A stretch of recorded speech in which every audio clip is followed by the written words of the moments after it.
we don't get stuff, and so to hear that kind of working class ethic, like hey, I'll build my own thing. I'm not the least bit afraid of building stuff. I really appreciate that attitude, and I think it's a beautiful attitude, and ultimately it's a far more sustainable attitude, at least in my opinion, than the it's a channel with 800k subscribers on YouTube. It's really fucking cool. See how that works. But they just talk about arcane history and like philosophy, right? You're doing educational content on YouTube. Super fucking interesting. I'm sure that's also an area where this channel is the one that got me into is a necessity. I know a little bit about that. Again, not to the same degree that I think women do as content creators. But how do you get into this? Into philosophy and Solomonic demonology.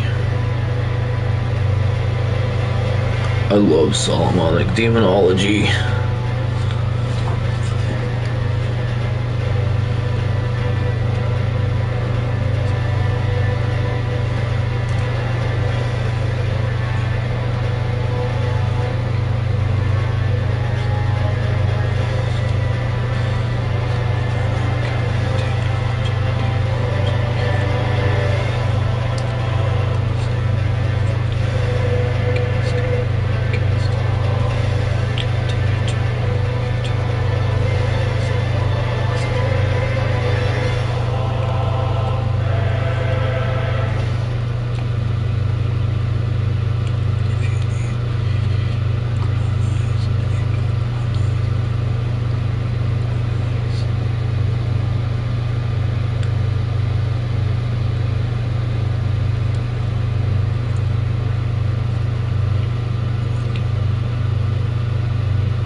from spaces where objectification is a thing, where how you appear can matter often much more than what you say. I have other colleagues here, women who work in online content creation. Just the horror stories I hear from them boggles the mind.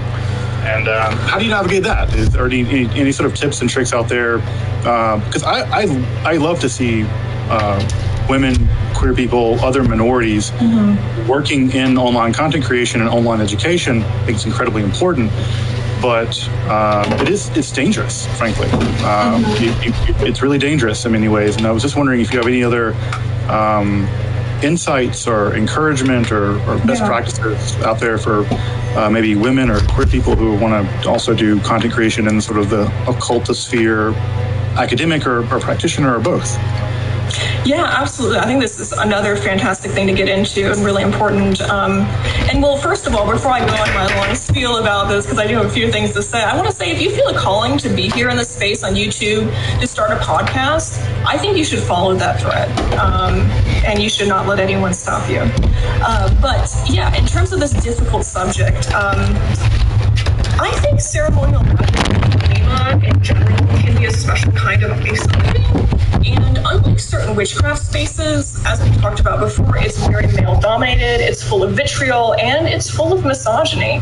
So I deal with a unique kind of hate, exclusion, and harassment for simply existing that my peers in witchcraft or my male peers in polemic spaces do not have to deal with. So for some more background on that unique place I'm in, I do talk to a lot of other writers and creators to not only support their work, but also do better with my own work. I'm always learning. And of course, venting happens on both sides. So I've come to learn that what I see and deal with is often in another league of terrifying compared to what my peers in witchcraft deal with. There is something about this particular area of esotericism that is very hostile towards women, and you have to have thick skin in order to exist. You just have to.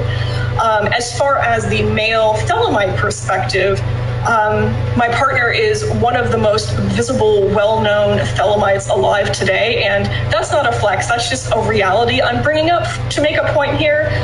He has seen his fair share of stuff, for sure.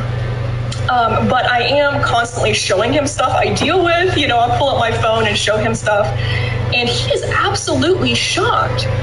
He has never had to deal with or been the subject of half of what I have to deal with on the internet, and he had no idea this was going on until I showed it to him, and it honestly breaks his heart. So it's really not lost on me that if I was a young man, then my work would be much more highly valued and respected. Now I am very blessed and very fortunate that I do have love and support and amazing people who tell me that they're positively influenced and learn things from what I create all the time. So at the end of the day, I hope my voice can make it easier for other women and those who come after me. So I guess the other part of that question was how I deal with it. And first and foremost, mindfulness, which is a weird place to start, but I think it's a good one. So anyone who's doing anything, but especially content creation, especially social media, ask yourself first and foremost what you are trying to achieve. Why are you making that YouTube video? Why are you creating on Instagram, Threads, whatever? And your purpose and your goal should inform your actions and how you manage your communities, how you manage your YouTube comments, what kind of content you're creating, what kind of everything you're putting out there. So within that space, you get weird comments or unhinged things. If that's not in line with what you're trying to communicate or your mission of using that space, using that platform, delete and block. Word filter lists are your friends on YouTube. Have a nice, robust one so you can filter out things that are not relevant to what you're trying to do. This communities you create and what you're trying to do does not have to be a free speech zone. It's your mission that's first and foremost. So, and another thing that's really helpful too that I found is I don't talk to people on the internet, which sounds really weird, but when you start to get into the weeds of checking messages on social media or whatever it is, that will eat up so much of your time, and it's easy to get distracted. So it's, again, coming back to that mindfulness, refocusing your work what you're trying to achieve and how you're spending your precious time will be super useful to you. I think that's great. I mean, I think those are all tips that just any content creator could use those content. But yeah, I also like really appreciate the, again, like where people sometimes think that like comments and things like that are like, you know, free speech. I'm like, free speech is not an absolute right. It's just not. And yeah, I think it's far more important for me to curate my YouTube comments so that sane people feel comfortable commenting than it is to like let some unhinged psycho rant on my YouTube channel. So yeah, I think content curation is a really, you know, or comment curation is a really important part of that process. Also, I'll say to my other, you know, straight guys out there, just don't. just don't. Like, if you find yourself thinking, I'm going to comment on this person's appearance, don't. Like, there's no part of that that's a good idea. I don't know. Yeah, it's just bizarre that, you know, yeah, I say bizarre, but of course it's not bizarre. It's completely normal that abuse is against women and trans people is just a normal thing on the internet, and it's just horrible. So my apologies. That again, it's like a, you know, it's not apologizing for being who I am. I'm not apologize for being a straight white guy. But what I do apologize for is the cultures that get evolved that you know, bullying, harassment of people is just so disgusting. I think the appearance thing you mentioned is a great example of like with intention. So like, I'm not a beauty influencer, right? I try to clean myself up for videos, but at the end of the day, I'm just an occultist, right? Like, y'all should be happy that like I'm not like a troll living under a bridge with books, right? So I mean, I put some effort, but at the end of the day, yeah, I mean, I'm going to look a little rough around the edges. So I don't care about those comments because I'm not trying to cultivate discussions around makeup or hair products or any of that. So I try to push the conversations and the spaces I manage into a productive one around the occult or esotericism. Yeah. And again, the expectation that women have to look a certain kind of way to be on the internet is just bogus. It's so... yeah, so bad. Thank you for the work you do. I mean, again, I know my other colleagues out there that are, you know, I think of Dr. Angela Puka and other people who are women content creators out there. And, you know, I'm just so deeply appreciative of the fact that you guys do the educational work that you do, because you have to deal with a whole another layer of abuse that I just don't have. You know, yeah, I get my share of anti-Semitic comments or whatever, and I'm like, okay, like this Nazis. But like, yeah, it's just know that the work you do is appreciated, and know that, that the abuse you get is not okay. And insofar as I can do anything to, you know, to stamp that down, I hope that I can, and I hope that I do, because I want to be an ally to my other content creators out there like y'all. So let's talk about Enochiana a little bit, because that's kind of, we know, it's kind of where we can connect a little bit in terms of our shared interests. You're doing some Enochian work now. You're scrying the ethers. What does that look like for you? What does that mean to you? You know, how did you come to that Enochian work? I'm just, you know, again, as a non-practitioner, it's important for me to stay humble in what I know and what I don't know, but also I'm super curious and I'm super interested in folks out there that for whom, you know, for me, it's just stuff in books. And I'm so curious and inspired by the kind of spiritual innovation, athleticism that goes into like making this stuff real. Yeah. And I'm super curious about that. So tell me a little bit more about what you're doing with the Enochian material, what that looks like, what you're getting, what are the Enochian spirits chatting with you about? Yeah, well, first of all, thank you so much. I'm so honored to be here and chat with you about this.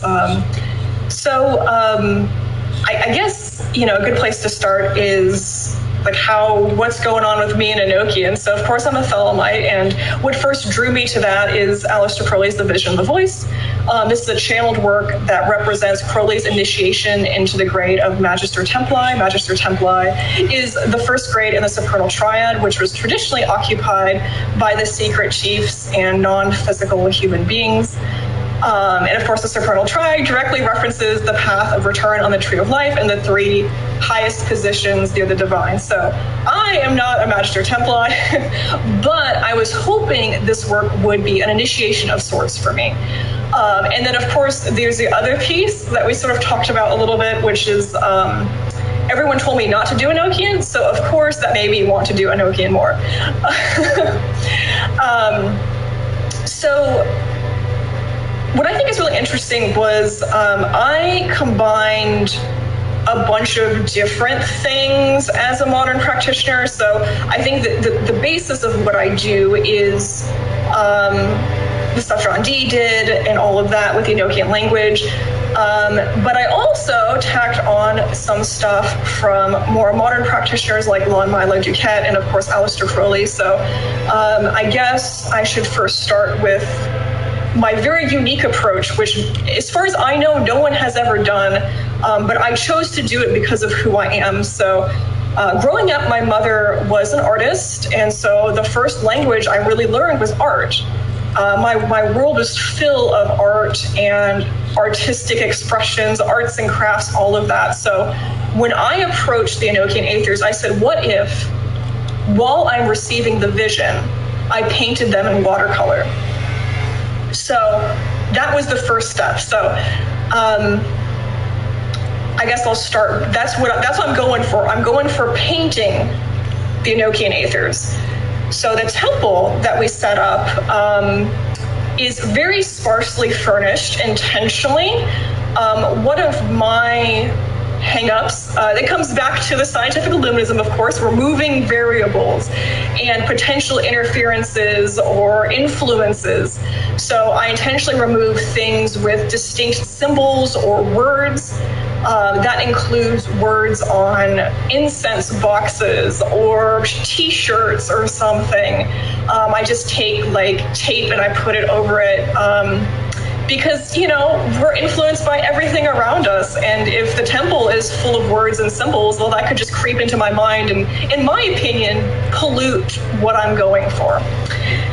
So, and for example, when I have people sit in on our Enochian scrying sessions, I'll be like, hey, I'm not really strict with jewelry and all that. You know, you wear what you want to wear. You're not scrying anything, but, you know, if your t-shirt has like a bunch of logos and like words on it, you know, flip your t-shirt inside out. So that's just not in the temple space, for example. I'm scrying with my partner. So he wears white as a color of projection. I wear a black robe as a receptive color. I'm going to try to describe this as best I can for your viewers and listeners. You sent me some pictures too, and I'll put those on. Sweet, perfect. Yeah, I'll put those on the screen so folks can get a sense of sort of what you're describing. Yeah, okay, cool. So I'm facing a black scrying mirror that I created and consecrated. Located on the outside of my periphery are candles, and that's a very common way to scry, just right outside my field of vision on my periphery so I can stare into the scrying mirror. I'm sitting on the floor, and then my partner's sitting in front of me, who's the one who does the Enochian calls. So the format, of course, having a uniform format to go through the ritual, again, draws from a bunch of different things. I start off with a Golden Dawn style banishing, and then I sit in the middle, I say a prayer, and then I recite a mantra, which comes out of Lon Milo Duquette's Enochian work. And so I say this mantra over and over again, in a very melodic sort of way to put myself in a trance. And while I'm doing this, my partner is reciting the call for that particular Enochian Aether. And he says it both in Enochian and English. And then I scry. So the scrying itself, of course, it's a vision, so it's a story, oftentimes. And how do you paint that in watercolor? That's the hard part. So for me, I sort of start painting as I'm experiencing, and then certain symbols that are part of the story jump out, and I'm describing it. So there's an audio recording, and then I journal about it afterwards. There's written and audio, but the main thing is the painting. And it's really interesting because for me, with the painting of the Enochian Aethers, sometimes it just feels right, or it feels wrong. Like the things I'm actually seeing, or the story being told is such that I have to keep working at it until I finally get it. So, you know, you can't show motion in a watercolor, but you can capture elements that are just right about the feeling of the vision itself, and capturing the essence of the symbolism and the colors and all of that. And then, of course, there's vanishing at the end and all that boring stuff. But the really interesting thing about my work, well, first of all, I got results to begin with. I was totally expecting not to get anything at all. I thought I was just going to do this and sit there and nothing would happen. But I actually managed to have things happen, which was really cool. But my Enochian visions are not like Aleister Crowley's, and they're not like Dee's. So what do I mean by that? So basically, John Dee, he understood Enochian through symbols and an elaborate language, and of course he did, because he was a cryptographer. Aleister Crowley's fundamentalist childhood familiarized himself with very biblical language. And so, of course, with his writing background as well, his visions were apocalyptic and almost King Jamesian. So when I first started this, I was expecting language, right? I was expecting a conversation or something like Crowley had. Completely silent. I haven't had a single verbal command or conversation with the entities or beings or angels or whatever you want to consider them. Instead, I would ask questions, and the response would be light. The response would be flashing color. The communication would be shadows, colors changing. And this is weird, right? Nothing prepared me for this. And then to paint that as well is also weird. So as I was going along, I mentioned this to my partner, and he said, have you read what the artist Leonora Carrington has said about the divine? And I said, no, of course. I'm familiar with Leonora Carrington. I love her artwork. He said, no, listen to this quote. And she says about her experiences with the divine, my gods have no human forms, only curves, angles, and light. Yeah. And just like that, I was like, wow, that's it. And Leonora Carrington, as an artist, that's how she experienced the divine. So I think this whole Enochian journey, and something I've gotten out of it, has really been that all of us as individuals understand divinity in the languages we have access to and the sets of symbols we understand. Of course, the divine would show up according to the language we speak. So. Yeah, I always think of that line from the Quran where Allah says to Muhammad, I've given you an Arabic Quran. Like, yeah, that's lucky, because if you had Chinese one, Muhammad would have been out of luck. And so the idea of, yeah, of course, it makes some sense, Arabic Quran, and it makes some sense, obviously, for you, that it's a visual space as opposed to a language space. Yeah, it makes total sense. And also there's like it's a neat way of thinking about, again, like what revelation we're very logocentric, to use that famous phrase of Derrida, right? We're very language centric, and of course, insofar as they're divine beings, why would they be trapped in just that? Yeah. How many aethers have you gotten through? Are you going the, I always forget, like the Crowley went backwards. Yes. Yeah, I mean, whatever, backwards, I have no idea. But like, it's Lil to Tex, is that right? Am I remember that correctly? Yeah, so we started with the ones, well, depending on your conception of Enochian, but the ones closest to Earth, the 30th Aether, and moving up to the first. So hopefully ending on the first. And I think we're about halfway through, so. Are you trepidatious about the 10th? Yeah. This Karanzam or Karanzam land, is it, which one are you at now? That's a good question. I think I'm at like 15, maybe 14, 15. So we're getting there. And I was very scared before I began this work, because people have reported all kinds of things. But in my experience, it's been incredibly beautiful. very peaceful, beautiful, humbling, full of love, which is a weird thing to say with Enochian, I know, but that's just been me personally and my experience with it. So I'm scared, but I'm not. And it's interesting, the intensity of the visions I get, and what's really weird, something I wasn't expecting was to be, because a lot of the visions I get either like in the scrying mirror or when I close my eyes, was when I saw an entity with my eyes closed and then I opened it again. And sort of like when you stare at the sun, you get those like sunspots. Well, I had an open eye, I guess you would call it hallucination or projection. So I was actually able to visually see that in front of me.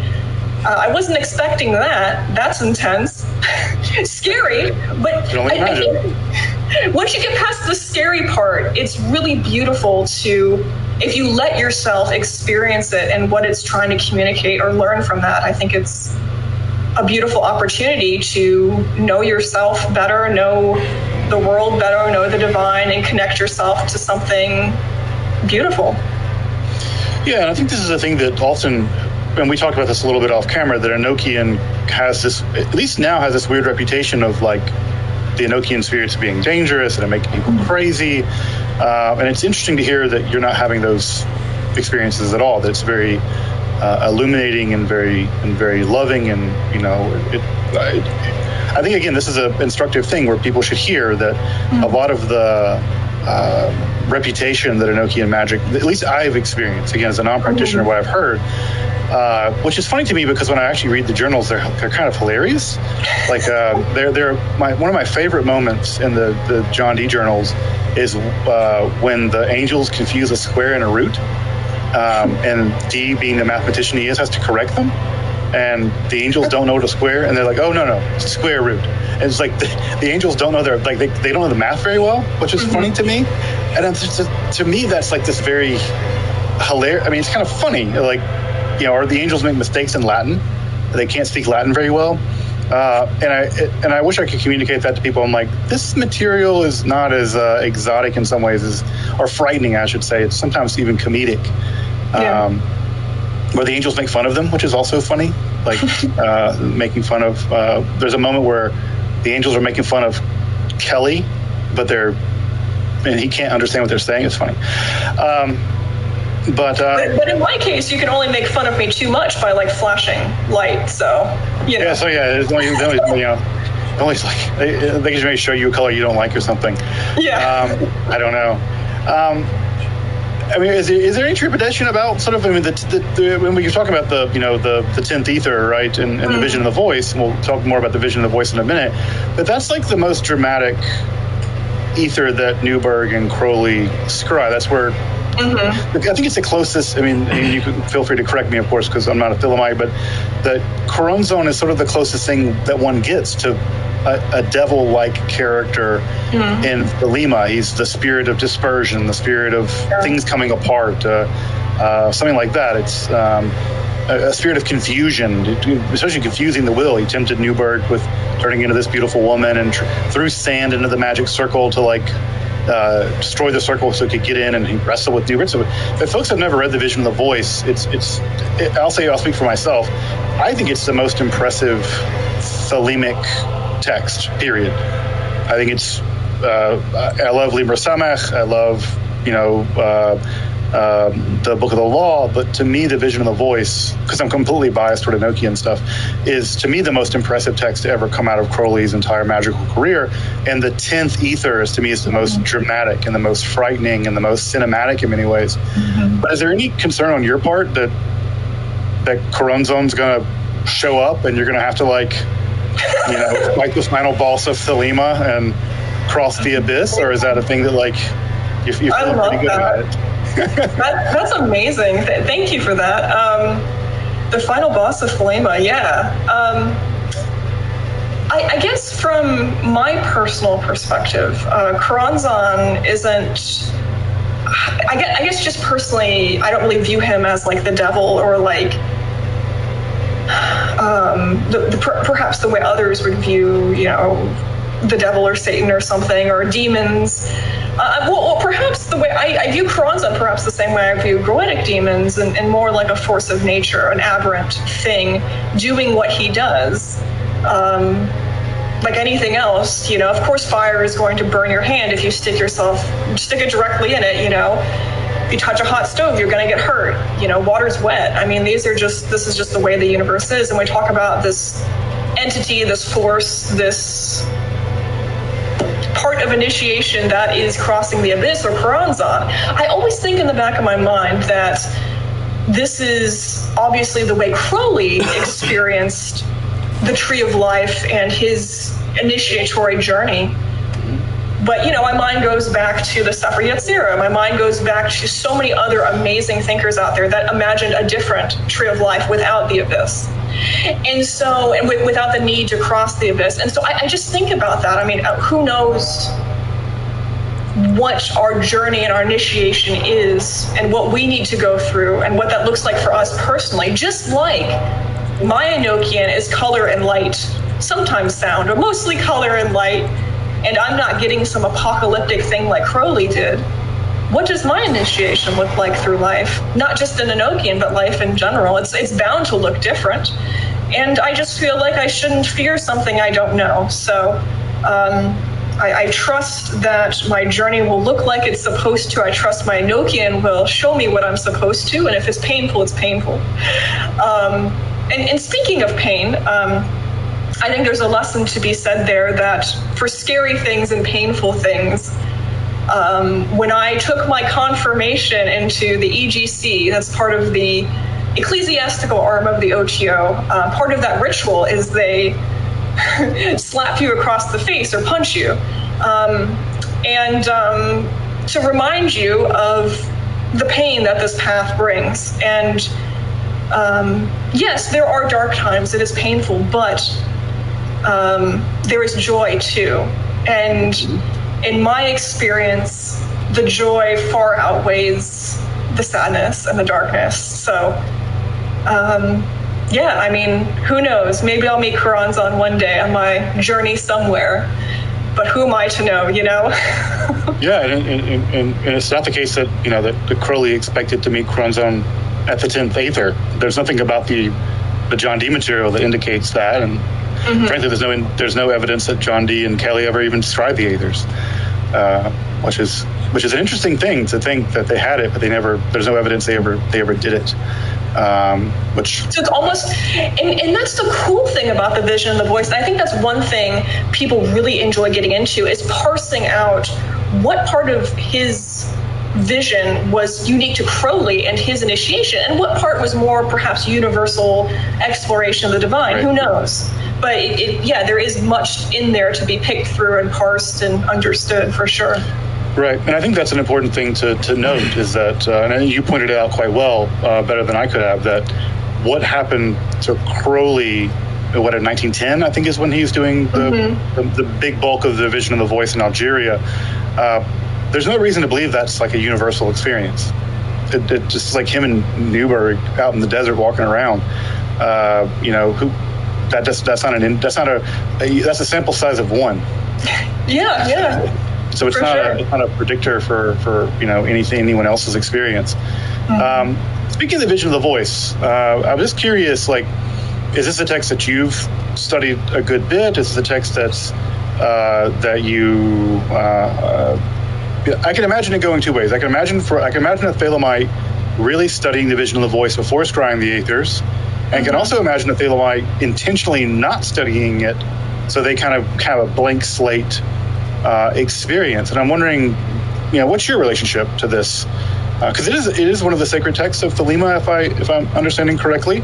Yeah, so there's different classification of the Thelemic holy texts, like Class A, Class B, and the Vision of the Voice is a weird one. It's one of the only ones, well, there's another one too, but the Vision of the Voice is Class AB. So, is that voice of the divine speaking, but the Class B part is the descriptions of Crowley experiencing it. So it's kind of a mix. Right, and I think in this edition, they denote it by red and black coloring of the font, actually. I think that's the way that does it in this edition.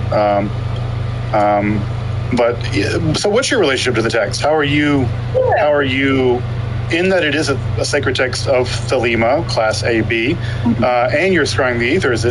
Did you read it beforehand? Are you reading it while you're doing it? Are you, what's your methodology or your relationship to that particular text? Well, I should say any initiation I go to, or at least the ones of a particular variety, I try to go into them blind. I try not to have spoilers, right? It's like opening a book and reading the end before you start. So I did view my Enochian work as an initiatory experience. So I try to not influence myself as much as possible.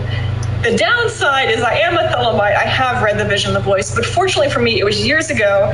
So I did not return to that text before I started my Enochian work. And I tried to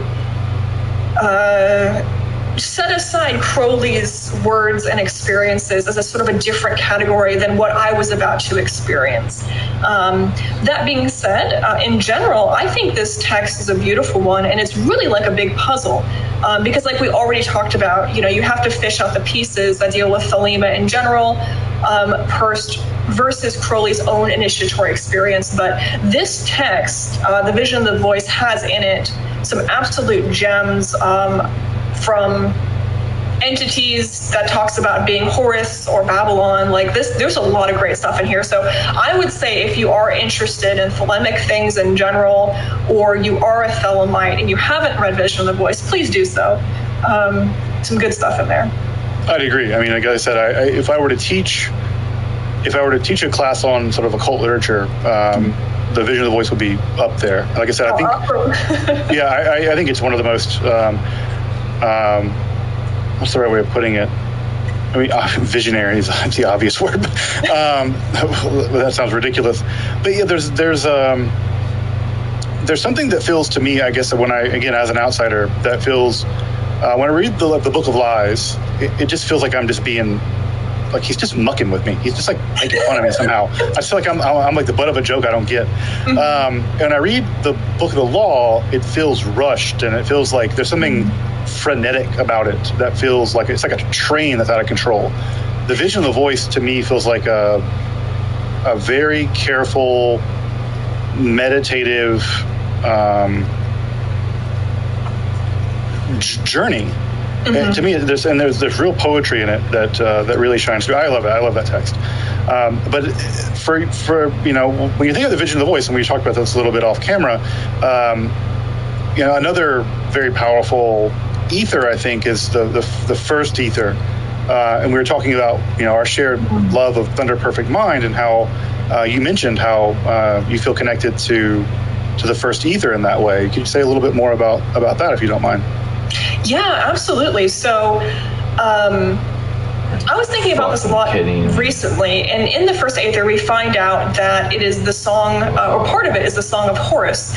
And I was reflecting on that. I thought it sounded a lot like the Thunder Perfect Mind, which is wild because Thunder Perfect Mind had not been discovered yet. So Thunder Perfect Mind originally was discovered in the Nag Hammadi Library in 1945. The Vision of the Voice, as we already discussed, work was done in 1909 and then published in 1911. So for those familiar with Thunder Perfect Mind and perhaps other texts, let me just read you an excerpt from the Song of Horus in Vision of the Voice, because this is good stuff. So this is an excerpt from it on the first Aether.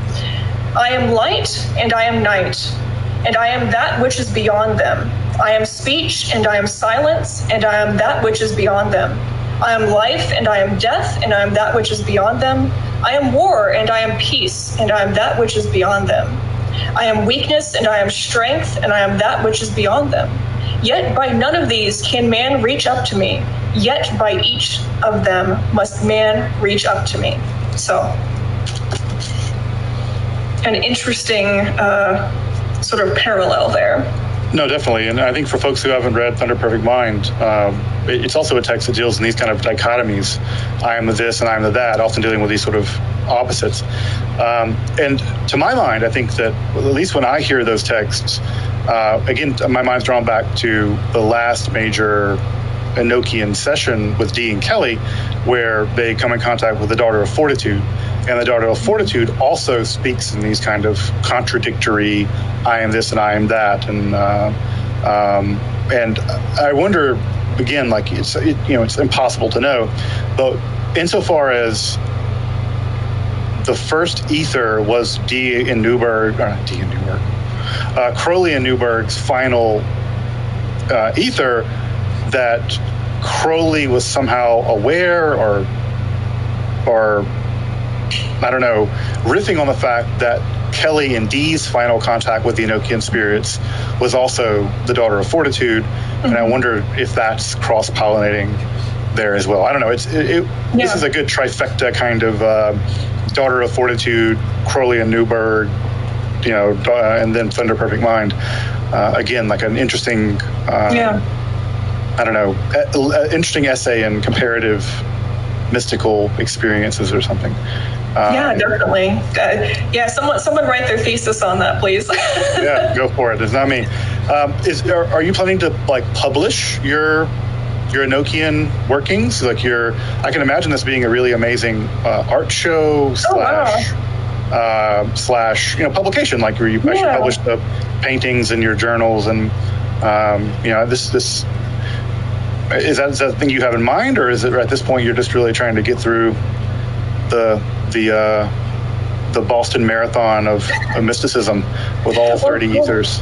Yeah, thank you so much for mentioning that. I hadn't really considered it, but what sort of changed my mind was there was this art show happening in Upper New York at a studio called 11 Sky Project, and so I guess I work with a lot of artists, of course I do, but there's one gentleman locally who is documenting modern day occult practitioners, and it's very easy to find, witches, Wiccans, all of that stuff, but it's much harder to find ceremonial magicians, especially because so much of what we do is secret and private and members only kind of initiatory stuff.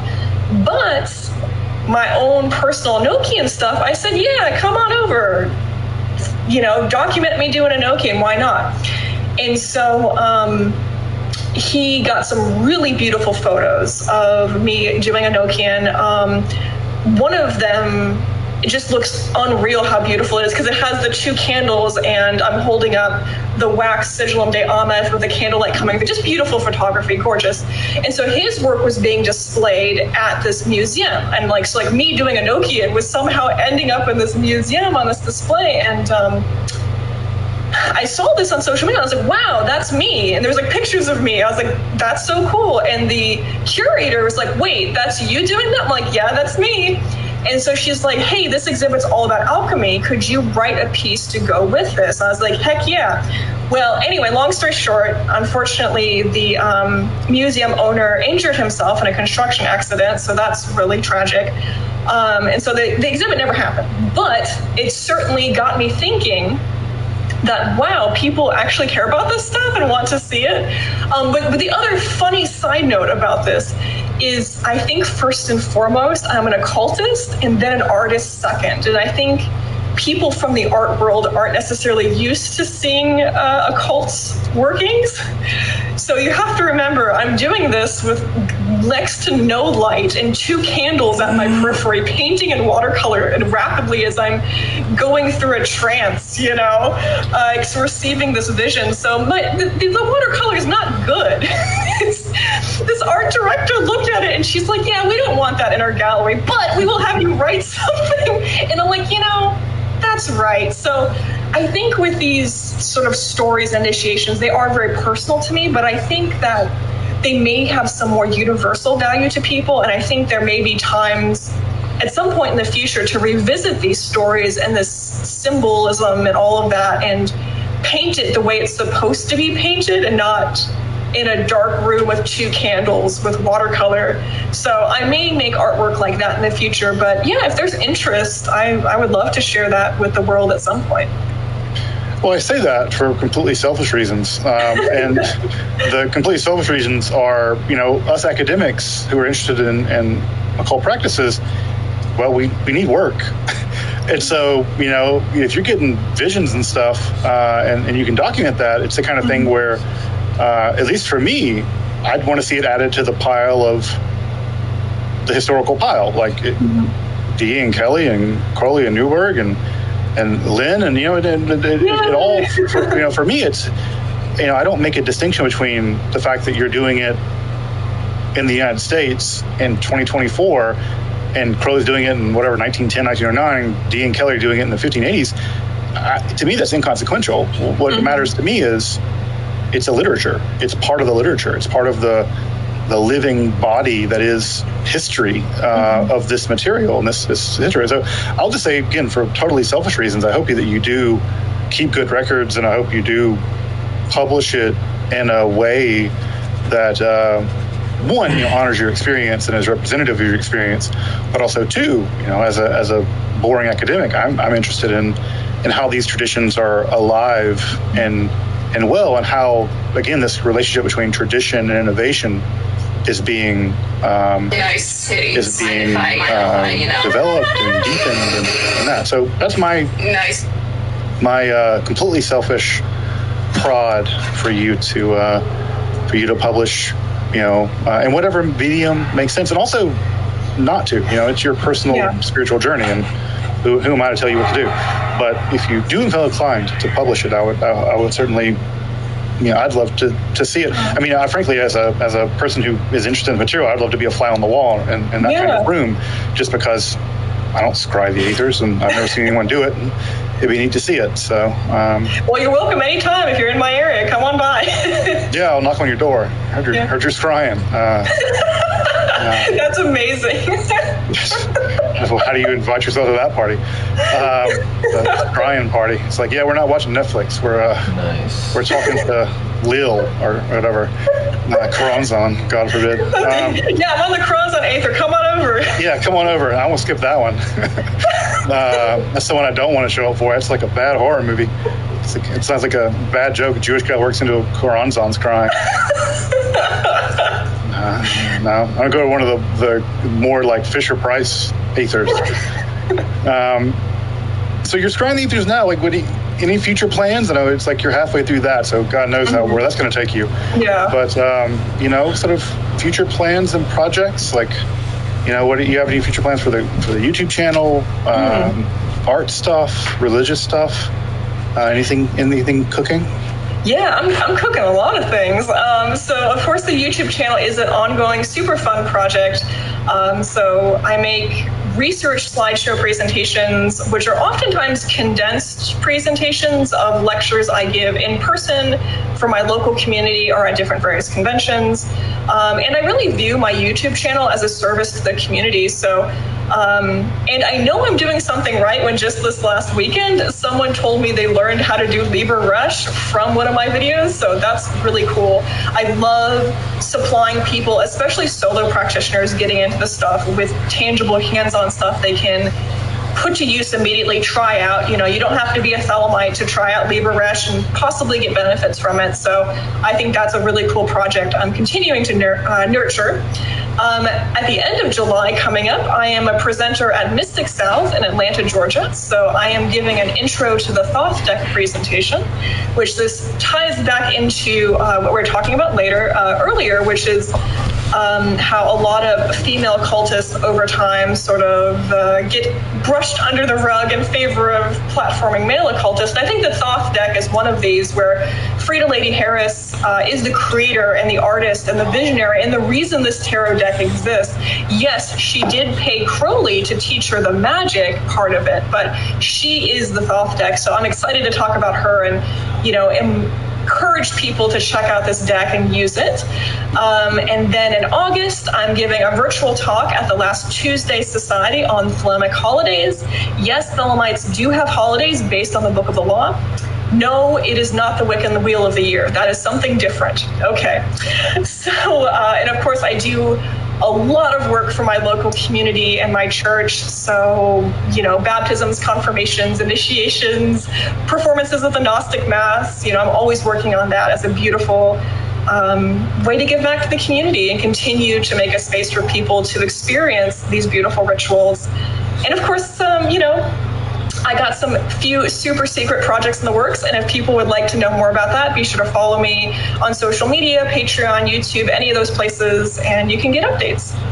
Yeah, and I'll put the links down in the appropriate places so folks can find Lynn and follow her work. I think it's work that's, again, as a non-practitioner, as an academic, it's just as a human being with the values I have, and I just it's, when I find folks like you, I'm like really eager to platform you and learn more about what you're doing, and hopefully introduce you to a broader audience, and just to appreciate again my practitioner community. Academics can get high on their horses and forget that it's not just books. This is a living spiritual tradition of great intellectual and spiritual depth. And, it's a real honor for me to be able to sit across the table, virtually at least, with someone who's really living this out in a way that I find admirable and beautiful. So, make sure to folks that follow Lynn and check out her amazing work. So, well, Lynn, I just want to say thank you for taking some time to hang out with me and chat with me about. Again, I don't take it for granted that people will share what are very powerful spiritual experiences of a marginalized religion with a person who's just an academic. I don't take that for granted. I don't feel entitled to that, and I just want to express my gratitude that as an occult practitioner, you're willing to take the time to share your experiences and your journey and your spiritual undertakings with me. And I just want to, again, express my gratitude for you and for your willingness to chat with me. Wow, and thank you so much. It has been such a joy and pleasure, and I admire your work so much. You are such a source of light and inspiration in the community, and your continuing work is so great to watch. And thank you for everything you do as well, and thank you for having me on. Wonderful. All right, folks. Well, again, follow Lynn, and I hope I can do more of these conversations with practitioners, both to educate myself better about where the practitioner community is, but also to express my gratitude for what they do and learn from them. Again, I'm not an expert in 21st century Enochiana as much as I can poke my nose in the cotton appendix as many times as I want, and that's nothing compared to what living, breathing people are out there doing. So check out Lynn and her work, and I'll see folks next time.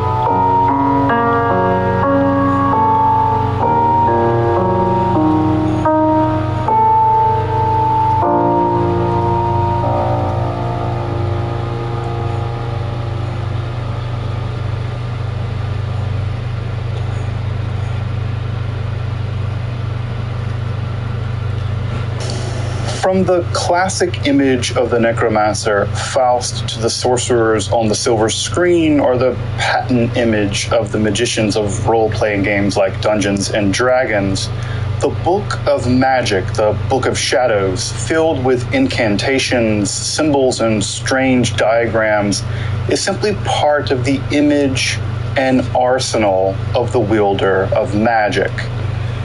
But what do we know about real historical books of magic? You may be surprised to learn that, despite official condemnation and just the accident of history, many such books actually survive. 22 such texts in England alone, just to name a few.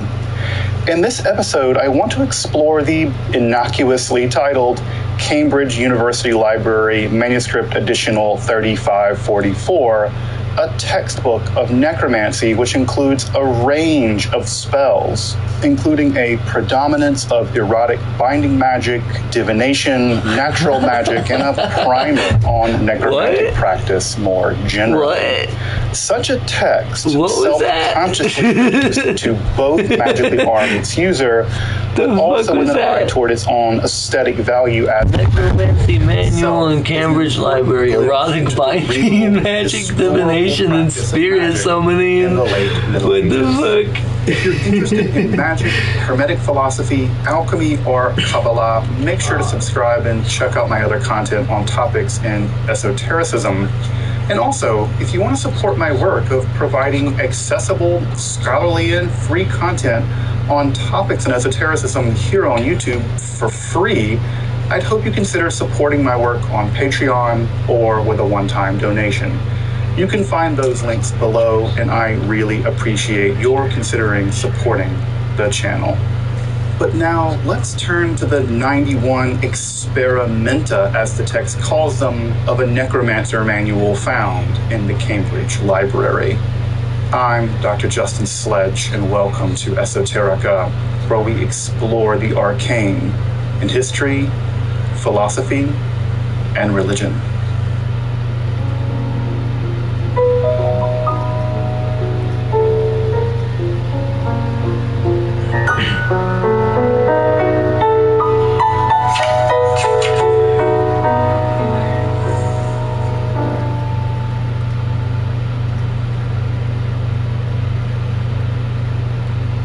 While the Middle Ages are sometimes thought to be the burning times where magical texts, along with their practitioners, were subjected to the inquisitional fires of the auto de fe, a surprising collection of such texts do in fact survive from pre-modernity.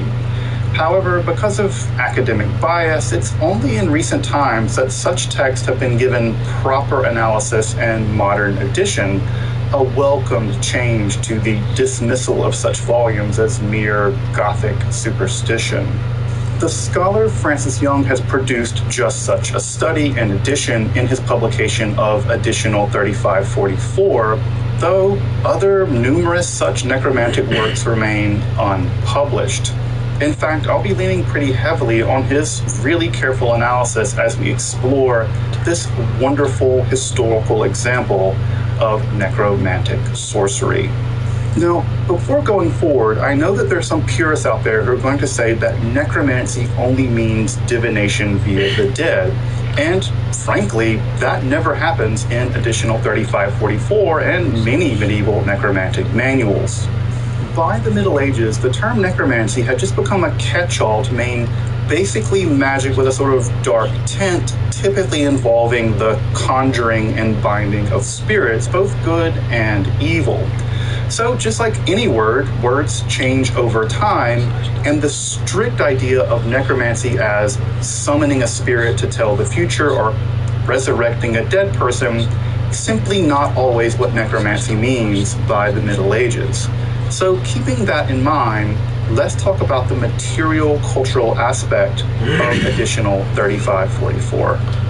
Simply put, the volume is a small, it's only 19 by 14.5 centimeter. It's a manuscript written in paper containing 91 magical experiments, probably produced between 1536 and 1539. This small size, as you can probably imagine, probably has to do with the desire to, hide this book in a pinch, and the dates are based on internal evidence from the text itself.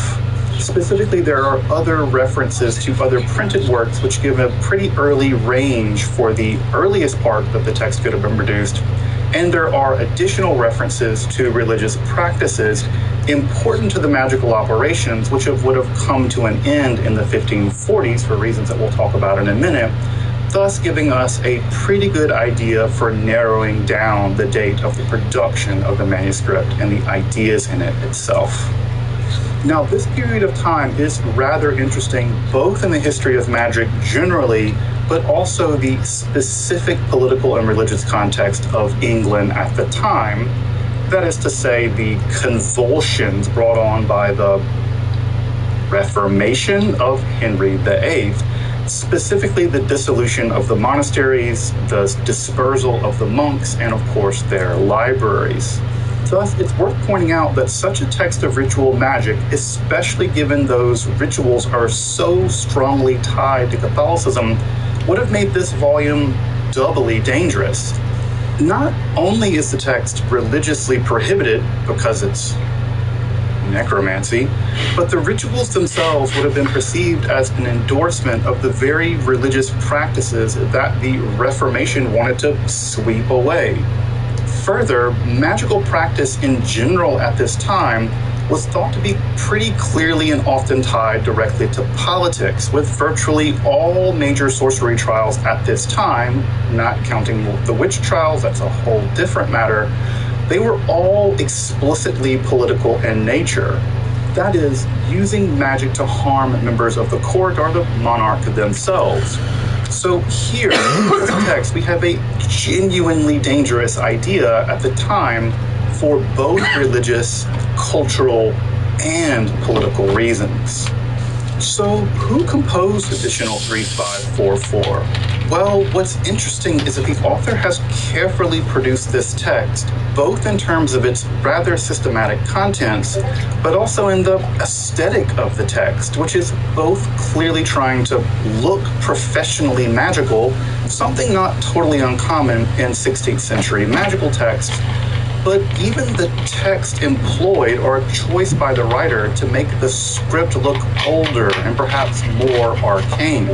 Unlike such volumes from a century prior, like the Munich Necromancer's Manual or CLM 849, it's unlikely that this text was composed by a Catholic priest, though it's possible, maybe even likely, that some outer, lower-level cleric or perhaps a former monk or friar is responsible for the composition of the manuscript.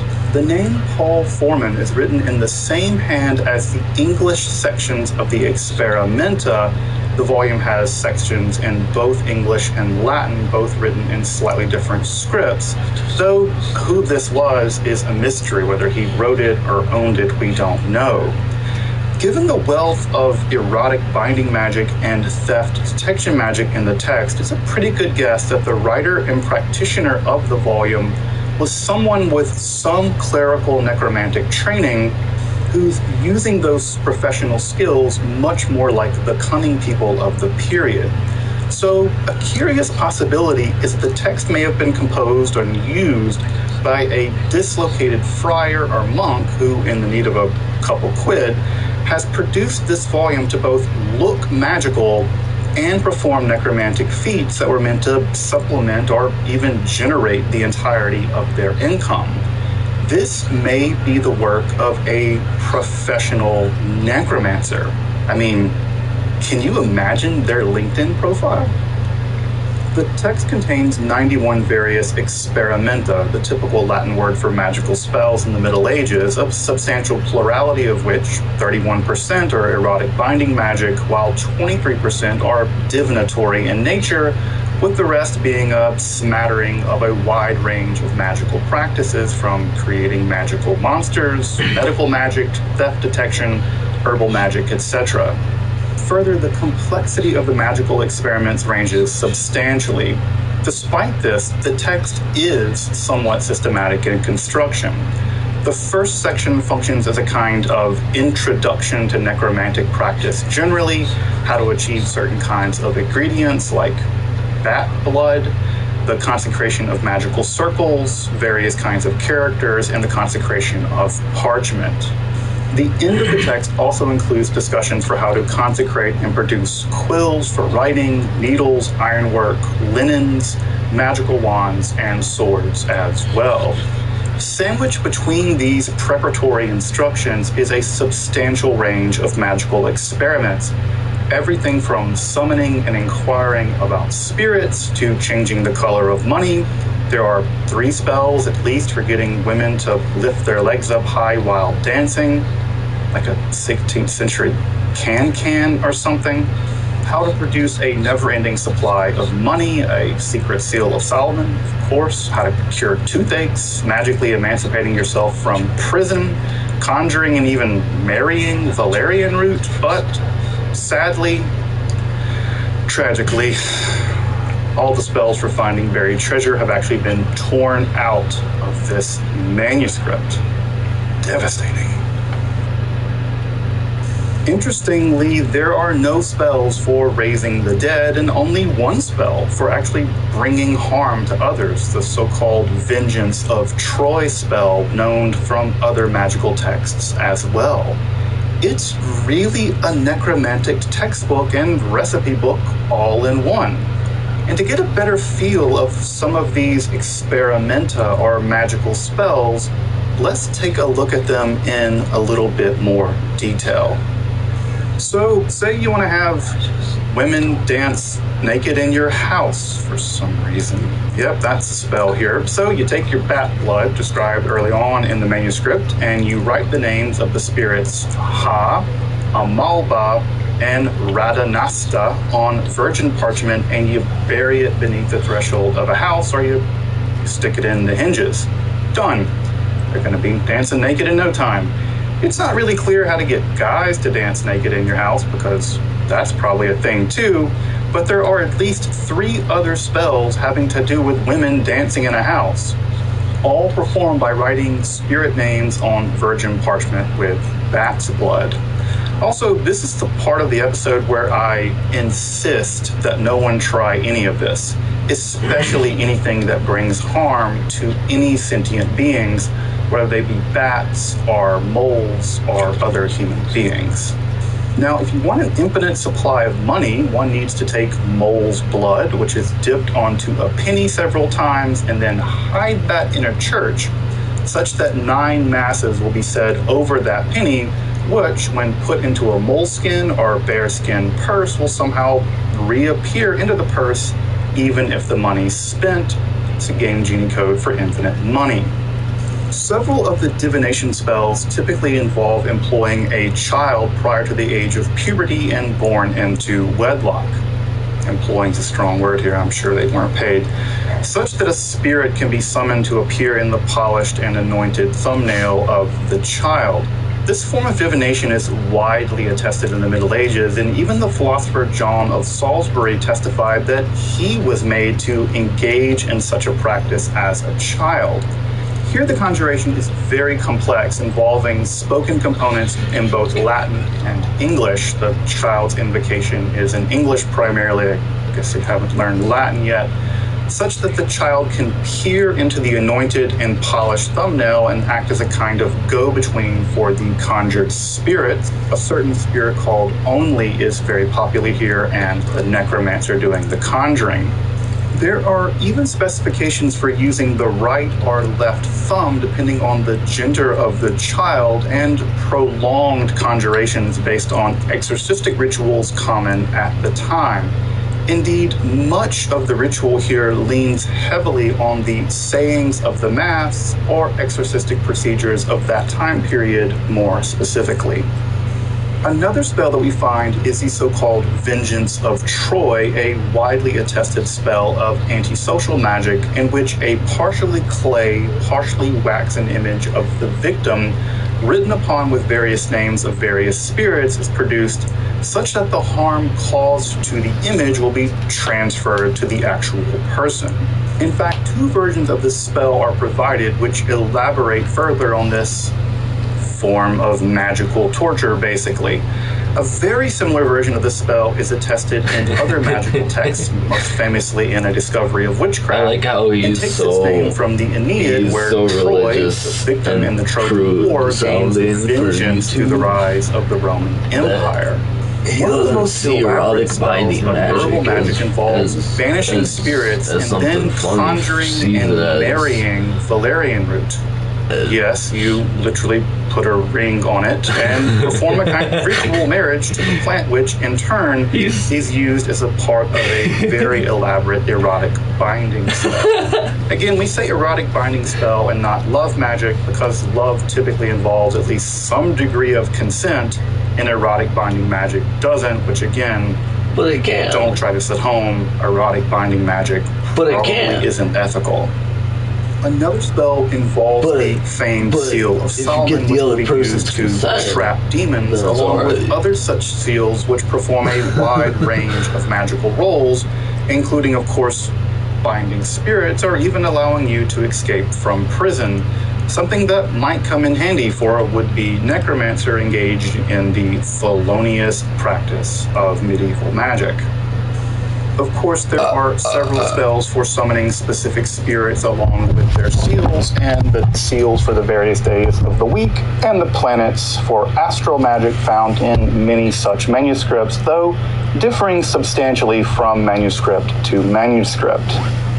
A particularly gruesome spell involves killing a hopi and then producing maggots from its blood, which eventually becomes a fly. The spontaneous productions of flies from corpses was an idea until the 17th century, which in turn is mixed with various kinds of things to produce a magical bird, which is then killed again, roasted such that the fat of the artificial magical bird is rendered into a lotion, which when applied to the eyes allows one to see various spirits and demons, but also inquire of them whatever questions you may have, along with further spells which can undo this whole business of you seeing spirits all the time, which would be inconvenient.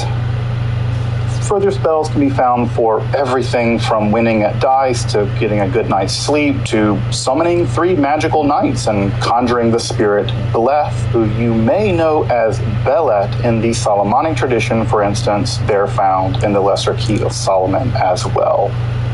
Generally speaking, the text can be further subdivided into 4 subsections: necromantic magic involving summoning various good and evil spirits, natural magic involving the manipulation of hidden or occult qualities of plants and animals, natural magic more specifically involving herbalism, and astrological image magic in the tradition of Al-Kindis on the stellar rays.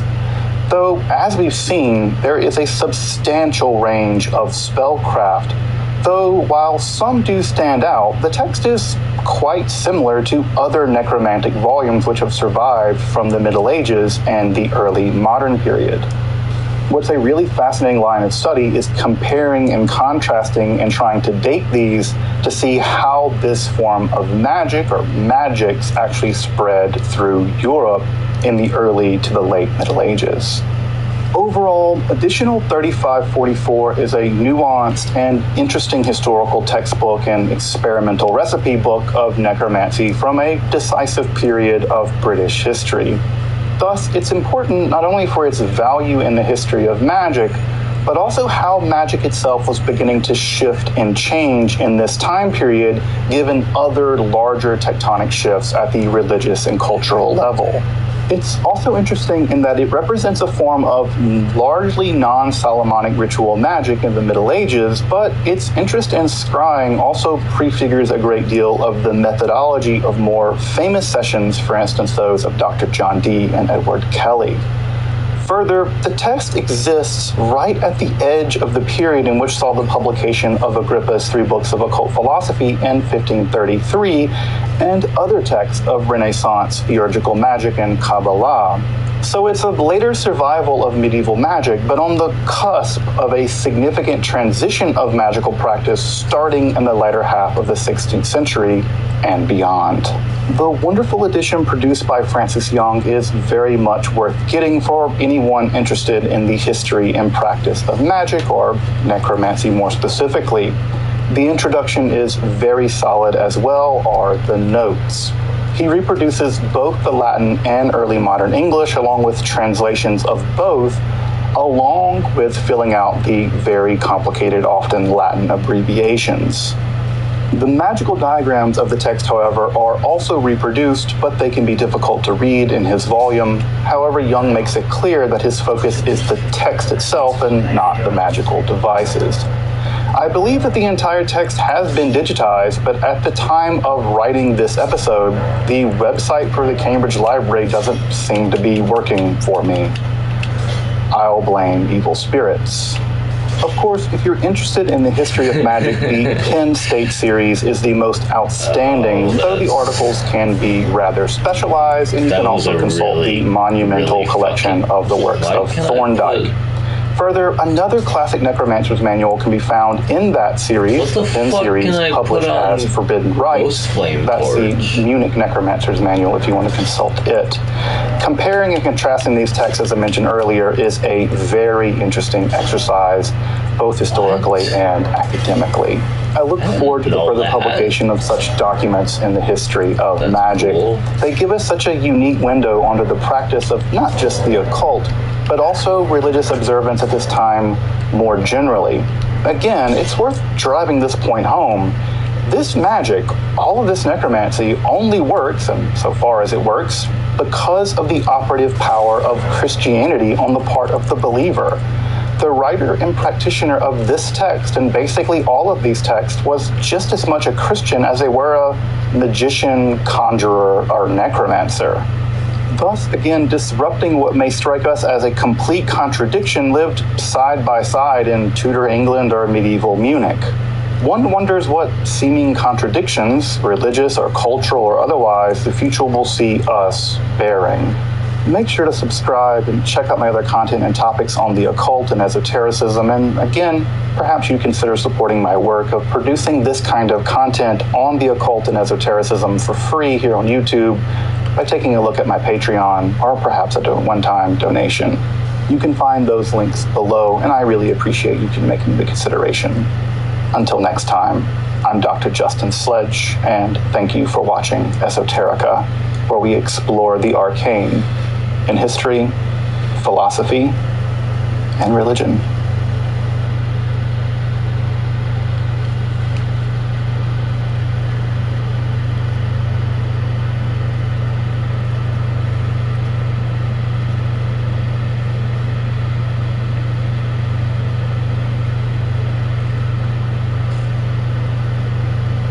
The Israelite King Solomon, son of David, has gone on to fame for his wisdom, his world weariness in the book of Ecclesiastes, his lechery and apostasy, and of course his power as a mage, especially his control over demonic spirits. From the Dead Sea Scrolls to the contemporary occult practices of Solomonic magic, this Israelite king has figured centrally in the history of magic alongside such luminary figures as Zoroaster, Pythagoras, and Hermes Trismegistus. Most famous for his magical seal ring, Solomon is legendarily said to have controlled and bound an entire host of demons in the construction of the Jerusalem temple. But what is our earliest attestation of this legend? Just how far back into hallowed antiquity can we find Solomon, the sorcerer? In this episode, I want to turn to our surviving ground zero for this legendary narrative, the early Common Era text known simply as the Testament of Solomon. Here we find a fully developed tale where Solomon comes to understand and bind the demonic hordes in the construction of the Jerusalem temple. But also a text likely more than a mere narrative description, indeed the very foundation for the Solomonic school of magic which continues to exist to this day. The Testament of Solomon lies somewhere between narrative legend and practical grimoire, a text as much of a magical manual as a piece of legendary myth.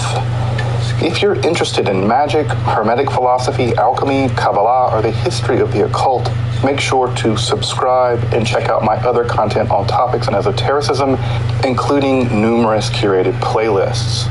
Also, if you want to support this work of providing accessible, scholarly, and free content on topics in esotericism here on YouTube for free, I'd hope you consider supporting my work on Patreon, or with a one-time donation via PayPal, or perhaps with the super thanks option you can now find below the video. Again, you can find those links below, and I really do appreciate your consideration, supporting this channel, and making the work of Esoterica widely accessible.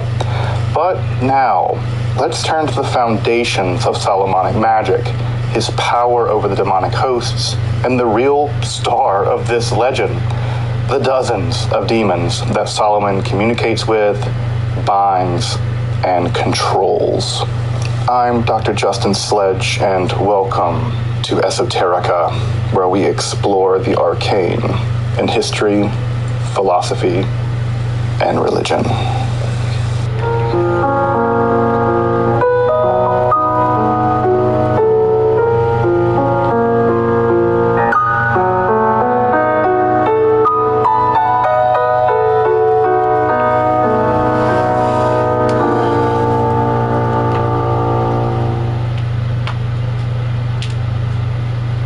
The notion of Solomon's nearly supernatural wisdom is already to be found in the Hebrew Bible or the Christian Old Testament, and by the turn of the Common Era, this wisdom had well extended into the domains of magic, especially the control over demons and exorcism more generally.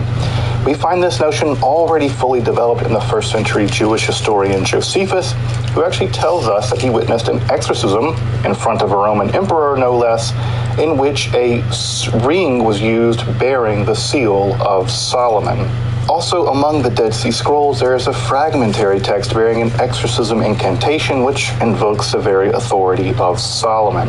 In the centuries that followed, Solomon's power over demonic forces will be found everywhere from the Greek magical papyri produced over in Egypt and as far east as the incantation bowls of Mesopotamia, meant to capture and bind spirits before they could enter a house and bother people.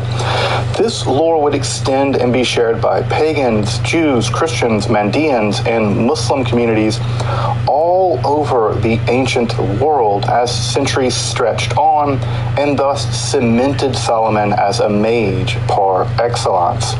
That reputation, of course, would continue through the development of Solomonic magic more generally as the European Middle Ages flourished, and would survive and flourish with the rise of Freemasonry in the early modern period and the continued popularity of Solomonic magic in contemporary occult practices.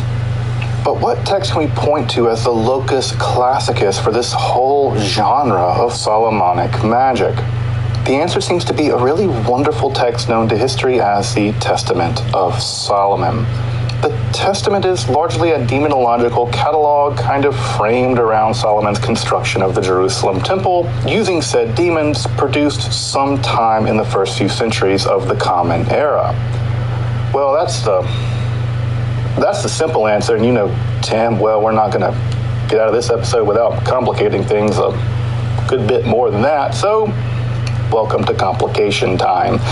To be honest, virtually nothing can be known with certainty about the origins of the text. It's anonymous because you're really going to put your name on a book mostly concerned with binding and controlling demons. It was originally composed in a Koine Greek very similar to the New Testament, and very likely composed by an early Christian deeply familiar with and employing pre-Talmudic Jewish demonology, most likely in the interest of producing a text bearing on exorcistic and medical practices of the time, as much as there was a difference between exorcism and medicine at that time. It seems most likely the text was produced in Roman Palestine, but the magical technology in the text is actually strikingly similar to Greco-Egyptian magic attested a bit later in the Greek magical papyri. The text in some form was probably produced before 400 of the Common Era because it's referenced in the dialogue of Timothy and Aquila produced around that time, though a good deal of the demonology could also be cross-attested in the 3rd century Christian theologian Origen, although that might just be sort of a general Egyptian demonological ferment that both of them rely on. It's apparent, however, that the text has gone through a long and complicated tortured recension history. These days we are pretty spoiled that when I say that, I don't know, I've read The Fall of the House of Usher, I can probably take it for granted that you've read basically the same version as me. Not so much in antiquity. Without the guardrails of antiquity itself, or archaic language, or just the text being in verse, well, text can and did get off the rails in the ancient world.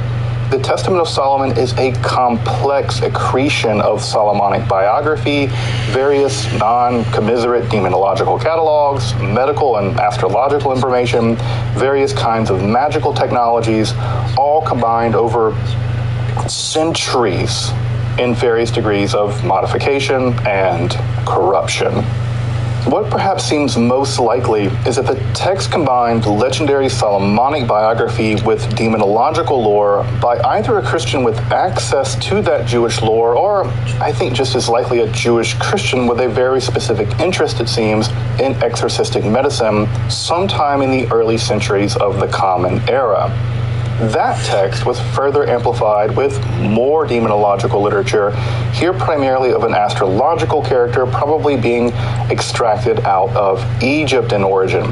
More on that Egyptian aspect in just a bit. In a yet later stage, the Testament was increasingly geared in the direction of magical practice. It's being moved away from the world of description into being actionized. In fact, in the final era of the recension of the text, explicitly magical practice is interpolated into the text, and we often just find it bound with other straightforwardly magical manuals in the Byzantine period.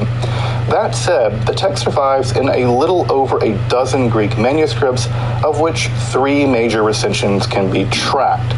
I'll say a bit more about recension C, the most oriented toward practical demonological magic, in just a bit, because I suspect that recension C is going to be the one that interests most folks watching this channel.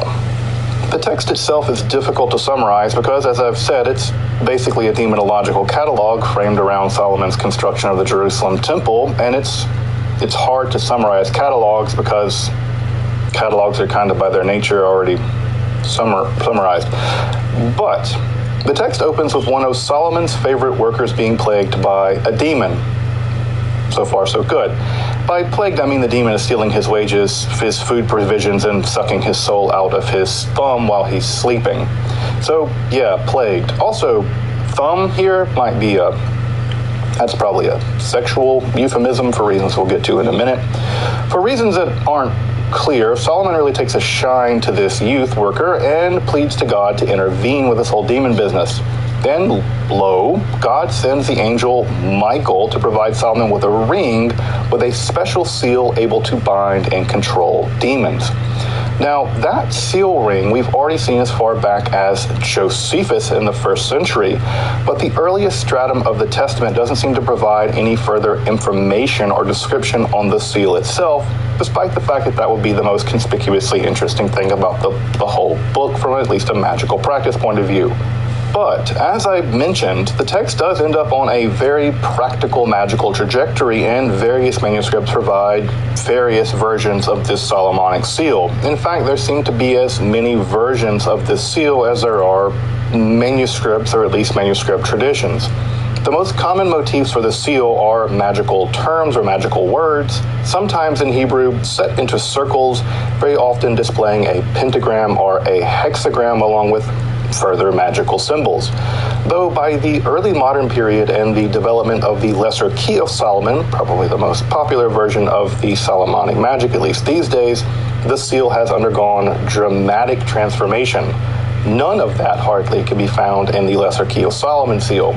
You can compare the one on the screen from Harley MS 5596, a 15th century magical manual including various recensions of the Testament, along with a host of other magical literature. It's actually a really amazing manuscript, to the more popular Lesser Key of Solomon version to get a sense of just how much variation one can find in these manuscripts about what exactly was the seal of Solomon.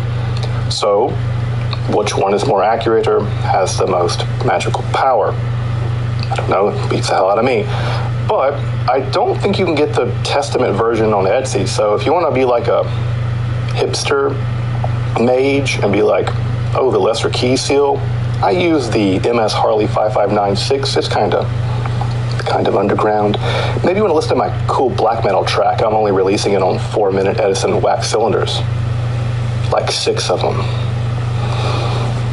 Well, whatever seal you want to use, Shlomo Melech, as we call him, gives the ring to the youth who, when the demon comes to suck his thumb, creepy, he casts the ring, Pokemon style, into his chest, immediately binding the demon. Dragged before Solomon, the demon, like the veritable parade of demons to come, is forced to reveal their name, their astrological location in the cosmos, their activities, because demons are usually up to no good, especially the specific harms they inflict upon mankind. Their genealogy, which I think is a really fascinating aspect of the demonological lore here. Beelzebul, for instance, is the last OG angel that fell to earth in the descent to earth by the original angels, while other ones like Asmodeus actually have angelic fathers but human mothers, kind of Nephilim style, along with their corresponding thwarting angel before being sentenced to various forms of hard labor in the construction of the temple. It's kind of like a demonic gulag over there. In fact, this whole demonological system has a D&D monster manual feel to it, to be honest. All they need is like an armor class and hit die, and we're ready to roll for initiative, folks. Though really, the Testament would actually benefit strongly for someone creating like a spreadsheet with all the charts of all the demons and their activity and their stats and their activities and their binding angels and their thecos. You'll have it all laid out, just an idea. If someone actually makes a Testament of Solomon spreadsheet with all the information we have about these demons, I'll link it in the description, just saying, make it a banger of one. In this case, though, the demon captured is Ornias. His name literally means vexing, who dwells in Aquarius and is a pedophile demon who strangles male Aquarians attracted to Virgo women, who can also appear variously as a winged being or a lion. That thumb thing is getting even weirder. Ornias is said to have descended from a fallen archangel and is thwarted by the archangel Uriel. As punishment for attacking this young boy or young man, Solomon sentences him to hard labor cutting stones for the production of the temple. Though Ornias, like many demons, is terrified of iron. This is something repeated in Michael Sellis's demonological manual, which you can check out in the card above. That's why you often see necromancers with swords. There's something terrifying about them, and we'll talk about that in Michael Sellis. Given this fear of iron, Ornias offers to give up his other fellow demons, kind of snitch. Undeterred, Solomon has Uriel summon sea monsters and cast the fate of Ornias on the ground. This section is as awesome as it is unclear, but now Solomon gets to have his cake and eat it too. Ornias is forced to labor until the completion of the temple, and he's forced to bring forth the prince of the demons, Beelzebul. Once the prince of the demons is bound, same throwing the ring into his chest business, the entire demonic retinue is brought before Solomon. Each one of them is bound and forced to reveal again their name, astrological information, their demonic shenanigans, before being sentenced to hard labor in the construction of the temple, everything from cutting stones to spinning rope to carrying water. Though it's always struck me that these menial tasks seem like a waste of demonic potential for them to do other stuff. Though this whole demons building the temple narrative should be contrasted, by the way, with another legendary cycle found in the Babylonian Talmud, where Solomon used various kinds of demons, specifically Asmodeus, to find a magical worm. Yep, a magical worm called the Shamir to help build the temple. You can learn more about that specific version of the narrative around the building of the temple using demons in my episode on the Lesser Key of Solomon in the card above. No doubt the most popular, is that the right word? Most popular grimoire or book of magic in the Solomonic cycle, especially in contemporary times. I mean, goetic demons are getting their own animes and movie deals, and I'm still looking to get coffee with Paimon's agent because I want to break into Hollywood. Hey, Paimon, if you're watching this, each demonic narrative is fascinating and serves to display the wide range of demonological lore accessible to the redactors of this text. We have the usual cast of characters such as Asmodeus and Beelzebul. The demoness Lilith makes an appearance, though she's actually known in this text as Obizut, which is interesting. Lesser known demons include a satyra-like character called Onosceles, the wind demon with the more Latinate name Lix Tatrax, a Pazuzu-like wind demon named Ephippus, a winged dragon, and the dread seahorse demon Kunupegos, along with the two-headed female lunar demoness called Enepsigos, along with a bunch of others. Further, the text has a Gnostic-ish Gnostic-like interlude where the 7 planets seem to be denoted as demonic rulers of this realm known as deception, strife, fate, distress, error, power, and the last one's called the worst. The worst. This very interestingly parallels on the origin of the world in the Nag Hammadi library, where death is produced by Yaldabaoth, the demiurge, and is set to control the 6th heaven. Their death, being androgyne, produces 7 sons and 7 daughters, and through incest, they go on to produce a host of many, many other beings. Those original 7 sons and daughters of death are very similar to the ones found in the Testament. Now, while the lists don't really overlap with the Testament, they only really share eris or strife. The Gnostic texts conclude by telling the reader that the demonic names and functions of all those various beings created through incest with the death kids can be found in a Book of Solomon. Now, I'm skeptical it's the Testament as we have it, but I do strongly suspect that this is a case of survival bias where many other Testament-like Solomonic literature existed. While not a strong match, it's still strikingly conspicuous nonetheless. Speaking of Nag Hammadi in Egypt, the text also contains a detailed list of 36 demons which correspond to the deacons of the zodiac.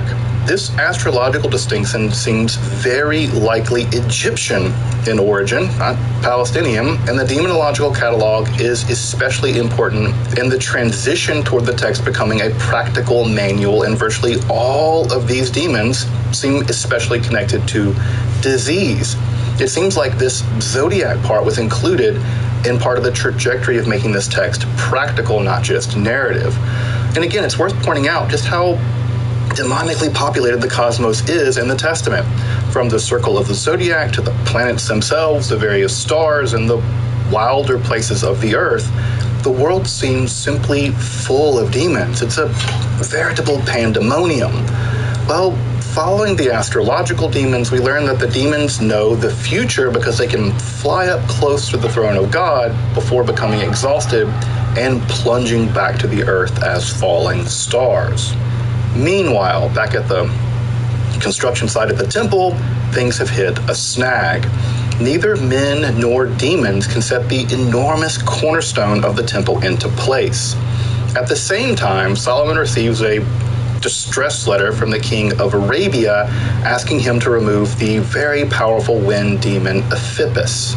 Solomon sends his envoy and they trap the demon Ephippus in a leather flask. Then the demon trapped now agrees to work with the demon of the Red Sea, Ebezet-the-Bu, to place the cornerstone of the temple. The cornerstone then placed, it appears that the demon of the Red Sea, who has also raised a gigantic pillar out of the Red Sea, is bound to hold it in the sky forever. This is probably the origins of the Milky Way, at least in the text. For what it's worth, by the way, Ebezet-the-Bu is the demon who the Egyptian magicians Janus and Jambres employed when they magically dueled with Moses and Aaron, who also hardened Pharaoh's heart, somehow getting God off the deal for that. And they went on to chase the Israelites with the Egyptian army until they were swallowed up by the Red Sea when it collapsed in on top of them, along with all those poor Egyptians. The Testament of Solomon ends with the downfall of Solomon. With the construction of the temple complete, Solomon can return to his true love, the gathering of wisdom. It's not, it's philandering. And in order to obtain some Shumanite booty, Solomon sacrifices 5 locusts to the pagan gods Raphan and Moloch. And the Spirit of God, it departs from him, and he places idols into the temple that he spent all that time with all those demons building. Solomon tells us how he's composed the testament for his fellow Israelites so that the demonological lore wouldn't be lost. In fact, later legends have the book being hidden by Hezekiah and surviving down to this day. Of course, the text itself, while fundamentally a book of pre-Talmudic Jewish demonology, is at this point thoroughly Christian.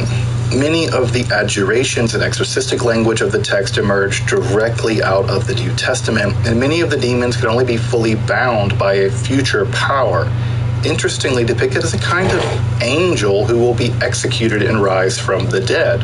this text kind of depicts Jesus as like a powerful angel. And some of the magical binding incantations seem to be taken directly from the mouth of the dying Jesus. One version of this is a incantation called Elohi, which is probably Jesus' last words. Thus, the text is also a kind of Christian prophetic wisdom, such that while Solomon can bind some of the demons some of the time, he eventually falls into a life of lust-driven idolatry. It would be Jesus who would fully bind all of the demons, defeat death itself, and remain divinely pure. Though, as I pointed out, the Testament of Solomon is a text somewhere between being a mere story of Solomon's adventures with the demons, D adventure, a demonological catalog, and a manual for demonological magic. Clearly, the text fires the imagination in all those directions, but it's certain the mere tales of Solomonic magic inspired more and more practically oriented magical texts to be produced, even internal to the Testament itself. Thus, in Recension C, the language has become much more imperative and hypothetical. It's much more of a straightforward manual of demonic magic. In fact, in the center of this recension, there is a detailed demonological list very much aimed at something like the practice of goetic magic, with over 50 different demons, their seals, and various skills. It's sort of like a proto-Goetia or a proto-Lesser Key of Solomon.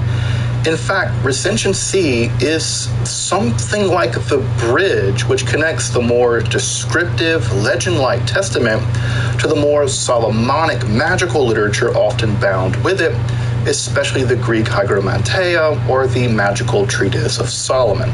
That text, in turn, will serve as the foundation as for all of Solomonic magical practice as it develops in Western Europe down to this day. Of course, I'll be coming back to the Hygromanteia or the magical treatise of Solomon in a future episode, so stay tuned for that one.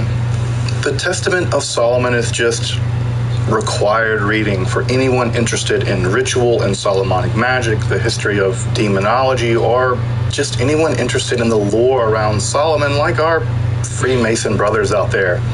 It's a fantastic piece of very ancient legend and magical practice, especially seeing how those legends and practices developed over the centuries and the millennia.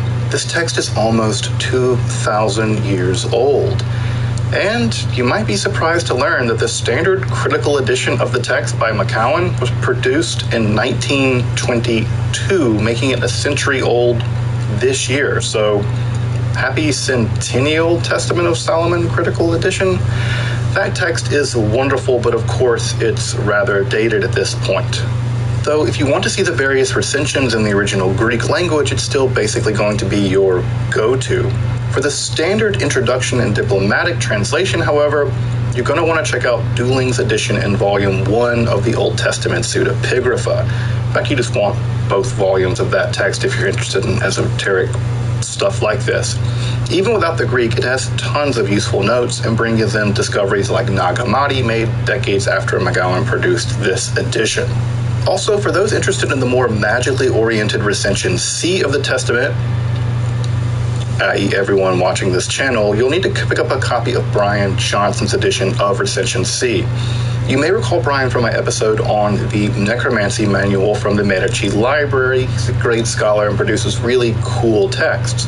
His edition is especially important for those interested in the very specific magical development of the Solomonic tradition.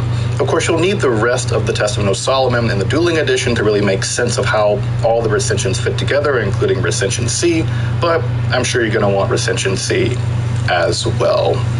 Don't worry, much more Solomonic material coming, so stay tuned.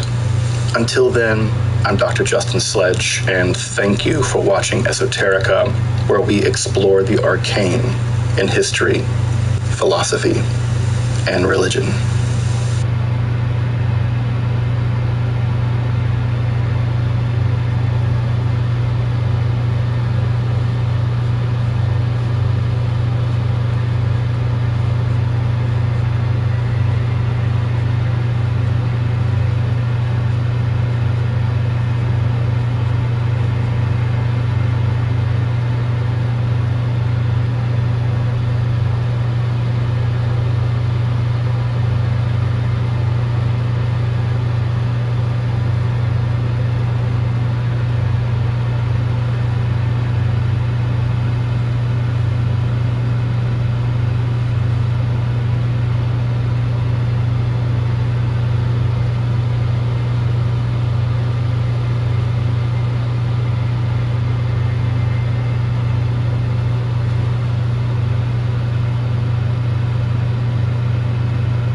For millennia now, the biblical king Solomon has been thought to have had magical control over both angels and demons.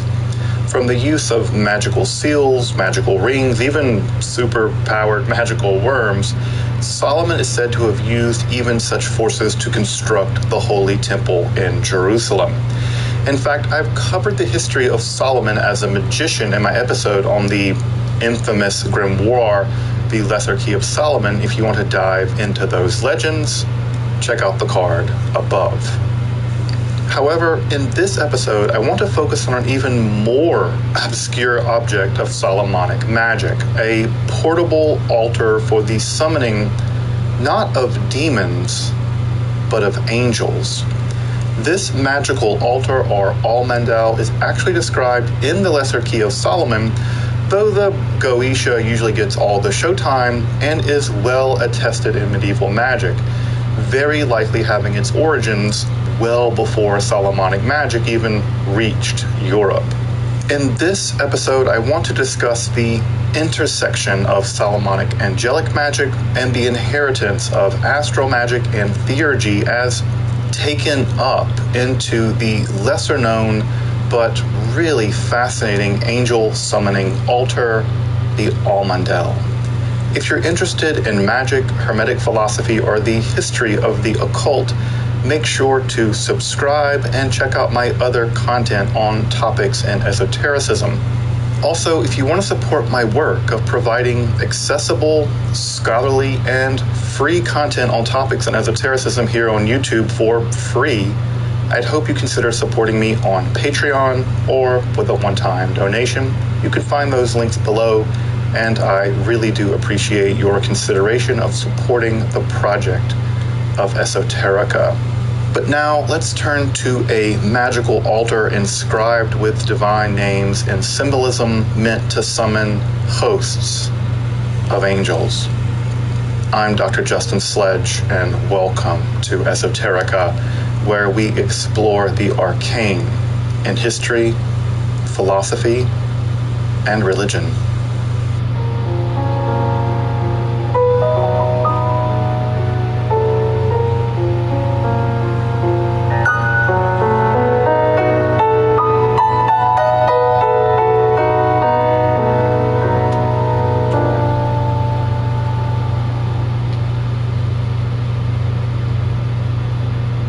Solomonic magic is a widely attested school of ritual conjuration, typically concerned with the summoning and binding of supernatural beings, often with a wide range of ceremonial furniture, invocations, and the use of divine names set into magical geometric shapes, typically circles and triangles, meant to protect the conjurer and trap the creature summoned, respectively. The most famous, or infamous, version of this magic is the genre of literature usually referred to as Clavicula Solomonis, or the Key of Solomon literature, very well attested early on in the scholastic period and continuing in popular practice and repression into the contemporary world of the occult. Of course, the most famous instance, at least in the Anglophone world, is the Lesser Key of Solomon, made famous in its employ by early 20th century occultists, folks like Aleister Crowley, but also because of the lurid demonic descriptions, the weird seals associated with these demons, and even its appearance in pop culture. Looking at you, Paimon, I'm still looking to get in touch with your agent. Of course, the exact origins of these texts is pretty mysterious, but there is substantial evidence of their very early entrance into Europe via Islamic and Jewish magical schools, but also via a 15th century Greek introduction into Italy, all of which likely reaches back to Greco-Egyptian magic of the late classical world, although the exact dots are hard to connect. Despite the popularity of the Clavicula Solomonis literature, other forms of magic attributed or associated with King Solomon are also known from the Middle Ages, and that's where the almandal fits in as much as it does. The Almandel, or Almandal, the spelling is widely defective. As you can hear, the word almost certainly comes directly from Arabic for the word for magic circle, though the origins of the term could be as distant as India. It's basically a small wax altar inscribed upon with various magical symbols and divine names, supported by 4 candlesticks, which is used to invoke various angels. The altar itself is described in about a dozen different manuscripts in Hebrew, Latin, and German respectively, with the earliest dating to the mid-15th century of the Common Era, though the magic described in those texts is significantly earlier. In fact, the text, or at least the name Almandal, is attested as early as William of Paris and Albertus Magnus, the teacher of Thomas Aquinas, and it continues to be known by occult luminaries such as Pico, Trithemius, Agrippa, and his student Johann Weyer, although it's worth pointing out that they keep the practice of the Almandal at arm's length as well. The manuscripts themselves differ considerably as to the composition, construction, and the use of the Almandal. The origins of the text may date back even as far to late classical theurgy, whereby divine beings were invoked and communed with as part of the spiritual exercises of late Neoplatonism. However, as you might imagine, Christianity and Islam as a supplanted paganism, these divine beings were increasingly transformed into both astral intelligences on the more philosophical side of things and angelic and demonic beings on the more religious side of things. Thus, the pagan theurgy of someone like Iamblichus is slowly transformed into the astral and angelical magical systems which were already developing along separate evolutionary paths. It seems that the earliest strata of the Almandal had the altar made of metal, thus likely linking it to the talismanic astral magic of the Islamic world, which was surrounded by 4 inscribed candles, which were purified. All of this was purified through exorcistic incantations and suffumigation, subjecting it to sacred smoke, after which spirits could be, summoned and controlled. This is usually the point of Solomonic magic. This metal version eventually gives way to an inscribed square wax altar, despite the name of the text literally meaning the circle, supported by various candlesticks. The inscriptions on the altar vary, but most often contain a pretty regular stock of divine names, usually Hebrew in various degrees of corruption, and classical occult symbols, especially pentacles. Oddly enough, the Hebrew version of the Greek word tetragrammaton, spelled out in Hebrew letters, tetragrammaton, rather than having the 4-letter Hebrew name for God, Yod-He, Vov-He, for whatever reason in the Hebrew version. It's a bit of a strange anomaly. Further, the altar has holes drilled in it by which incense, specifically mastic, could waft through as part of the angelic invocation. However, the more substantial manner in which these texts differ from one another is the varying degree to which astrology plays a central role in both the construction of the Almandal, but more importantly, the angelic hierarchy it's meant to summon. For instance, in the more famous English version, there's only a relatively small astrological adjunct, with the angels invoked limited to the 4 cardinal directions, or chora, or altitudes, as the text refers to it. Of course, the color of the altar and the candles varies with the target chora or altitude, but otherwise the text isn't deeply astrological in character. This can be really contrasted with other, especially continental manuscripts, that have a full range of angelic or astral beings linked to a complex understanding of the zodiac, with the number and range of the spirits greatly expanded, from 4 groups of angels to 12 in those texts. Another significant difference in the textual traditions, especially in the insular versus the continental traditions, is the presence of a crystal stone in the English manuscript tradition.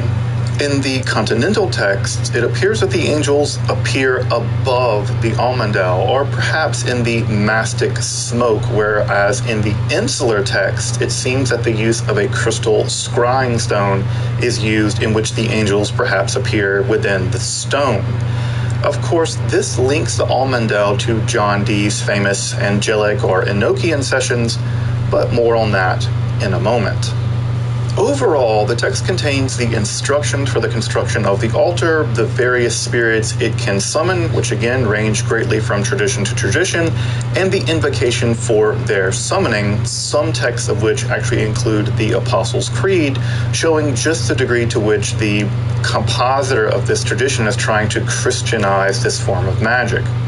The details vary from text to text. For instance, some manuscripts indicate that by dressing in matching colors as the wax of the almondel, this can ensure the appearance of the spirits. And if they're just not being punctual, you call them and they're not picking up, you can inscribe their names or symbols on the wax of the candles, thus forcing them to appear before the flames erase their signs. There's just something about threatening a tardy angel with burning that I find wonderfully cheeky. The point of summoning the angels also involves more straightforward magical desires or general interrogation of angels. You just ask them some questions, to actually forming bonds of friendship with these angelic beings, thus elevating one's soul towards the divine. In the more zodiacal versions, the various altitudes of the angels indeed reach ever upwards toward the divine as well, perhaps again concealing the Neoplatonic idea of a theurgy which elevates one's soul, still encoded as astral magic. Of course, that the text deals with angels and not demons didn't exactly earn it high praise from its detractors. William of Paris argued that people who think that simple geometric angles have the power to bind spirits are basically idiotic and perhaps even idolaters, and Albertus Magnus held that the astrological element of the text was simply a cover for what it actually was. It was just astral necromancy. It summoned demons no matter what they called themselves or what the magus thought they were. Of course, Agrippa, in his later 3 books of occult philosophy, would hold that certain angles did, in fact, have mystical power, and he mentions the almondel specifically and the pentacle in this respect. If you're interested in the occult power of mathematics and geometry in Agrippa's thinking, make sure to check out my episode on that topic in the card above. Of course, without a doubt, the most famous uptake of the practice of the almondel would be the scrying sessions of Dr. John Dee and Edward Kelly. As you probably know, the earliest of the so-called Enochian sessions were concerned with the angels revealing a range of ritual furniture, including a series of wax seals, which were inscribed upon with a incredibly complex divine name. Here, 2 different strains of magical practice come together. Both the almondel and the sworn book of Honorius come together as part of a complex substratum of Enochian magic more generally, which is of course still practiced to this day. In fact, in an English manuscript of both the sworn book and the almondel, there is a shared list of angels of the zodiac, or the princes of the 12 altitudes. Of course, Dee, via his medium Kelly, would also use a crystal stone atop his wax seal of God, just as described in the insular almondel texts. In fact, the language of the first Enochian key seems to actually echo the language of the invocation found in the almondel literature, thus making the almondel a direct influence on one of the most profoundly enduring and mysterious schools of Western magic. This small text of ritual magic, only covering about 10 manuscript folios, typically philosophically reaches back to the late classical world. It employs the magical theories of the Islamic period and went on to endure through the scholastic Middle Ages and would eventually influence John Dee's Enochian sessions, and has actually experienced renewed interest among contemporary occult practitioners, with ritual almondel altars available for purchase online. While not as famous as the Goetia or the Abramelin ritual, the almondel represents a fascinating form of magical practice, well, though variably attested in the Solomonic magical tradition. The best critical edition is by Veronese. This is primarily of the Latin manuscript family, which seems to be the oldest extant, and this edition is in French. Guerre also has a really important paper on the almondel, though you'll have to read it in Italian. The best introduction to the text in English is Brimmer and Vinstra's The Metamorphosis of Magic from Late Antiquity to the Early Modern Period, which also includes an English version of the Almandel as well. Another version, of course, can be found in the Peterson edition of the Lesser Key of Solomon and on his magnificent website, The Esoteric Grotto, which contains further images as well. I'll also include some links to the manuscripts of the Almandel in the description below. Again, this is a brief but fascinating aspect of the history, influence, and contemporary practice of Solomonic demonic, but also angelic conjuration. Make sure to subscribe, check out my other content on topics and esotericism, and again, if you like this kind of stuff, consider supporting my work by looking up my Patreon or considering a one-time donation. You can find those links below. Until next time, I'm Dr. Justin Sledge, and thanks for watching Esoterica, where we explore the arcane in history, philosophy, and religion.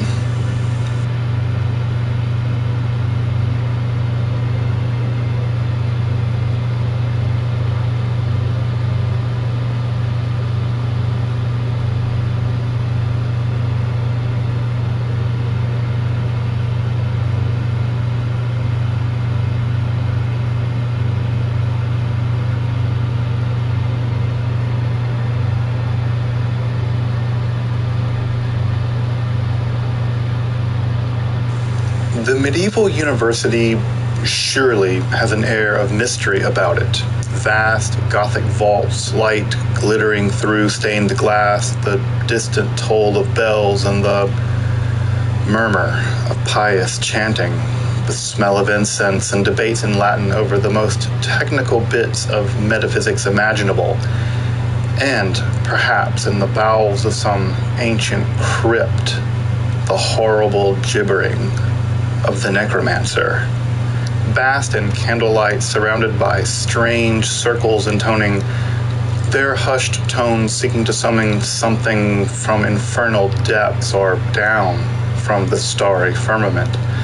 From Solomon's The Mystical School of Black Magic, attended by none less than Dracula, to Hogwarts with its Quidditch tournaments, magic and the occult have long been linked with the upper air of the university.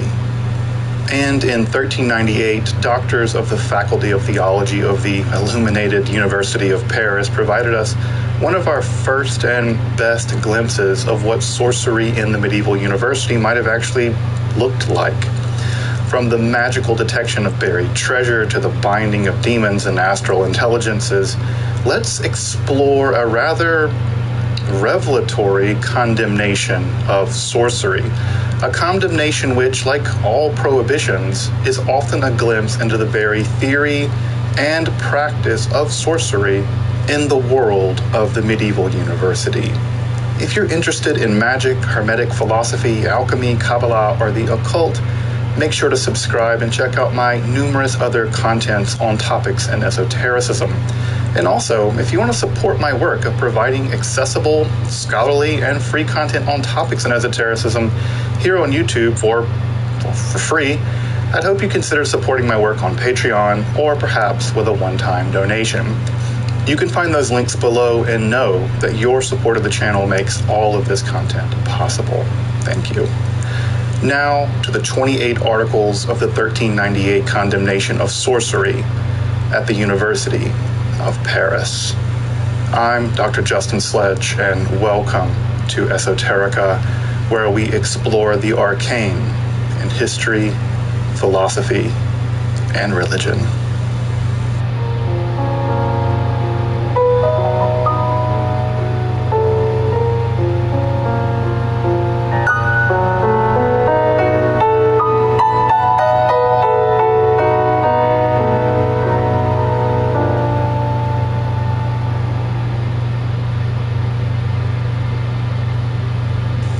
As I've pointed out in several other episodes, especially in regards to religious scripture, prohibitions are often a window onto perceived and actual practice. Thus, when a negative law, thou shalt not, is pronounced, we have some reasonable expectation that just such a behavior was, to some degree at least, performed. We don't tend to ban what people aren't doing. Thus, a prohibition or a series of prohibitions can give a sense of both what the author feared was going on and, to some degree of probability, what was actually going on. Of course, there are exceptions to this line of thinking, but it remains a useful tool, a heuristic, when carefully applied. Thus, the 1398 condemnation of sorcery in 28 articles by the doctors of the Faculty of Theology at the University of Paris may very well give us a window onto some of the earliest layers of learned university-level necromancy in the medieval period. But before we get to those condemnations and medieval necromancy more generally, we need some historical context. The University of Paris, famed for its Faculty of Theology, I mean famed like Thomas Aquinas talk here famous, can be counted as the second oldest such institution in Europe after the Faculty of Law in Bologna. It grew out of the local cathedral school, just a little cathedral called Notre Dame, especially as the needs for low-ranking priests and civil functionaries became more and more important as the city of Paris grew in the High Middle Ages. In fact, that's a key point in all of this. Who is attending this school exactly? Well, it's important to realize that the medieval priesthood was a much more complex, layered affair during the Middle Ages, with many younger students belonging only to the lower orders, often just for employment through the church or to gain a basic education to allow them to work for the secular civil authorities. Of course, you don't very well need to be ordained to the degree to be able to administer the daily mass in order to deal with building permits or negotiate guild applications. In fact, you can still hear the linguistic fossils of this transition in the relationship between the words cleric and the word clerk, one being a religious officiant and the other being a kind of secular bureaucrat. Further still, many of these younger men, often just boys, also happily joined these lower orders to gain access to ecclesiastical protection over and against secular laws. Yeah. Being tonsured, the weird haircut where they shave the top of your head, actually gave these students a wide degree of latitude in terms of less than savory behavior. And yes, some of these basically unsupervised students were as young as 13, and they ran positively buck wild while at the university, in all more or less under ecclesiastical protection. They had the medieval equivalent of diplomatic immunity given their understudy as priests, so much so that some young people just paid barbers to give them the tonsure so they could enjoy the same protections, without actually having to be enrolled and be a priest. That's a lot of hard work. Now, we normally have the stereotype of the medieval student as pious altar boys, furiously learning the ins and outs of theological and otherwise obscure metaphysical scholasticism, like angels dancing on the head of a pen. Speaking of which, they kind of figured out how many angels can dance on a head of a pen. Turns out it's a maximum number of 8.6766 times 10 to the 49th angels at a critical angel mass of 3.8807 times 10 to the negative 34 kilograms, though no actual scholastic ever worried about this at all, not even Duns Scotus of all people. Turns out that was just later Protestants making fun of them. That's a weird kind of joke. That's my kind of humor, actually. Angels dancing on pens aside, medieval students were notoriously out of control, and the University of Paris was really emblematic of this. There were full-blown riots, like the riot of 1200 around the same time as the incorporation of the university itself, which led to several deaths. The 1229 student strike that actually started at a local tavern because they were all drinking, drunk, before leading to a university-wide strike that led all over France. There were the rent strikes that were part of the larger town and gown tensions that were found all through Europe where there were universities. Dozens of such violent student uprisings occurred through history, in fact culminating in the May Days of 1968, which were basically a social revolution and led to the breaking up of the University of Paris itself. The students at the University of Paris basically have 800 years of serious shenanigans. As you might imagine from this, students were as much given to drinking, brawling, gambling, and illicit sex as they were to Latin grammar, philosophy, theology, and rhetoric. Come to think of it, that doesn't actually sound so unusual, even now. Oh yeah, graduate school. Nostalgia aside, one of the best places to get a sense of this combination of academic rigor and student libertinage is in the wonderful poems of the Gauliards. These verses were produced in the High Middle Ages in the student milieus of France primarily, and contain poems detailing their libertine passions, their criticism of the church bureaucracy, and especially its hypocrisy, even outright mockery of ecclesiastical ritual life. While the exact origins of the term Gauliard aren't clear, it may come from the Latin word gula, which means gluttony, or even a slur against Abelard by Bernard of Clairvaux as being akin to Goliath, or the biblical giant Goliath. This substantial body of Latin verse gives us a glimpse into the, let's call it, the complex piety of the university world of the Middle Ages. In fact, you're very likely to have heard one of their poems set to music. One of the Gauliard collections is the Carmina Burana, which was set to music in the mid-30s by Karl Orff. If you've ever heard anyone try to make something sound epic or whatever, they've probably set the Gauliard poem O Fortuna in the Orff version. You've probably heard it. Though I would like to say that if you want to read some of this transgressive Latin verse, especially if you didn't know that there was such a thing, you should absolutely check them out. The Gauliards are amazing. I'll include some links below if you want to check them out, because of course you do. Now, the students weren't the only raucous members of the University of Paris. Some members of the faculty also proved rather subversive, though less with the drinking, gambling, and brawling, and more with the radical Averroism and, well, you probably guessed it, astral magic and necromancy.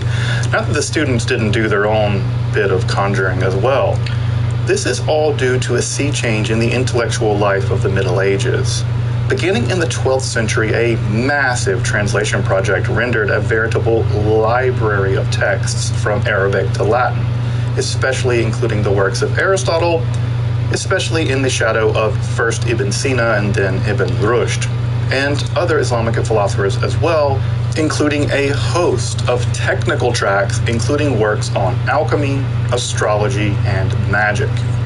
Yep, magic. Again, you have to think of magic as a kind of techne, a kind of technology, from the astral magic of texts like the Picatrix, the spiritual creature manipulation of the magical school broadly known as the Solomonic, or the direct apprehension attained by magical images within the Ars Notoria tradition. Just note how academic that last one is. It's literally about how to magically learn the liberal arts rapidly through staring at magical signs. What other form of magic did you expect to come into existence in a university environment? Who the hell wants to study? Both the new philosophy, especially the introduction of the Aristotelian physics, and new magical practices proved deeply controversial. So controversial that repeatedly through the 13th century, the bishops and the archbishops and the cardinals and the popes of Paris sought and achieved over a dozen condemnations of the ideas taught by the very faculty of theology. This culminated, of course, in the infamous 1277 condemnation, where 219 doctrines taught in the faculty of theology were condemned as either heretical or blasphemous, or both. Most of these dealt with Aristotle's physical theories, such as the eternality of the cosmos, or the avaristic uptake of Aristotle's ideas, such as God's sole knowledge of universals, or the unicity of all human souls. In fact, they're all just one soul. Specifically, Sigurd of Brabant and Boethius of Dacia were targeted through these condemnations, though Sigurd does eventually end up in Dante's Paradiso. Ironic that last bit. Even Thomas Aquinas was in their sights. Thomas Aquinas. What I want to point to here is the theological and philosophical daring on the part of the faculty, including a willingness to explore such ideas well beyond orthodoxy, if such a clear sense of orthodoxy even existed. Now, the 1277 condemnation of the so-called dual truth theory that came about are all fascinating, but topics for another day ultimately. But also included in this list of condemnations in 1277 is a small amount of condemnations of magic and sorcery, and that's an important link in the interesting, fascinating chain of the transmission of European magical theory and practice. Very early on in the translation projects of the 12th century, we know basically very few works of magic by name, though a few such titles and practices do begin to appear in the early 14th century text, the Practica Officii Inquisitis Heretici Privitatis of Bernard Guy, of Persecuting the Cathars fame. Here we see a real enumeration of such texts in the Directorium Inquisitorum of Nicholas Emmerich later in the same century. In fact, Emmerich has been called a connoisseur of books of necromancy, #life goals, thus showing that such texts were widely accessible to the leading theologians and faculty of the 14th century. Though William of Auvergne reports seeing such texts as a student as early as the 13th century. Now, to just what a degree isn't known, but it appears that such texts were certainly available in Paris by the 13th and early 14th centuries at the latest, and were very likely imbibed by both students and faculty alike.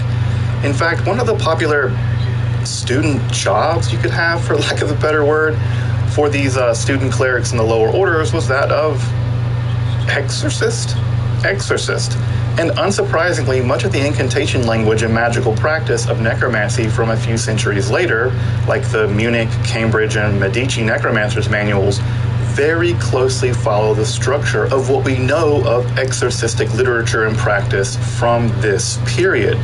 It seems that just as theological and philosophical innovation sprang from the importation of Greco-Islamicate philosophy into the University of Paris, so too will magical theory and practice follow a similar track, thus establishing the nucleus of what scholars now call the clerical necromantic underground. In fact, such a pattern is becoming detectable in the condemnation of sorcery published by the theology faculty on September 19th, 1398. The text of the condemnation begins with one of our earliest depictions of the practice of necromancy or black magic, and much of it sounds familiar. I say early here in the European context. With great circles inscribed with strange names, the smoke of incense and inscribed elevated discs, candles, pots, bottles, and a drawn sword, the necromancer and his assistants, representing the four corners of the cosmos, they summon a host of spirits to learn all manner of secret and occult things, bind them to their service, and of course, we get a mention of using magic to find buried treasure. Probably, no, certainly my favorite form of magic. Probably meaning to cast a pretty wide net here in the introduction of the text, it then condemns such practices as superstitious, a far more damning term then than now, and then condemns them as outright blasphemous, simply idolatry. Further noting that such, quote, nefarious, pestiferious, and monstrous abominations of false insanities with its heresies has appeared more than usual in our times, end quote. The text goes on to condemn 28 various beliefs and practices associated with a wide range of medieval sorcery contemporary to the text. What I propose to do now is actually just read you all 28 articles along with a bit of my own commentary here and there on some of them to get a better grasp of the magical theory and practice of magic in the Middle Ages. For the Latin edition of the text, I'll be referring to the reproduction of the 1398 condemnation found in Jean Bodin's 1587 de la Démonomanie. So, let's open a window onto the practice of medieval university necromancy by turning to the condemnation of 1398. Determination made by the Faculty of Theology at Paris in the year of our Lord, 1398, regarding certain newly arisen superstitions. The first article is this: that to seek intimacy, friendship, and help from demons by means of magical arts, harmful magical acts, and forbidden invocations is not idolatry. This is an error, because the demon is judged to be an undaunted and implacable adversary of God and man. He is incapable of ever receiving any truly divine honor or dominion by participation or by suitability like other rational creatures that have not been condemned. Nor is God adorned in these demons as a sign instituted at his pleasure, such as images and shrines. The second article, that to give or to offer or to promise demons any sort of things that they fulfilled the desire of man, even to bear something valued by them in their honor, is not idolatry. This is an error. The third article, to enter an implicit or explicit pact with demons is neither idolatry nor a species of idolatry or apostasy. This is an error. And by implicit pact we mean every superstitious ritual, the effects of which cannot be reasonably traced to either God or nature. The fourth, that it is not idolatrous to use magical arts to try to enclose, to force, to restrain demons in stones, rings, or images consecrated, better execrated to their names, or even to make these objects come to life by demonic power. This is an error. The fifth, that it is allowed to use magical arts or other kinds of superstition prohibited by God and the Church for any good moral purpose. This is an error because according to the apostle, evil cannot be done that good may result from it. The sixth, that it is allowed and even permitted to repel maleficia or sorcery by other maleficia. This is an error. The seventh, that someone can dispense with something in a particular situation in order to use such arts illicitly. This is an error.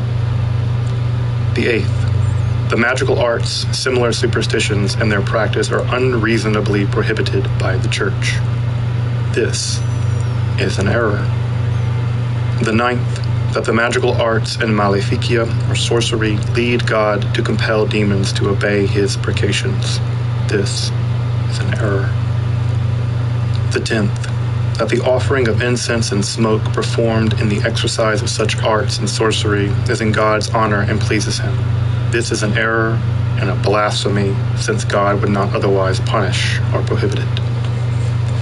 The 11th, that to use such and do so is not to sacrifice or to make immolations to demons, and therefore is not damnable idolatry. This is an error. The 12th, that sacred words and certain kinds of devout prayers and fasts and cleansings and bodily self-renewal and boys and the celebration of Mass and other types of good works which are all performed in order to do these arts, that these good works somehow exculpate the evil in the arts and do not, rather, indict it. This is an error, for by means of such sacred acts an attempt is made to sacrifice something, even God himself in the Eucharist, to demons. The demon makes these sacrifices either because he wishes to be honored like the Most High, or because he wishes to conceal his frauds or to trap the simple-minded more easily and destroy them more damnably. The 13th, that by such arts the holy prophets and other saints had the power of their prophecies and performed miracles or expelled demons. This is an error and blasphemy. The 14th, that God by himself with no intermediary or with the good angels revealed such maleficia to holy persons. This is an error and blasphemy. The 15th, that such arts can force the free will of a person to bend to the will or desires of another person.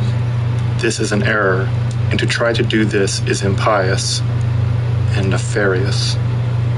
The 16th, that for that reason the aforesaid arts are good and from God, and that it is permissible to practice them. For though their observance sometimes or often come about that which the observers seek or say, because good sometimes come from them, this is an error.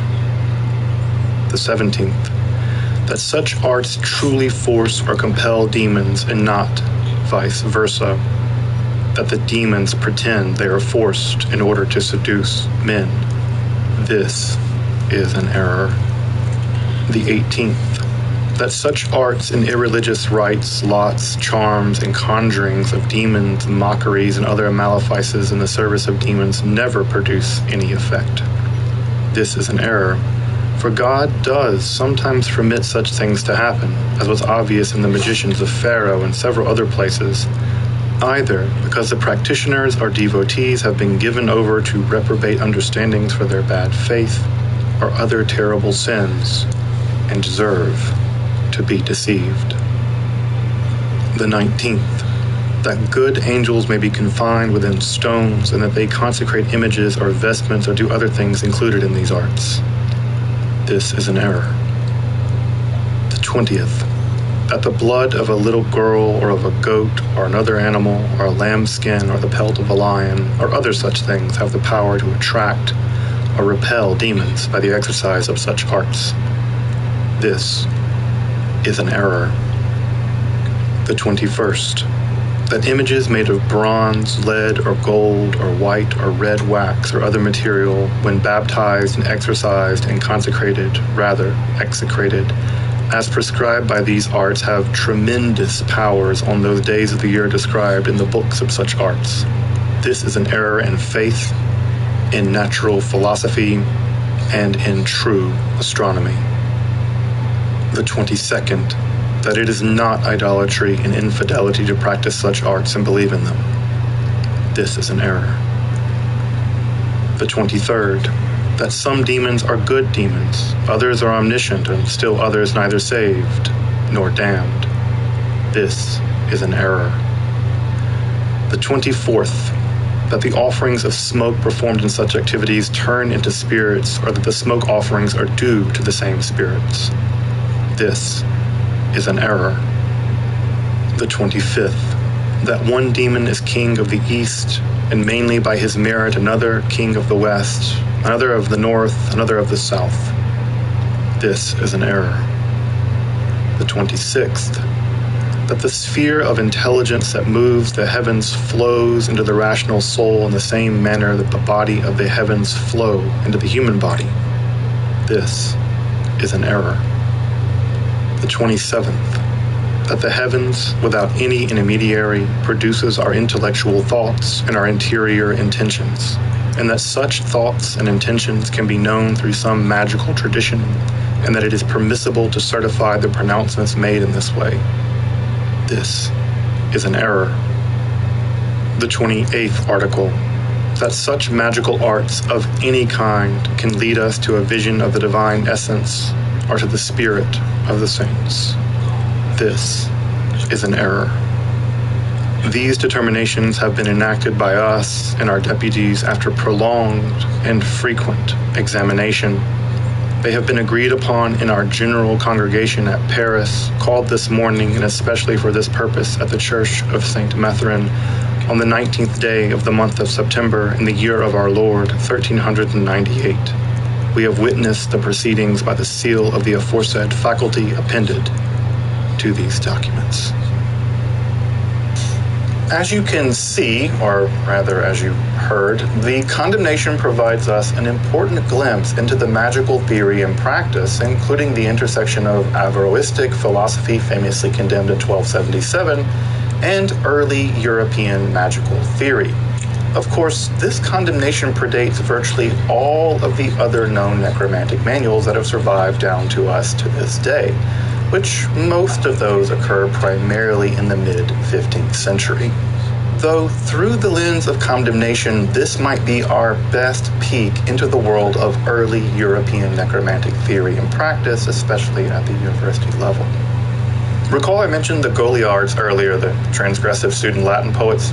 You can find two nice collections in Witcher's Goliard's Poets and Sadel's collection, Vagabond Verse, both of which contain the original Latin along with really, really beautiful verse translations. The 1398 condemnation itself is reprinted in the Coors and Peters Witchcraft in Europe collection, with a slightly briefer version in the Levac Witchcraft sourcebook. Of course, the most accessible discussion on magic in the Middle Ages is by Kiekefer, which recently appeared in an expanded 3rd edition. Now you gotta go buy an expanded 3rd edition. Fun. Again, make sure to subscribe, check out my other content, and consider supporting my work of making scholarly and free content on topics in esotericism like this on YouTube for free by taking a look at my Patreon. Consider supporting me there, or perhaps with a one-time donation. Again, you can find all those links below. Until next time, I'm Dr. Justin Sledge, and thank you for watching Esoterica, where we explore the arcane in history, philosophy, and religion.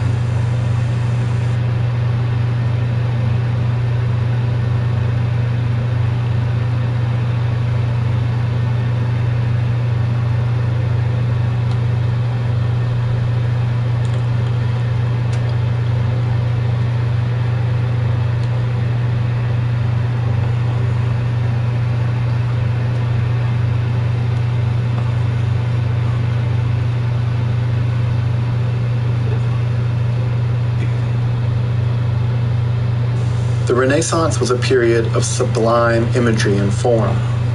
Mathematics was combined with artistic power to produce some of the most enduring artworks in human history. Perhaps this is most symbolically on display in a drawing made by Leonardo da Vinci in 1490. Here, da Vinci juxtaposes the dimensions of the human body with those described by Vitruvius in Book 3 of his famous text, De Architectura. Square and circle combine in a wonderful harmony in this image. But there is also here a nod to both empiricism and rationalism. While the text above and below the drawings is taken from Vitruvius, the actual proportions of the man seen here are taken from empirical studies done by da Vinci. They represent averages taken of the bodies of actual Milanese models. Here, the ideal and the real meet in a beautiful harmonic, with just a touch of the surreal. You'll note the text of Vitruvius flows backwards across the page, using da Vinci's famous mirror writing style. In some sense, it's no wonder that this image is taken to be symbolic of the Renaissance itself. I would, however, point to a slightly different image which reveals another aspect of the Renaissance. Here we have a woodcut, and admittedly, it's much less elegant. You'll note the tuft of hairs throwing the symmetry off. But this image opens the window onto a more arcane side of the Renaissance. Here, the symmetries are set onto a pinnacle with circles and lines interacting. But unlike the Vitruvian man, this golem is bounded by the horizon of heaven itself. Notice the astrological glyphs of the wandering stars and the symbol of the sun and the moon at the navel and the phallus. In this image, the human form is not bounded by geometric relations alone, but is connected with the heavens themselves. Here, the macrocosm of the universe is represented in the microcosm of the human being, in which the human being is the nexus between the base material world and the world of the celestial and the supercelestial. As you may know, this image is taken from the 27th chapter of the second book of the 1533 tome De Occulta Philosophia Libri Tres, known in English as the Three Books of Occult Philosophy by Cornelius Agrippa, perhaps the most widely known and enduring tome on the topic. In this episode, we're going to introduce and explore this monumental work of Renaissance Hermetic philosophy, Kabbalah, and magic. I'm Dr. Justin Sledge, and welcome to Esoterica, where we explore the arcane side of history, philosophy, and religion.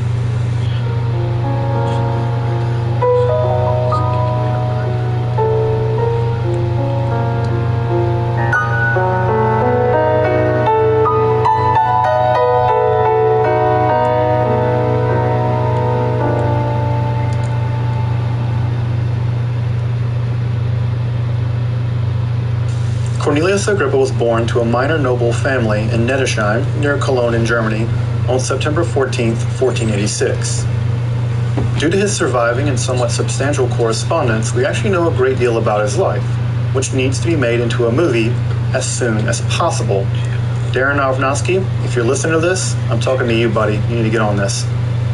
He learned about natural magic in the works of Albertus Magnus in Germany and went on to found secret magical societies when he studied in Paris. He worked as a guerrilla mercenary in Spain and served the Holy Roman Emperor as both soldier and secret agent. Agrippa publicly lectured on the works of Lull, the Kabbalistic ideas of Johannes Reuchlin, and the Corpus Hermeticum, which earned him the more or less constant ire of the religious authorities. He acted as defense attorney for an accused witch and succeeded in saving her life, and as a doctor to victims of the plague when other doctors simply fled. And of course, when they returned, he earned their ire as well. His works run the gamut from proto-feminism to intense skepticism to radically and intensely theological tracts. And of course, to his massive tome on occult philosophy, which is the subject of this episode. The impression that one gets is a person of a voracious intellect, a person deeply concerned with the fundamental truths of philosophy and theology, along with an absolutely acerbic wit and a kind of restless world weariness that a life of soldiering, both militarily and intellectually, would no doubt leave in its wake. The end of Agrippa's life is a bit of a mystery. Sadly, it does not appear that it ended well for Agrippa. Having only recently been released from prison, it seems that he dies in southeastern France in 1535. Legend has it that upon his death, Agrippa's black dog threw himself into the river. More on that black dog in a bit. Like his life, any attempt to summarize his profoundly complicated theological and philosophical beliefs will almost certainly fail.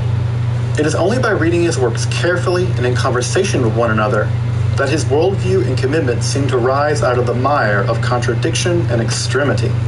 The two core works that concern us here are also probably his most famous. The first is his 1526 or 7 text De Incertitudine on radical skepticism. We're going to translate it here as On the Uncertainty. The other is his De Occulta Philosophia Libri Tres, or On the Occult Philosophy in 3 books, which was written and published over the course of over 2 decades, from roughly 1510 to its final publication in 1533. Just how these works interact with one another is incredibly complicated, but let's start our discussion by taking a look at the 3 books of occult philosophy, or the DOP. Agrippa likely became interested in occult philosophy while studying at Cologne. Here, the works of Albertus Magnus, the great champion of natural magic, were set into conversation with the more scholastic position set forward by people like Thomas Aquinas or Duns Scotus. By about 1510, he had expanded his studies to include a wide range of Hermetic and Kabbalistic works, including the Corpus Hermeticum in the Ficino translation and the Christian Kabbalah as articulated by Johannes Reuchlin. It was in the late winter, early spring of 1510 that Cornelius Agrippa met with the abbot of Sponheim, Trithemius, a famed magus, and they began their famous discussions on the reformation of magic. After a few days of what must have been very intense conversations, Agrippa seems to have set before him the task of reforming all of magic itself. And by April of that year, he seems to have produced what was an early draft of the 3 books of occult philosophy. What's incredible is that this early draft, often called the juvenile draft, actually still survives at the University Library at Würzburg as MCHQ 50. Sadly, at least by the autumn of 2020, it doesn't appear to have been digitized, but I imagine they will get to it eventually. The juvenile draft, as it's called, was greeted enthusiastically, although a bit guardedly, by the abbot of Sponheim. Trithemius urged the young Agrippa to further systematize and develop his ideas, and we know that Agrippa circulated this text in manuscript, greatly improving upon it as his knowledge of occult and hermetic ideas grew over the next 2 decades. And it was during this intervening period that Agrippa would write his other major work in the summer of 1526, the De Incertitudine, often translated as On the Uncertainty and the Vanity of the Arts and the Sciences. This work viciously attacks every pretended domain of human knowledge and wisdom, showing them to be full of empty posturing and arrogant assumptions unbacked by logic or theological expertise. In this popular and incredibly controversial work, Agrippa attacks every level of human knowledge, from social mores to philosophical ideas to religious institutions, practices, and rituals. He even attacks the various crafts such as medicine or geometry. Virtually everything is in Agrippa's sights in this text. The table of contents reads like a register of everything human beings pretend to know. And what's interesting is this also includes the various domains of occult philosophy. And what's conspicuously included, at least for our interests, are his attacks on occult philosophy itself, including magic, Kabbalah, and alchemy. Of course, none of this would be very strange if Agrippa simply had published the Incarnatudine and stopped there.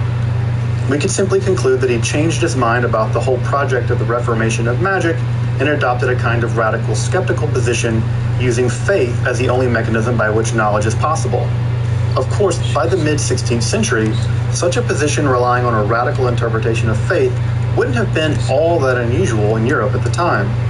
The problem is that Agrippa not only publishes the De Incarnatudine, which he seems to repudiate the possibility of any occult philosophy, is that he goes on in 1531 and 1533, respectively, to publish his grand analysis of occult philosophy. The problem, for scholars at least, is to understand just how the radical skepticism of the De Incarnatudine relates to his very grand vision of occult knowledge found in the 1533 text on occult philosophy. How does one square the deep skepticism of the earlier period with the Hermetic idealism of the later?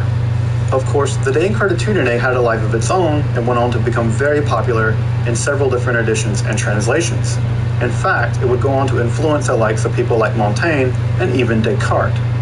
But to understand just what Agrippa means by the radical skepticism of the occult arts found in the earlier text with the Hermetic idealism of the later, we now need to turn to an in-depth analysis of the DOP itself. The circa 1510 juvenile draft of the occult philosophy can be basically understood as a kind of synthetic digest of the ideas of Marsilio Ficino, of Pico, and of the Kabbalistic ideas found in Reuchlin. Here, the Magus harnesses the power of the animus mundi, or the world spirit, through a very complicated process of occult sympathies. By harnessing the power of these occult correspondences, the Magus is able to climb from the natural world into the celestial mathematical realm, and then into the world of the divine itself. Here, in the supercelestial realm, the mind/soul of the Magus is hermetically perfected. In the 1510 juvenile draft, we see all the elements of a profound and highly developed Hermetic philosophy, with the Neoplatonic idea of procession and return, combined with a theory of cosmic sympathy in which the natural and astrological worlds are united through common sympathetic bonds. And this is all combined with a relatively sophisticated admixture of speculative Kabbalah, which, when taken together, is meant to be a radical, magical reformation of both wisdom and the Magus themselves. Though, even Trithemius noticed that Agrippa had produced a kind of very roughly stitched together quilt, and urged him to further refine and develop his ideas. By the publication of the complete 3 books of occult philosophy, Agrippa had done just that. In the intervening years between 1510 and the 1530s, Agrippa dramatically expanded both his Hermetic and Kabbalistic horizons. In the mature version of the 3 books, the readers provided a systematic account of Agrippa's theory of a magia reformata, or reformed magic.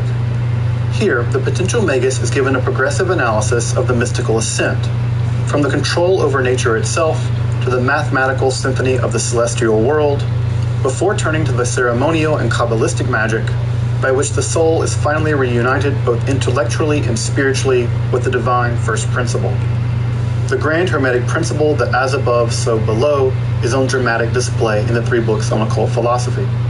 Here, the 3 tiers of the soul or intellect are matched to the 3 tiers of reality itself. The first book of occult philosophy defines magic as a kind of divine science or sublime philosophy, which is exhaustive of all natural, mathematical/celestial, and divine knowledge. From this definition, Agrippa then proceeds to describe the structure of the natural world, including its various occult interrelations. The mature version of the occult philosophy describes the natural world as a kind of receptacle for the animus mundi, or the world spirit, as it flows down from the divine and celestial worlds. The task of the Magus, according to Agrippa, is to reascend this ladder from the natural world to the celestial world and then back into the realm of the divine. And this process can only be achieved by a kind of primordial magic, which harkens back to the ideas of the ancients. Though, as should be pointed out, this can also only be done through the gospel truth of Christianity, although, admittedly, a quite hermetic Christianity. We should never forget that Cornelius Agrippa himself was an intensely pious Christian, and that the 3 books of occult philosophy are expressions of that intense piety. And outside of that context, I think they actually make very little sense. In the second book of occult philosophy, Agrippa tackles the celestial world, and thereby astrology. Despite both his own and Pico's vehement critique of astrology, Agrippa seeks to show how the structure of the heavens, both reflects and expresses the world spirit, along with housing a wide variety of other spirits, some good, some evil. Indeed, the very occult qualities of the natural world radiate down from the celestial world itself. Thus, it's imperative that even the natural philosopher must have a grasp of the celestial world, thus implying that natural magic without celestial magic simply is incapable of understanding the occult qualities found in the natural world. Here, Agrippa is attempting to show that a mere natural magic cannot be exhaustive of magic in itself. The occult properties found in the natural world themselves have their origins in the celestial world. Therefore, an understanding of celestial magic becomes imperative even for the natural magician. This is also where Agrippa's work becomes its most technical. Here we find the signs and seals of the various planets, but also the mathematical logic behind the construction of complex talismans which trap astral forces. It is this section which most resembles something like a textbook of astral magic, but also a textbook for astral necromancy. Here, Agrippa pushes much further beyond Ficino's analysis of talismanic magic by revealing exact sigils in the various spirits of the astrological deacons. Agrippa's analysis here sits very closely to medieval astral necromancy as that found in Michael Scott or Cecco d'Ascoli, and his critics certainly took note of it.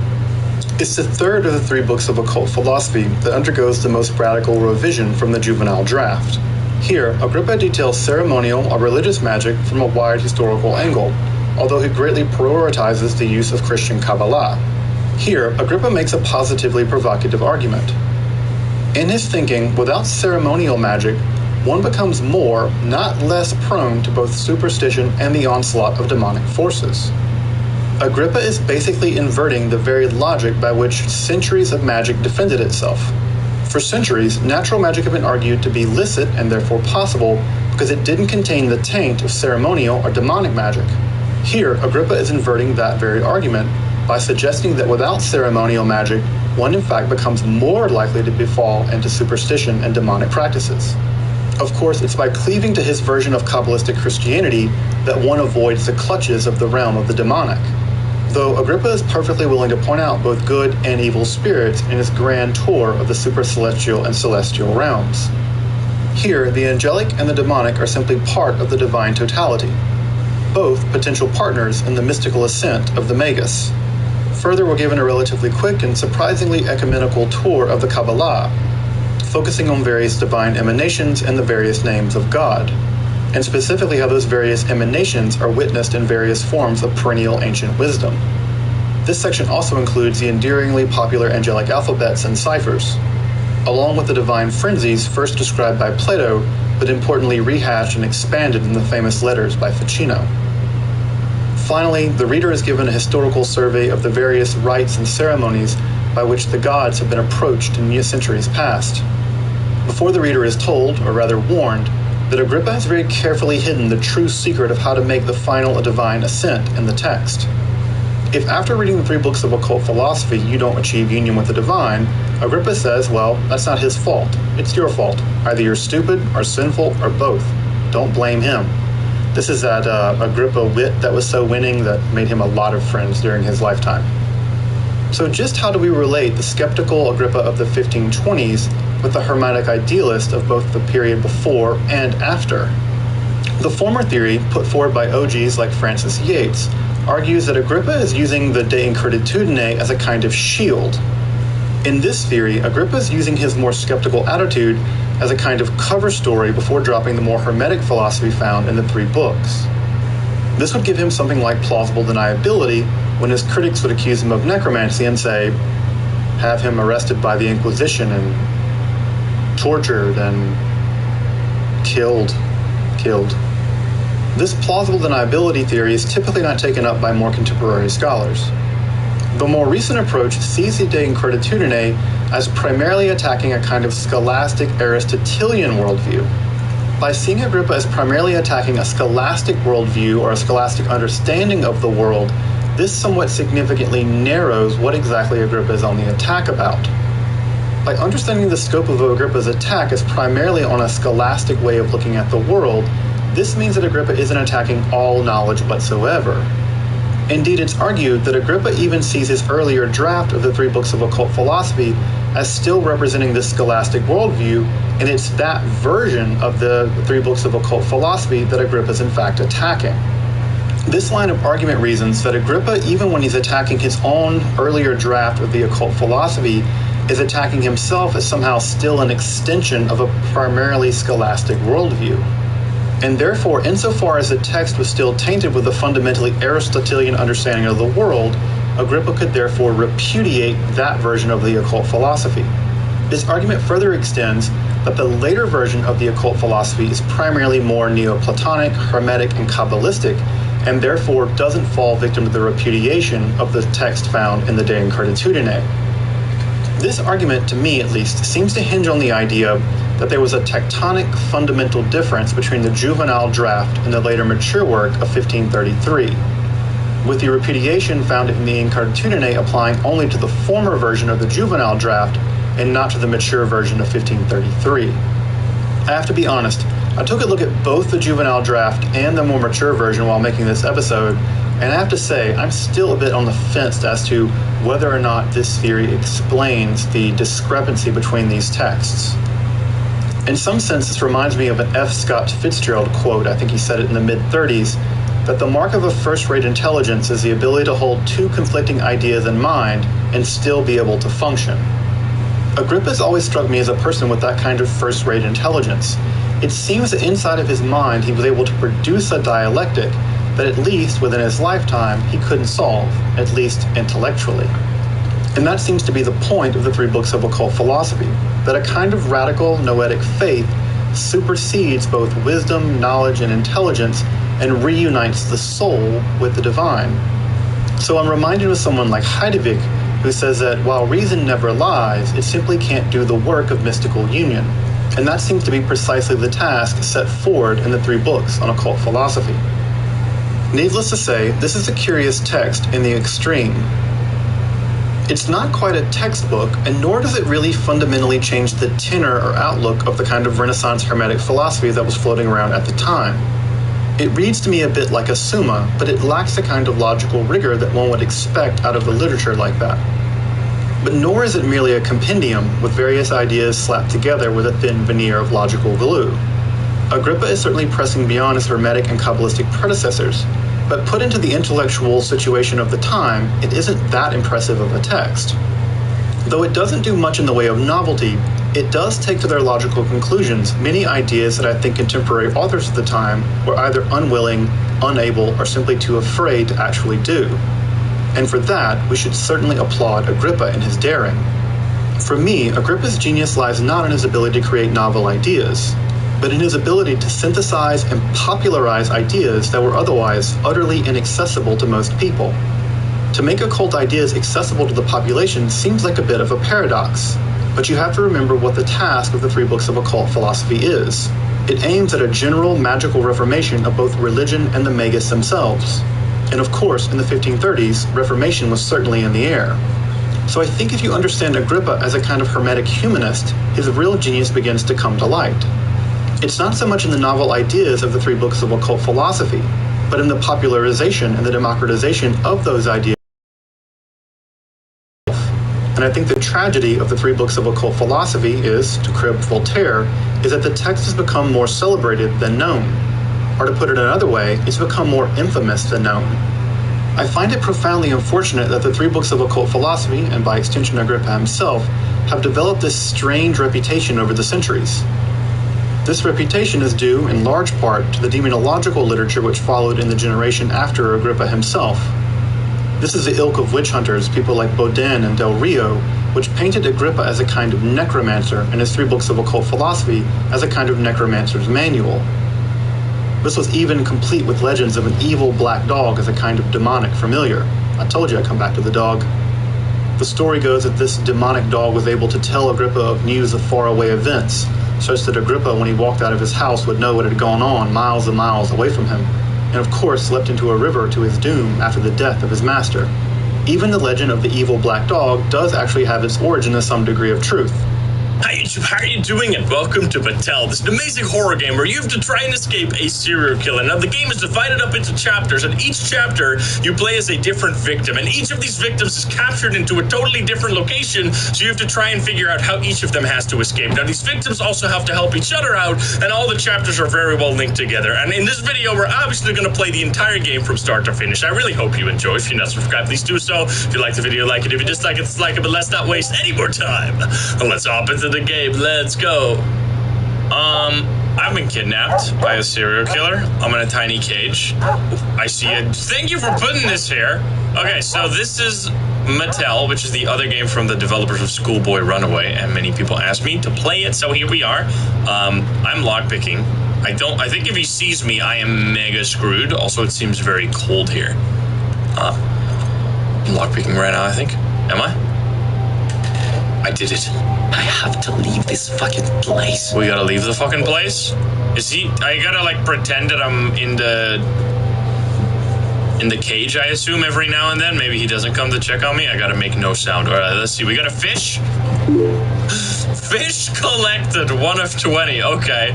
Oh, this is like building the gun in Granny, I assume. We can build the pickaxe. I also see number 6 right here. That might... Oh, number 6, number 2. Number 0. Is it a 3-digit code? Do I pull this down? Can't give in. Can you try again? Oh. The fire cabinet is locked and sealed. Fire cabinet, key behind the glass, fire extinguisher. In case of fire, break the glass and take the key. Open the cabinet with the key. Take the fire extinguisher, pull the pin. Okay. I see that right here. Oh, there's a text in here. Can I read it? My name is Max. I was attacked last night, and today I woke up in this eerie room. Some psycho closed me in an iron cage and decided to have fun with me. Uh-oh. He shocked me, but something distracted him, and he went to the far part of the house. I got out of the cage and started looking around the room, trying to find a way out. The front door was securely locked, but I found another with a combination lock. I was able to hack into the terminal and open it. It led me to the bathroom. After carefully examining the room, I discovered a secret passage to a room with an elevator. Now I am finishing this note, after which I will try to lift the elevator up until the maniac returns. I hope that I have found a way to escape and this nightmare will end soon. Password is north, west, east, south. Okay. North 7, northwest 7062. 7062. 7. Control panel is off. Ah, shit. Follow the cable. There's a thing here. Broken wire. Gosh darn it. Okay, write that down, chat. There's also a light bulb again. What is this? December 14th. Okay. I need to find something to repair. What is this? Oh, it's extremely cold, I see. It's like minus 20 degrees. Oh boy. I need this, but I can't. I need to have a thing to unscrew it. Clamped wrench. He stood up a freaking... This is... I'm playing into his games, I think. This is, I'm guessing the story of this game is that he wants me to try and escape. He gets off on that or something sick.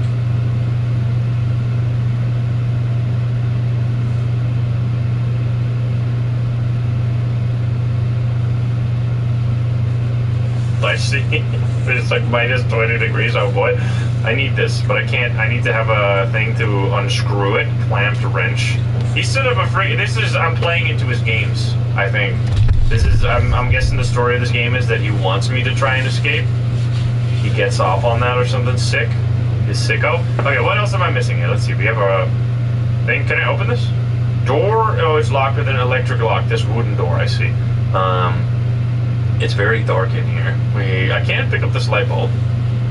And I don't have any parts for that. Let's just follow this cable. It goes up there next to the door, and then it goes up into the ceiling. But I can't...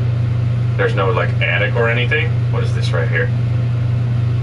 Bell. Oh, we gotta detach that, because if that goes off, the guy's gonna know, and then I'm gonna get absolutely killed. Oh, what's in here? We have a hammer. That seems important. Hammer. We gotta break something with that. Can we rotate this with the hammer? Like, stick it in there somehow? No, we can't. Alright. Can I break? Is there anything? There's a box right here. Could I check in the box? What's in the box? Open the box. A Nothing in the box. This rope seems useful too. I can't pick it up though. Did I miss anything here? Because that's the fire extinguisher thing, right? Yeah, it's already been picked out of it though. So I gotta use this hammer to break something. This maybe? Nope. A locked box. Wait, you could lockpick that. I can't lockpick the lockbox? That's unfortunate. Nothing in the boxes. Open it. Oh, aha! There is something behind the calendar. There's a staple in there. Okay, I can't pull out the staple. Okay, so everything can be hiding something. Let's see. Obviously, I gotta make myself a pickaxe. Obviously, looking outside. Looking pretty cold outside. There's also seemingly no window in this. So I guess we're just freezing to death right here. Maybe we're timed. There's a staple here. What is this thing? Is it just a calendar? Break the window. Let me out of here. Also, I can just keep this on. Can I just walk in here and die? What will happen if I... No! I should probably... Yep. That was just exactly what I expected would happen, but I haven't figured it out. Alright, don't do that. Okay, don't electrocute yourself. We need to find something that actually... Yeah. Don't do that. Anyway, okay, is it going to be randomly generated? It seems like the code is the exact same. Interesting. So this might not be similar to Granny as much as Schoolboy Runaway is, because Schoolboy Runaway is randomized every time. I'm picking up the rope again. And then we got the... Wait, oh no, there was something in there before, so it is actually randomized. Never mind. Okay, that might be good, because whatever blind spot I had before might... okay, the hammer's here now, I see. Does that mean the item that I was looking for is going to be in a different spot now and easier to reach? Oh, wait, there's a key here. Key behind glass. I thought they meant key behind this glass.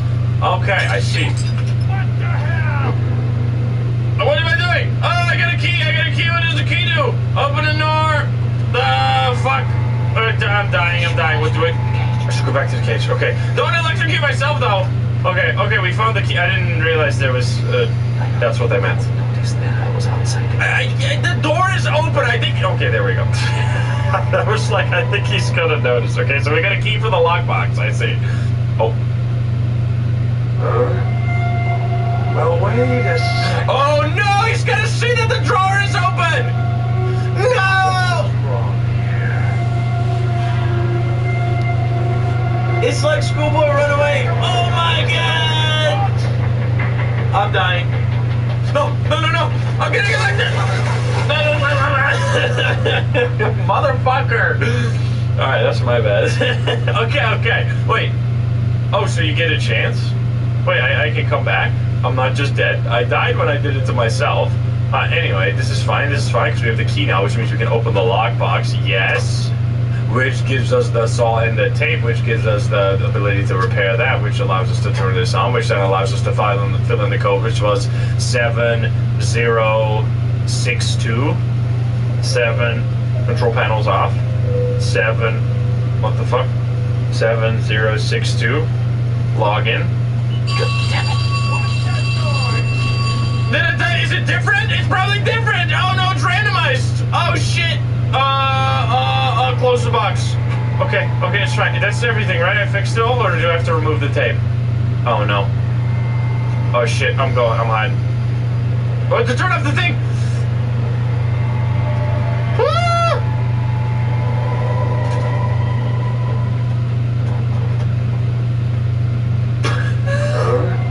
Oh no. Well, wait a second. This is interesting. They have like similar mechanics. It's all about leaving. Something's wrong here. Oh no. Goddamn imagination. Let's go! Okay. I love that he didn't care that I already escaped before. Okay, nice. Must have been the wind like a damn Skyrim NPC. So let's see. We have a saw, metal saw, which I gotta put that back. Of course, that's why. Yeah, that's why I can do that. I gotta put that back. Okay. So that's a new piece of equipment. And also, why did I do this wrong? Is it because the thing is different? Let's read this note now. North, west, east, south. Oh, I guess I just assumed that this was north. That might not at all be the case. I don't know why I just assumed that. Wait, what is north? wait. Is there a compass here somewhere? Winds. Do we have to fucking use the sun like we're damn Rainbow playing GeoGuessr? I don't know if there's any direction of the wind. Oh, yo. Oh, that's fucking genius. I thought we were gonna look at the sun. That is actually insane. I know I just literally just stole that from chat, but I would have never figured that out, so we would have spent 30 minutes for that anyway. Okay, what fucking day is it right now? It's December 14th. That means the winds are coming from northern winds means they're coming from the north and going south, I assume. So that means this is going to be north, so it means it's going to be 2607. I think. 2607. Oh. Room management door. Open. Yes. Oh, open the door! Okay. Turn that shit off again. We have a door open. Okay, this is interesting. So every time I make sound, he's going to come back, and I have to make sure that everything is back in place. But I didn't leave anything out of place now, right? No, I didn't. Okay. Nice bathtub. I think what's in the toilet? There's just fish in the toilet. Fish collected. It's very important. That looks disgusting. Is acid. Okay. There's a chain. Use the saw. Use the saw on the chain. Is this a metal saw? It's not a metal saw. We got dirty water. Okay, we have lockers. There's a crowbar or nail puller. Which means we can now get this. Yoink. Put that back. Put that back, please. Put that. Motherfucker. Okay, click at the bottom. Then we need... Where did we get this last time? We got the head for the pickaxe from, like, wasn't it this? It's not in there again. It's gonna be in a different spot this time. Can I don't want to put it on there because it's definitely gonna get me found. So let's look around a little bit more. We have a rate that I can't really do anything with. Okay, we're gonna... Oh, there's the thing. Lever, which means I can now get the branch. Don't make a noise. I gotta put this back. Can I put this back? He's gonna notice that shit though. Now we have a wrench. We have a wrench. We have a metal. It's a metal saw. Why can't I unlock this? Why can't I saw this? Excuse me, game. I feel like I should be able to saw that. Okay, unscrew that, which opens. Oh, which gives me the other pickaxe part, which gives me the pickaxe, which allows me to break through the wall. I'm gaming. Here we go. Who's making that noise? Shit! Okay, set everything back. Is he gonna notice? Door, close. I don't know if I should go for this or if I should have just... Because he's gonna notice that the wrench is missing from there, right? I mean, there's nothing I can do about that. Anything else? Turn it up! I think that's all. I think that's all. Oh, this just gotta be closed. Motherfucker.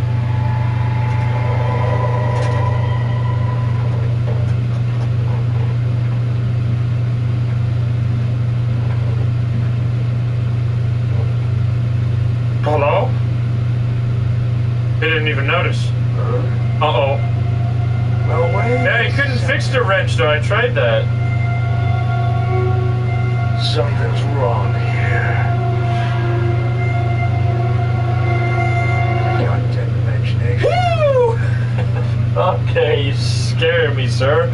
What did he put here? Wait. He put something in the room. I can't close that. We get a screwdriver. Okay. I gotta open this door again. Dude, I'm the master of putting everything back together, apparently. Can I still have access to this? I can. I don't need to refill the code. Let's see. Do we unscrew anything? Unscrew the toilet. Unscrew the toilet, of course.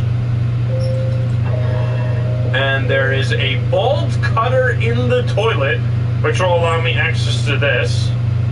Which will allow me access to having the acid removed, which gives me the lever arm. Don't know what what that's for, but I'm gonna check out here. There's a fucking dead guy. Hello, sir. Okay, elevator. Can I put that over there?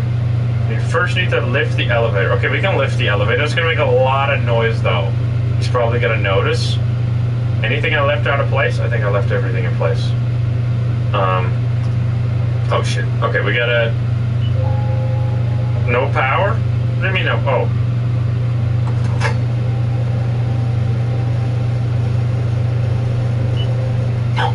No. What the hell? I should lock the door. May have enough time to escape. What do you mean? What do you mean? Lock the door? How do I do that? I don't know. I don't have a key. Turn this shit off. Turn it off. I left the door open. Motherfucker, click button. I can't click next to it. I'm fucking dead. I can't. I couldn't get out of the menu, bro. I'm dead. I tried to click out of it so hard, and it didn't let me, dude. Fuck. All right, it's fine. It's fine. We know now. I don't know how to lock the door though. It said like we gotta lock the door as if there is only one door, even though there's multiple. Unless I'm able to lock this one somehow. I don't think so. All right, anyway, let's see if this changes. Does this change? This was the same last time, right? North, west, east, south. Okay. And is this still the same? West. Okay. Wait. What? North or west? So it's still the same. It's still 2607. 2607. Okay, anyway, let's look at the things that we know can have tools in them. There. We can get this. We need to find the hammer, which could be in here. It is in here. Nice. Then we get the key, but that's going to make noise. So let's leave everything perfect right now. And then we're just going to make some noise here. No. It's fine. I'm opening the lockbox already. I'm being efficient. Look at this speed run. Okay, now, yeah, I know. I think I left everything in place, right? I hope he won't notice that I was outside the Did I forget something? I think it's fine. Steam bucket, 21.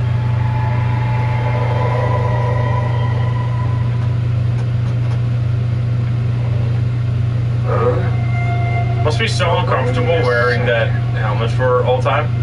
Big 423 with the 17. Something's wrong here. You liar! So nothing is wrong. Goddamn imagination. Yes. Goddamn imagination. Okay, anyway. We now have access to the door, which, did that make a lot of noise? We should have done that all at once then, if it does. I don't think it did. Turn on the power. If it was 2604, 2607. 2607. Door, open. Okay, I don't know why I couldn't leave that menu before. Anyway. Okay, now we have item. Any items? Anything in the locker? Gotta be nail puller in here.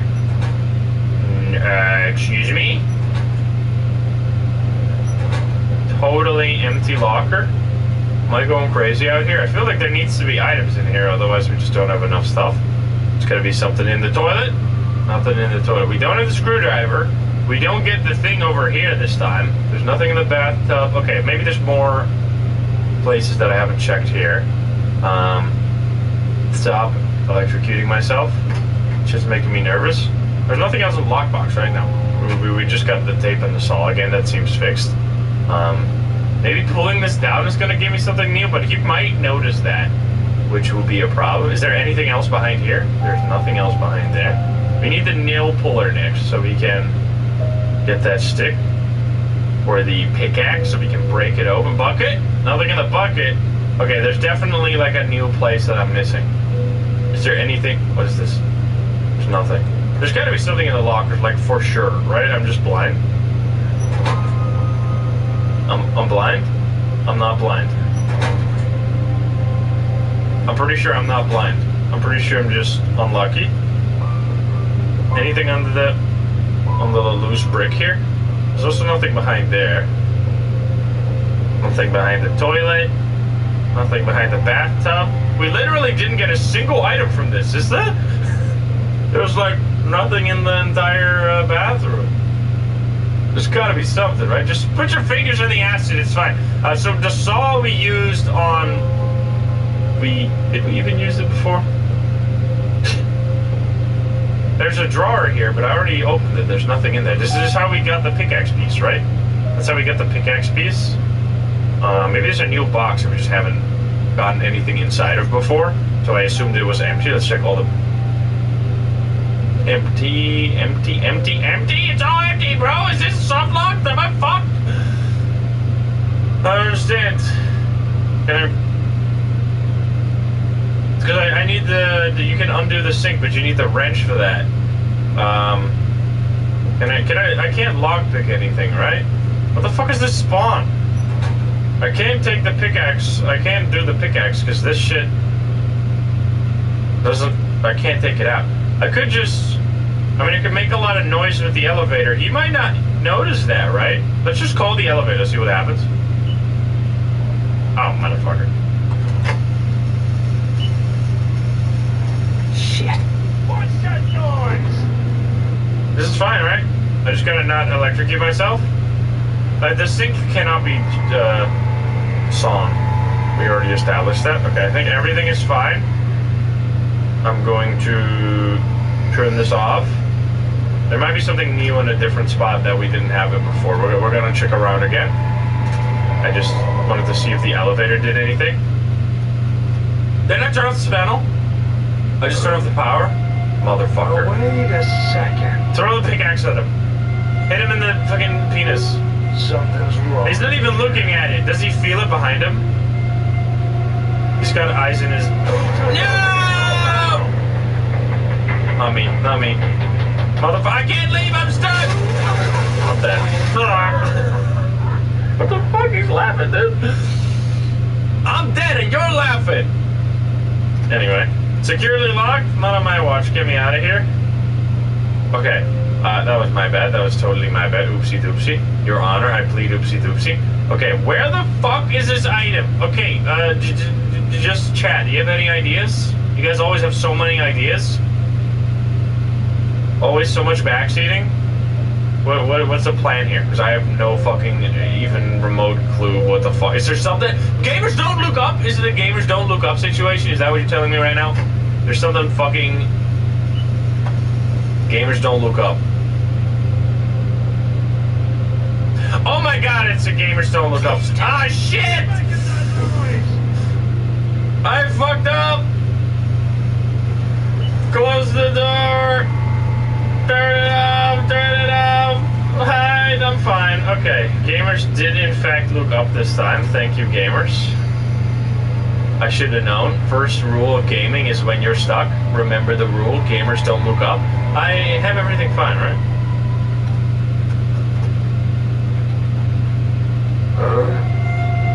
Well, wait a second.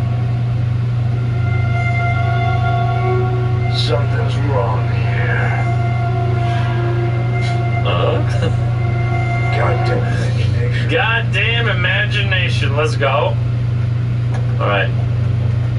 How about I use my pickaxe to fight him? Why am I like... He doesn't seem to have a weapon. Anyway, now that we have the screwdriver, we can do a lot more. Turn this on, open door. Actually, this is clever. Like, having to put everything back together every time. It works a lot better here than in, like, Schoolboy Runaway, because there, it doesn't make that much sense that the parents would, like, remember every single little thing, just, like, while going about their normal lives. Anywho, there's gonna be something important in here. It's gonna be a lever. It is the bolt cutter, which is then gonna give us access to the lever. Oh, this is gonna give us access to the nail puller, which is then... Wait a minute. Gonna give us this. Which then is gonna give us pickaxe. Which is then... not gonna give us access to this. There's gotta be a lever handle that I missed somewhere, right? Unless I can break down everything with this pickaxe. Then I'll just kill the guy. Kill this guy with hammers. Gamers, don't look up. Anything else in there? That's fucked up. I can't. Oh, can I? Oh, yeah, I forgot about this. It wasn't shining this time. Last time yeah, there we go. That's what I was looking for. Okay, don't come in here. He doesn't randomly check on you. Maybe there's higher difficulties. Okay, give me that shit. We got the wrench. Now we unwrench. This is where we got killed last time. I didn't know what to do here. So this makes a lot of noise. Who's making that noise? Who's making the noise? Close the door. Fix everything. Turn it off. Turn it off. How is there no power? And then the panel is still on, huh? Make it make sense. This seems fucked up. I put back the thing. He doesn't care about the wrench being missing. I think we're fine. It's on batteries, of course. Oh, and this is when he puts the thing down. I see when you have the thing unlocked. And then he goes,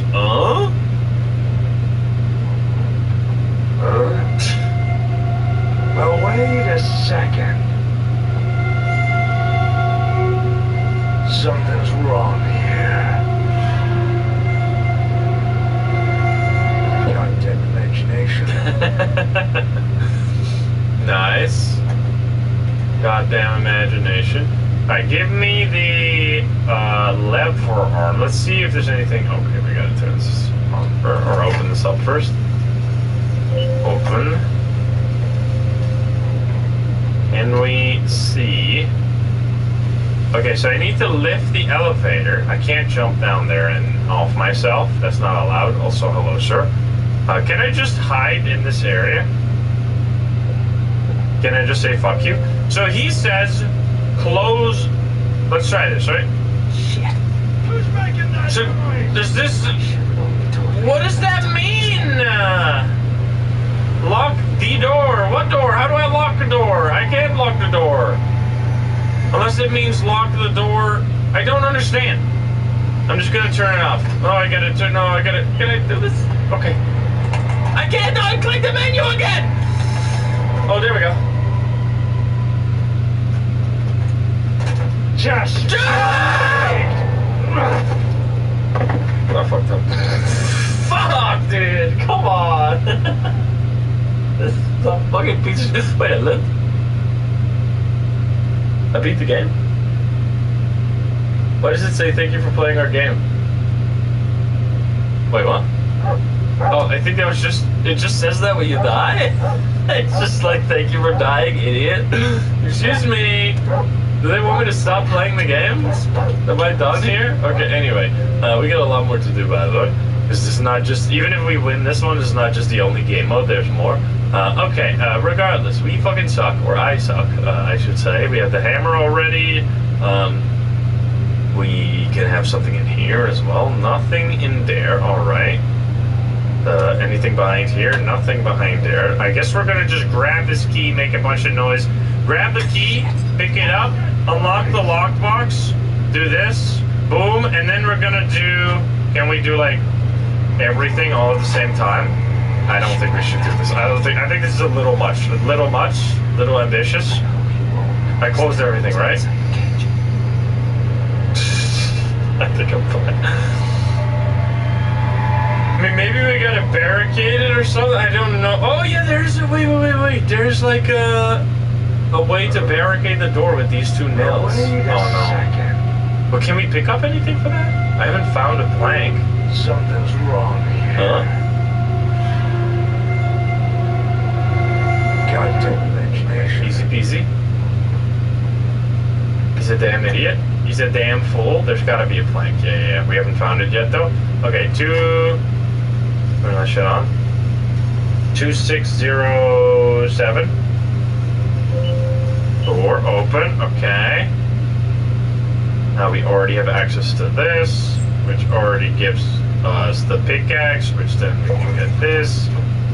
Nail puller, that gives us the whole pickaxe. Let's see if anything is in here this time. There's a plank! Okay, big. That's how we locked the door. I don't know where that was previously, but I'll take it. Now we can make the pickaxe. Because we can't use nail puller. Put this shit back. So I don't want to block the door just now. Can I please? I'm trying. There we go. Trying to put this back. Pickaxe, sure, we'll make that. Save an inventory space. Gamers don't look up situation. This is gonna make a noise though. Can I pick up the thing fast? Ah! What the hell? Wait, can I do something crazy? Can I do something totally insane and do a 2-for-1 here? Is this stupid? Move it! This is probably gonna kill me. Okay, that was probably too much. Block the door! Block the door! No! Gotcha. I tried to do too many things. Shit, dude, that would have been so sick, man. Write us to us if you don't like something. Oh, I see you leave a review. okay, I was fucking greedy, alright? I just wanted to see if I could do that. I think you can. I think a speedrun of this game probably does that exact thing. Okay, this shit is fucked up. Anyway, it's fine. We're damn gamers in here. There's no hammer behind this. Put that shit back. We just get smacked by a guy. Like, he doesn't even have a knife or anything. He's just a dude. There's a hammer. Alright, we're gonna have to... Please. That was fucked up. I think he heard it. Like, when the timer went away on that second one, he already had my number at that point. Alright, there's probably something in here. There's nothing. Oh, we already looked there, right? I think everything is fine. Let's go in the cage. We just have the saw. We're fast, though. Okay. It is all different spawns, so we gotta remember where the things could be. Now we can open the door, and then there's gonna be things in there for sure. I should have opened the door already. No, that would have killed me. Well, wait a second. It's fine, it's fine. What's the saw for? Something's wrong. I don't know. here. Did we figure that out yet? I don't think so. Goddamn imagination. Goddamn imagination. Okay. Bada bing, bada boom. Yeah, I absolutely speedrun that last round. Alright, turn this on. 2607. Login, open door. Then we have to do gamers don't look up here, right? Unless there's something in here. There's gotta be a plank in here, right? Please. Please, plank. Oh, plank. Where the fuck is the plank? It's bad. It's not. Oh, the plank could maybe be behind the elevator. I think we have to. Gamers don't look up right here. Is that what do we need? Oh well, let's just see. Okay, we get the lever, which means I get the wrench, which means I'm gonna now hide because I don't want to die again. Oh shit! Close the door. Turn it off and hide. I think I'm fine. Okay, there's still something in this room that I think we don't have yet, but that's fine. Or maybe in the other room. He's gonna again. I wonder if he'd notice if I pulled on the rope. Well, wait a second. This is not the same as the dad from Schoolboy Runaway, is there? No, this sounds like a different one. Goddamn imagination. Goddamn imagination. Yeah, the countdown is convenient, to say the least. Let's try it. I'm gonna pull this rope. Can't give in. Can you try again? Is he gonna see that? Because I can't pick this up, right? No, I can't pick up the rope. Can I saw it, maybe? Can I do this? Do that? He's gonna notice that now I'm dead. I just want to see. I just want to see what happens. Maybe we're gonna die. That's fine. Okay. Open the thing again. I'm just checking if he needs to bring the box, right? But we can't do that yet because we don't have. He does that when you open the elevator, right? Yeah, the paper is the same every time, unless it's not. Oh, it is. I see. It was literally marked with a 2. There's like an index on where the key was. And for some reason, I didn't know. Okay. Where the fuck? There's gotta be something, man. There's something I'm missing here. Unless it's not here. There's so many planks here, but I can't use any of these planks unless I can just pick up one of these. There's nothing in the toilet ever. I can't. Oh, there we go. It's fucking piece of shit. Okay, it's fine. It was next to the sink. Take that. Luckily, it doesn't check this room. Then we get the nail puller. We get the lever probably as well. We get the rest of the pickaxe.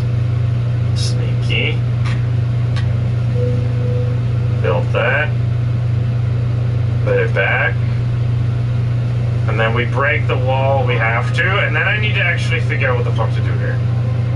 Move it. Or maybe, no, I can't check yet. I'm just gonna break this. What's that noise? And then door close. No. If I did the elevator there, I would have probably died, right? Okay, we good, we good, we good. I think so, unless I forgot. Okay. Yeah, there's gotta be a plank in that, like, area behind the sink right now. Because we need to have the door locked so we have enough time for the elevator to arrive. Does he not notice the rope?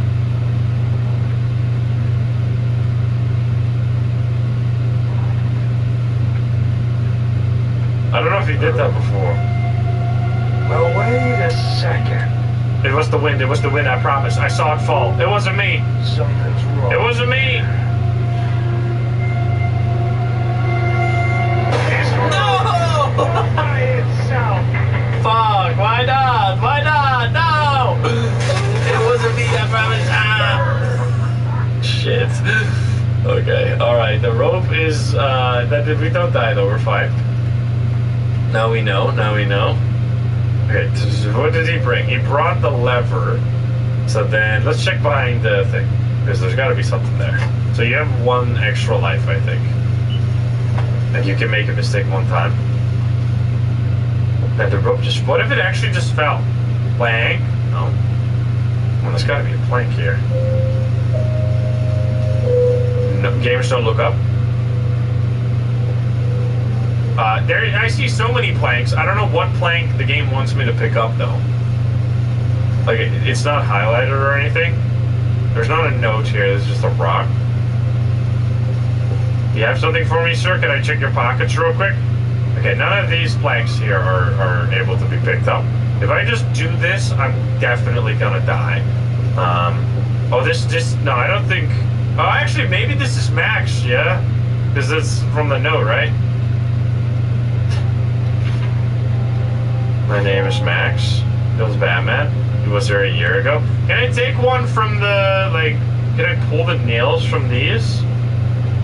And then take one of the planks from the window? Oh, it's literally up here. Oops. Okay, anyway. Here we go. Alright, now we do the elevator, and then what? I don't know what, but open. Shit. What's that noise? Wait, he didn't say anything. He didn't say, like, I gotta lock the door. I guess it's because I already did. Go.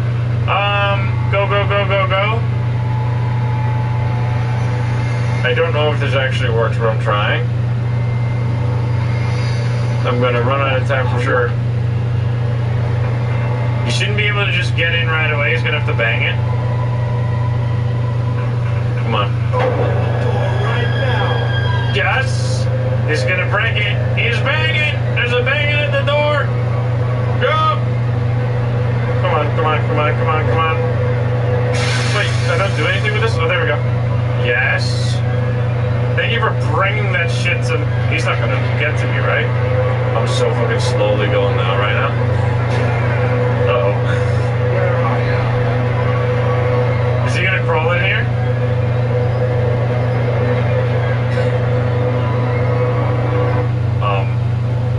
I'm out of here, bitch.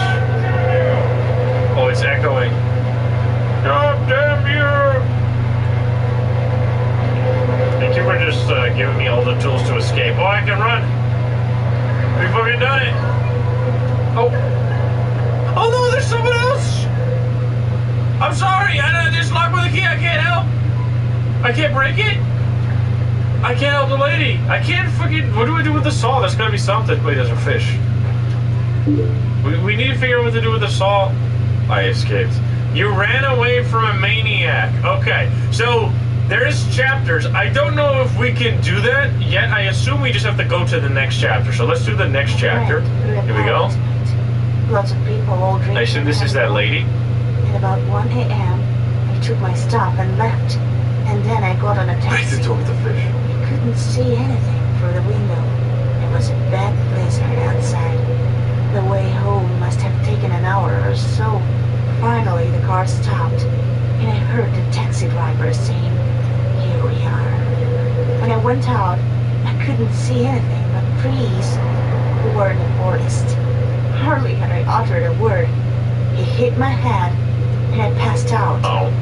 I woke up in a dusty basement from the loud noise coming from behind the wall. Suddenly, the noise stopped. In a moment, he entered the room. Okay, here we go. Is this the lady? We can save her now by playing as her. We get food. Tiny cup. This is cool. Like different, you play different victims of the serial killer. Lockpick. All right. For door. The door is screwed on. Screw you. Yeah, I can't reach anything. Any lock? Gamers don't look up. I definitely do look up. That does not look like a very comfortable place to sleep. We got no blanket or anything. There. Anything else in the toilet? How am I supposed to flush now? I can't flush anymore. There's a bear trap. Don't touch that. Okay, so the door being screwed on, we gotta unscrew it from the other side probably. There is a hole in the wall. Doesn't seemingly have anything in there. Under the bed. Nothing under the bed. Is there a lock on this door? Doesn't seem like there's a lock on this door at all. It's just like... feels like I could reach something from here. There's a note right there. I want it. Reach it. Reach it with your arm. With your leg. That's the exit right there. There's nothing else in here, right? No, just two things. Okay, this looks like I could maybe break it in the future. Not right now, though. How do I unscrew it with my... oh, here. The door is screwed on. I see the screw, but I don't have anything for it. Can I bend this? Oh, I can lockpick. And we have wrench, which means I can unscrew the door, which means I can get out. So don't walk into the trap. Okay. Close that already so I don't forget later. There's another one. It is a door handle. And a blank paper. Okay.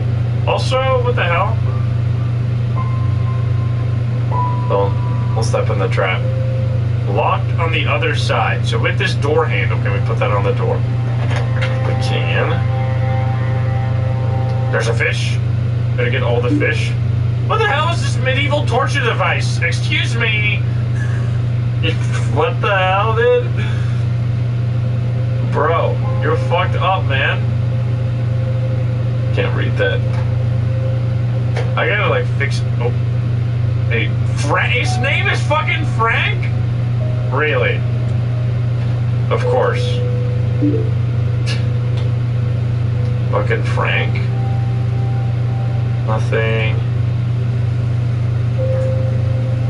Nothing in there as well. So what do we need to fix this situation? Can I use the torture device? No, I can't. Unfortunate. What's out here on the other side? It's stuck with a rope. There is something over there. Can we microwave the fish? Delicious. There is bleach in there. A note. Oh, here, it's gonna be the code, right? Description: solution for developing invisible ink. Okay. It's extremely expensive. I see. The trap is right behind me. If I step in that, I'm probably immediately fucked. Okay, is this like the numbers? We gotta cook? Like 245? I assume not. ML245. Any other box we can open? We only have the lockpick still. And this maybe? Let's go. It's very dark here. Too dark! Really? Let's turn on the light switch, please. Oh, there you go. Literally just as easy as that. Okay, brick. That's a very bloody bathtub. Oh, is it 245? Shit. No, we gotta get the code. Oh, what the hell? Boy, I should probably turn that off, huh? What if no, I should probably turn that shit off. I can't turn it off! Motherfucker! I hope you won't suspect a thing. Okay, I'm gonna pretend to sleep. Did I? Oh no, did I fuck something up? Goddamn compressor. Oh, it's fine, it's fine. Wait, is it gonna... While he's out, I can sneak a peek into his room. 360. 360? It's not this? Ah, dude, what do you mean I can take a peek? It was like a 2-second peek, bro. Okay, then. I thought I would have, like, 30 seconds at least. They truly meant a peek, huh? Alright, now we know. What the hell, dude? That is very short. Anyway, alright, get the lockpick. It's a lockpick, and then lockbox into wrench is probably the same every time. Yes. Okay, that was like the next step though. So they're all like, there's no trap here this time. They're all like little puzzles that you have to figure out. Instead of like the schoolboy runaway, which was one giant puzzle. Okay, there's the invisible ink thing. Don't turn on the generator just yet. I mean, maybe I have to. Wait, is it gonna be 360 again? Fucking hacks, dude. There's no randomization. Let's go. I'll take it. Door handle. There's the trap. There's a block of ice. I see. Nothing in the locker. Anything in the trash? No. Seemingly nothing around here. Now we need to figure. I think we need something from his room, though. I feel like it. So we gotta go there really short. We checked this already, right? Yes. I think we do that again. Everything else needs to be closed. I think I did it. Can we turn off the freezer? Get the ice. All right, here we go. Keep the light off. Okay, he is luckily very slow. I hope he won't suspect a thing. Oh, can I? Wait, what if I close the door? He's gonna know, though, and then I'm gonna be in huge trouble. I could try it just for fun. I'm definitely gonna get murdered, though. So you need to, like, figure out the whole puzzle in, like, 2 seconds. Goddamn compressor. Nice. Let's see. Ah! He has fucking eyes behind his head! What the fuck? How did he know? What the hell? Holy shit, he instantly heard. I guess I made a noise, to be fair. He fucking had my number, dude. Holy, alright, my bad. I was impatient. Goodness gracious. I need to find the way out. Yeah, we're just gonna do this shit again. Well, I should actually just... I should look around the other things. Like, if I lock them in, we can just try what happens, right? 360, open. We get the crowbar. Interesting. Wait. Can I open the door with that? I can't. Alright, let's just do the thing. What's that noise you're making? I am not making any noise. I'm just chilling. Okay, we're gonna not go too fast this time. Until the character says we can take a peek, then we lock him in. We don't have the handle. There's no handle yet. We're gonna have to find that somewhere else. There's randomization when it comes to the items, but not when it comes to the codes, it seems. Goddamn compressor. Okay. While he's out, I can sneak a peek into his room. Get fucked! Okay. What's your name? No, I'm busy. Before he breaks in. Yeah, that's okay. I made a great mistake. I don't know the code. I'm fucking dead. What do I do? Crowbar. Can I sleep in your room? Locked on the other side. Literally, what the fuck? This is too stressful. Can I burn it? Open it? Do anything? I'm dead. There's nothing I can do. Stick him with the crowbar. Kick him in the nuts. Kick him in the pee-pee. Okay, it doesn't seem like there's anything in that room. There's a number on the door, but we use that to open the locker. Okay, what? So don't do that unless you want to, like, unless you know exactly what to do and you can turbo speedrun the entire game. Don't do that, because it's going to lead to a certain death situation. But I should have definitely kicked him in the balls. I need to find the way out. That's unrealistic. Okay. Give me the door handle again. I really need that thing. There's gotta be something in that room that we missed. 360. Door handle this time. I appreciate that. Leave everything as it was so you don't have to do it all at once. Okay, now here. There was no code. We need to defrost this somehow. The ice, obviously there's something in there. Locked with a key. Lockpick. Why can't I lockpick? We have the crowbar. Okay, wait. Can I break this? I can't break it with the crowbar. That's unfortunate. Yeah, that trap is not in the best spot, or is like totally fine, I think. Not seeing anything else in this room. Is there, like, is this possible? Oh, piece of ice. What do I do with that? Do I turn off his fire, maybe? Okay, I have a plan. I have a huge plan.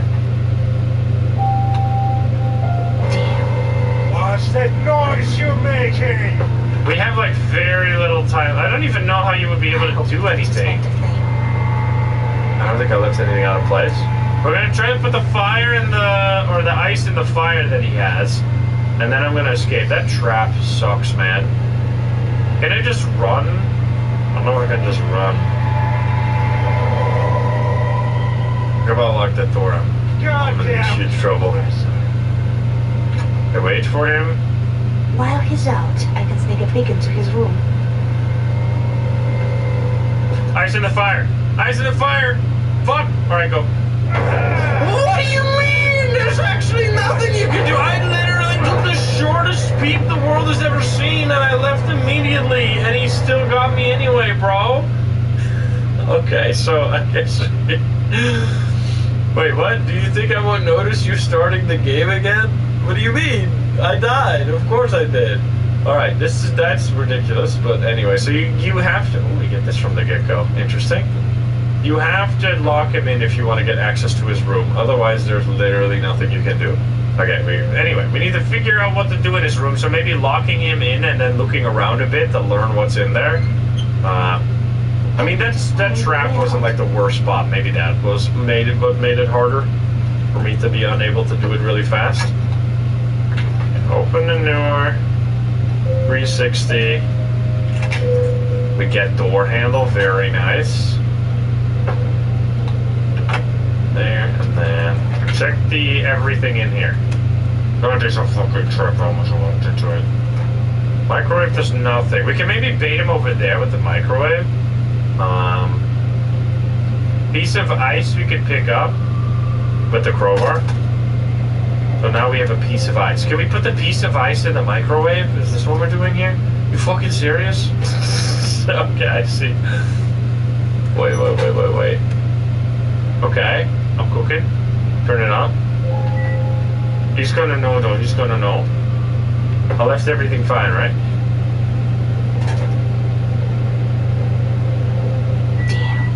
What's that noise you're making? Sorry, my ice is done. Did you get it for me? I need to get back to the cell. Yeah, I'm here already. I don't know if it's gonna work. We'll see. There's gonna be like nothing. I mean, there might be a key in there probably. Wait. Oh, there we go.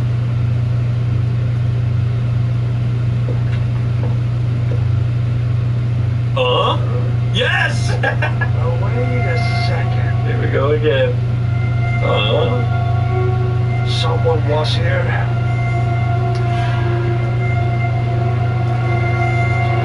Nice. Oh, it's playing tricks with me. What's he doing? Oh, he picks up he picks up the box and he places it in the other room. Is that what's happening? Okay. Wait. Could I now actually check his room real quick? There's nothing in here. We need to get the ice. What's from the ice? Don't walk in there. There's the key. This door was locked, right? Unlock the door. Fucking run.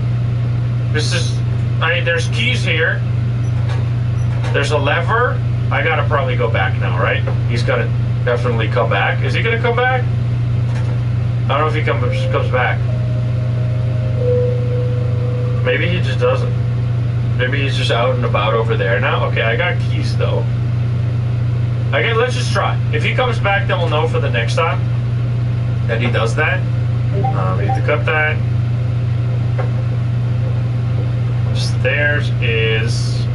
Door's locked on the other side. Okay. Oh, I can open that with the keys, which means there's a fuse missing. Of course, it can't be a horror game without a missing fuse. We got a fish. There's something behind here. There's a scissor. Put that back. Scissor for the rope over here. Oh, God. Nice. We get another fish. We need to turn off this water here. No power. I assume I can't crawl under this. It would kill me. There's, of course, hot steam. Hot diggity dog. Okay, so nothing there. What do we do? This lever is for over there again. There's also something there. Close that. Can I... There's nothing in there. I was just making sure that this room is up. So the lever, we don't have anything. We need to find something else. We need to find the code for this. There's gotta be a code. Oh yeah, maybe the invisible ink that we can use.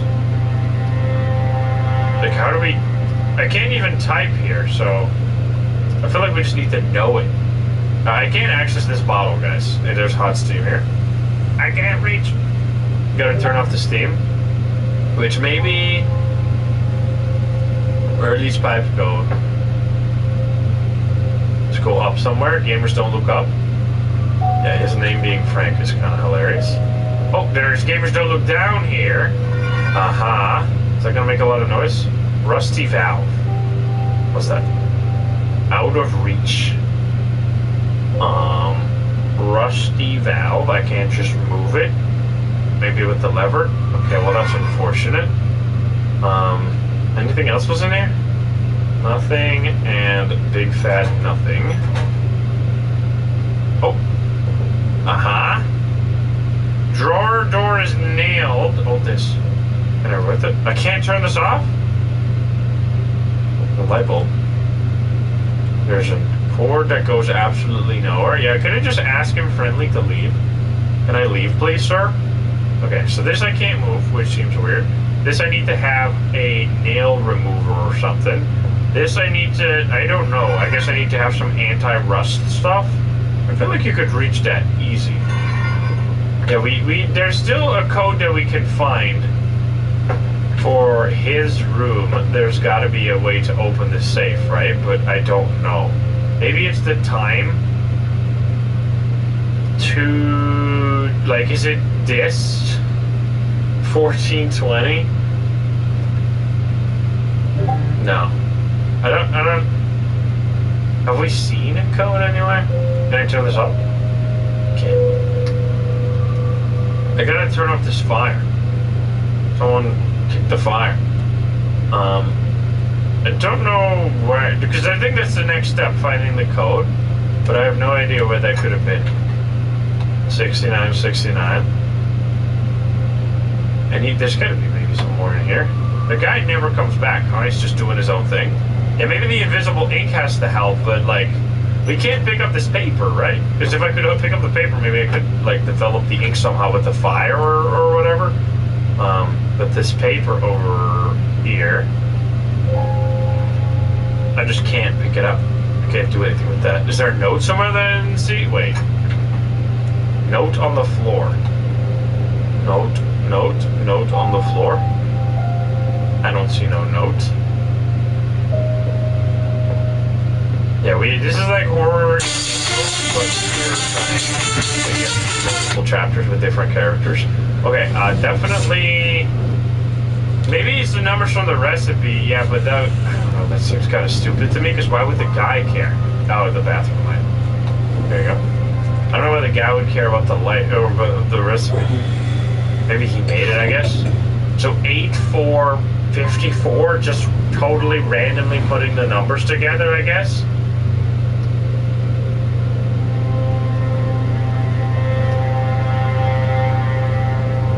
I don't know.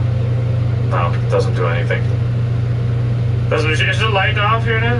People keep yelling down. It's off. Don't worry about it, guys. Okay, so it's not that. I mean, we could try. It's got to be a 4-digit code, right? 245. That doesn't do anything either. It has to be 2-digit. So what I tried was, I guess I could try 0 to 20 or something, like the time on this clock here. What the fuck? There's no other numbers. Can I pick up the bucket? Oh! I was looking in the bucket. I didn't know I could pick up the bucket. Okay, wait. We got a bucket. Guys, we got a bucket. What do we do with the bucket? We want to put the bucket in here. Bucket. Do we collect water with the bucket? Do we have a faucet over here? Can we fill it with water and then slowly fill up that thing so then we can grab whatever's in that? Fill up the bucket with water. Okay. He's cooking. And then we throw that in here to raise the water level to then get access to the empty oiler can. Empty oiler can. Do we have oil somewhere? Oil barrel? Wasn't there an oil barrel? I remember reading that. Oh yeah, in his room.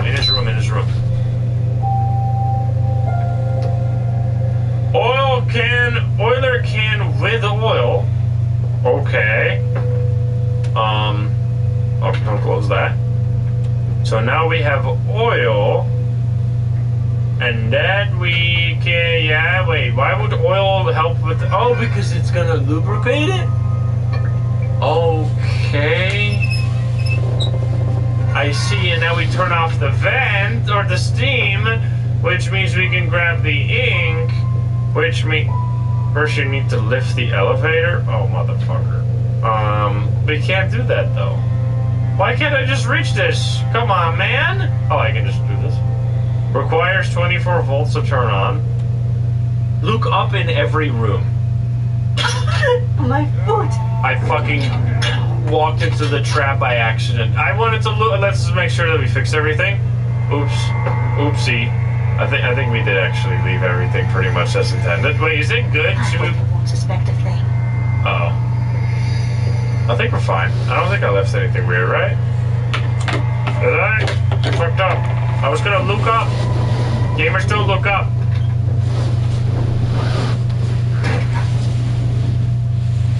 Did I turn off the light? I turned off the light out. Oh no. Huh? Well, wait a second. Is he gonna notice a really obscure thing? Someone was here. This door was open when I left. Oh, he left. Wait, really? Wait, you can't go here. Oh my god.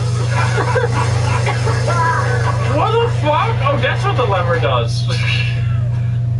Oh, we figured it out. Oh, the lockpick I keep because then... No, I can't just keep opening the door, right? Yeah. What?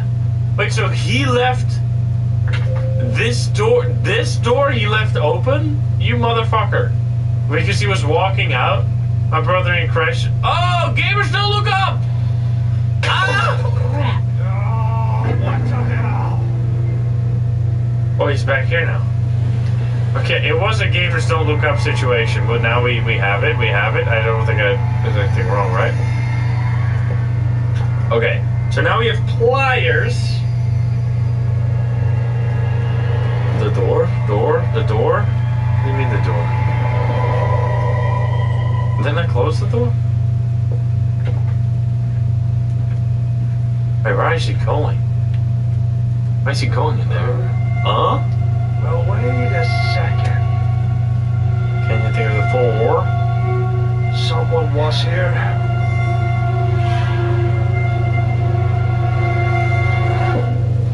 My mind's playing tricks on me. My mind's playing tricks on me. Alright. Pliers. New tool acquired. What do we do with the pliers? I don't really immediately feel like there's a... Ow, slap myself in the face with the door. Okay. Okay. So, gamers don't look up. Is there something with this? I can't do anything with that. Pliers will allow me to break everything. Cut his pee-pee off. That's the answer. Can we get rid of the nails, maybe, for this? Okay. I don't know why. I guess that makes sense. Which gives us the fuse. Which gives us this. Which gives us the lever, which is going to make a lot of noise, I think. So that means now is the time to lock him in the closet?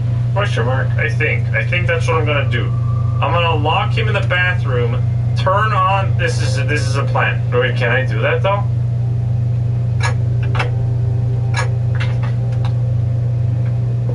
Or maybe I needed to add up... I needed to do math first.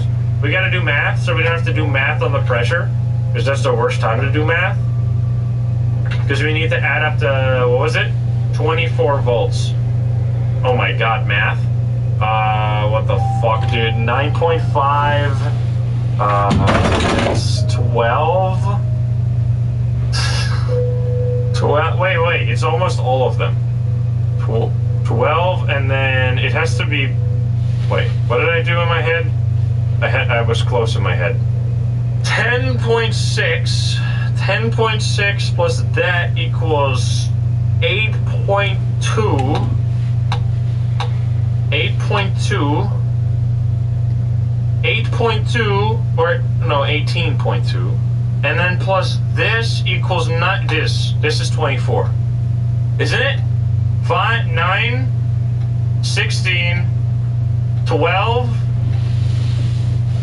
I think I got it. This is 24. That's fucking math, bro. Okay. Now we can click that lever, I think. I hope that's correct, because otherwise we're going to be in trouble. Because now, if I pull that lever and the elevator starts, we're going to be fucked. So I think what I have to do, this might just kill me, though. Let's hope it doesn't. Is that we have to lock him in the... Did I close everything, by the way? Did I, like, put everything back together? I gotta make sure everything is fine. Here we go. And then we lock him in that room, and then we try our escape. Because this could be the end of this this chapter. I think that's very likely. So now we turn on the compressor. Nice. That noise you're making! Okay. This is a plan. I hope I did my math correctly, because if my math is off, then we're in trouble. Uh-oh.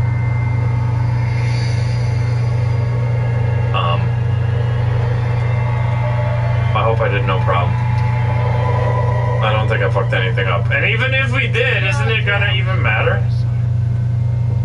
Is he just gonna go in there? While he's out, I can sneak a peek into his room. Get fucked! Bye-bye, bitch! I'm out of here! Open the goddamn door! No, thank you! Okay, there we go. Get out of here before he breaks in. Oh, shit.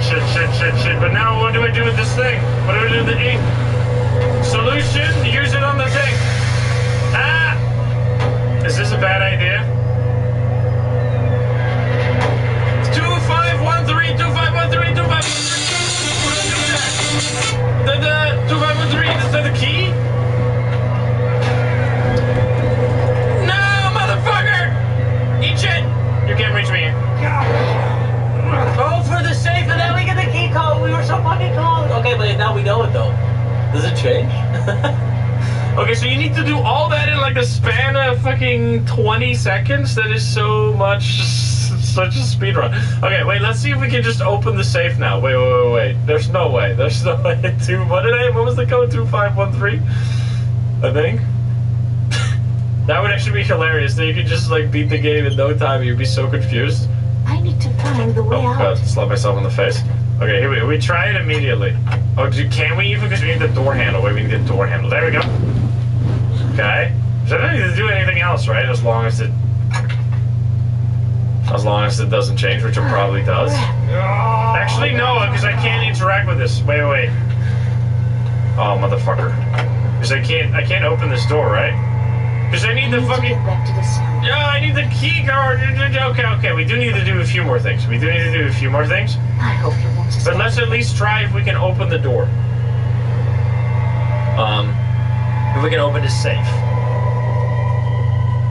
Because that's important. I mean, we could still do it regardless, right?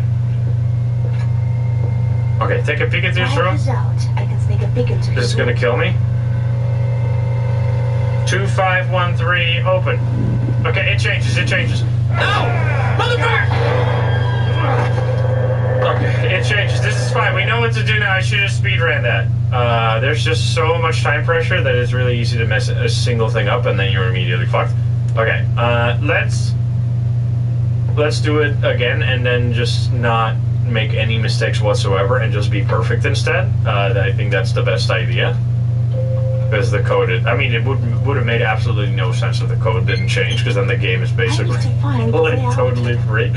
Okay, so I have the door handle already, which is nice. He doesn't come unless I make a noise. That is nice. Like, he totally leaves me alone. We want the crowbar. We have the bucket. Bucket acquired. We can't go in there just yet. There's nothing else in there. There's got to be the... Oh, there's just 3. At least this doesn't change. 3 this one I was expecting, because we need the ice next. Turn off the light, close that. Grab the ice. Get the key from the microwave. He's going to be mad, but I have done no wrong. No wrong whatsoever. Everything is exactly how it's supposed to be. No.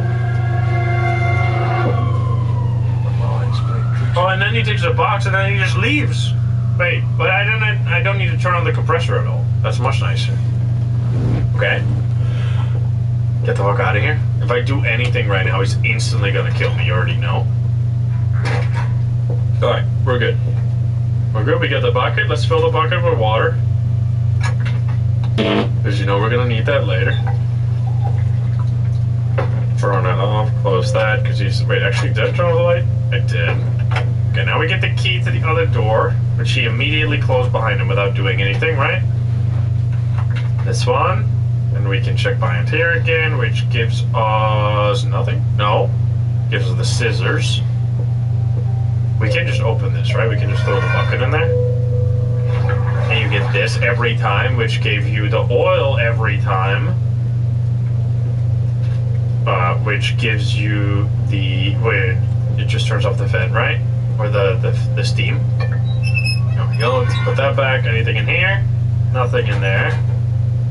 Is the math going to change? I think for those math puzzles, I saw someone say in the chat, the best way to do them, I think, which I didn't do at all, is to add up all the numbers and then see what you have to remove to get to the right number. Okay, so it was this. I can't touch anything. Oh, there's the pliers this time. Interesting. Wait. Oh, so we have to do something else at the end. Oh, that's fucked up. We need to grab this shit again. Or if it's not, it's in the same spot. Okay, that opened the... Oh, there's also a lever. That opened this, which then we just need to fuse. Okay, there's something that we checked before that I didn't check now. We don't have the pliers this time, which is different than before. There was nothing in here, right? I already checked it. There was something we can't open the mech kit yet, but this is a look up situation. Gamers don't look up. Okay, now we need to fix everything first. So this door was not open though, right? Like, he left it closed and I needed to unlock it with a key. What did he see then? I don't understand what he saw that I did wrong. Because this was also closed, right? Everything was closed. He can't have seen this. I mean, I gotta make a noise. Oh, this. Oh, he fucking saw that through the wall I don't even know how you would know that. I hope he won't suspect a thing. You motherfucker. Okay, now I think we're good. It's got x-ray vision, bro. Breaker box is open? Oh, I'm fucking dead. Is he gonna know? This breaker box is open and I see it through the wall! I need to just get slapped, though. Getting slapped is better than being outside, because if I leave this cell, he kills me. Whereas if I just make a mistake, he's only gonna, like, slap me. It's gonna be the power door, probably. Okay, so he lies because he says this door was open, which is not the case. It was the... I think I did the power box there. Wait, but it was open when I think it's actually bugged. I think it's just straight up impossible to avoid that. The middle door was open. Oh, he left... Wait. He left this door open? This is the only door that he could have left open, because this one was always locked because I need to unlock it. I guess this one might have been open. Okay, alright. We know that for next time. Anyway, it doesn't matter regardless. As long as we don't fuck up here. Okay, put in the fuse. Now we just need to do... We just need to click the exact same once again, which I think was... This, right? 9.5... Wait, was it? Or was it this? This one. 10, 10.6, 18.2... Yes. Okay. Then if we pull this, we're gonna get in huge trouble. So now everything was closed, right? Was it? Wait. So if I pull that, do I bait into the thing first? Do we just do everything all at once now? Do we speedrun? Because in here's gotta be the ink, right? And that would give us the safe code, which then gives us the keycard, and then we can escape. Right? So we just do the elevator, grab the pliers, do this thing, get the ink, do the ink, get the safe, do the safe, get the keycard, put in the keycard, get the hell out.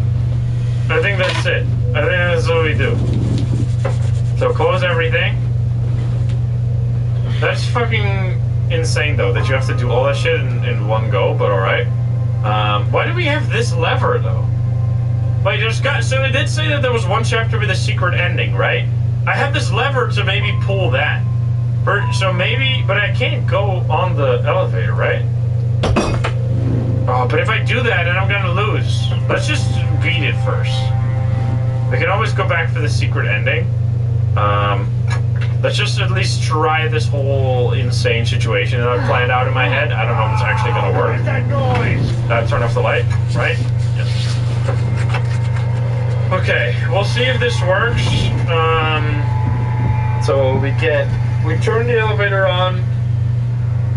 He comes really slowly though. I could have just maybe triggered the elevator. Maybe I don't have to lock him up. I feel like he would have gone to kill me. Goddamn compressor. Alright, we're gonna go crazy with it. While he's out, I can sneak a peek into his room. Okay. If this is not the end, we're fucked. Okay, here we go. Go. Elevator. Boom. Can I do this, by the way? You need to get out of here before he goes. Yeah. Can I put that on there? Need the lever arm? I'm gonna fucking drown in this bitch! No, thank you! I shouldn't have done that. Oh, fuck. Oh, motherfucker. I'm not gonna have enough time. It's actually impossible to do this all at once. It's... I would have died, right? If I went into the water thing. So I should have just done the plan. That seems like there's just not enough time to do what you have to do, man. I feel like you gotta be able to do the elevator. Like, you gotta be able to do the elevator as long as you put it back in place. I think you don't have to do it all at once like what I'm doing right now. I think if you just fix the elevator after creating the noise, it's gonna be fine. Probably. At least that's my guess. So that's what we're gonna do now. So let's test our speedrun skills here to get back to the end. We need ice, so we're gonna do fridge, turn on that, close that. Oh, we don't have the door handle yet, which means the door handle is probably over here. It is not.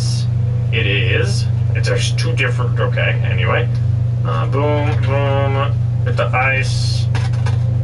Do the microwave. Can I please close? There.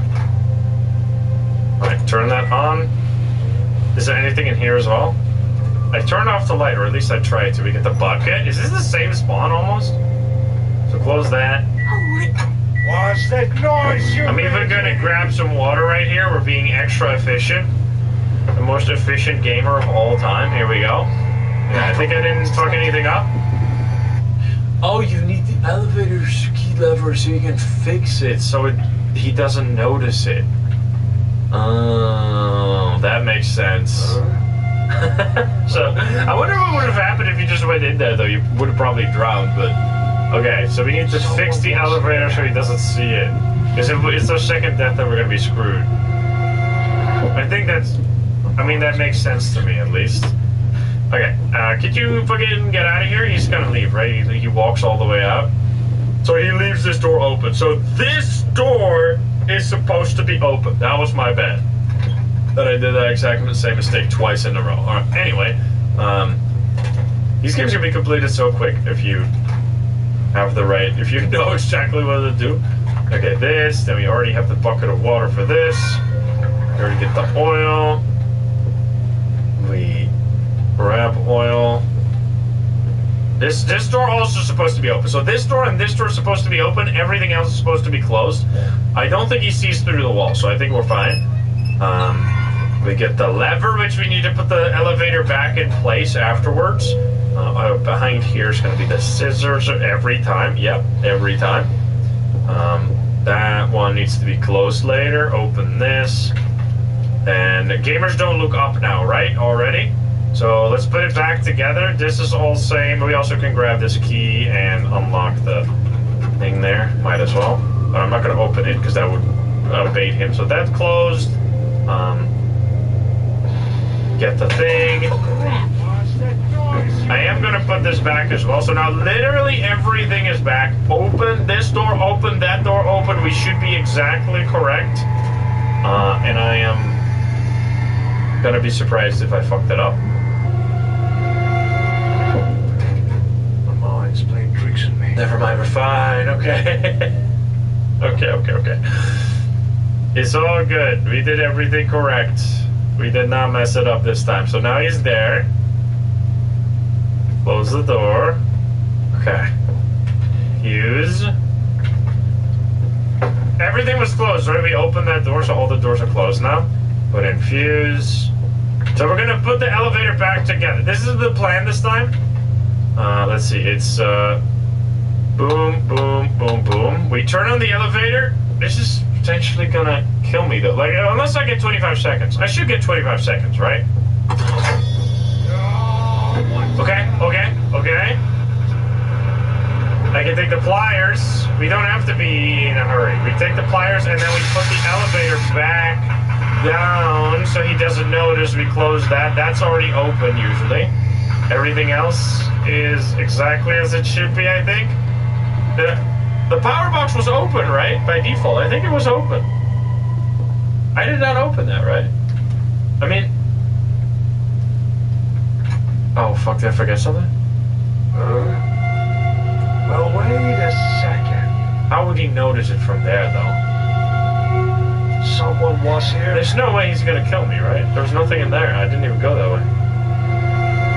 way. See? Fucking gaslight time?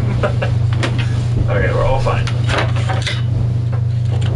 But we do still need to get the safe, obviously, but... Oh god, almost smacked myself into the trap. Now we get to open this and we don't have to do everything at once. I mean, you could have probably done that if you were an absolute speedrun god. We were not, though. Alright, 1478. Here we go, guys. I think I have to lock him up, because if I don't lock him up, then I'm not going to have enough time. So, let's lock this bad boy up. Holy.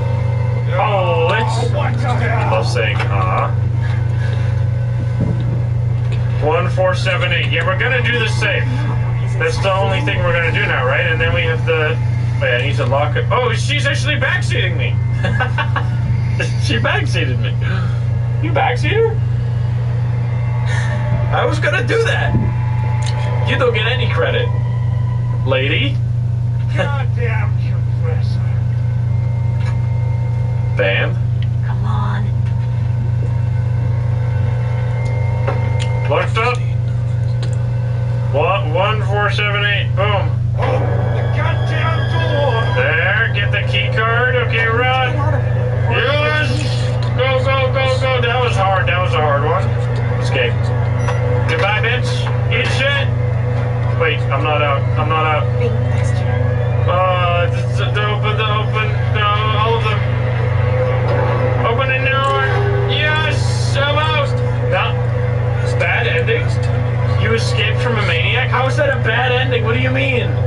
That's a good ending. That's the I lived ending. How is this? Wait, what? I'm confused. Was there anything else I could have done? Wait, is that wrong? Did they accidentally... There was no... Oh, because we didn't... Wait. So there was a hatch, right? Okay, we'll go through the chapters that might have had a secret ending afterwards, after we're done with the whole game, because I don't just want to sit on this chapter for a really long time, because there's 4 chapters, right? So we'll do that afterwards. I leave the city where I lived. We'll come back to it. And move to the village for an indefinite period of time.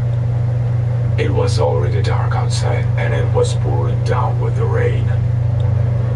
All of a sudden, the power was cut off throughout the village. It immediately became dark and uncomfortable in the house. A sudden knock on the door frightened me. But then I remembered that my wife was going to come today. I opened the entrance door, and there was a hooded man. Before I could even ask about his name and what he wanted, he grabbed me by the clothes and started to beat me so badly that I lost my consequences. Consequences? I came to myself in the morning in an old bar. I didn't understand what was going on and started to look for a way out from this horrible place. What the fuck? You just started to beat me.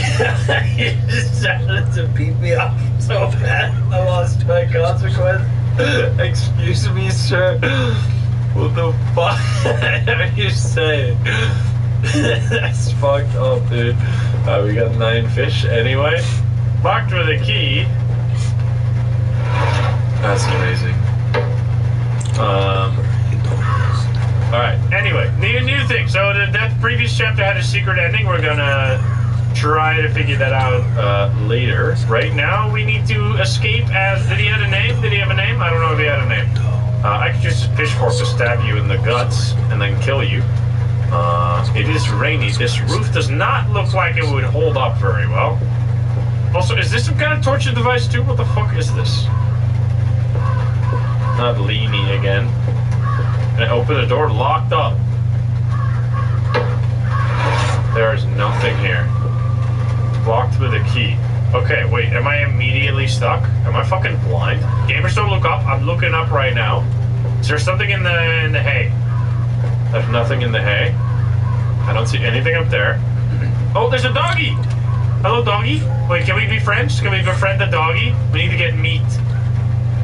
It's the same dog, isn't it? That's from the Schoolboy Runaway game. Okay. This is locker's not... Oh, yeah, I can't access it. What the fuck? Can I grab some of my fingers through this wall here? Can we microwave the meat again? Bro, I am fucking super stuck. Or can I pick these up?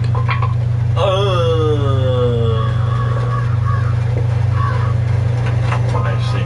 Can I lockpick this too? I can't. Alright, doggy, be friends. Chest. Okay, we need a 3-digit code for chest. Book. There's an axe head without a handle. There's a fish. And fish, we gotta get a special fish ending. What the hell? Pick up the key. Okay, close that. I didn't leave anything. Oh, there's a trap there. That was like invisible in the fucking... It's fine.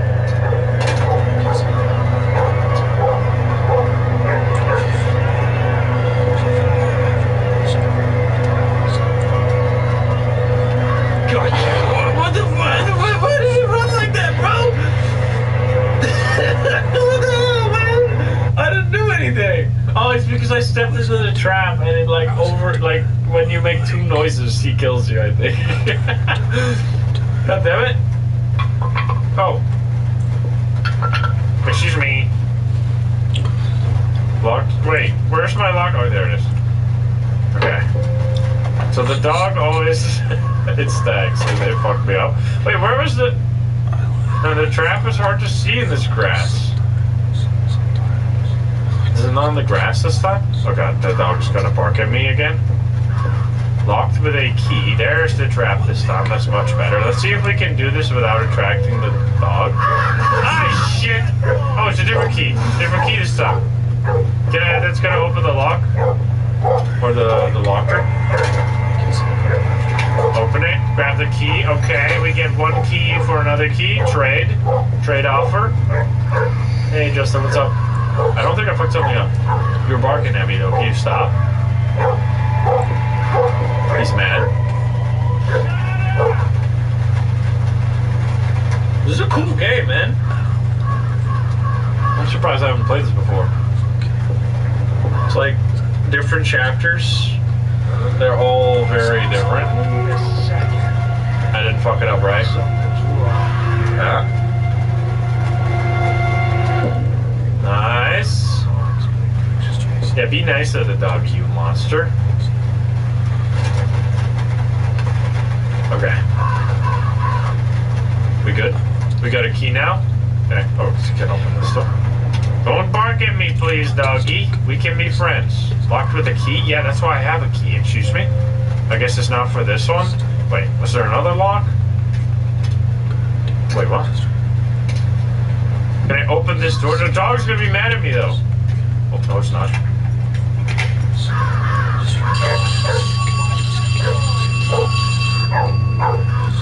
Grab the knife! Grab the fish! Run! I'm stabbing him with the shiv! Okay, there was a fucking alarm on that. We're fine though, right? Rusty knife. I better not have to harm this dog, I swear to God.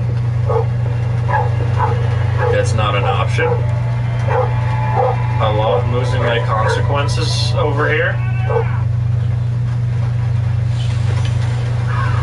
There was a rope attached to the door handle. I guess. Oh, wait a second. Something's wrong here. Nah. Excuse me? Did he just cause the alarm himself?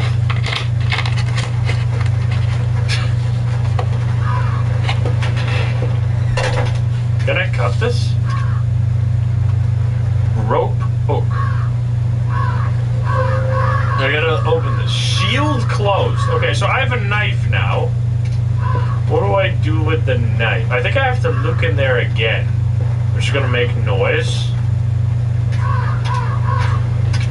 Can I pet the doggy? Can we be friends? I think I have to open this. I think I have to. And then we have to find something. That's a trap. Fuck. There's gotta be something. What do we do? Trash this thing? Ah, fuck, close it. Wait, there's tape there. Shit! Motherfucker! Okay, I can't pick the dog. I don't think so. We can try it next time, but we're gonna be waiting here the whole time. We're gonna be spending most of our time in here. Okay. Rusty knife. Sure.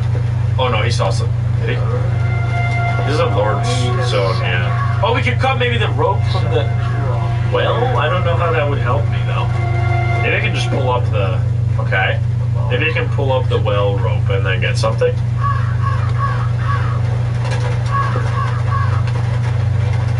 Okay. They need this code as well. Oh, wait, this. Wait a minute. Oh, I can't undo this with the... Fuck. Do not lift without a handle. What? You mean cannot? I assume that's what you mean. Okay, so we have... we also need to identify puzzles so that we find items we know the solution. So we need something to remove bolts here. And we need a handle.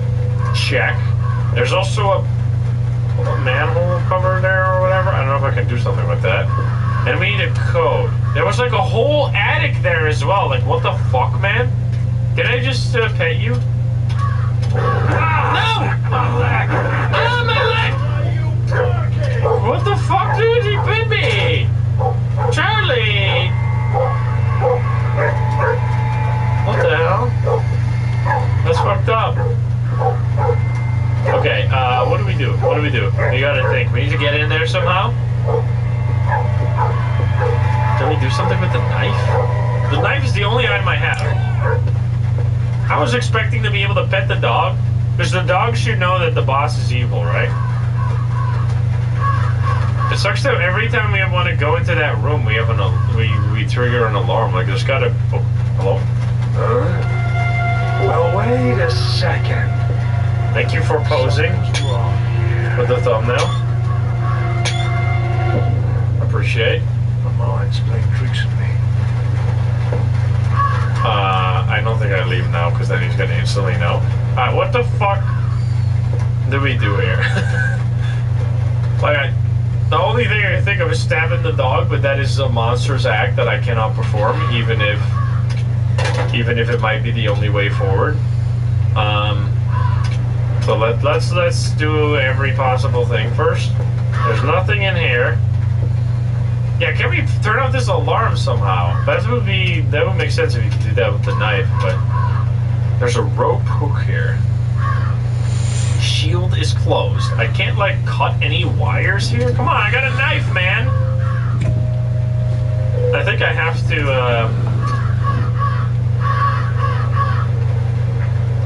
just go in here. Let's just, maybe we just loop. Or can I hide him? That's a great place to. Oh, wait.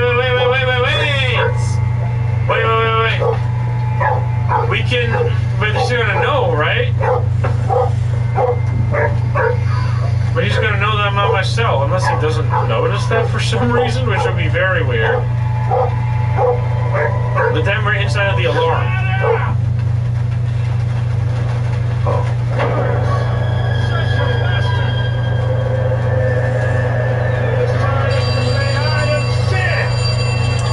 Does it see through the stairs? Wait, what? Let's do what? Gotcha. What? He didn't. What the fuck do you mean? Okay, I guess I should have left, but like, how did he not see me when he ran up the stairs, but he did see me when he ran down? Can I just stab him in the butt when he's running down the stairs? Okay. I see. I think I know what to do. We gotta leave at that point, I guess. But that seems a little fucked up. Okay, grab. So these two things seems to be always in the same order. You grab the key, which gives you. Oh, it just gives you the knife this time. Interesting. Wait, we don't know what the fuck to do then. Okay, now we're gonna have to figure out what to do with the knife. Maybe there's a key in here as well. There's no key in here. There's gotta be something to do with the knife then. I haven't opened the door, but I can't open the door, right? Maybe there's something else in there? Oh! Oh! Hello. Oh, you're gonna stand again? And I can do a dance for you. Well, wait a second. You like what you see? Something's wrong. Okay, he's like, no, this is totally normal. Alright, get the fuck out of here, because I got business to do. We gotta open this. I didn't even know that was here. That's kind of fucked up. This doggy is gonna get me killed, dude. Yes. We get the key.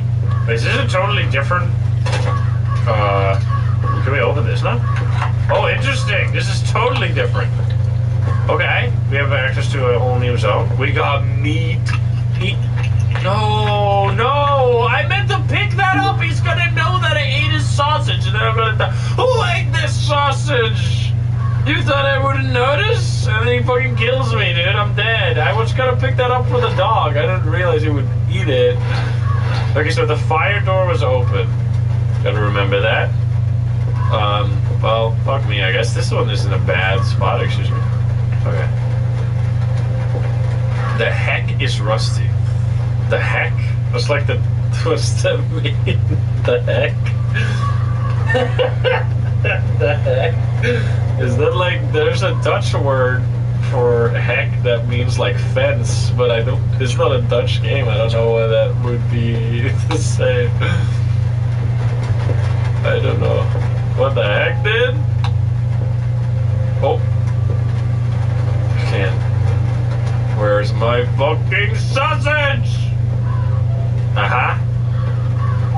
What the hell is in there? What the heck is in there? I need to create a fire here. Oh boy, okay, lots of things to do. Oh, can I open this? I cannot. Something is interfering. Yeah, this. Wire. How about you just undo those wires, huh? You fucking dummy.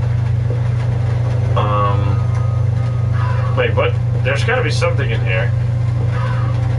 Such an interesting game, like once you know what to do, you can do it like in 5 minutes, but until then you're like a total idiot. What is this? Question mark? It's just this question mark. Question mark? Okay, I can't open this door. It's an old door. Also, the heck is rusty. Which I can't do anything with that either. So that's seeming... There's a lot of puzzles here. Maybe the barrel. No, nothing in the barrel. There was nothing in these, right? Weirdly enough. Or maybe there's a code. Wait a minute. There's gotta be a... Oh, no, but I can't open this one. There's gotta be a code where you open a specific set of these. You get, like... I don't know. This secret thing opens. Is there a handle anywhere? Is there like glow in the dark shit maybe? I gotta make sure everything's back together. Everything's gotta be how I left it. Is there anything out here that I missed? Because if I access that, he's gonna be annoyed. I can't access the... Wait, what's the name? The grill... Wait. Deck? Deck? Yeah, we gotta go to the attic maybe? I don't know. Okay, I can't do that without a handle. I can't do this. So right now we are a little stuck. Unless we... No, we don't have a code at all. WG40. For the rusty, of course. There has to be something in here. Does that do anything? Like if I turn on that light and then I look from my cell, maybe that helps me?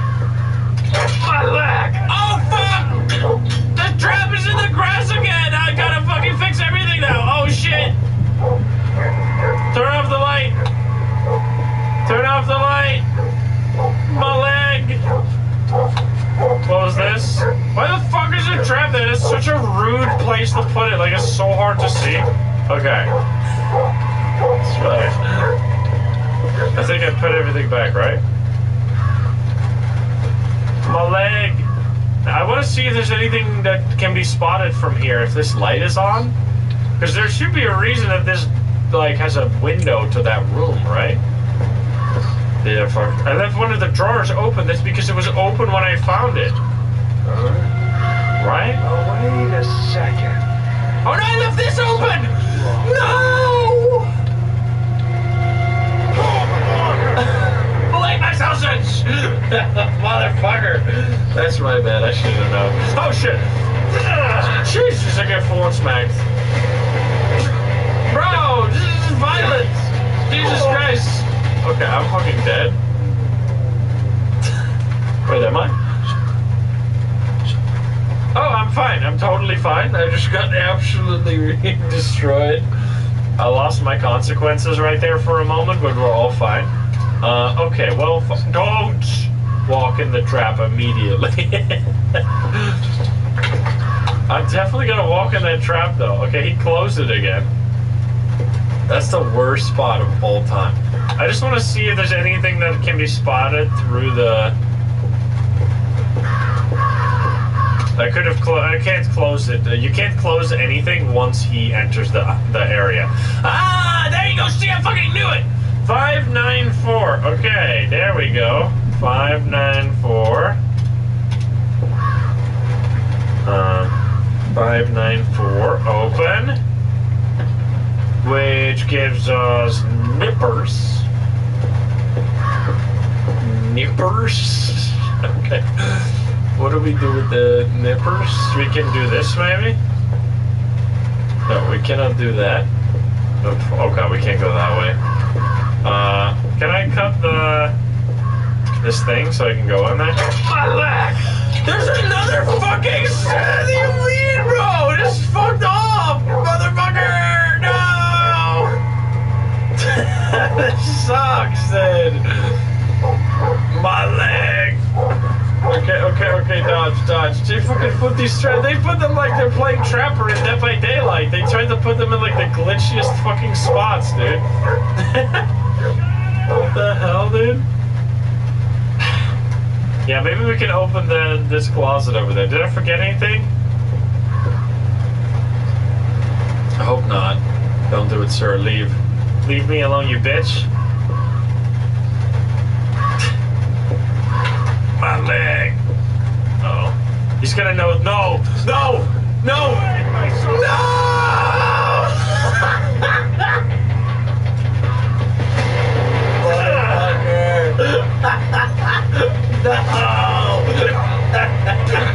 I hate the fucking sausage. I'm sorry. God damn it, dude. Oh wait, I'm still alive. What the hell? Holy shit, you get so many second chances here. Who ate my sausage? Okay, this is fine. We gotta open this, right? That's so funny. I love that he only smacked me, that's all. Yes. Okay. I guess he didn't care.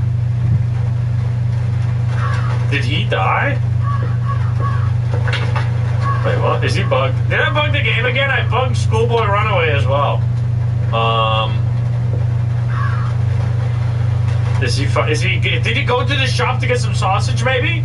Okay, anyway, I got a wrench, which allows me to open this thing, right? Yeah. Which then gives me the lubricant.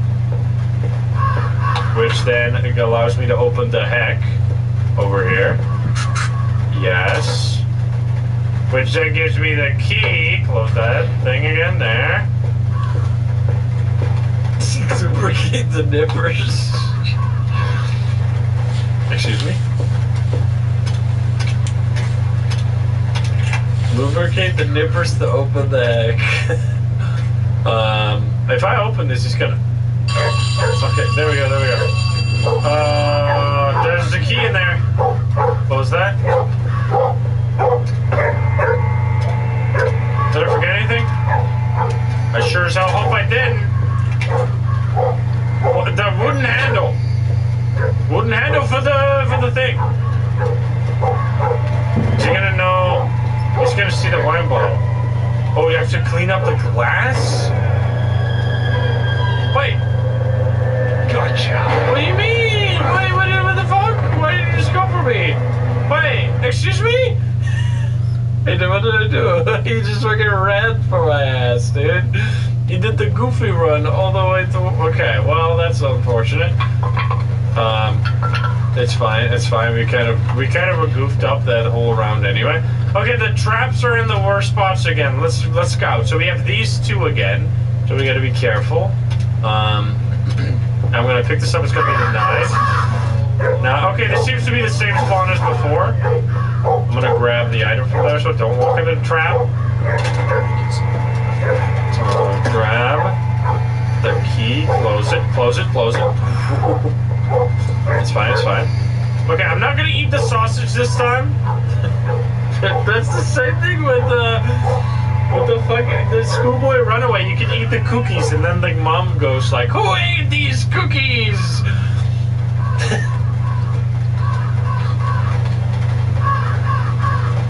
All right, what are you doing, sir?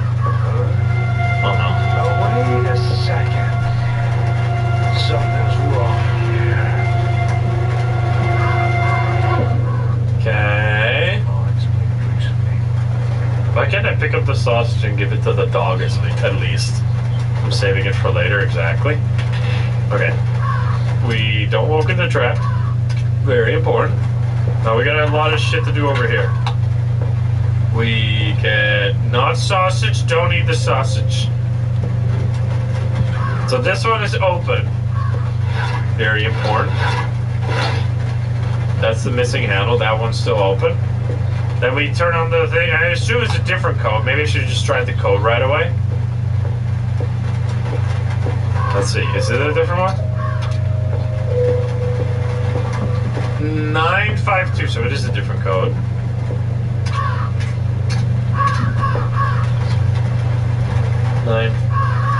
252. We get the nippers. This is gonna make a noise this time, right? Like last time he didn't hear this, but this time I assume he will. I'm gonna prepare. What an asshole! He didn't do anything. I did that. I dropped it. Okay, we get the wrench. We can get the... I'm getting the loop. Actually, no, I shouldn't do that right now.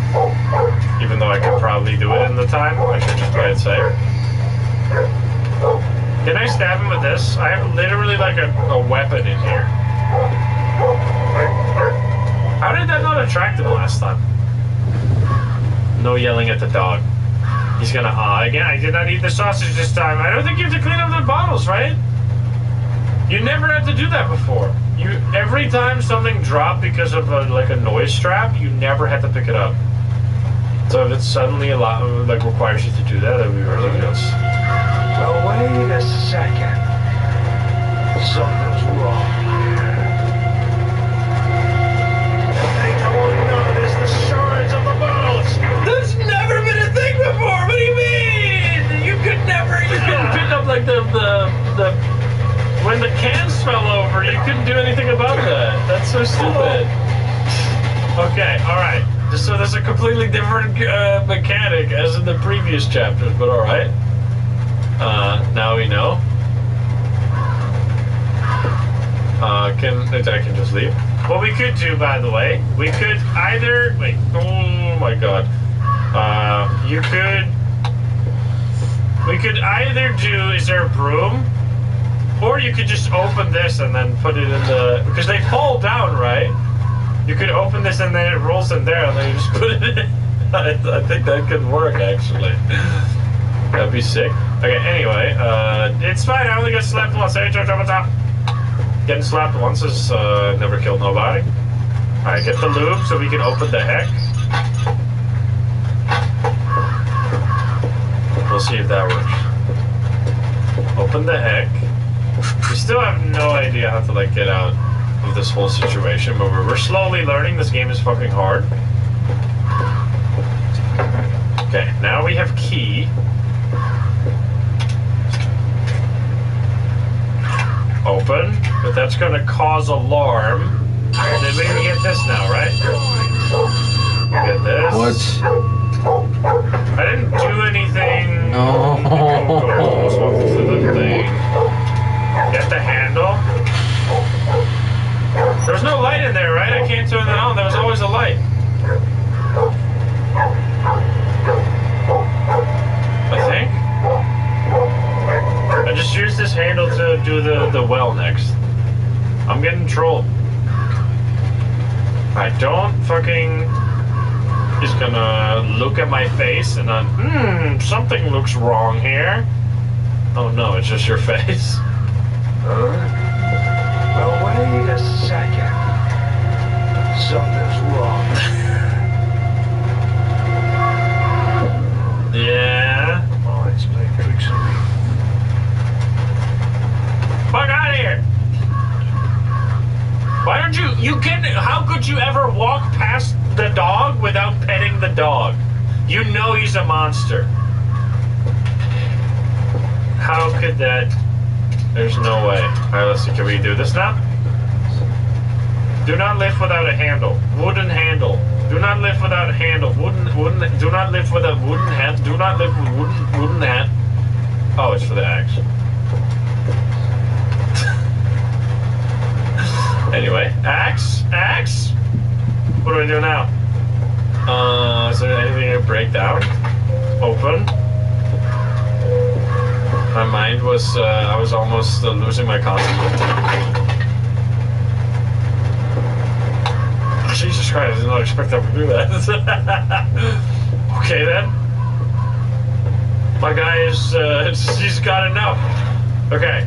Key handle. What?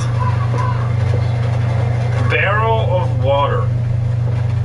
My guy just went sicko style. He's gonna notice that though, right? Who broke this door? Fuck, dude. Key handle. Handle? Do not lift without a key handle. Do not lift without a key handle. Fuck. Did I not turn off the light? Oh. Okay, wait. Is there something in here, though? Let's see. So we only got one item from here, right? Can I pop it up? Cork. Pop it out. Pop up the cork, dude. Alright, whatever. He's definitely gonna kill me when he comes here and he sees that his door is fucking exploded. He's not gonna be like, oh, my door just disintegrated. Yeah, can we open this, man? My leg! My leg! My leg! No! I fucking did. I turned it off and then I stepped into it again. What do you mean? Okay, wait, we gotta do this.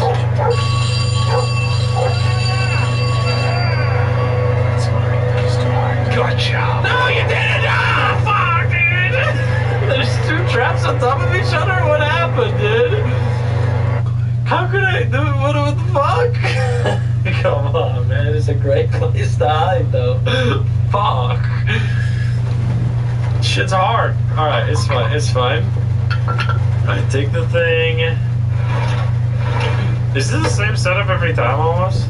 No, stop with the fucking traps there. I hate those. My brain does not remember.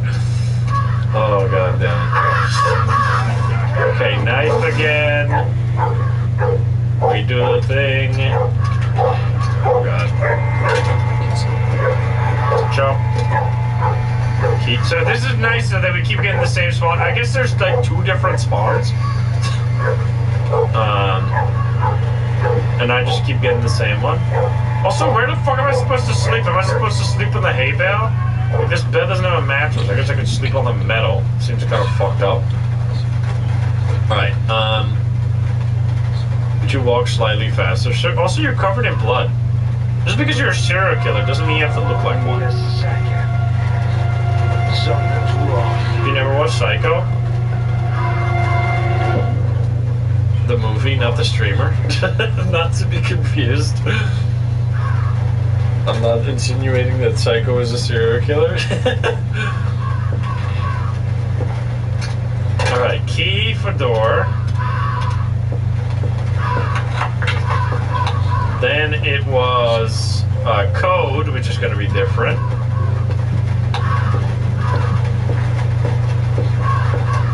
Don't walk in the trap. Code is gonna be 795.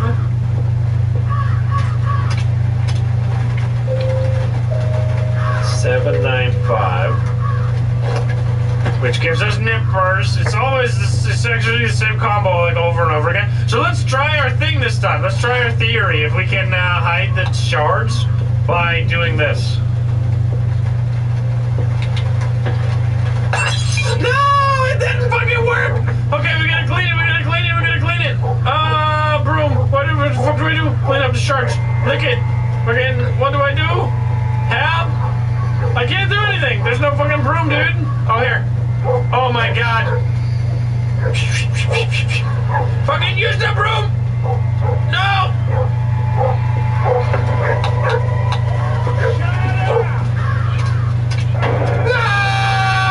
I was cleaning! I'm cleaning! God fucking damn it, dude. Who took my broom, of course? Okay, this is fine. Gotcha. Alright, put the broom back. Pick up the broom. Put the broom back. God, it's oh no, it's not. Wait, it's a different one? Wait, the knife is here this time. Interesting. Okay. Wait, what's this gonna give us? That's gonna give us the lockpick this time. Interesting. Which means there's gonna be something. Okay, the trap. There's still a fucking trap there. Are you kidding me, dude? Wait, he didn't hear. Wait, the dog is nice this time. Excuse me? Thank you, doggy. Okay, this is a totally different setup. Now we have to go into the attic again. Unless this opens this. It doesn't. Fuck. Okay, so we got it. Is there another trap here somewhere? My leg! Are you serious, bro? I looked for it and I still didn't see it. My fucking leg, bro. actually fucked up, man. They're so hard to see. Stop! We could have actually, like, we could have made it. I should have just gone for the hit. Like, if you are outside of your cell, you die in one shot. If you're just, like, if he sees something, he's just gonna smack you a few times. Sir, you wanna do a stare contest? Nice mask. Well, wait a second. You just got Something's bloody wrong nails here. and shit. It's there. I win. I mean, this is at least the place where the traps make the most sense. In the other place, they were just kind of like randomly around. Okay. This is fine. That trap fucking sucks, dude. That is the worst. So now if I open this, he's gonna immediately... Fuck! Anything? We get the key handle, which then gives us this, which then allows us to turn off... Oh no, leave that on for now. I can't! Alright, you better not notice. Who turned off my alarm? Oh. I really like this one. Is very clever, this chapter, because depending on what you get first, you have to go to completely different areas and completely... Did I leave the locker open? Oh shit. Uh-oh. Oh no. Wait a second. Something's wrong here. Yeah, they give you a timer. That's pretty nice. Okay, never mind. We're fine. I closed it. Like, fuck off, sir. Don't walk in the trap. Now it's not gonna go off, right? Yes. Nice. Okay, we get to actually explore this area for once without being under time pressure. There's a button right there. Oh, that's just the triggers the alarm. I see. Now, what's up here? Turn on the light. There's no light bulb in the attic. Fuck you, dude. Wait a minute. Too dark. I can't do anything here because it's gonna be too dark, probably. That's fucked up. Wait, can we take out the light bulb from here? No, I can't just unscrew this and I have to screw it back in. There's nothing else in there. There's gotta be a light bulb in this area. It's a good hiding spot. That's a great place to hide. We can't do max brightness. I mean, unless the game just allows me to look for stuff here, but it's usually just gonna say like, oh, it's way too dark. I can't see shit. Unless there's a bike up here. What the fuck's it doing in the attic? I can kind of see a little bit. Doesn't seem to be anything though outside of this machine that I can't seemingly touch. There's a cord going down here. There's gotta be a light bulb somewhere. I don't see anything here though. Excuse me? I picked up the whole chair. I was just clicking. I didn't mean to do that. Wait, what? I have a chair? Wait, can I unscrew the light bulb? Wait, I have a chair. What do I do with the fucking chair, dude? I gotta put the chair back, though, because he's gonna notice. Who picked up my chair? Okay, wait. We have a chair. Chair acquired. Can we get a light bulb from another area? Light bulb for my cell, maybe? Oh, there's an X here. Aha! Okay, but now if we make a sound, I'm gonna have to put everything back so fast. Okay. We have lights. Where do we screw that in though? There. Okay. Grab the chair. No, because we need to put the light bulb back. Right? Oh no, I can't. Okay, well if I can't, he's not gonna notice that the light bulb is unscrewed? Because I was going to leave the chair there, so it was going to be easier to put the light bulb back in, but I guess I don't have to do that. Who fixed the light bulb in the attic? Can I have my hand back? Right, put that shit back. Oh, there's stuff here. What? We're preparing for Christmas next year. There's a cassette player. There's a screw. What the fuck is that doing up here? Oh, I can open this? Yes, we get a key and we get lore. How this boy pisses me off, breaks all the toys and throws them all over the yard, and now he got to my cassettes. Here is a goat. Excuse me, come again? My boy pisses me off. He breaks all the toys and throws them all over the yard. And now he's got to my cassettes. Here's a goat. Wait, what does that mean? Here's a goat. I need to hide the cassettes on the shelf up above so that the bastards won't find it. Wait, why does it say here's a goat? What does that even mean? Literally, that sentence, without it, the whole thing makes sense. But the with it is so weird. Anyway, what? You didn't expect goats? What the fuck? Here's the goat. Alright, let's close that. So we have the key now for the other area. Anyway, I'm losing my mind out here. There's a closed suitcase. How about you turn that into an open suitcase, you know? Alright, turn that back off. Now I think everything is fine. No, I'm friend. I am a total friend. Now we get to go here and do all this stuff. So it might be in a different order, though. Don't eat the sausage. I was going to eat the sausage. It's too appetizing.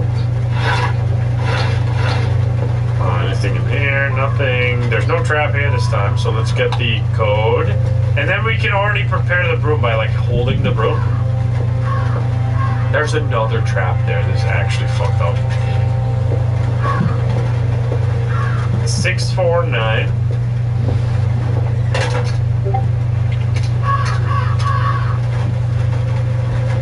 649. Open. Okay, we get the drawer handle. Okay, we can finally solve this puzzle. We haven't done that. Turn off that light again, because that's going to be hard to remember.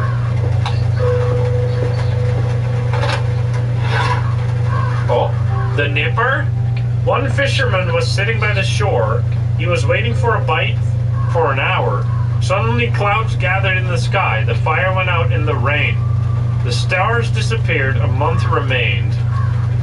And the sad eyes of the fisherman. Okay, we gotta, like, let's see.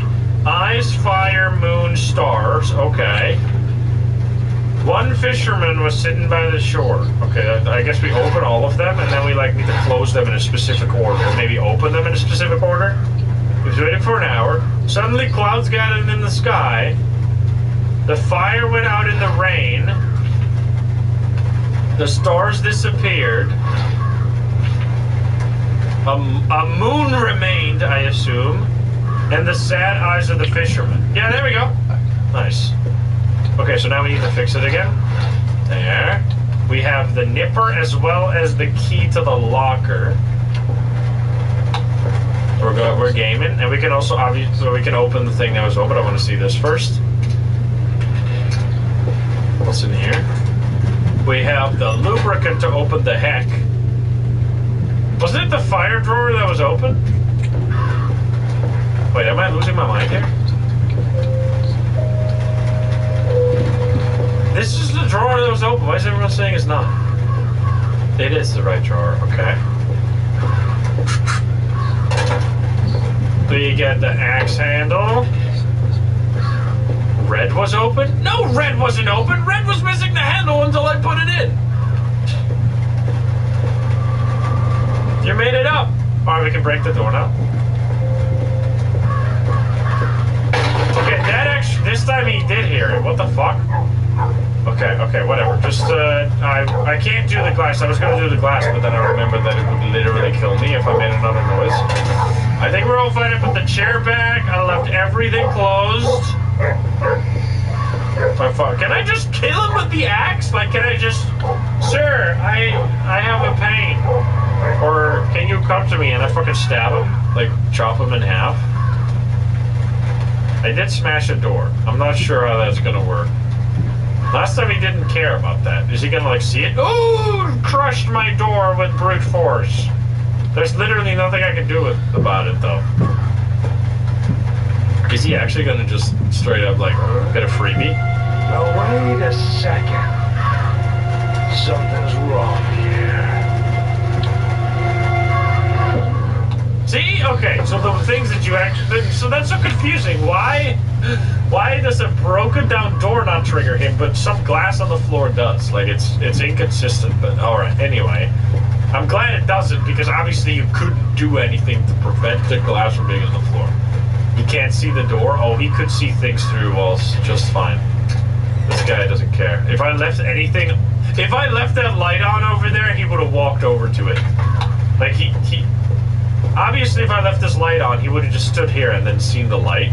Like, he goes to where he thinks... Not necessarily. He goes to a random area if there's nothing wrong.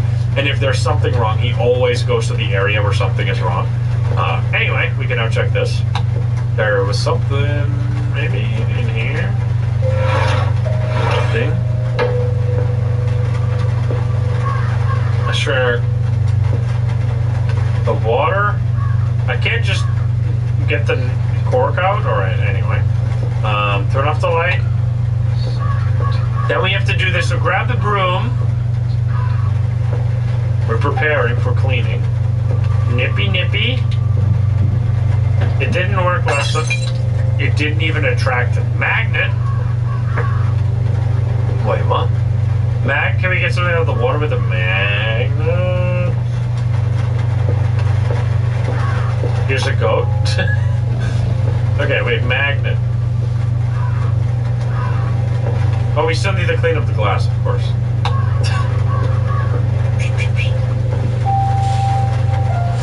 Well, I'm trying my best here. Game. I'm clicking everywhere. I think it's fucked. I think it's bugged. I can't clean this glass. Glass stuck. I am gonna get smacked. Oh, there, what the fuck? I was clicking everywhere. What do you mean? Okay, I guess I found the one spot that was clickable. Okay, there is one line here as well. Okay, there's got to be something else, right? We have to use this magnet somewhere. Can we, like, hack the... Yeah, let's put this back so he doesn't... Ooh, picked up my broom! What's in the heck? We already got something from the heck. Forgot what, though. Was it the nipper or something? We can't do the well. No, it's... Oh, God. Gotta be in the attic. Right? I think. Maybe, like, we can open this suitcase with a magnet somehow? Closed suitcase. We cannot open that with a magnet. Maybe we can break this. No. Lid. There has to be something. Is there any water anywhere? Can we break the... Wait, what did it say about the cassette tape? Yeah, I know there was a goat involved, but I don't really remember anything else. Wait, what's this? The vase? A fragile vase. What's that noise?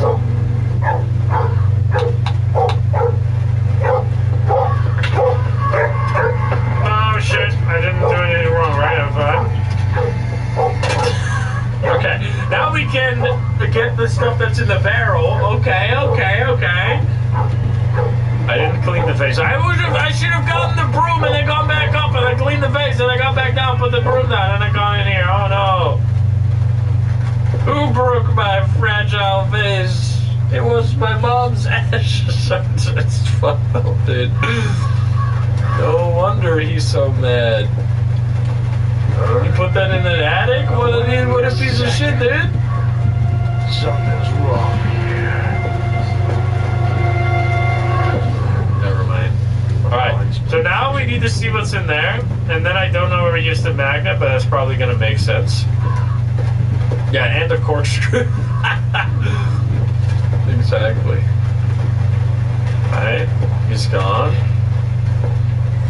Not Grandma's final resting place in my dingy attic.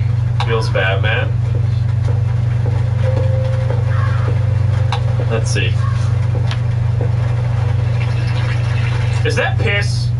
Did you piss in that barrel? Oh. Metal handle. Uh-huh.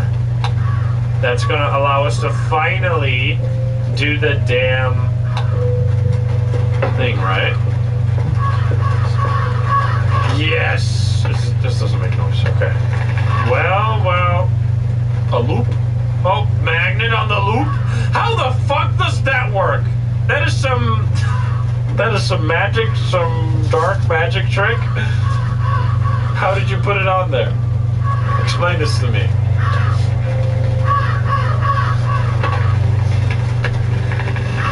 Oh. Key! Take the magnet back off. Or put it back down so he doesn't notice. Who pulled up the rope? Alright, we have a key to the suitcase, probably.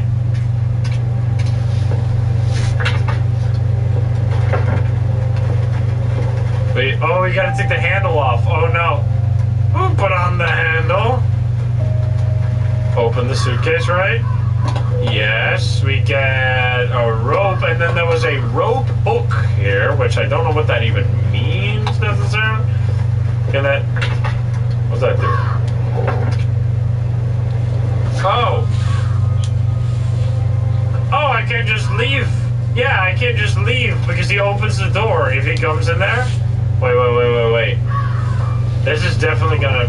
I'm definitely gonna make a mistake, but this once I gotta take this handle off, though. I can't take it out, bro. Okay. So what we gotta do now is make, like, on purpose, right? We gotta do something wrong in this... No. In this area. Yeah, what about the dog, though? What's the dog doing? Can I give him the sausage? Wait. If I eat the sausage...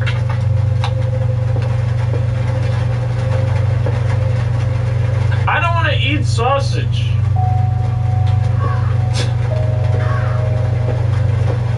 I'm not eating it. Don't lock it. Okay, can we turn on the cassette? We need to read the note again. Obviously, we can try to lock him in, but that's gonna, like, trigger the you will die or you will win situation, which I kind of want to avoid right now. I want to... What is with the goat? How this boy pisses me off, breaks all the toys and throws them all over the yard, and now he's got my cassette. Here's a goat. I need to hide the cassettes on the shelf up above so that the bastard won't find them. Shelf up above. That's gotta be in another area, right? Here's a goat. Shelf. Up there? No. Is that in the... Is that in this area? Like, can we do...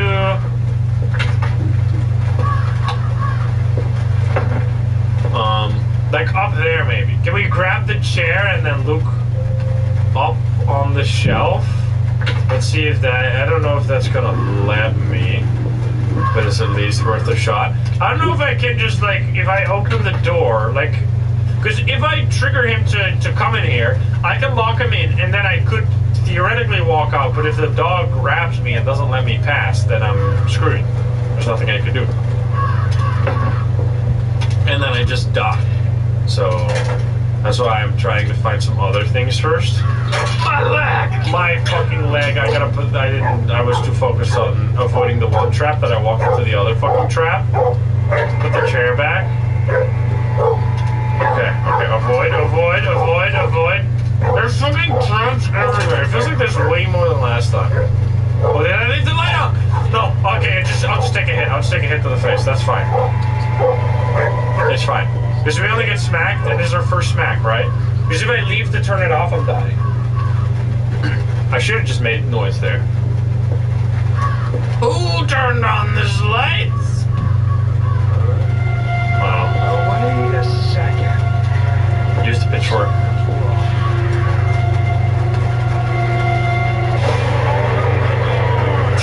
I love how dramatic.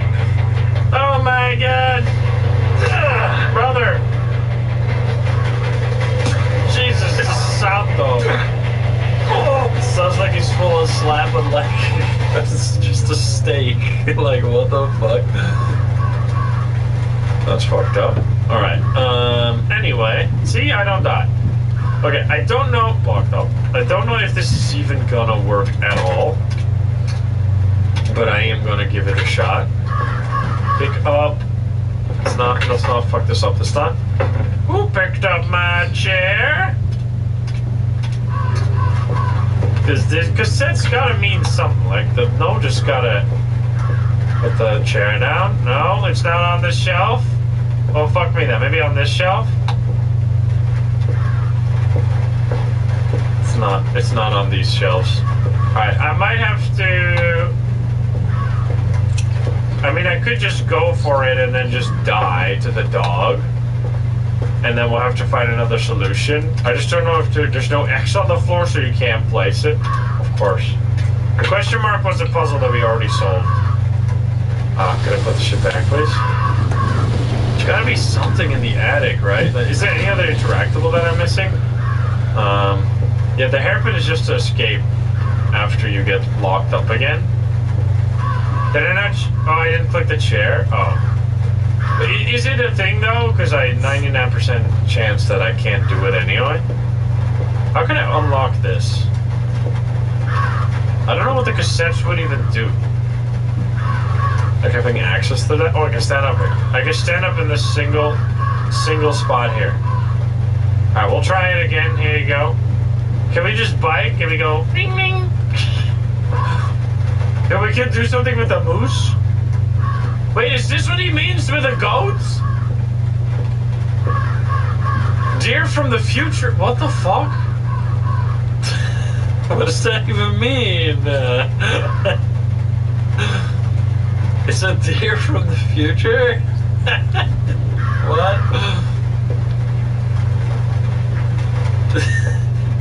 Oracle deer, can you give us the answer to the puzzle? I need to know. Okay, I am stumped. Does anyone have an idea? There should be an item in the attic. Oh, there doesn't have to always be an item in the attic. Sometimes there's not, but then I guess there's another spot.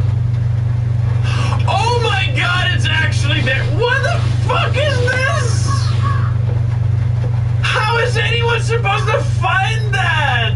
That is insane, dude. This fucking giant attic with a huge amount of mess. You have to look through this one specific crack, and not just like here. You have to go to the side and like you can barely make it out. That is an unbelievable. That is some pixel hunting right there.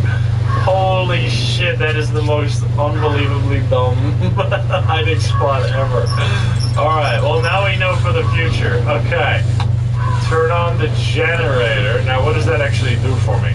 I don't know if that... Maybe this was for the secret ending. This might have been for the secret. Because there's no way that's intended for the main escape. But how the fuck... What do we do now? Because that didn't do anything for me. But the screwdriver back, he's gonna know. Because this is open and everything.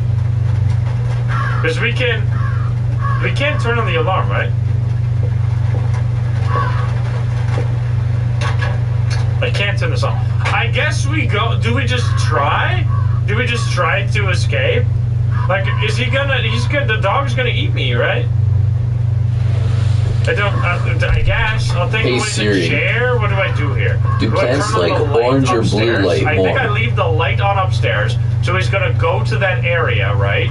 And then I'm gonna log in. Hey Siri. Oh shit! Hello. Are you gonna answer my fucking question, you dumb fucking bitch? There's a dog hole in the shelf? No, just like a... No, I don't think we can do that. Alright, we'll try it. If we Siri. Die here, then... Do plants like blue or red light more? I think everything else is in place. So I, on purpose, am leaving stuff there so he's gonna know, right? Siri, and then I'm just gonna step on a trap. Useless. I can hide there, yeah, but I don't want to lock myself in. Why would I do that? Wait. Hiding here would be stupid, right? He will run upstairs? Yeah, exactly. And then I lock him in, right? Oh! Oh, you have to... Yeah, okay. I thought I was just gonna, like, he was just gonna walk in here and I was gonna close the door behind him, but you're probably right that I just should... Okay, this is, like, actually, if you don't know exactly what you're supposed to do, is, like, almost impossible, but alright, here we go. So I step on this, and then I hide, so then he runs upstairs, and then I run out, lock the door, and then I escape.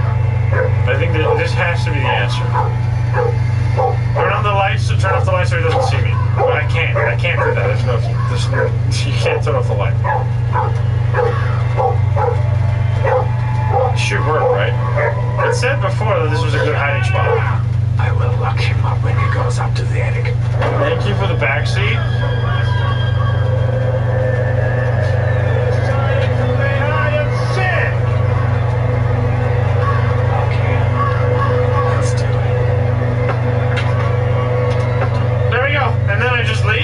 Goodbye, doggy. No, doggy! Doggy, I'm friend! Dog, I'm friend! Can I have your fish, please? Yeah, I can literally just... What the fuck? Okay. Wait, oh, and now we... Wait. Oh, and now we escape with the elevator? Hold the door before he comes and immediately go to the elevator. Whoa! Oh, wait! Wait, what? Wait, I need to call the elevator? Oh! Wait, what? Oh no, I need to hide. And then she calls the elevator. Is that what's happening? Gotcha. Wait, you can't. Oh my god, you can crawl? Wait. What did she... I was like so focused I didn't even hear what she said. What did she say?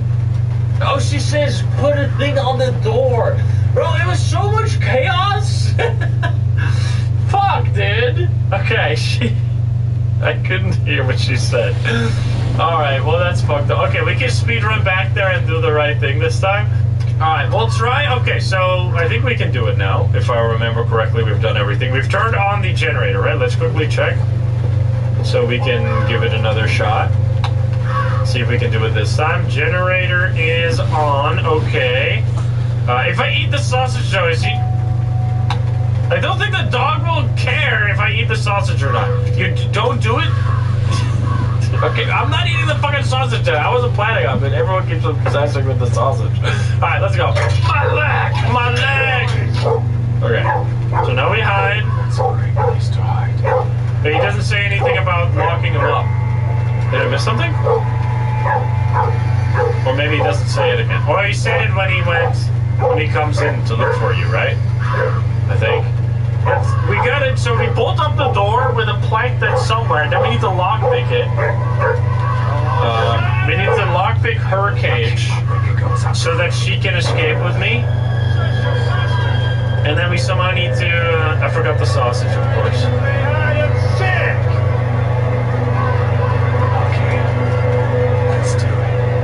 There, boom, and then we go like this. Stop right there, Colonel Scum. Okay, we get a lot more time this time. So you could just run away here, right? We're doing the secret ending, maybe? Okay, go. Just go in here, close it, bolt up. Before he comes and immediately go to the elevator. Okay, and immediately call the elevator? Yeah. Come out. Call the elevator. Do you know the code? Oh, what the fuck? Wait, how do I... Oh, here we go. Enable. Elevator included. Here we go. We're saving her! Gotcha. No. Open the door right Oh, nice. now. Okay. Lady, I'm sorry. There's a bit of an awkward angle. The lever? Oh, where's the lever? Oh, no. Where's the lever? Where's the lever? I don't know where the lever is. This is just randomly or somewhere. Does she have it? Or next to the door here? I don't fucking see the lever. We're dead. Look next to the elevator. Oh, why did you fucking... Okay, here we go. It's fine. Go down! No!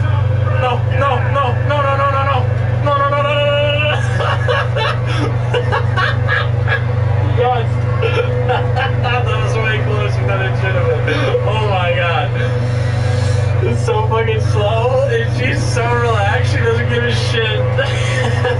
She doesn't even eye contact with me. This is fucked up. I'm sorry. I'm so small. What the fuck? This is very awkward. Lady, you come here often? What the fuck? Oh god. Okay, I'm going. We're going? Yeah, we're going. This is a bit awkward. Can we help out the other guy too? Wait. Can I help you too? Locked? I can't. We needed to do that another time. Oh wait, maybe with the lockpick? No, I can't lockpick it. I can't lockpick it. I think we have to do multiple secret endings to get the whole perfect ending. Yeah, you ran away from a maniac. So I think, let's see, right? Next chapter. Wait, there's another one? I'm so sick of all this moving around. Oh! Stay at home, my parents kept saying. I was selecting it. You solve the problem yourself. Yo, let's go. Without involving me. I'm old enough to decide what to do.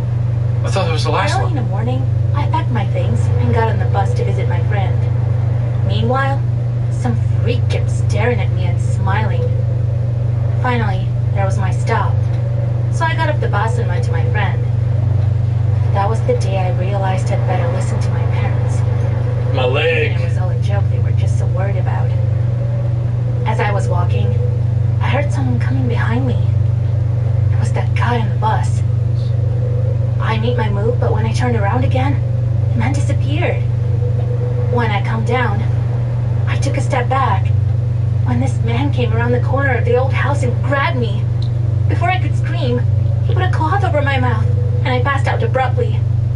What was my consequences? Not knowing how to get out, I cried. Okay, alright. Wait, what?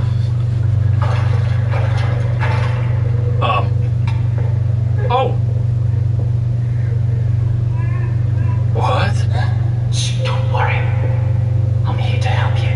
Alright then. Where is he now? He went upstairs. I'll try to get you out of here. I'm gonna save you. Okay, he ran upstairs. Wait, this is like a mashup chapter? This game is like actually genuinely really awesome. Like, it's got so much going on. I really like the chapter system. Like it really is very creative. Okay, wait, we gotta do something. Oh shit! Oh shit! I forgot that did that. I'm so sorry. I forgot. Oh no, I'm sorry. I totally forgot. That wasn't on purpose. I'm sorry. Oh my god. Sorry. No. Oh, where? What? What do I do? Hide in the locker. Behind this door? Behind this door? What do you mean? Oh, behind Phasmos now? Wait, what do you mean? Behind this door, she said. What door are you talking about? We're actually going Phasmo mode on this bitch? Wait, can I just escape, by the way? I don't know. I can't do that. Wait. Oh. Shh, don't worry. I'm here to help. If I immediately pull them out. Where is he now? Okay. He went upstairs. I'll try to get you out of here. Damn it. Where all that noise? Where all that noise? Is it actually here?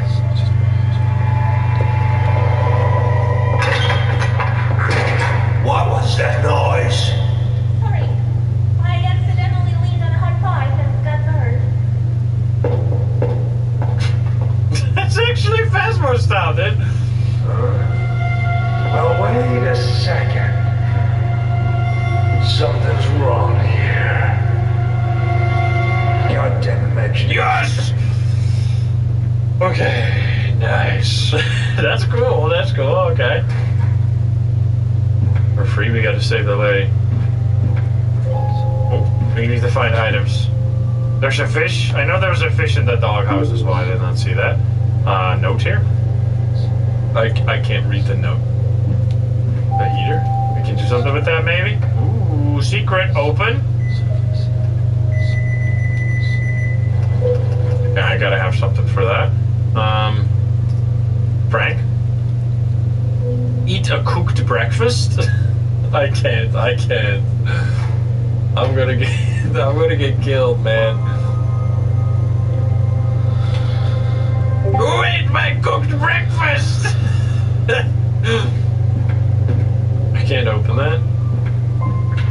Okay. We cooked a cereal, by the way. What is going on here?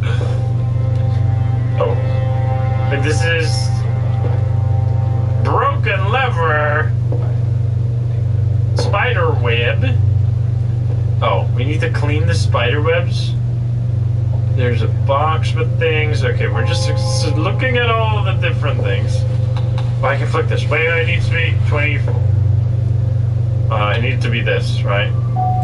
Or unless it's different this time, but I don't think so. What? Okay, so that's that. This one does open, but there's nothing in there. Oh, they're gonna be like, oh, locked with a key. Okay. Did I forget? Did I leave something open here? Locked with a key. I can't. I'm locked in here now. I'm stuck. There's a fish. Do we? Can I look? Just to look up again? Yeah, we still look up. Same one. Nope. Not this time. I have the levers. Oh yeah, they're upside down. You're right. There we go. And do we unscrew this? No, we just need to find the lever later. Okay. Where's my item? What is this? Die. Rude. Did I turn off the heater? Oh yeah. Wait, what? Oh no. Requires 10 volts. Oh, I see. Okay, so we need to swap that later. Understood. Okay, wait. What the fuck? Oh no, math. Now we have to do the math again. Help! Help me! Someone save me from myself! Oh god, wait, what did we have clicked? To this one. This one, right? No? No, yes. Yes, okay, math. Quick maths. So we need to make sure, because he knows if that's off, he's gonna be like, oh, turned off my heater! What is the item that we are missing right now? The light is on? Yeah, sorry, but it doesn't matter. Also, there's a... Wait, what's this? Oh! There's a 9 here. There's something. If you align the... What's that mean? I don't know what that means, but it's something. It's something. Let's keep looking. No. I can turn... Oh, you ate the breakfast by accident! I don't know why I clicked it again! Oh, we're gonna get fucking killed, man. I just wanted to click it. I didn't think I'd eat it. No, he's gonna... Ooh, wait. What if I trigger him now? Wait, I'm actually curious what happens. Wait. Will he know? Did I leave the light off? Oh, shit. Because he doesn't see me, right? Unless he does. Is he gonna kill the lady because I ate his breakfast? Oh, wait a second. Uh-oh. Something's wrong here. Who ate my rainbow flakes? Oh no, the lady! Oh no, I'm sorry! Shit, what the fuck? That's fucked up, man! Oh my god! I didn't mean to. Shit. I'm sorry. I couldn't resist the rainbow flakes. Oh, I see a key. See, it all worked out at the end. What the fuck? Wait, can I go? Nice! That's how we do it, baby. I just needed that. I needed the rainbow flakes to clear my mind so I could find the solution, see? Okay, I'm sorry, you okay? That's a little fucked up. There's a fish. 15 fish collected. This is interesting. This is like a totally different one where now we're trying to make sure she doesn't die. And we're totally fine. Well, he doesn't know we are here, basically. Can I open this? It's locked with a key. compressor here this time. There's a toilet. Okay, where the fuck is the next item now? Nothing is in here. I can... No water. No water. Lock the door, turn off the light again. The light was off, right? Did I just open it for you? Door with electronic lock. Did you know the terminal password? No. I believe the only person who knows it is that psycho. Shit. Should we ask Psycho? Okay, we know the first number. It's 9, or at least 1. We have 9. Do we have another number? We also need to open the safe, right? 1, 2, 3, 4, 5, 6, 7, 8, 9. Open. There was a red number? Wait, there was a red number? I didn't see a red number.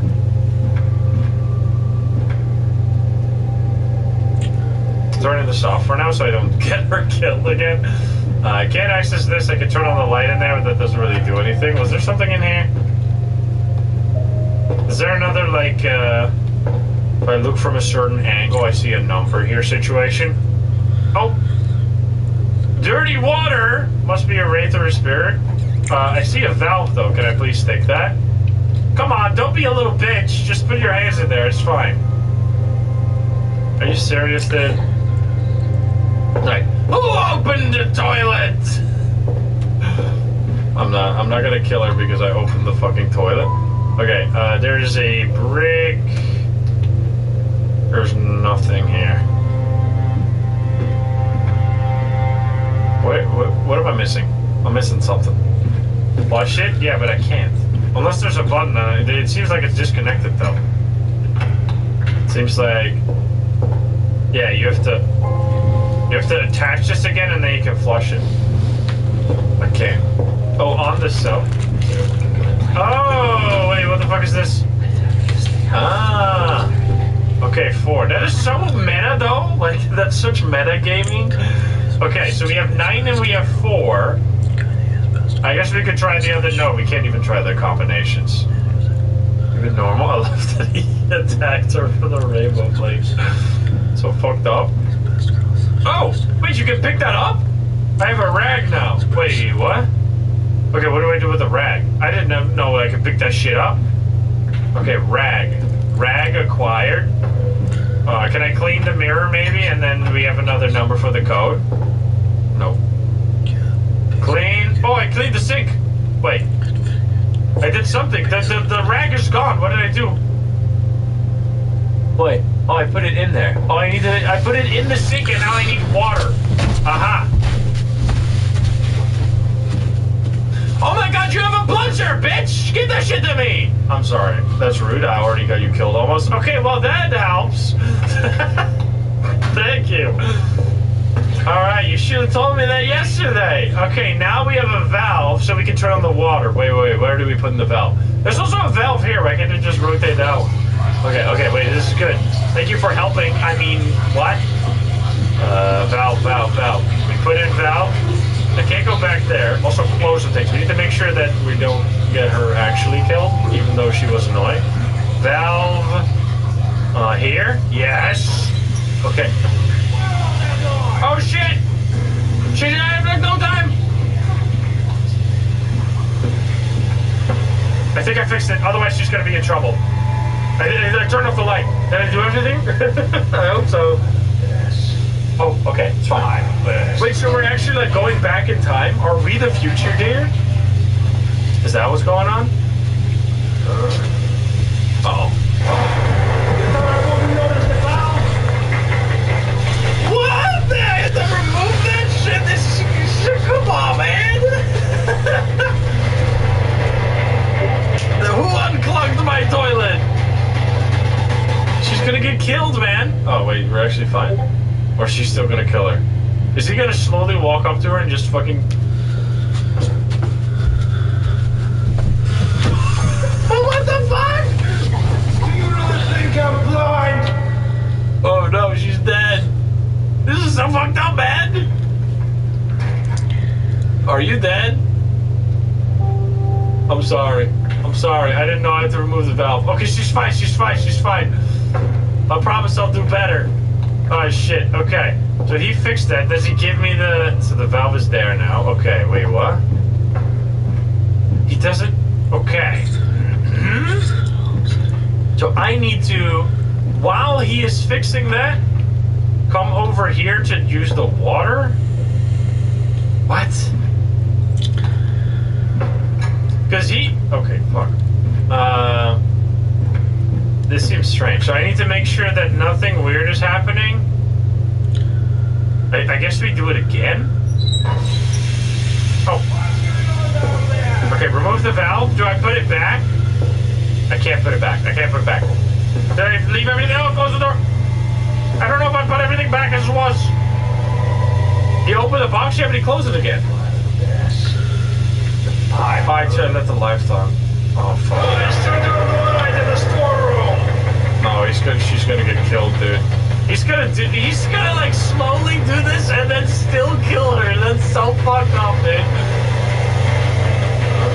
Oh shit. No. Motherfucker! No shit. Okay, you lost. Fuck, dude. I thought I was supposed to sneak by to do the water. I don't understand. What do I do here? Like, I obviously need to turn on the valve or do something with that to get the water. So we're just gonna do the valve, take off the valve, close it, turn off the light, and then when he comes here, I'm gonna check the box. It might not work. I think I put everything back. I think I did. And I'm gonna, I'm gonna check that box as he's fixing the pipe. Hopefully he's not gonna immediately kill me. Or I don't know if I can hide in the locker, but if I open that, he's gonna hear it, right?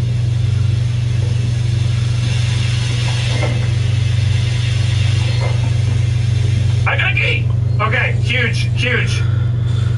Who took the key from this box? Kill this lady. Okay, nice. Alright, now we can continue. That's important.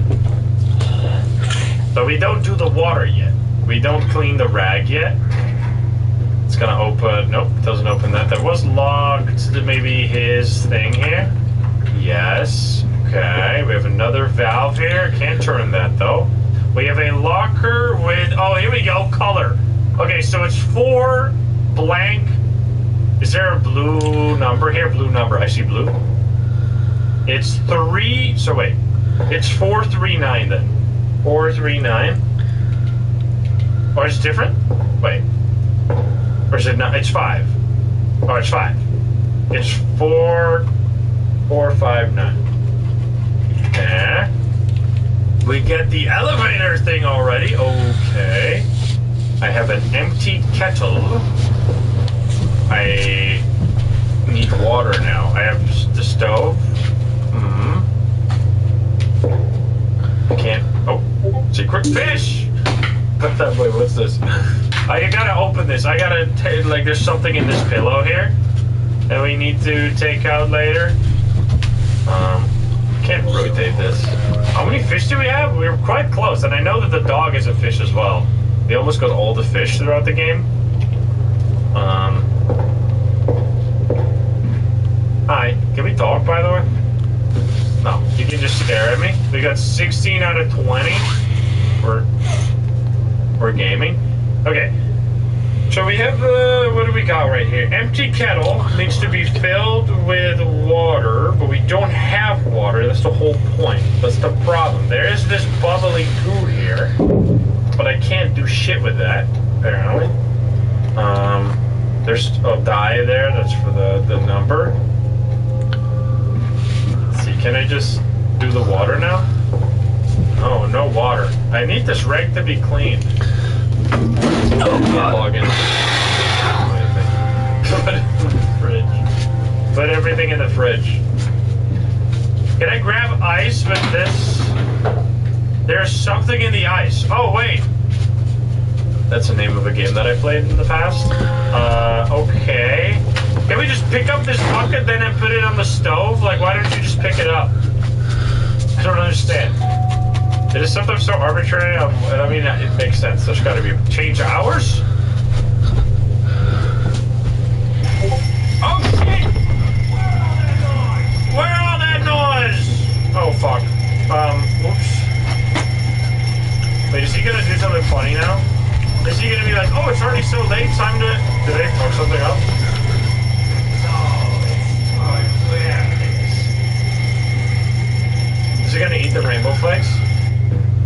gonna kill the lady.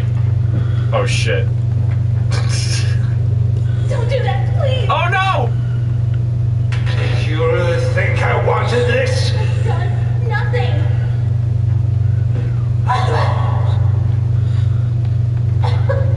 What?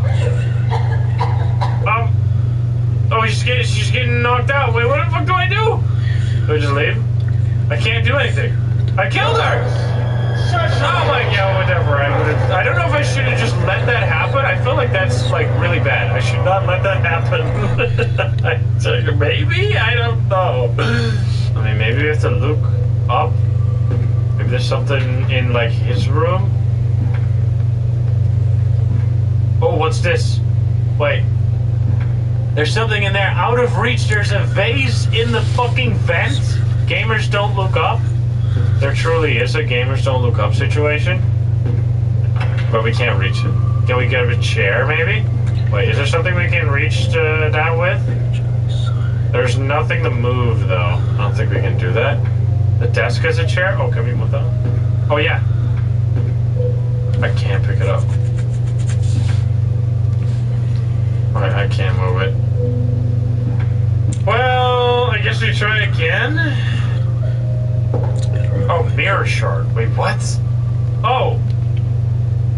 I can pick up the mirror shard. We never were able to do something like that. There was a broken mirror before and we couldn't pick. Okay. This is so random what you can pick up. Now we can open the pillow. Okay, that is like, what? How am I supposed to understand that?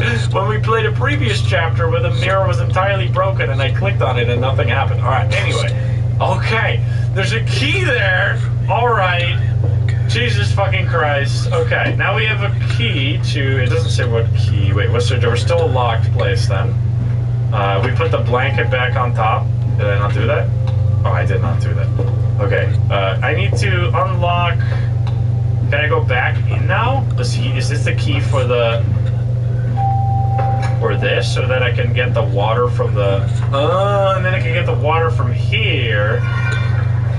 Kettle with water, then we can boil the water. Okay, see, sometimes you just... It's really hard to know if you have the right tools to solve the puzzle. Because sometimes you're just missing like a single thing. Because now I can boil the water, and then I can put the water on the ice, and then get the thing. Okay.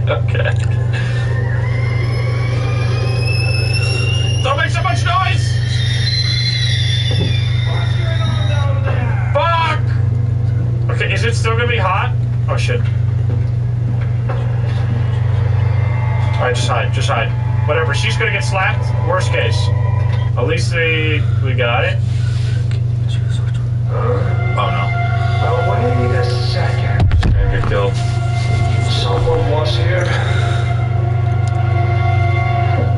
Nice! Never mind, I did everything. That's why you gotta fix things all the time, so because it's only a very short timer this time. Okay, so I have hot water. It still seems hot. Can I, yes, get the candle, and then I light the candle with the fire, burning candle. Now I have a burning candle, okay. We're just putting the pieces together right now. Is that gonna, we don't need the thing anymore. It's progress, We still need water though. Make sure to keep this lady alive. Are we gonna... Is this the answer? We're burning the cobwebs. What the fuck, man? Why don't we just grab the thing? Are you that afraid of spiders that you can't just do fucking boo? Or like use any fucking lever or something? Are you serious, bro? Okay. Mop. Alright. And now we have the mop, so then we can do the gamers don't look up, which is over here. Oh my lord, man. Okay. This shit is ridiculous, but we're figuring it out. Okay, what do we have? We have a lockpick now.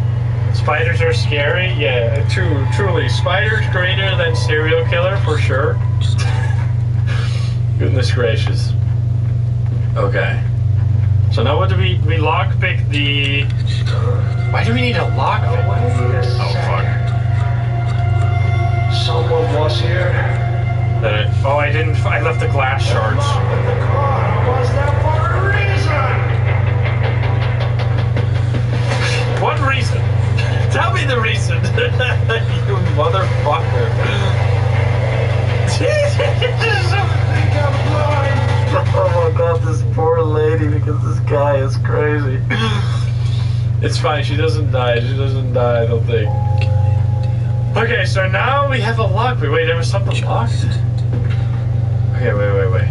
This was already open. Don't pull the lever again, that's fucked up. Touching that will give me, wait, these? Oh my god, this now? Which gives me the pipe. Now I have a... Then I fix the water? Was the water broken because of a missing pipe?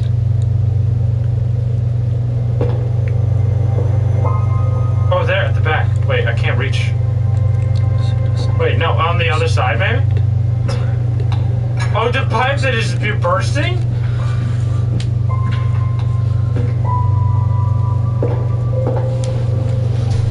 Missing valve? I don't think so. There's nothing I can do here. Wait. Where do we... Pipe? Pipe goes somewhere. We put the mop back. No, he doesn't care about the mop anymore now, right? I think it's fine. Can we replace the broken handle? No, I don't think we ever have to put the mop back as long as... Oh!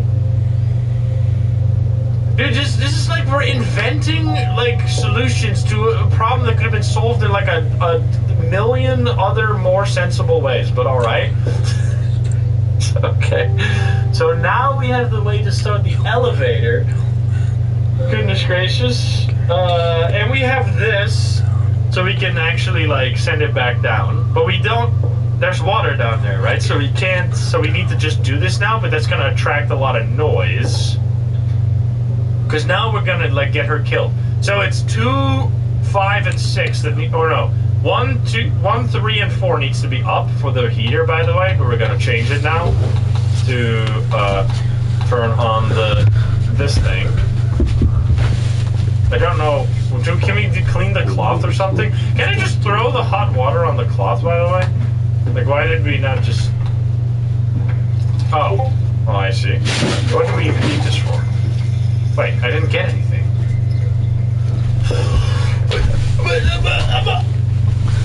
We had to put the hot water in there now because of them, because we get more stone? What the fuck is happening?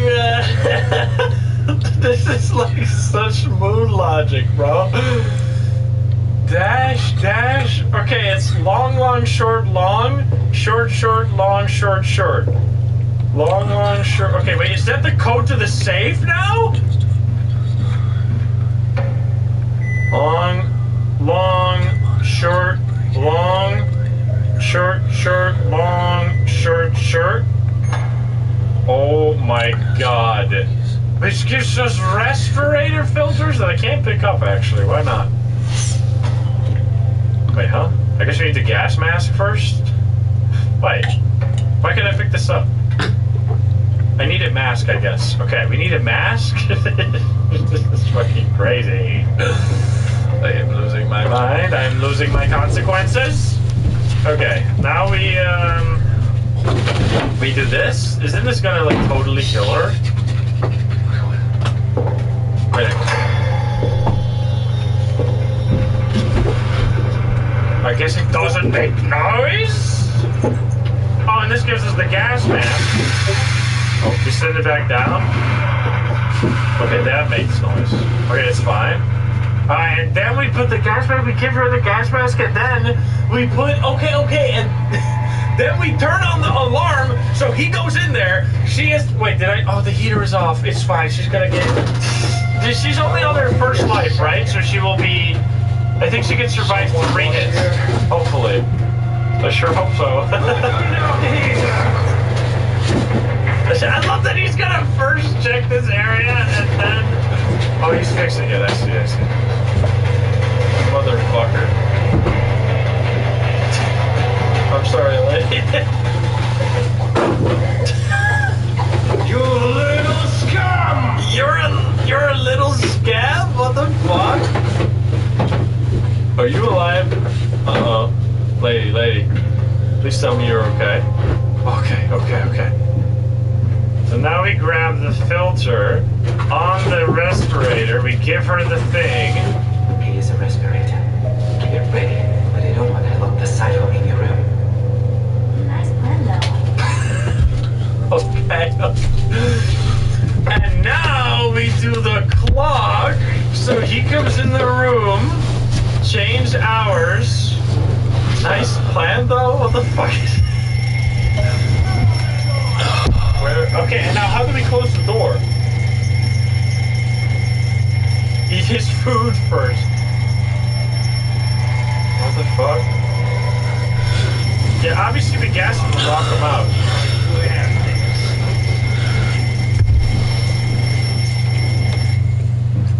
I don't need to put back the mop, it's fine. Don't do that, please. Okay. Did you really think I wanted this? I've done nothing.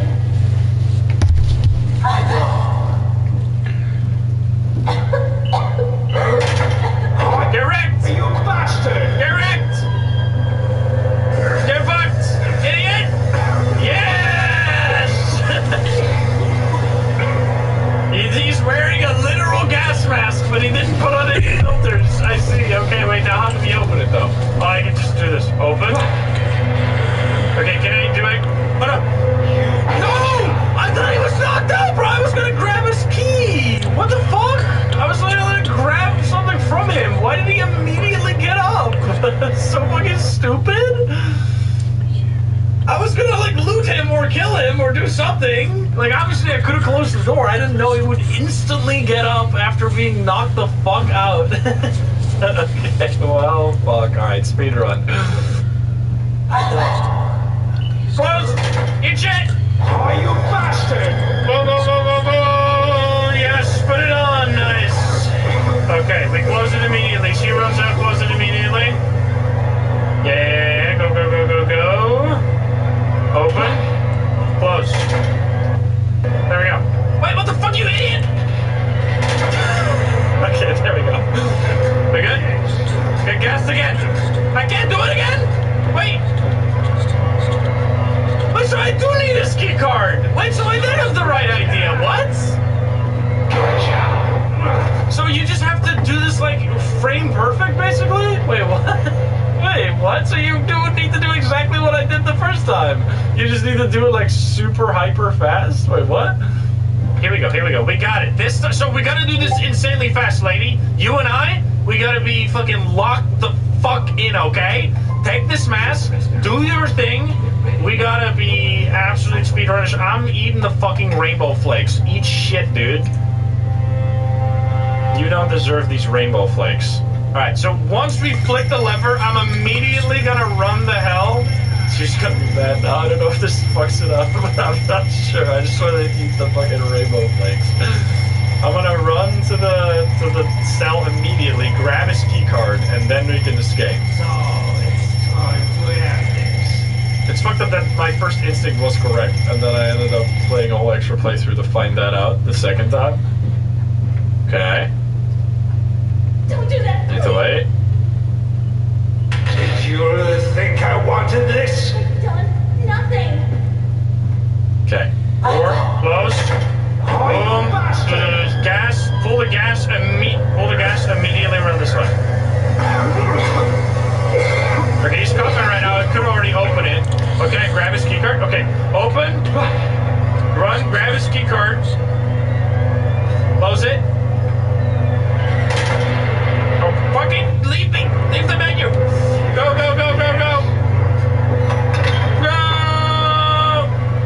Don't have another fucking... Oh, it's this shit again. Please. Yes! No! You escaped from a maniac and helped another victim get out. Nice! Metal 2 coming soon? Is it actually real? Because this game is like 4-5 years old at this point. I don't know if they're actually planning to make another one. We fucking did it! You see how long that actual playthrough is? Like 10 minutes. Once you know what to do, it's so fucking fast. Okay, so there's like another secret apparently in the Emily one where you can do a different ending, but we've already been playing so long that I think this is a great time to call it. I don't know if there's other secrets as well. here and there. I hope they make another one. So the logic of some of the puzzles is weird. Obviously, she like having to grab a candle somehow to burn spider webs to get a mop to open a vent instead of just moving a chair and getting the vent. Like, I know there have to be like puzzles, so like some solutions won't work, but it's hard. Like what makes a puzzle extra hard is if there are lots of other things that the player could do. It makes it hard for my brain to like go, okay, what is the solution that the game wants me to do, instead of just like what would a normal person do in this situation. Like you have to not use your actual brain. You have to use like your special gamer brain. But anyway, if I found like all the chapters by themselves. I found the last chapter actually very interesting in terms of design, like where you have to help someone else. And I really like this idea of going through 4 different victims of a serial killer and how they all, I guess it's a bit weird that they all somehow escaped. I guess what you're actually playing is like, what if this person escaped? Because obviously if one of these people escapes, then they would call the police, right? And then the serial killer would probably not be around anymore. Which seems to be maybe the idea of this one, Metal 2, that you're playing as the serial killer and you're gonna escape jail. That would be interesting. But anyway, that was Metal. I very much enjoyed that game still, even though it was a little silly here and there. And if you want to see me play more Schoolboy Runaway or this game, trying to go for the secret ending in Emily, let me know. And I hope you enjoyed the video. If you're not subscribed, please do so. If you like the video, like it. If you dislike it, dislike it. And if you want to enjoy it, I love the game, share, check controls over at twitch.tv/Instagram. Get the link in the description down below. Thank you so much. We'll see you in the next one. Bye, guys. Have a good one. Bye-bye.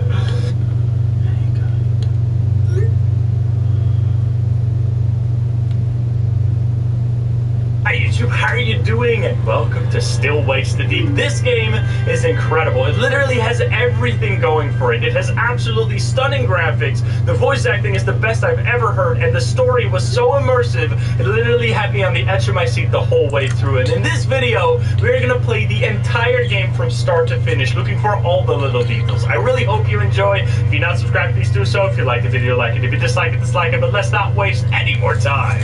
Now let's hop into the game. Let's go. I still can't believe you went.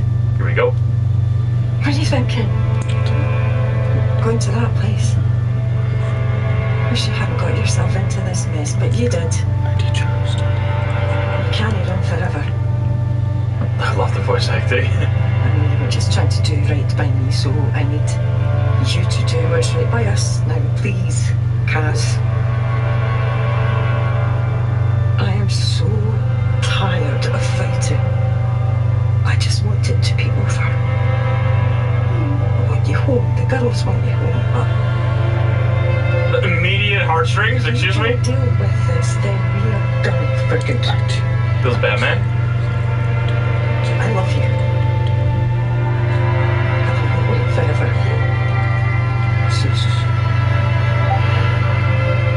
Damn. Jesus. Okay. Girls need you a Christmas card. Okay then. Fuck. Merry fucking Christmas. Excuse me, I love these accents. Finishing up breakfast if you want something. I'll be there in a minute, Trots. Right, well, didn't wait too long or someone will be up with you. I love how they broke the tension with the Merry fucking Christmas. That's some good writing right there. All right, here we go. Oh my God, I love this already. So I am so excited to play this game. I don't know much about it. I just wanted to hop in blind. It looks insane. Oh, this is just the letter that we saw earlier. The girls made you a Christmas card, and I'm just happy to be here. We're gonna be playing the entire thing in one sitting. It's gonna be a chill, spooky ride, and I'm excited. Let's see. We should probably check around a little bit because I want to find secrets. If there's any secrets to find, use radio. Not really anything going on. I mean, we're in the middle of the ocean because we are on an oil rig right now. We got, can I zoom? I cannot zoom. I can examine. Oh, the Christmas card. Sorry, girls. Merry Christmas. That's so cute. That is absolutely adorable. Can we drink that? That looks yummy. Is that the hot chocolate? All right, anyway, I should go to the person who was talking to me. What do we got? We live, where? It doesn't say you are here. Oh, it says you are here. We are 108. And we're just going into someone else's apartment? Am I gonna, wait, I can just read your stuff? This feels like a privacy violation. I don't think you can do this. Quite right, Trots. Wait, what? Dear sirs, North Sea Oil Workers Union, Aberdeen Branch, gives notice under the provisions of the Trade Union and Labor Relations Act, blah, blah, blah, of our intention to take industrial action. This is due to your abject failure to meet our representatives to discuss genuine safety grievances from our members. We urge you to engage with us and resolve our valid disputes. Okay. We got the union after the oil rig lead. There's so many things to read here. Do I need to go in here? I don't need to go in here. There's someone singing in there. Sounds like they're a little drunk, potentially. Is it in the middle of the day? Hello, sir. What are you doing up there? I guess you're just... Alright, Kaz. Oh. Alright. What are you doing up there? Pipe's leaking. If it's not one thing, it's the other. See this whole rig? It's a pile of shite. It's falling apart. But we've only just started drilling. Fucking Cadal and fucking Rennick cutting corners. Aye. This is so good. You are in the shite, wee man. Rennick got a letter this morning from the mainland and he's been up to high-do ever since. Heard he's gunning for you. That's just brilliant.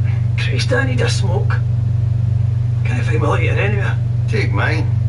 I don't need it anymore, honestly. You're a fucking lifesaver. I think we're gonna need that when all the lights go out. But See sure. you for darts tonight. We'll put a wee picture of Rennick up on the board for you. Sounds like a plan. See ya. Alrighty. Time to go to the bathroom real quick. Excuse me. I don't mean to, am I naked? I'm not naked. Do I take a shower? I just I walked into random butt guys just standing there. Amazing. Oh, this door's open. I'm just exploring around. I want to actually dig into all the story and secrets. It's gonna be a slow burn, and I'm excited. Well, it might not be a very slow burn. Maybe as soon as we step out of here, we're gonna be jump scared by all kinds of stuff. Can I read your stuff too? You are doing woodworking. Stop. Doesn't he surprise me? Stop immigration, reject common market, restore capital punishment, make Britain great again, scrap overseas aid, rebuild our armed forces. Okay. I see. What time is this? Isn't this 1935 or something? Press tab to show your objective. Go down to the canteen, which is literally right here. Thank you. In case you want to get a good hint, you can just press tab. I'm going to go down here. 1975. Okay, sorry. I was completely wrong. Many years ahead.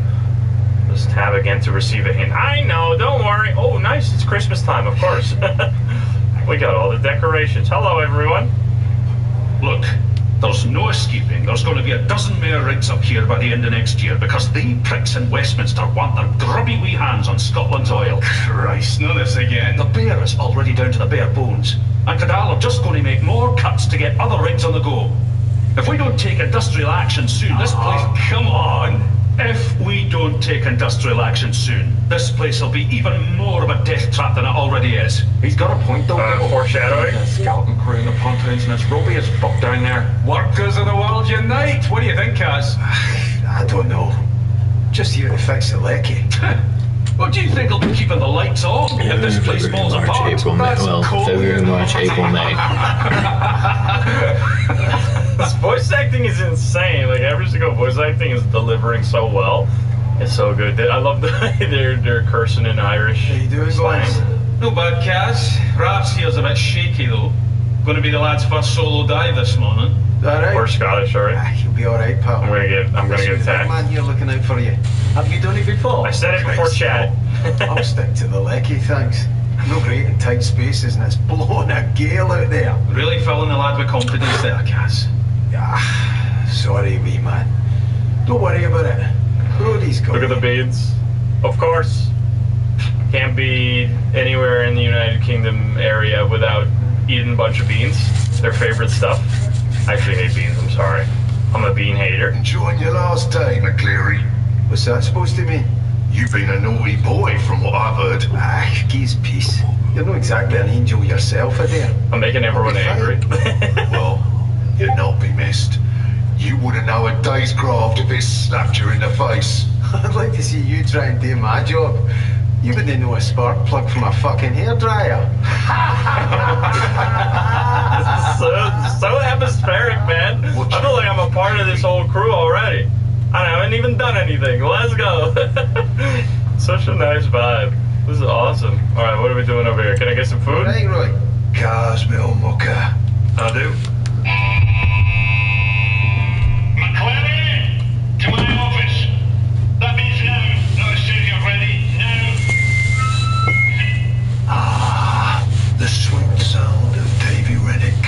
gets the Paulus. Can't be surprised, Kaz. You heard from Suze? She's talking about divorce. Oh, I'm sorry, Kaz. She'll come around. Not if I get to jail, she won't. Well, maybe you could have considered that while you were battering Billy Chamberlain's head in. Cunt slagged off Susie, had it coming. And there he is. Floats like a butterfly, stings like a bee, and swears like the devil himself. Listen, mate, even if it is the police, maybe it's best to just go back and face it, yeah? I don't know. What about that? I'm fucking scun up with the whole thing. The Lord loves you, mate, no matter what. And I'm pretty sure Suze does too. That's all clear for you now, Roy. Lovely job, thanks, Dobby. Oh, Trot says he's left your insulin in your cabin. Oh, bless his little communist socks. Muchly appreciated. Remember, life is like football. It's not over until the final whistle. Aye. You're a Barnsley fan, so you're pretty much fucked from the off, right? Oh, I will see you hand for that, McLean. Why is this so good? Or his nips blows a gasket. What the fuck, dude? We have played for like 10 minutes and it's just vibes all around. The writing is insane, the graphics are insane, and we're in this for the long. We're gonna play the whole game. This is gonna be so sick. I'm so ready. Okay, sorry, what do I gotta do? I was a little distracted by all this stuff. Oh yeah, we need to talk to the coppers because we apparently beat someone to death or something. That sounds like we did a bit of an oopsie, to say the least. I would like to leave, yes. Head outside on the deck. Oh, baby. I love this, man. It's gonna be cold as hell out of here. The wind is gonna be brutal. Ash begin golden. Head up and see what the score is. Here we are. I don't remember if I've ever played an oil rig horror game. I don't think I have. I played like Monstrum, which is kind of similar in design of the environment, but this damn cool. Hello there. All right to get by, pal. Sorry, you have to go around, Kaz. Actual good reason for us to have to walk around instead of it just being, oh no, there's a knee-high object in the way. What could I do? How could I mean, I guess this is kind of similar, but still. How can I possibly get past this impassable blockage? Right click to... What am I supposed to eat here, eh? Try not to take his mind off next time. Optimistic, Ennis. Not exactly small. Oh, aye, you're a smart one. What's the Lay on there? the deck, eh? Nice and easy. Don't bash it! Lennox just itching. He's a winner kicking. It's so much life, man. Like, so it feels like a movie where like everywhere all the extras have the exact, like they know exactly what they're doing. They got good direction. And it's like, it makes it so much more immersive rather than there just being like one guy who's like waiting there, standing there still for like 30 minutes for you to come to him to give you an objective. They're just doing their stuff. Yeah, okay, stuff. We're gonna learn this place over time. Maybe it's gonna change a little bit when shit hits the fan, we'll see. You need a hand there, fellas? McCleary? No. I could skip in this hero by myself. No, we're all right. Cheers, though. Fair enough. You want to transfer here, McCleary? You give me less lip. No. He loves it. My office. I don't make me out here again. In a better mood today, is he? You'll be alright, Kaz. You get used to it. We all get a ton. Try not to punch him. No promises. No promises. Give me a minute to check. It is fair again, I can see from here. Drill crew will love that. Rennick will love it even more. You're telling them. I told them last time. This one's all yours. Oh, there, look at all the wet surfaces. They look so sick. All right, Roper, what's the problem? Don't usually see you down here. Drill's acting up this morning. Got the crew running around like blue-ass flies, but they cannot make head or tail of it. Is that you's behind schedule then? No, not yet. Not if the gods are smiling on us. So more fucked than ever. Not as fucked as you by the sounds of it.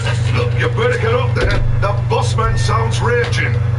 Oh, yeah, we're gonna learn what we've done. Orders in, but might be 2-3 weeks before it's shipped, like. I can patch it, but we'll need to keep an eye. Maybe say a prayer and all. seems like we keep doing those. The graphics looks fire, that's what I'm saying, dude. Looks sick. Stay on the path, mate. That cargo hoist will crush you if you get close. Can I die? Are you gonna crush me? Try me! I'm the main character! I'm just kidding. We got main character syndrome. It feels so immersive that I feel bad for feeling like the main character, even though I literally am the main character. Oh, sorry, mate. Can I ask a wee favour? What do you need, Scoop? Oh, could you do me a quick fix on the crew lift fuse box while you're down there? Aye, no bother. Oh, you're a lifesaver, mate. And don't let the big man get you down, alright? Thanks, pal. We got plot armor. Talk to everyone in the intro. Look at this. We did talk to everyone. We are a butterfly. We'll go for all achievements, as many as we can get. It's nice. Work well, the fuse is fried. I'll get on that. Of course, we need a fuse. Can't be a horror game without needing a fuse. That's one for the bingo card right there. Is that out here? Turn off. I'm just gonna. Oh, we just move it. All right then. Totally. Don't worry about the thing that we just turned off by removing the fuse. Should actually make a bingo card. There's a bingo card in this card somewhere that someone made for the horror games. I don't remember where it is exactly. I'm coming. I mean, I didn't do it as fast as possible, but I had to go all the way around because everyone was blocking the fucking way, dude. It's pinned in the art channel. There you go. If you want to check it out for yourself, go check the art channel. Hashtag art. Play along. He's up here, right? This is this guy? Press shift to sprint. He's the installation manager. Oh boy. Uh-oh. Here we fucking go. Edgar! Ah, Mr. McClary. So glad you could join me, and sorry to have got you out of bed. Shut the door and have a seat. I'm fine, Stan. Sit your ass in that chair, you fucking liability. But I are a tight ship. Do you understand me? A tight ship. Technically, it's not a ship. Shut your gob, you Ned prick! I am sick to fucking booking at you wee gobshites messing with my operation. That chef might be a mate of yours, but he does not run things around here. I do. Do you understand me? Right, why don't you just get on with it? Don't you answer me back! You might be the Irish shite on shore, McClary, but out here, I am the fucking king. Do you understand me? You bring the police to my door, to my rig. I can sort this, right? I just need time. Shut it, you clatty gobshite. But here's a man who can make a more positive contribution to this operation than you. Shut it! I'm in a meeting. What? Fuck's sake, Gibbo, I don't care. We're on a schedule. It's a fucking drill. You've got a fucking drill, so drill through it. Yeah, well, Roper's a whiny old fuck. He's got a problem with everything. I don't care if it feels off. Just fucking do it! Or I'll come down here myself. Is that trouble with the missus? You're fired. You hear me? Fired. Come on, man. That's only a wee bit of trouble with the police. I'm good with the lecky. I keep things running. You said it yourself. Out! Get off my rig! This game really makes you feel like you're being yelled at by your boss. You too, you cunt. Well, rest in peace, our job security. Board the helicopter. Uh-oh. Well, maybe maybe it's good that we're gonna leave this place, because I don't think this place is gonna be having a good time in a moment. Divorce, no job, feels bad, man. We're running for you guys. We are in big trouble. Yeah, that was some I literally felt like I was being yelled at by like an actual person there. Even though I haven't done anything. I just loaded up the fucking game and I'm out here catching strays. Oh god. Jesus, Gregor! Gregor! Get away from the edge! Guys! Guys! Get back, man! Guys! Oh god. Guys! Please!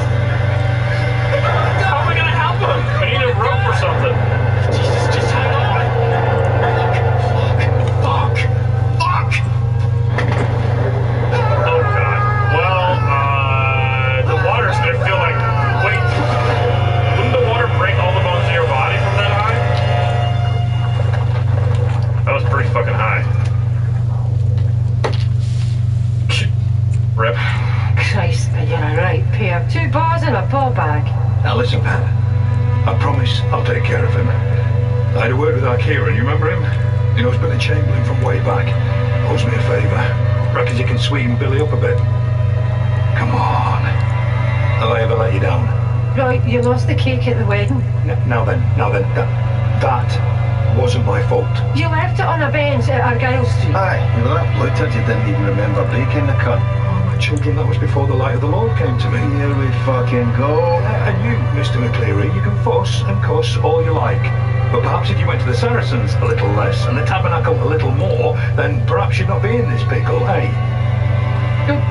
Don't look at me. You're the one who decided to spend the next 4 months trapped on a ride with this bamfort. Susan, I promise you, we will get this straightened out. I will. You'd better.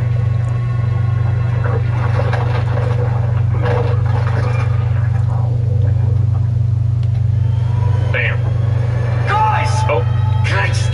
He's gone cold! Shit! Guys! We're alive, let's go. Guys, I think he's dead! We got you, man, alright? We got you! Can I keep my job now? He's breathing, thank Christ. Guys, I'm gonna sue you for safety violation. Get fucked, dude! Or give me my job. Guys. Unfired. You better. So much, like, the sound design here is incredible. Especially the voice acting. Alright, well, I'm still here.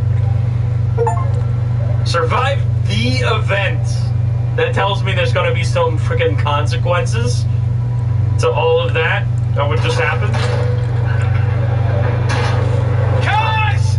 I need your help here! The fuck? Help Brody with the dive bell, okay. Can I fall down and die? Oh, fuck.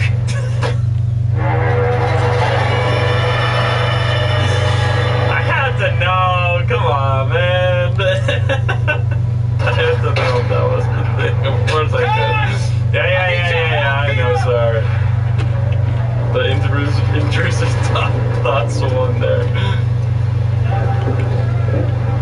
Okay, wait, who? Are you all the way up there? McCleary! Oh, here we go. Thank Christ! You alright being up on your feet? My heat's killing me, but... Aye, I think so. You got me out. Did you get Gregor? I got you, aye. I couldn't find Gregor. Fuck. I'm sorry, Cass. Jesus. You're the only one we lost. Oh, no. Raph's is still in there. Why aren't these working? Rip. Cass, I need you to help me. Cass! What? Right, aye, what do you need? The cable's stuck.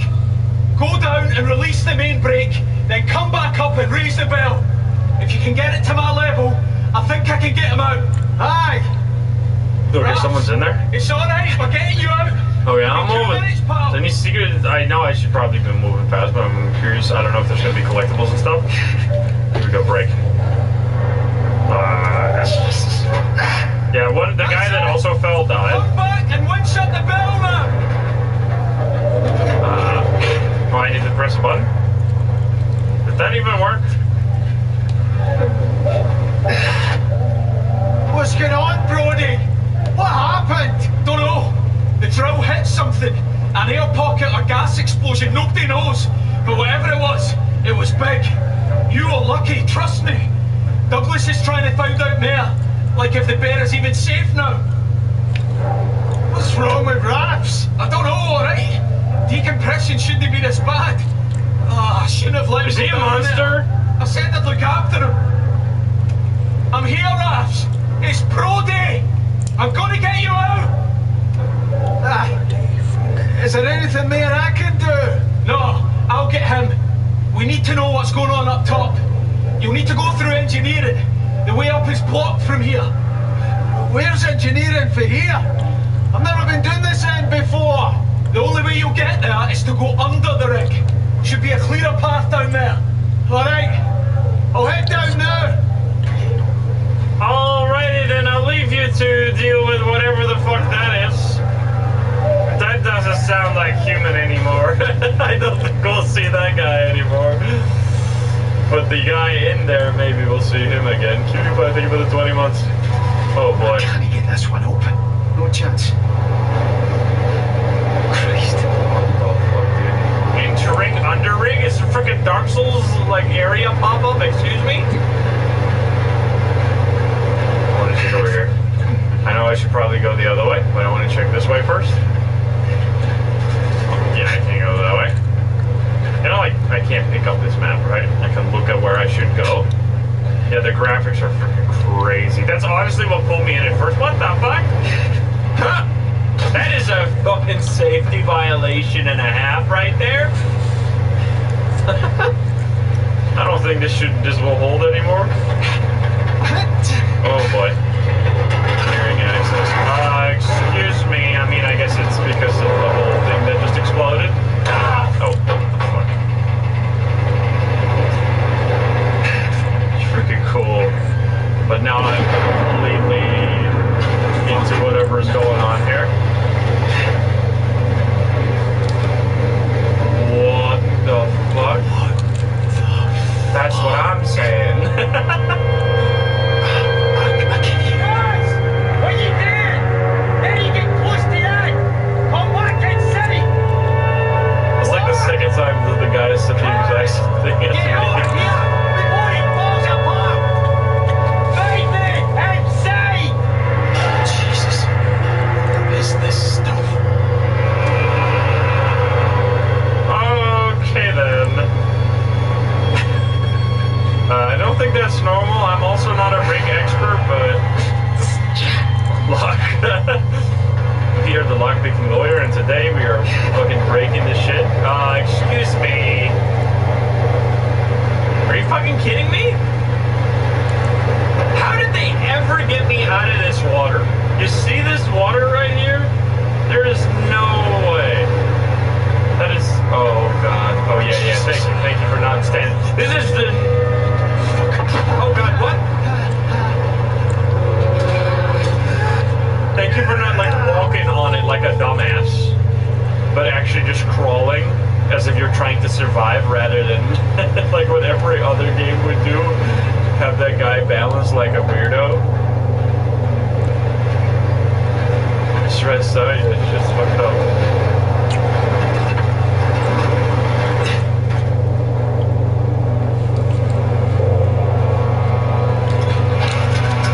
That so fast, animation didn't even happen. Yeah, the quick time event there caught me off guard. I was not ready for that. Yeah, this thing, that does not look very human. Oh, like, the glowy stuff that's coming out of the... whatever we hit down there. Oh no, we're gonna shimmy. Shimmy time! Shite! How do you end up in the fucking sea again? I guess it. Oh, are you fucking kidding me? Brother. Oh god, don't do that. Don't do that. I was just trying to look that way. Alright. Oh, Christ. Okay, it's fine. It's fine. Oh god, what the fuck am I doing? Holy. I wasn't ready for the double hold. Christ. Too close. Fuck me, man. Oh, it gets worse, man. Just get across. Don't look down. That was a bad idea.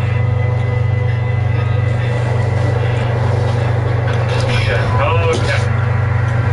It's stressing me out.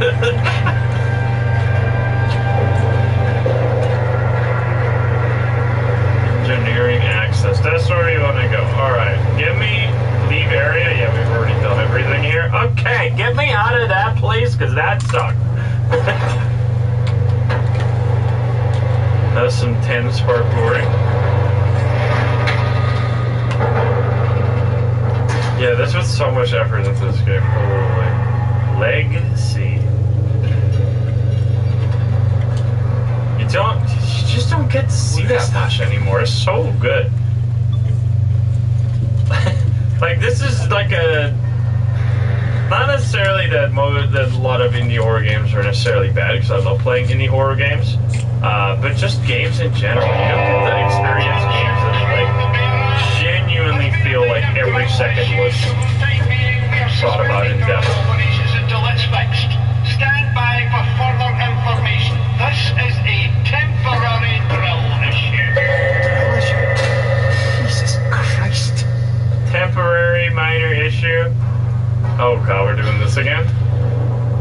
And this guy is not fucking around. The drill has fucking exploded. And our friends have turned into monsters, I think. Or at least one of them.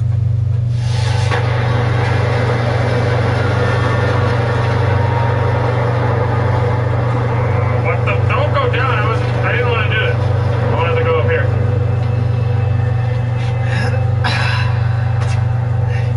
It doesn't sound very minor to me. We're going this way. Everything is literally falling apart. I have to climb up like damn Tarzan over here. Okay. This way. There's literally no other way to go because everything is broken. Give me a flashlight. Yo. Useful. Gimme, gimme. That's a huge battery. Now I can press F for flashlight. Let's go. Thank you for just having that laying around. Is there other stuff to pick up around? Not sure. We can see. Oh god. That's fantastic. Use hand drill. We are also half underwater, it seems. I don't think this is about. I think a few pipes bursted or something. Why do I have a feeling about this? I mean, the whole place is falling apart. I think there's some bad stuff going on. Pipe jump scare. That's another one for the. That's the one for the bingo. This is showing you that you can do cliche things without being a cliche game.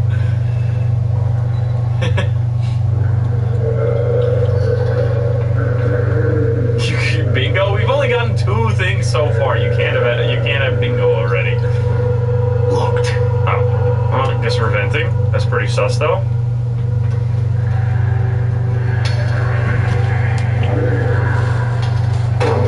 We're not just gonna screw off the rest as well, but instead we break it. Of course we do.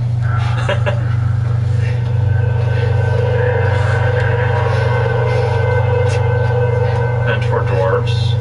You guys are fucked up. You guys are like, we're hearing a Scottish accent. It's gotta be dwarves. It is pretty, like, often that whenever there's a dwarf in a game, they give them this exact accent. To be fair, though. Guys, over here. Jesus, Finley. You alright? Tell me where you've seen a ghost. Who's making that noise? Gibble. He's making that racket. Should we not find him, help him? No, I don't recommend that. What does that mean? It means he's no alright. After that explosion, he got oil or some shit on him and just... Oh. I don't know. He freaked out. Went for me. He's still out there. You mean out here? As in out here with me? Aye. That's exactly what I mean. Oh, that's just fucking brilliant. You seen anyone else? I just got here. Where you going anyway? Back to accommodation. Listen, you'll have to get through the water tanks to get up to accommodation. And quiet like. Gotta go all the way up there. Jesus. And what about Gibble? Stay the fuck away from him. You listening to me? He's no right, cuz. I'm not arguing. Cuz. Be fucking careful, eh? Aye. You know. Oh boy. I think we're gonna meet him sooner or later. And we're gonna be going into darkness. Might have to turn on my flashlight so I don't get spotted.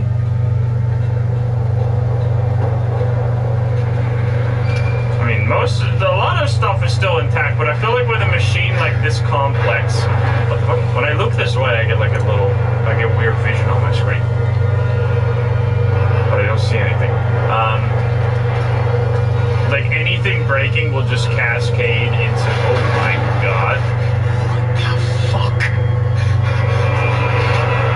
Into everything falling apart.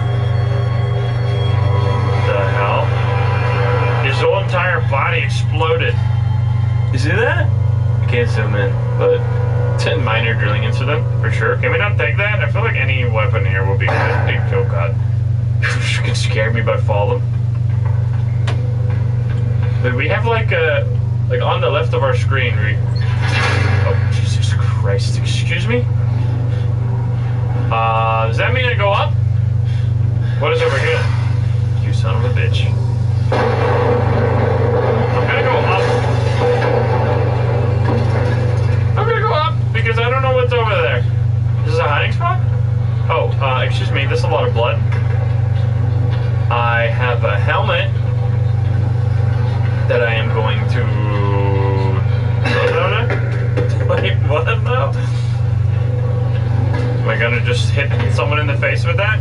Did it disappear? Oh, there it is. Alright, I'm gonna hold this helmet. You better not come attack me. I got a helmet. And I'm not afraid to use it. Whoops, I meant to open the door. Okay,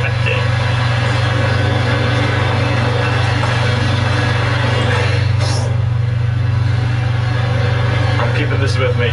This helmet is going the distance. Yeah, we can't go that way. He's got a fierce throw though, holy shit. Throws that with a lot of force. Oh god, we gotta bring it back up now. Jesus!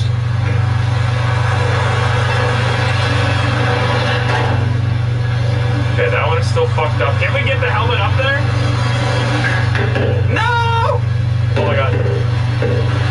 Don't do it. You're too strong, sir. Okay, how do we get like this? Yo, let's go. That's some poltergeist throw right there. Dude, there we go. You're coming with me. No, come on. Drop it on the ground. There you go. Second turn with the big blue pipe. Okay, now I have to go back. Fuck. That means you have to come with me. But look at this throw, though. That's decent. No helmets were hurt in the making of this stream. They're made for this. Hat speedrun. You get a special achievement if you bring the hat all the way to the end. Did that just fall into a hole? I think it might have fallen into a... Oh no, never mind. It's fine. Here we go. We got him. I don't know why I took him all the way up there. That was completely unnecessary. That is blood, sir. Is that another helmet for my collection? I can't pick that one up. This is the chosen helmet. Wait. Oh, there we go. I thought I couldn't pick it up for a second. Ladder release. It's a shortcut.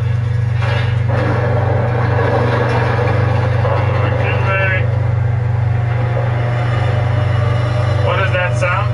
I think I lost my helmet. Wait, where'd the helmet go? No! Wait. There's a shoe here. Can we take the shoe instead? I think the helmet clipped out of bounds. I don't know what happened. Anyway. Got sent to the back rooms. I should have just dropped it instead of throwing it down. Wilson, no. Okay, we are just going all kinds of weird places. Oh, we're climbing up here. I threw it a little too hard. We're gonna find it when we play the next Backrooms horror game.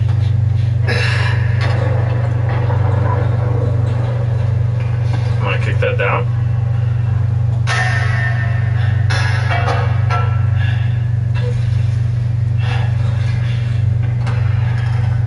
I feel like it's way too quiet right now. We're gonna get like massively chased and jump scared in a moment here. So many different environments. Yellow locker. No, you're not gonna let her. The fuck is that?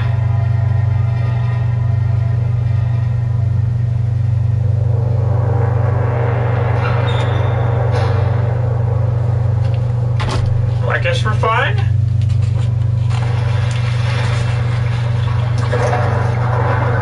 I don't know. I should be going this way. I feel like I shouldn't be going this way.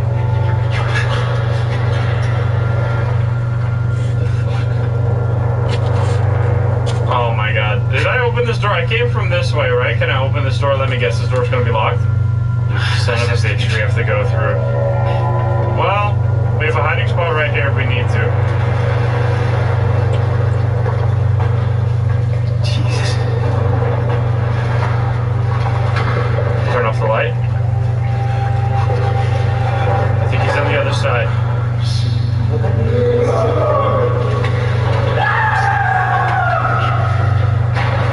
Is he though?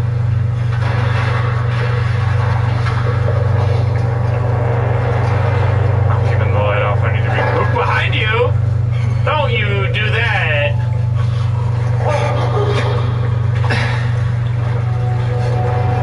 Are you gonna be chasing me in these tight corridors? I don't like any of that.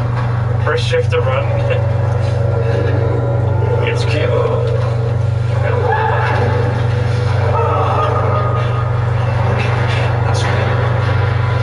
No, he's coming.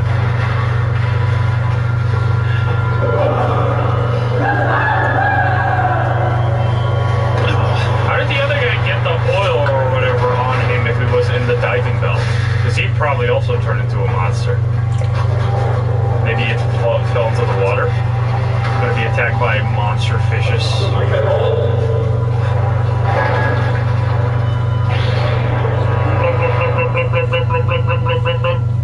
We are fast.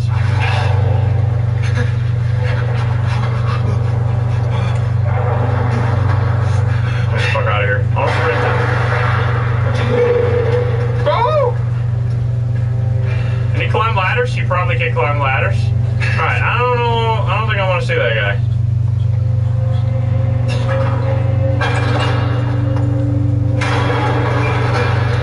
Yeah, that's some claustrophobic ass situation. Okay, we are in a separate area now.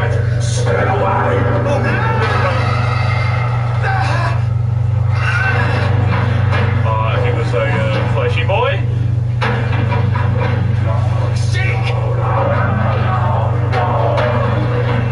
We gotta go, he's coming. What did you do? I don't think he did anything. Oh gosh, rest in peace. Move, Douglas! Is that the guy from earlier?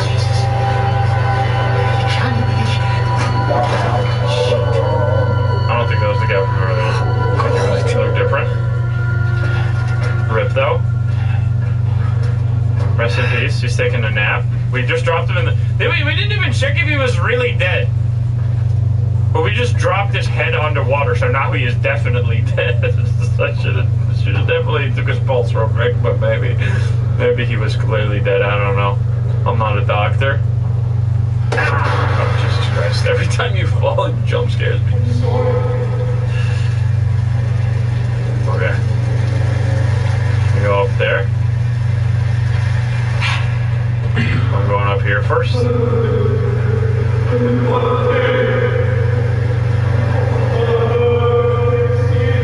not that many people. I wonder where they went. It's a lifeboat? That's where I want to go. Stop fast. Never mind then. Take the 90, take it to the 36. Man of Medan. I love Man of Medan. I know some people didn't like Man of Medan for some reason. It was one of my favorite, Until Dawn side games. Jesus. I am going. Gibbo needs the helmet. Sorry, Gibbo. Brother. Alright, I don't think we're going to be seeing, or that's going to be the last we see of Gibbo. Escape from engineering, I live, bitch. Station, here we go. I need to get warm. Jesus. Let's go. God, stop. Shit. Fuck. God, stop thinking about it. Just stop thinking about it. Jesus. Jesus. Right. Will be the final boss. Right.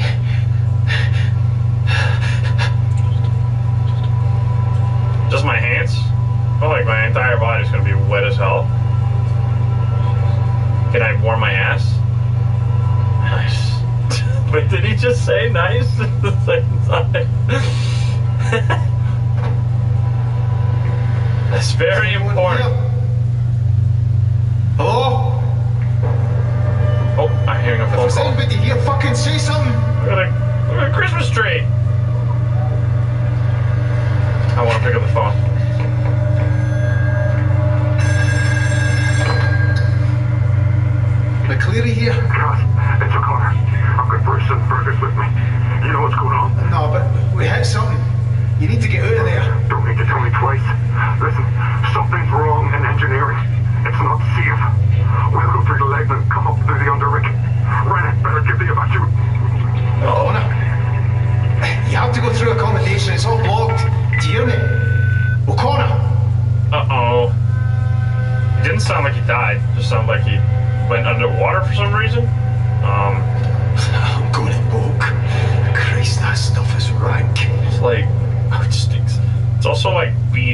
heart. My dad's safe. How about you?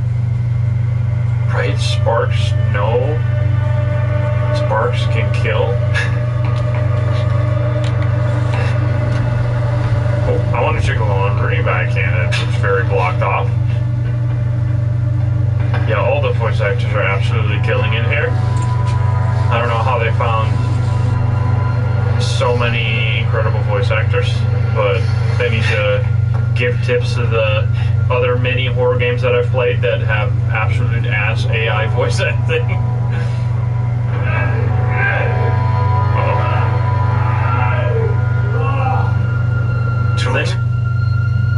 Charles. Linwood told to accept deal, or else Scottish Prime Minister or something? Probably not. Seek assurance on job, maybe? What? That's very cool looking. I'm gonna check the TV first. Can I look at anything? What do we got here? Even like these like little details that no one will look at. Like no one will read this. But they're just like, they got like a whole believable like food regimen that like changes almost every fucking day. Literally every day. I don't even see a repeat. We are though. I'm no one. Trots? Trots, is that you? I can't hear you, man. Open the door. Trots, the door's blocked. I can't get to you. What's up, wee man? You hurt? Jesus Christ. Jesus, Trots! Trots! Well, I don't think he's having a good time. Do a place pool here. Just take a little break from it all. Love the Christmas setup they got going on here. Anything to... I still have not... I still don't know if there are, like, collectibles to find around, but I'm still just, like, checking most corners. Because I want to see the details. He's freaking going crazy. Freaking good, man. There are no collectibles, but still, there could be world-building secrets, right? Secrets that you only see if you look in the corners. We gotta appreciate the hard work that the devs have put into this game. This is a Christmas game, yeah. It's a happy Christmas story right here. Can we eat some beans? Some breads? Average UK weather. Pretty much. Hello there. Wait, you're real. Bloody hellfire! Get in, quick. Thank God you're alright. Jesus, what are you doing in here? What do you think I'm doing in here? What the bloody hell is going on? I don't know. People are dying, Roy. Dead?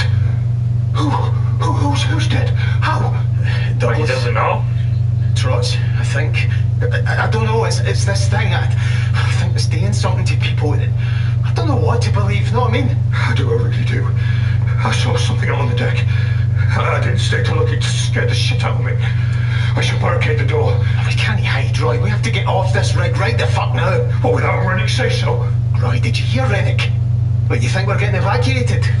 He'd want everybody back at work if we were at the bottom of the North fucking Sea. Right. The lifeboats, then? Aye. He's a little stressed. You stay. Barricade the door. Let me clear a path, and once we're ready to go, I'll come and get you, right? I'll be here, don't worry. Get some extra prayers in. We're gonna... He's got enough food to last. You won't leave me. No way. It's bloody terrifying out there. We gotta save Roy. I wouldn't blame you if you did, mate. I mean, you've got all the food in here for a start. Listen, get your man upstairs on the case, and I'll see you soon, right? We will protect you.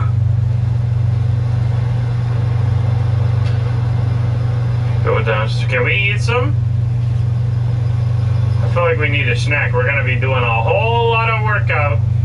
I mean, he should be able to live here for, like, literal years if you look at all this shit, man. Scottish selected potatoes.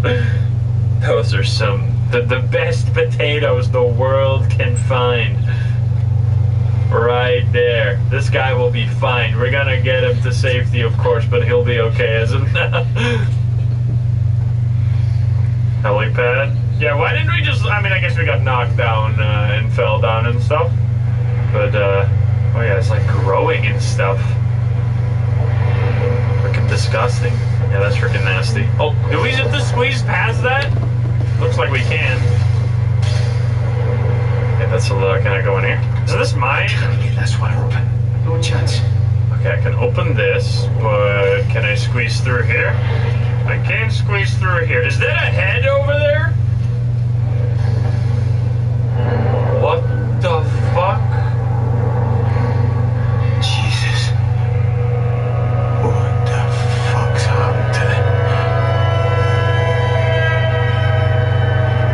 Brother. Where do we even have to go? Go downstairs? Okay, okay. Yeah, that's fucked up. This fucking thing's locked. Jesus. Well then. Fucking hell. It's trying to block me. Is that... I almost became one of those guys. Maybe I can get through the laundry.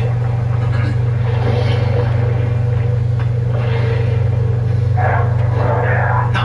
Can't go this way. We do more vents. Pretty sus.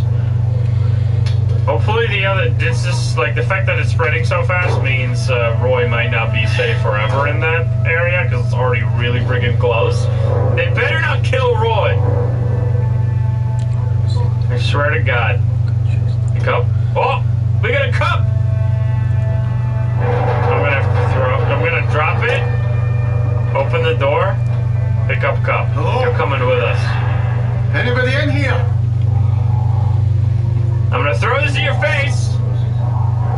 Depression of Atlantic, east and That's blood hanging. Here is the ship. Lifeboat access, that's where I want to go, but I also want to check around here. There's hiding spots here, that's pretty bad. Can we open up this back door here? I'm gonna drop that down for a second. I can't even try to open that door. Alright then. New weapon unlock, cup, very much. Oh, we can also probably hide in there. Can we? Oh yeah, we can.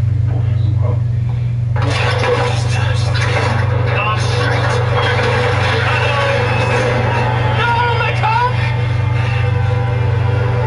I will come back for you, cup! I'm not going back in there. Not first the helmet, now the cup? No way through. He sacrificed himself to save us. What a hero. There we go. We keep losing friends. Yeah, Roy might be completely stuck on that area now. I definitely want to play Alien Isolation again, yeah, for sure. Christ. How am I going to get down there? Oh, God. Anyone afraid of heights?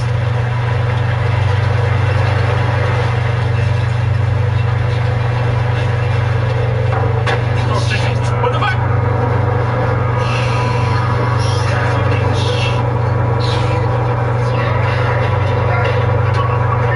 Fuck that, man. I love heights. These type of heights, though.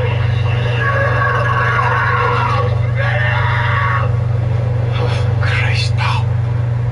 And open that. Someone just got eaten or something. I don't know, but it sounded bad. What are the squishy noises? Maybe they got like covered in the goo of the whatever, the chicken goo. Oh, fuck! No! Attention crew of the bearer. All personnel need to get to the nearest evacuation point.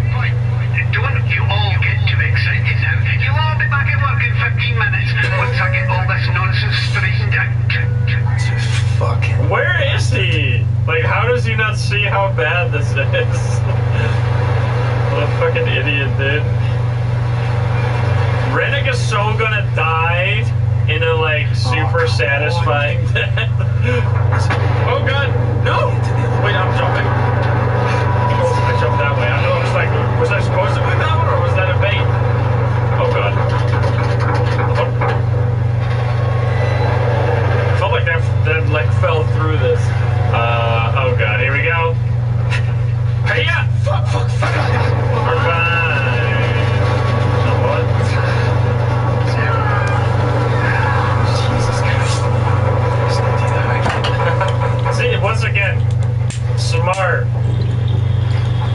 actually just stay as low as possible to make it as safe as possible. Everything is fine. I don't think. Do not obstruct doorway. Well, you fucking failed.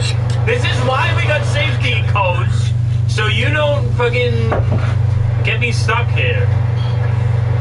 For fuck's sake. Okay, lifeboat is so gonna fall. Come on, you're joking me. It looks a little busted up. This has got like a hole in it and stuff. This doesn't look very good. Maybe the other one. The other one looks kind of okay. Oh, thank Christ. How is no one here yet, though? What do we do? Lifeboat deployment instructions. Remove safety pins from both arm cradles. Remove. I can't release this yet. Remove safety pins. From what exactly? From the. There's not like an arrow on where I gotta do this, but I need to do this. Oh, here. The safety pins, I see. But what about Roy? Halfway out of here. One more. One more. Fuck. Right. Now the lever. Get it into position. Nearly out of this. We're gonna go back for Roy, and that's why we're gonna be here for a while. Or maybe oh, come on! It should be fine, right? Maybe. Doesn't sound very good. How did that sink immediately? Perfect. Hey Siri, what do marijuana seeds look like? Why did that break? That feels like a completely unrelated fault to anything else. That feels like they just fucking did not check any of these systems like they should have. What the fuck? Can I call Roy? Terminals in all areas? I don't think I can call Roy. Text instructions again? I think that thing is fucked. Oh, over your phone call.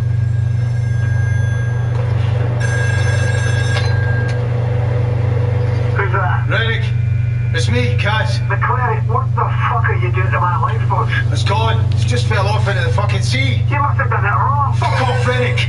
You built this fucking thing, not me. Who's with you? That's what I'm saying. Roy's in the canteen. Finley and Brody are alive. Listen to me, McClary.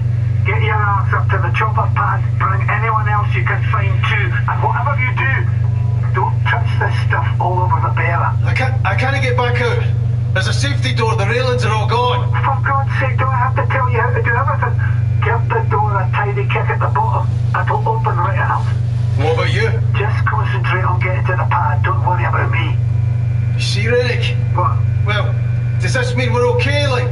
No hard feelings? Get it, fuck McClary, and when you get back, fuck off again. But I'm not having your death on my fucking record.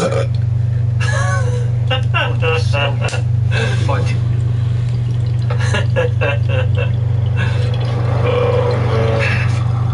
Give it a kick, here we go. Mine. Yeah, very cheap bastard.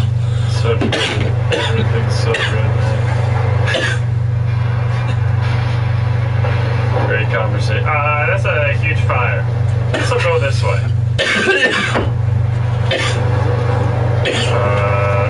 We need this. Here we go. Aim at the bottom of the fire. That's how I've been told to use these. This also seems like it's a fuel fire, which will be very... I mean, I guess they would have the specific equipment for that. How convenient. It's a fucking oil rig. Of course they're gonna have fire extinguishers that are made to put out oil fires. That's not convenient. That's just the bare minimum. They probably should have had way more of these, but they didn't because of fucking Rennick, because that guy sucks. Wait, what the wait. Did you see that? Wait, it like looks like it flies off at like insane speeds. You see that? Wait, look at this. Oh no, I can't pick it up anymore. Are you fucking kidding me? It sure flies off into the corner and then I pick it up.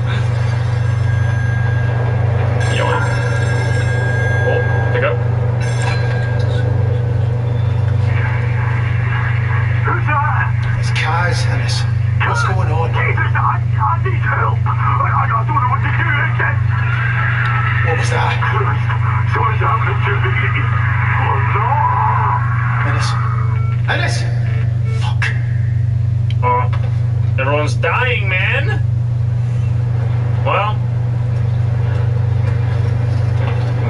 Why can't I climb? Oh, I have to hold and press W. If you survive, thank you for the $20 donation. Thank you. How are we doing? I'm doing amazing. This game is awesome. Can we kick that door? Exit, let's go. What's the lore? The lore is that we're on an oil rig and we drilled into something we shouldn't have. And now there is like alien goop all over the place. And if you touch it, you turn into a monster, which we're trying to avoid that. And I can put it to the side. I can only pull it backwards. Yeah, fire extinguisher. I couldn't throw it, so I couldn't get it up the thing. Yeah, this stuff. Don't touch this stuff. It will turn you into Frankenstein. Lifeboats, 2 + 3 + 4 + 5. Out of service? Excuse me?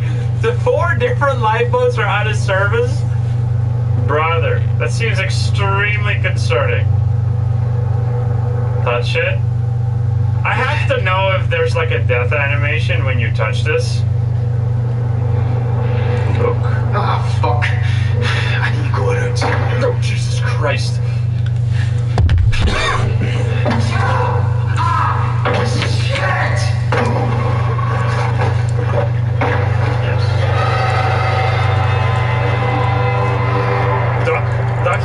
Ducky? Excuse me. It's the white duck, dude. Oh, it was a seagull, I think. I've been taking a lot of walks recently, and I'd always take them late at night. And there's like a specific dock where all the ducks are sleeping on every night. And there is one single duck in there, the white duck. All of the other ducks are like brownish.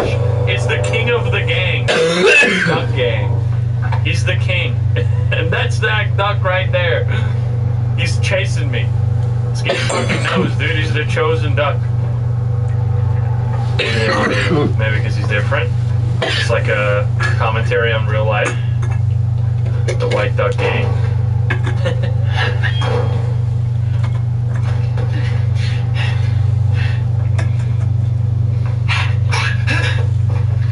Special. It's like a seagull to be a duck, maybe. Yeah. I mean, I can't really see them. They're in the dark. I can only see the white duck because all the other ones are just like black outlines. Oh god. Christ. Fucking hell. Hey, that's what's up.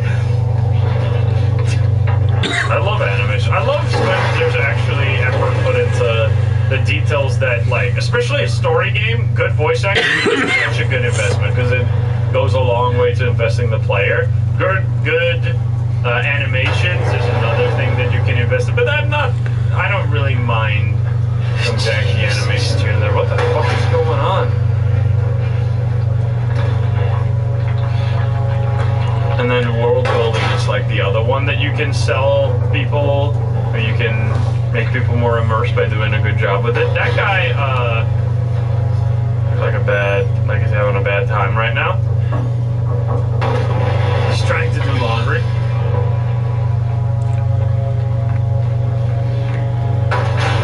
I should probably turn on my light, huh? Oh, fuck. Is that Trots? Jesus Christ.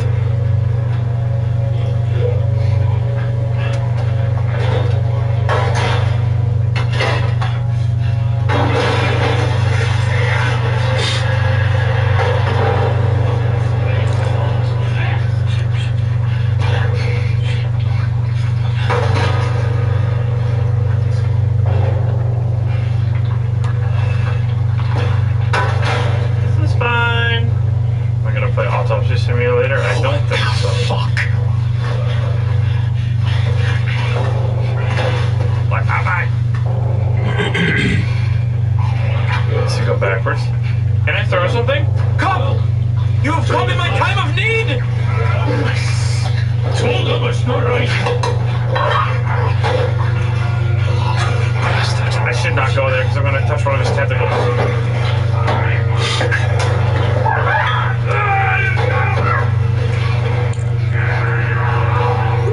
Saved us.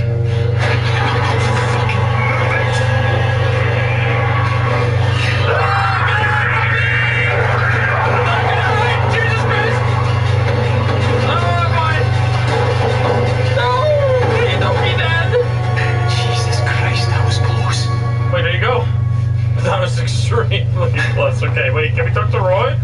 Okay. Roy, dude, you won't believe what I've seen. Roy? He's blocked the door. Oh. Freezer vent. Aye. Do we go? What? Sorry, I clicked the middle mouse button there. That made me dizzy. Freezer vent. There's a vent right here. Where is this vent cover even from? I want to talk to Roy. Can I not talk to Roy? Roy, can you hear me? Are you dead? Are you okay? Oh, here. It's gonna be mighty cold in here. Hey, there he is. He's fine. You alright? Jesus, you're not down those fucking stairs. What the hell is going on? Trots. You smoked I think it was trots. 10 packs today. It's just fucking horrible, whatever it is. Just stay in here and keep quiet. Did you get to the lifeboats? Yeah.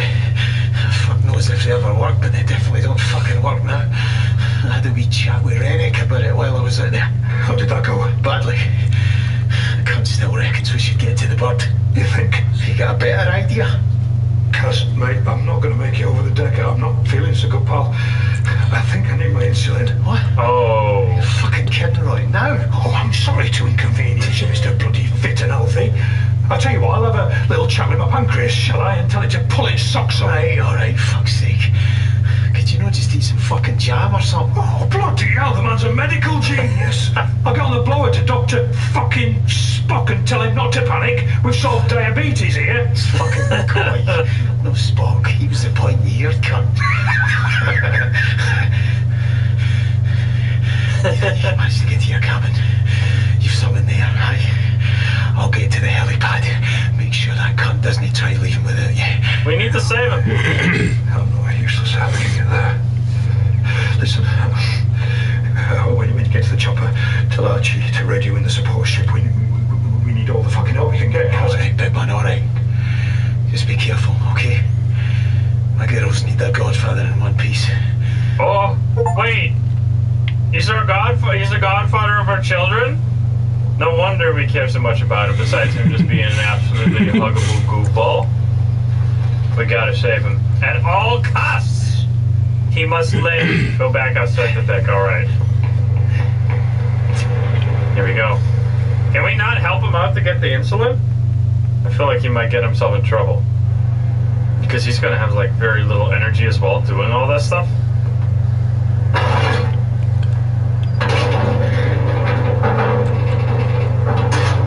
A little foggy out here.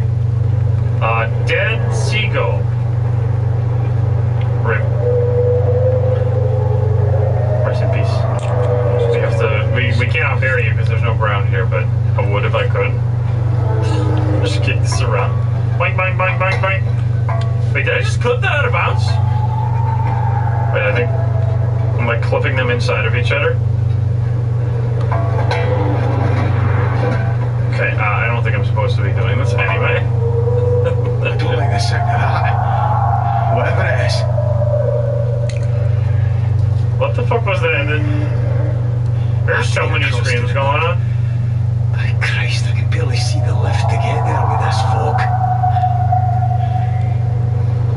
Dying Light screams. Oh, yeah, Dying Light. I want to play Dying Light again. That game is so good. Personnel, this is an evacuation order.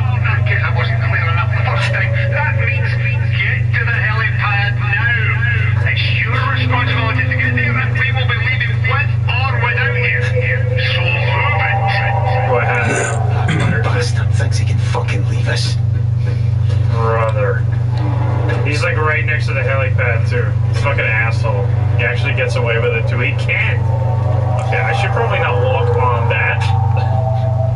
I'm not out here trying to get all the death animations. Wait, maybe I do have to go there with the bug. Oh yeah, I can turn it on. Spark skill, they told us before. Let's turn it up. I heard someone screaming, like an actual human screaming in the distance.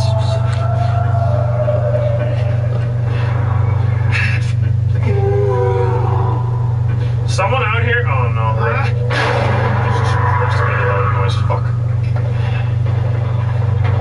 Oh.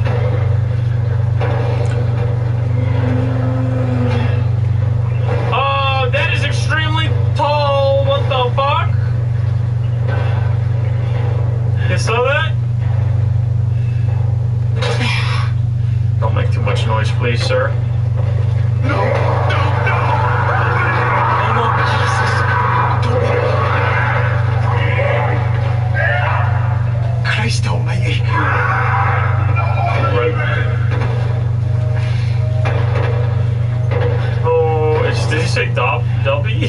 Jesus, Ennis. What are you doing up there? That thing will see you. That thing.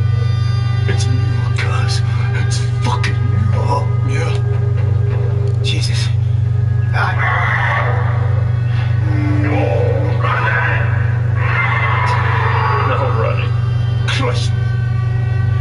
I don't understand, Kaz. Listen, we have to get to the helipad, alright? I tried talking to him, but he came for me. Like, he didn't care me at all. It's no him anymore, Ennis. Does that make you do believe? Save who we can. He didn't get killed? You're right. We called it him earlier, right? If the crew left, he won't let anyone leave. Then we need to get past him. Alright. I'll see you there. But didn't be a hero if he hears me, alright? Don't let him hear you. See you at the lift. Bro, everyone's so selfless in here, what the fuck? Everyone's like, if you want to leave me, you have my permission to do so.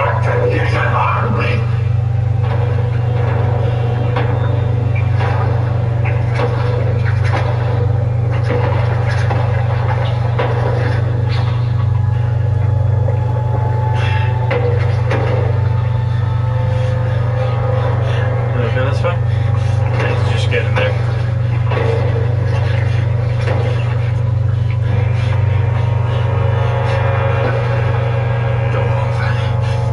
I don't think that person had a good time. Let me go back here. Oh, it's just a hiding spot. Fuck.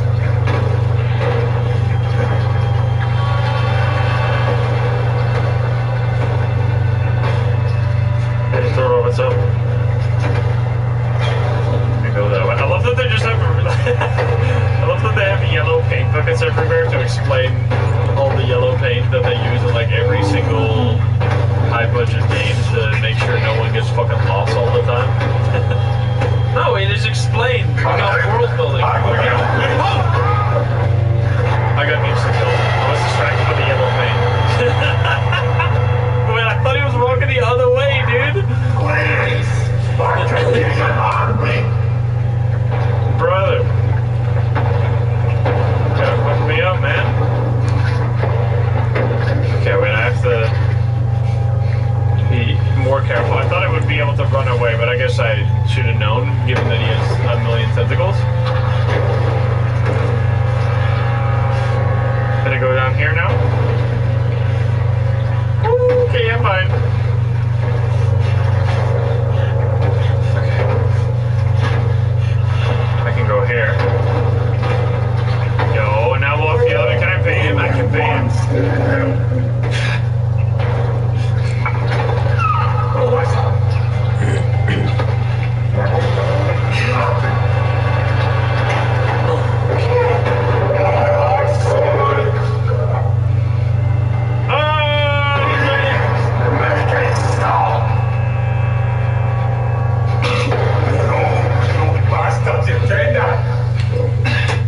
No!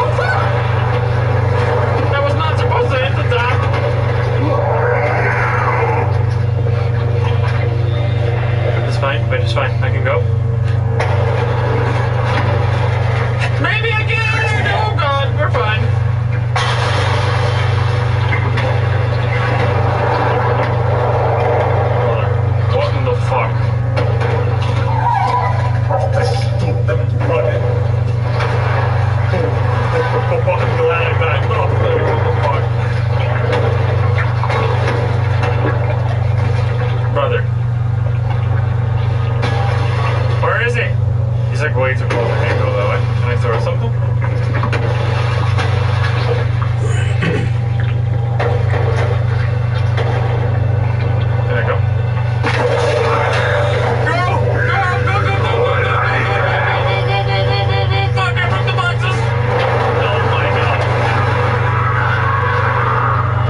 Luckily, we got our trusty screwdriver everywhere. You okay thinking of the 21?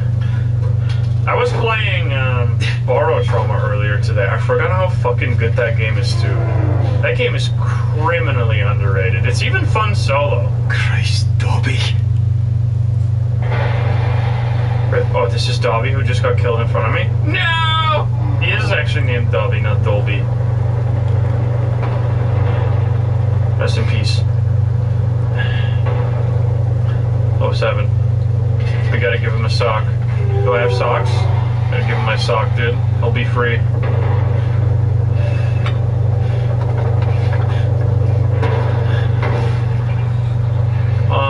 This is concerning.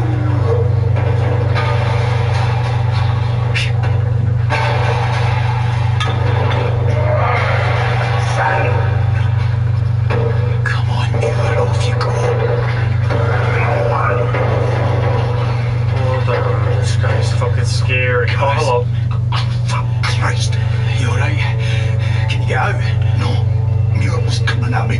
I just froze. I didn't get how I got myself in here, but the camp boys came down and we're right crabs in that creel now. Are those the hoist controls behind the fence? Maybe I can shift it. Alright. You're a good lad, Cass. Are you what? Don't you come this way. Don't you come this way!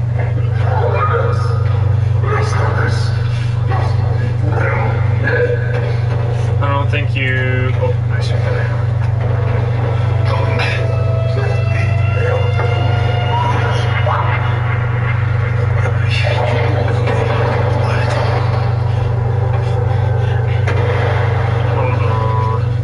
I pick this up? Pick so many things up.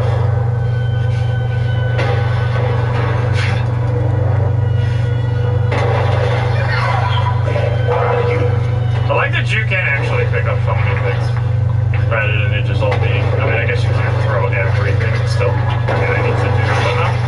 No, that's the way.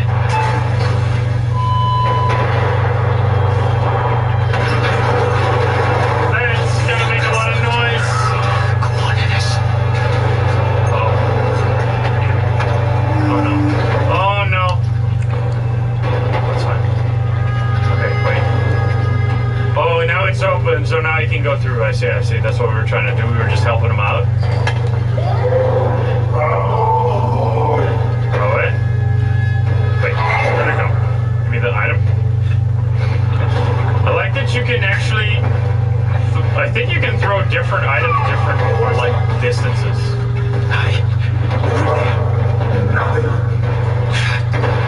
No, it seems like you can throw different distances. Can you not hear that, sir? Needs to go to Ennis. Can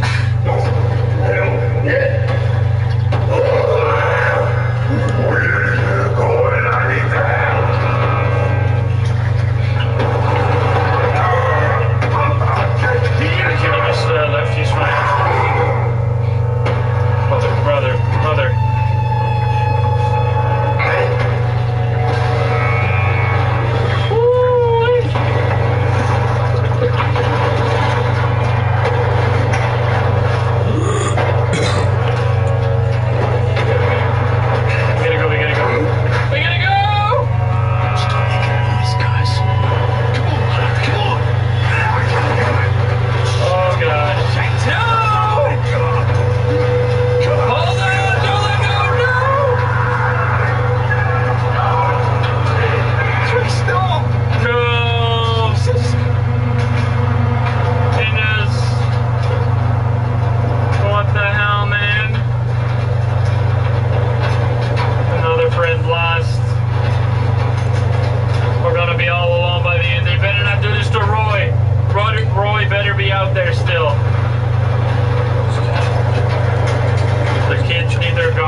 I told them is that we are leaving. You fucking dickhead! Oh, are they actually gonna leave as I am here? Brother, you literally heard me! You cannot. Are you kidding me? That is inhuman. There's no way, dude. That is unbelievable. You bastard! Where are you going? Jesus Christ! I can't fucking die here. What the fuck, dude? You're gonna explode. They're gonna be like a giant tentacle out of the water. Come on! Come back! Hey! Oh, did he turn into a monster? That's right, bitch! That's what you get! That's what you get! Karma. I think one of them probably turned into a monster or something. Maybe. You can't better than to let you two together. The two greatest minds of your generation united over a bucket. Nobel Prize Committee will be warming up their checkbooks already. You seriously think if you leave the country this will all just blow over? Someone's going to chase me out into the middle of the North Sea. My mum always said I'd marry beneath me, Kaz, but I thought you were smarter than this. I'm fucking doing my best. No, you're not doing your best. What do you know about oil rigs, you froster? Good with the lecky. Terrace houses, cars, flats, maybe a shop, if you're feeling adventurous. Roy's put in the work. He said I'm up to the job. Oh, for God's sake. Roy's a cook. He's a chef. He's a cook.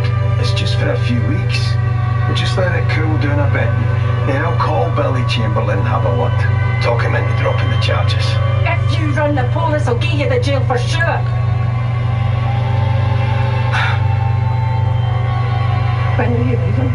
Tomorrow morning. You are shitting me, McCleary. It's the girls' school concert. I'm fucking scunner, Sus. What do you want from me? I'm just saying this, Kaz. If you leave us, if you run, if you go, then we are done. You hear me?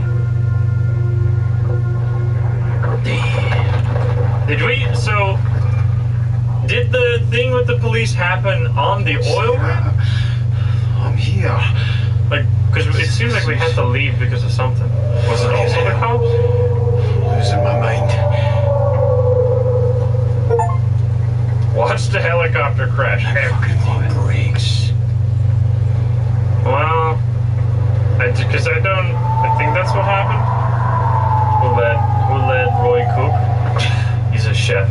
Don't get it twisted.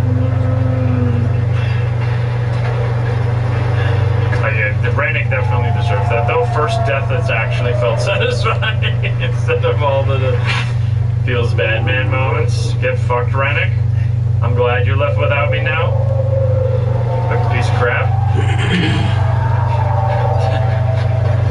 Yeah, and so he did. So he beat someone up, and then the police found us here. So we were already being searched by the police. I think that's what happened. That feels like it makes so much sense. It's Brody. Jesus, the fucking chopper, man. Aye, I saw it. Did you get to the lifeboats? Aye, they're busted. Fucking Kidal. Mechanisms are completely fucked, cheap bastards. Then it's flat, McCleary. Just listen, here's what I need you to do. I need you to get to the radio room and call the support ship. It's fucked, man. The fucking crane fell on it. Hello? Hello? Shit. Hey. It's Brody. I know who it is, you daft prick. Listen, that's the generator's failing. If they cut out, we'll be on emergency batteries so the radios won't work. You're not listening. The radio room is gone. Christ, man, there's other radios but only one set of Jennies. If they fail, you're going to need to head down there and manually restart them. I'm not going down there again, fucking gibble. Kaz, if the lecky cuts out, you won't have a choice. You go do it. No, Kaz, I'm busy. You need to get to the Jennies and stop them from shorting. Got it? Jennies, right. Brody. Ah, shite. All the words, but I'm learning new words. I'm good with the lecky. It's so good. And shite every time. No wonder Rennick was raging.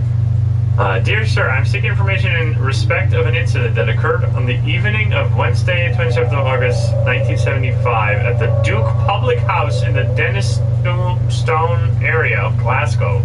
The incident in question involving a serious assault is being investigated by our crime division, who are interested in speaking to a Mr. Cameron McCleary, who who is believed to be under your supervision aboard the the oil platform at this time.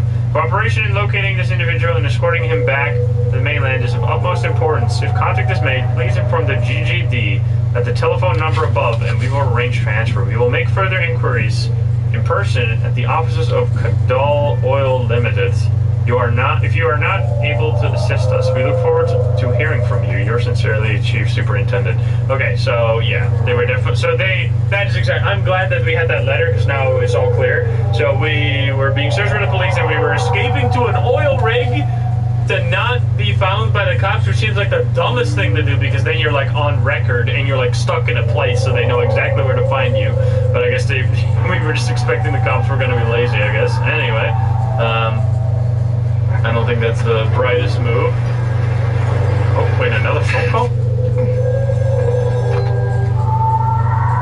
It's Kaz, who's this? God knows how I made about this!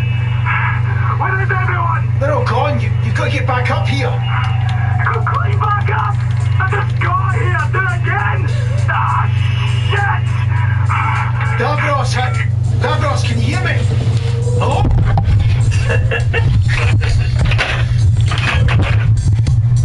There's no lifeboats, right? Peruna, thank you for the 44. Tier 344 as well, holy shit. He was not having a good time. We're going, oh god, we're going to admin this time. We're going back to where that other monster was. I think that's the goal here, so we can turn on the generators.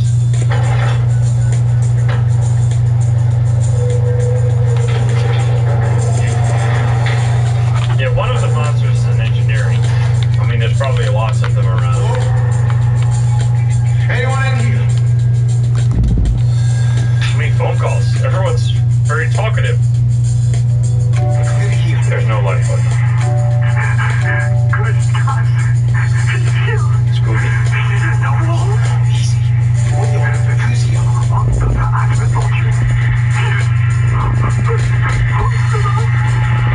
Scooby and Dolly. Look. He's in the walls. The call is coming from inside the walls. Hey, Mago, what's up? Fuck me. He's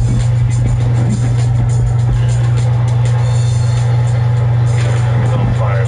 Fuck this. I'm gonna use this? Sam? Shit. Oh, well, I guess we're not gonna be using that. Helicopter. We got signals. What? This one? In case of fire, CO2 type. I literally watched like a video of someone using the CO2 type fire extinguisher yesterday. Which, I mean, they tried it outside and it didn't work because apparently, like, they are mostly used in tight spaces inside because they're like, if you use them outside, it basically just blows more, like it just creates a breeze that just also blows a bunch of oxygen onto the fire. I don't know, that's what the YouTube comments said. I'm not sure if we can trust the YouTube comments. But I guess this was supposed to be inside, but it's not anymore. Foam is okay outside? Alright, so what, do we have a fire extinguisher or what now? We're just gonna make our way through this somehow. I guess we're gonna go another way. There's no other way though. Fire extinguisher in here. Can I loot any loot? Or any, not loot, but, oh, here we go.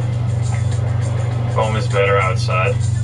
I don't know much about fire extinguishers. I've never, like, had to use any ones.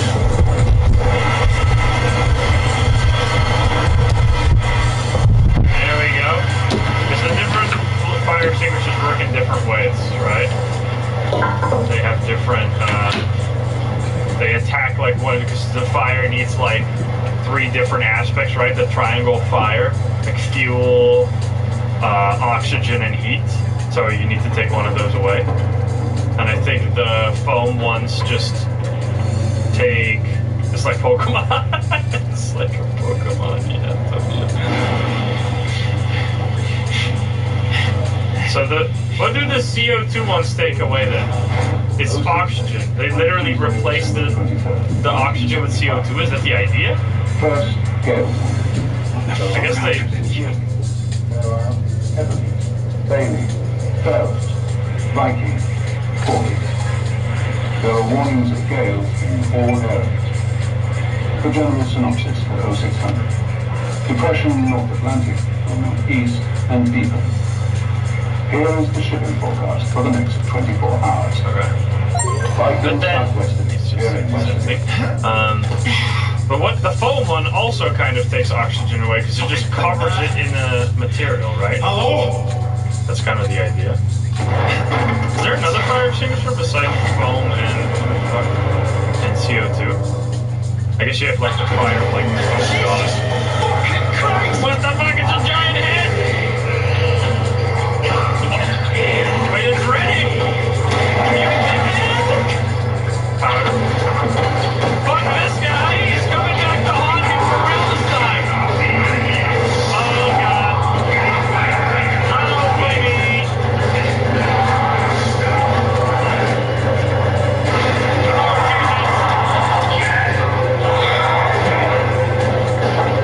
You fucking dickhead! No!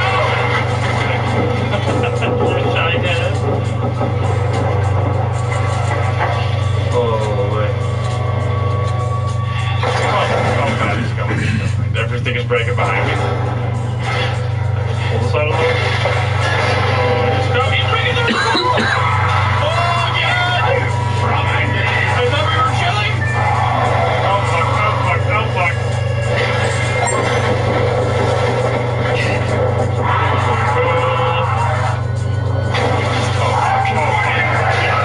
What now? Oh shit. Well, I'm following. Jesus Christ. Can I go this way? Oh, he's got closed off.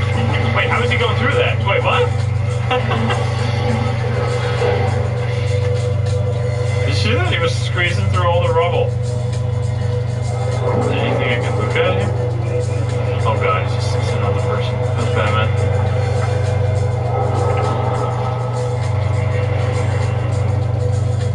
I can't read this. But apparently there's powder fire extinguishers too. In what situation do you use those? They're like a replacement for foam. Is he fucking gone now?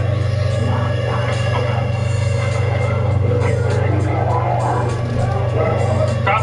I can't pick up the cup!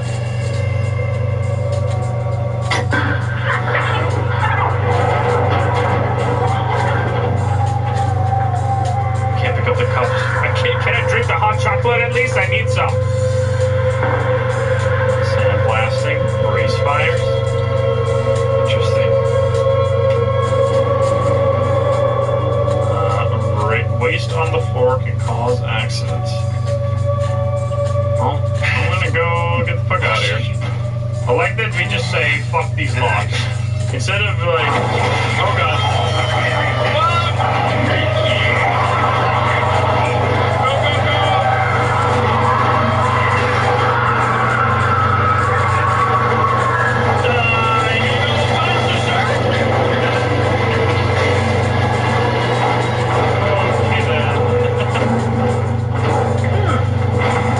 I am out of here. Goodbye. Nice. Yeah, sound design is fucking crazy. Oh, I love all the achievements. Thank you so much. I am the king, because that's what he was saying, right? So that kind of tells us that what did happen, or what happened there, probably, is how the fuck did he get off this thing without breaking open the helicopter, though? Maybe he fell out. But that kind of means that he, that there must have been a monster on the helicopter and he got transformed into a monster as well. But it seems like a lot of people just died. Some of them... You killed me. Wait, are we really gonna jump up there? Some people turn into monsters and other people just fucking die. Are we really? Oh, we're going that way. I was like, I thought we were gonna jump at that. Oh wait, we need to be careful not to get hit by that. Okay, there we go. No, no, no! What do you mean, no, no, no? Wait, huh? Wasn't it? Such a tiny jump. Was I just supposed to walk off? Wait, what?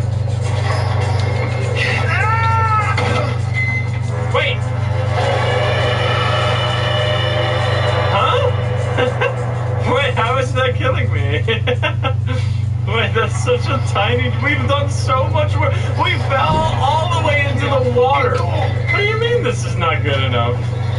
Do I need to use the... Wait, do I need to jump into those? Brother, I was trying to jump and grab the blade. That seems stupid. These are some Witcher 3 knees. Yeah, what the fuck? Do we really jump to the... I need more yellow paint, game. I saw the yellow paint over there. Are we really gonna do this? This seems like the dumbest thing of all time. Yeah, fucking... What is wrong with you? How is this the way you're gonna do this? What the fuck? Why would you do that? Shit. Oh god.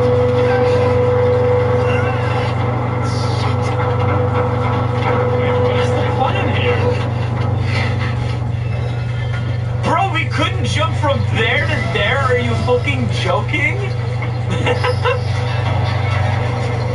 That's so fucking stupid. Okay, look at the tiny jump. Anyway, whatever. Breaks all bones in his body. Now it's close enough. Instead we gotta jump against a dangling helicopter that's definitely gonna fall down. Fucking, what did I tell you?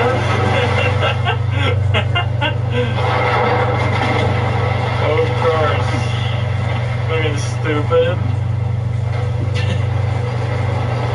They should have just painted the whole helicopter yellow so we knew that we were gonna do some stupid shenanigans.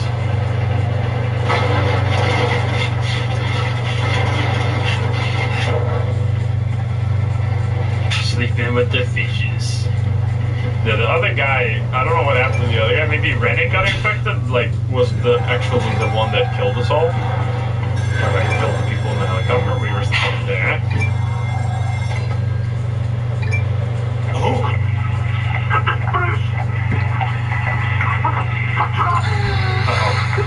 Coming in! Bruce! It's Kaz, where are you?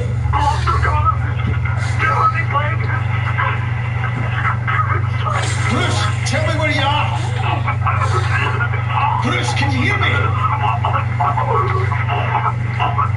Damn, dude. Shite! What the fuck? That's fucked up. That's insane. Oh, wait, what? I just did a magic spell to open that?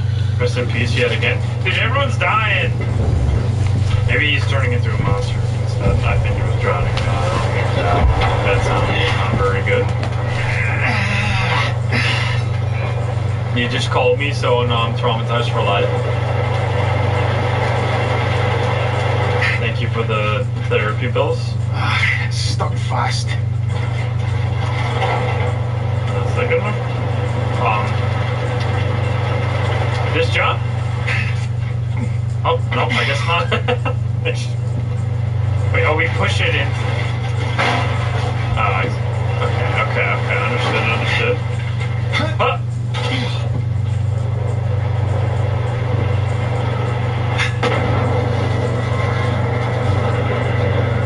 Yeah, luckily the yellow paint survives. I appreciate that.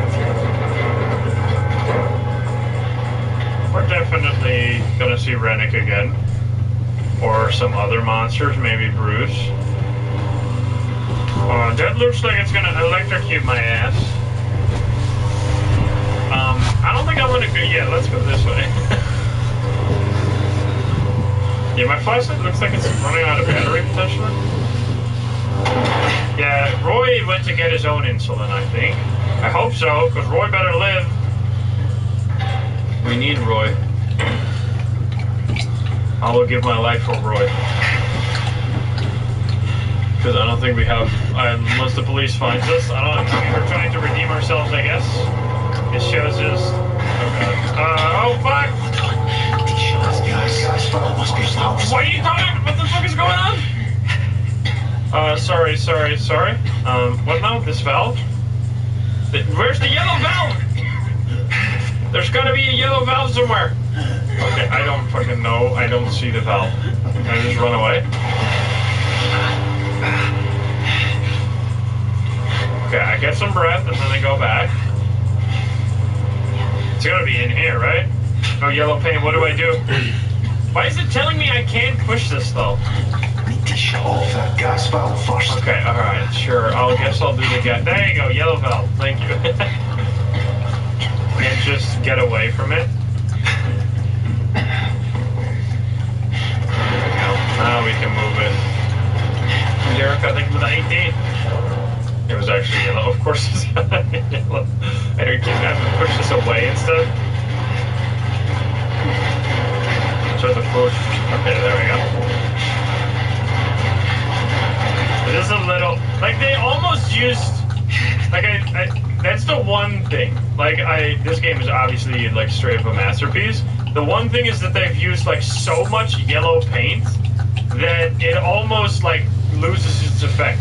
Because so much is yellow that you don't like know like what yellow what do I have to interact with? It's all yellow. Like every single object is yellow. They went a little too crazy. Oh boy. Just like on an oil rig. Jesus, am I glad to see you. Aye, you know. Fucking Rennick nearly had me. He's changed. He's fucking vicious. He's a huge change to me. Have you seen anyone else? But Brody, he sent me down here to restart the Jennies. Generators, aye. That's where I was headed. But the lights are on. Right, well, an emergency battery system, no. There's no going to hold for long. The beer is taking a lot of damage. Infrastructure's compromised. It's just brilliant. So how do we get the Jennies working? Right, well, first thing, get in that cabin over there and reset the protective relay. That might kick the Jennies back on. Go on, see what happens.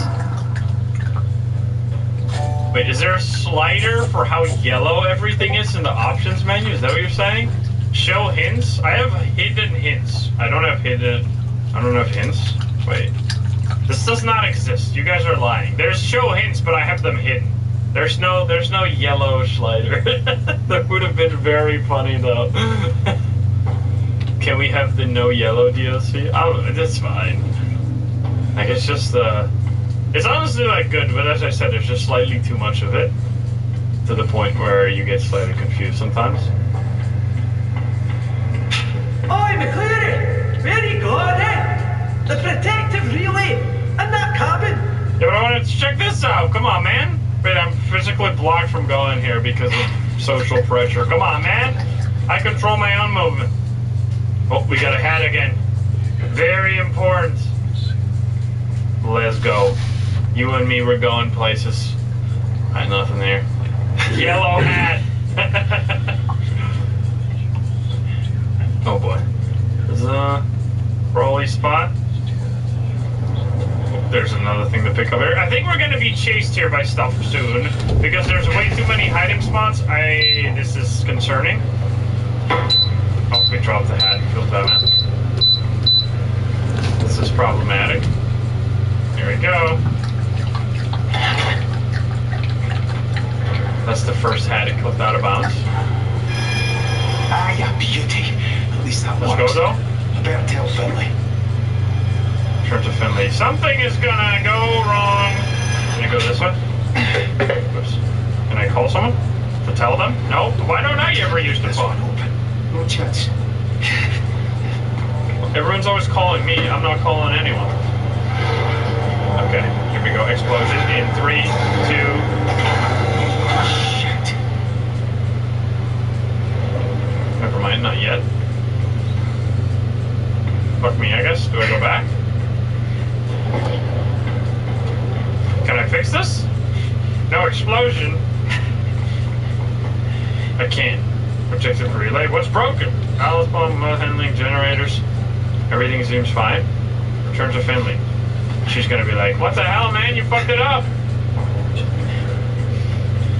Hello? Well, I work like a charm. Shit. The generator must have tripped because of a fault somewhere. Aye, the relay will just keep resetting until we fix it. We'll need to restart the generator manually. Right, where you go then?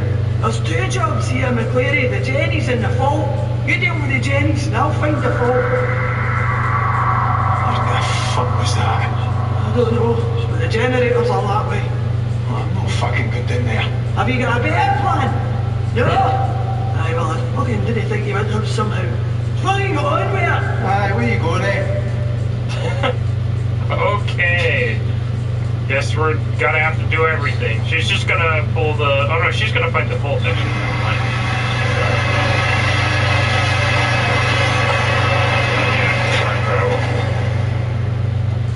I just go through here? Why did you kick the door?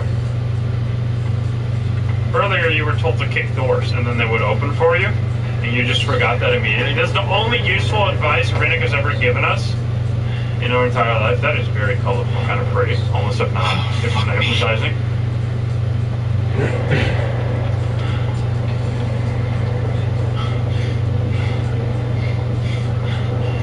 There's so gonna be a monster here very soon. Give me that. I should have probably saved that one for another time. Damn, tension building before the actual monster chases is also so good. Like, it's best, man. You can hear them like in the walls and before they finally come to you. This strikes me, this gives me, it's kind of similar to Amnesia, the bunker in that regard.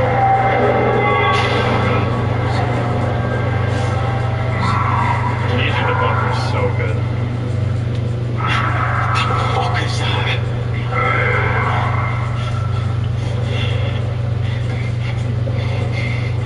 I still want to beat that game on like the hardest difficulty with no time. At some point. Oh my god! Jesus. Oh, look at that. Yeah, this is insane how like much is going on in this game. Like it's only been 2 hours, but it feels like we've already gone through a whole adventure. Engrossing. Can I open this? Cannot open this. Oh, wait, no, I can't. We're just trying to reset the generator. Should I check over here first? Inspect? Or is this just another way to... Oh, it's just, it's just a little loop-de-loop. They have all this stuff set up so later on we'll be able to hide from whatever's going to be here. But right now it doesn't do anything. But yeah, I was playing Borrowtrauma recently. It's so fun. Like, I really think that it would be so cool to play that with like a huge group. Like if we bring out the whole crew, the like 5 or 6 people group, to actually like pilot a submarine and see how far we can get. Because I don't think I don't think anyone out of the like Lethal Company crew has ever played that game, so it will be a total... I know, well, Psycho has, because I played it with Psycho and CJ that one day.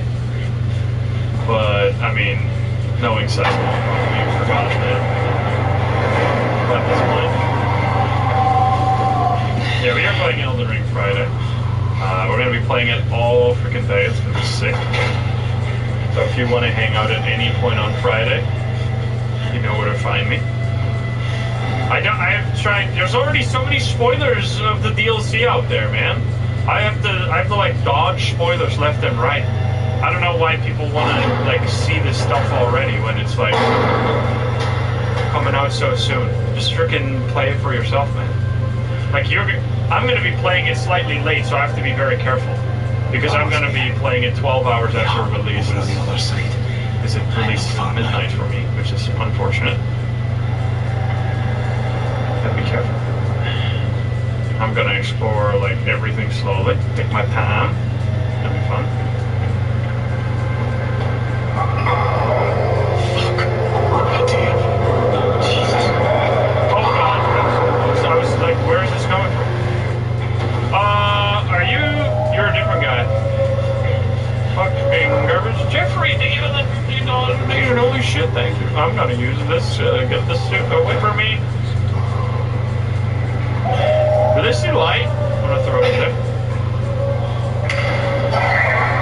They got good ears, though. Sticky as well. We know who this is. don't think we've heard this before. You got a Bernadette tomorrow, Twilight? Great.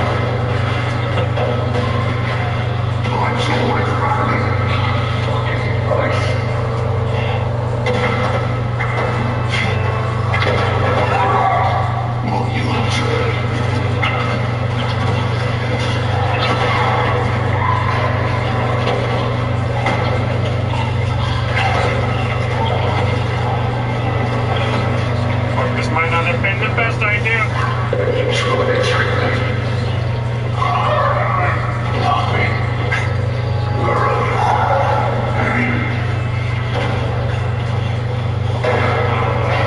Climbing up there. There's so many cups luckily everywhere. I'm gonna try and climb. You got this? You got this? Well, that's where we gotta go. Throw one more. Throw it on his face.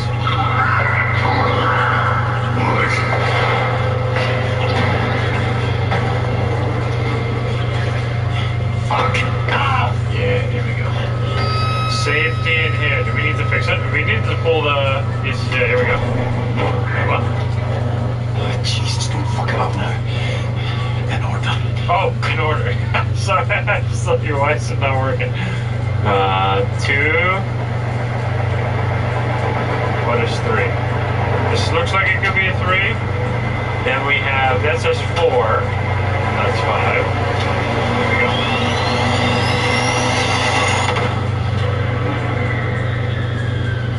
That's not great. Oh. Kaz, are you there? Fuck's sake, maybe no jump out at me. Have you no seen a dare? Oh, it's that prick. He's a wee mud handling by the sounds of it. Listen, we're in business. They've gone from full power to batteries. They're sitting in the fucking dark. What are you all about? Getting in a stushy is going to help us, is it? Just get that generator running. It's out on the floor. The key for it should be in there somewhere. I'll be out here looking for the fault. We'll be looking out for it there as well, alright? Well, you're freaking slow. You gotta work a little faster. Oh, I've not found the key yet. Okay. Can't start the Jenny without it. How am I supposed to get out of here? We don't have the key, or is that the key? Alright then. Got it. I see. The only car-looking key in there.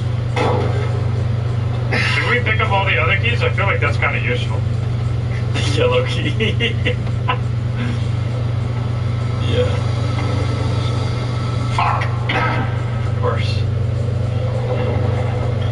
It's actually kind of funny. Boink.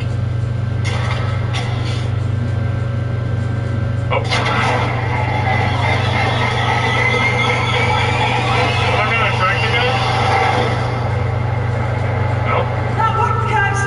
See where the fault is? It's blowing a fuse back in mud handling. Mud handling? Is that not where the dare is? Yes, it's coming back. You need to move. Get back to mud handling and fix that fuse. Weren't you gonna do that? What have you done? Ah, fuck.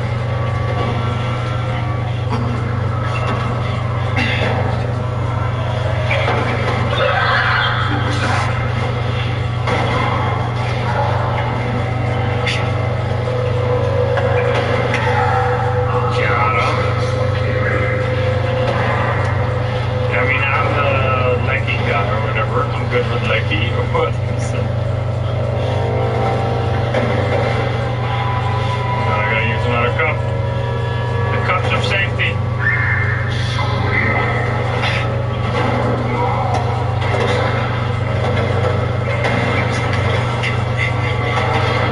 Oh god. Oh shit! Fuck.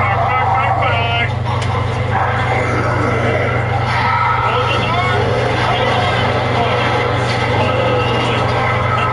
the door! I thought I accidentally grabbed the door from the wrong side. It was gonna perish. But we're smart, never mind. Okay, so now he's gonna be stuck forever, right? We're totally gonna be safe. Oh boy.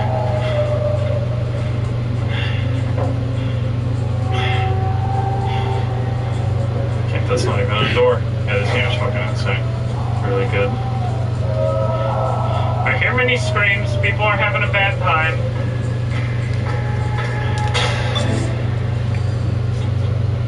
Really excited for Friday. Me too.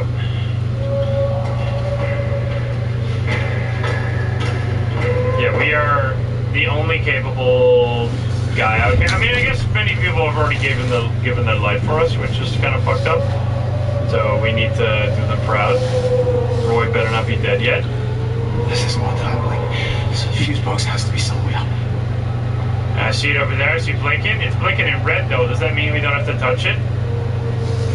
It's gotta be yellow, right? Oh god, he's here. Is he here? Oh god. Is it like just an extra fuse, like on the right? Like why did we just get to move that fuse?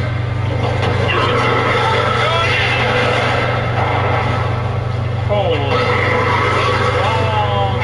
Wait, wait. I want to open this door. I guess I do open this door.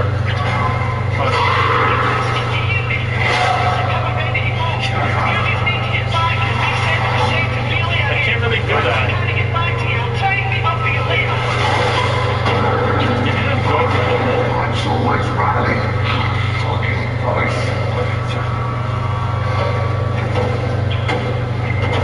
I can't go through. Excuse me? Do I have to open this now?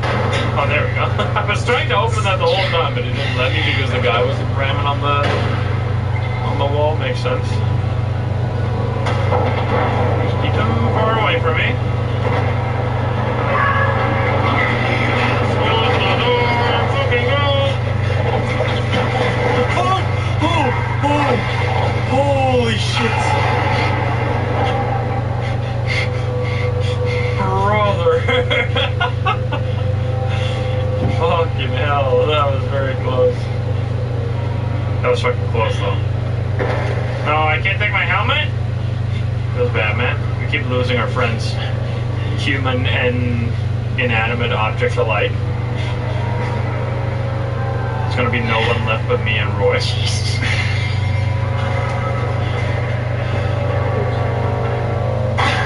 Oh.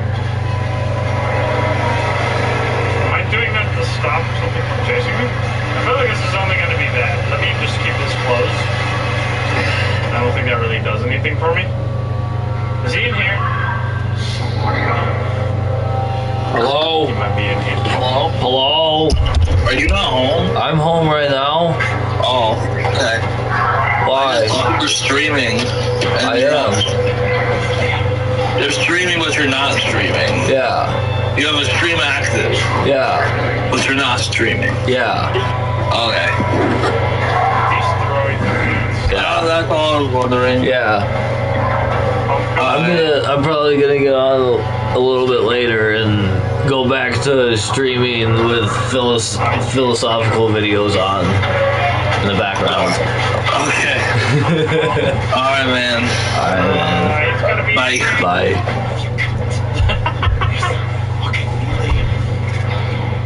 What the hell? Oh, Jesus Christ. Is he gonna break that? Uh-oh. Seems problematic. You have the Christmas decorations though. Don't like the light or something? Is that what they're doing? Oh, sorry, I got a phone call. I was distracted.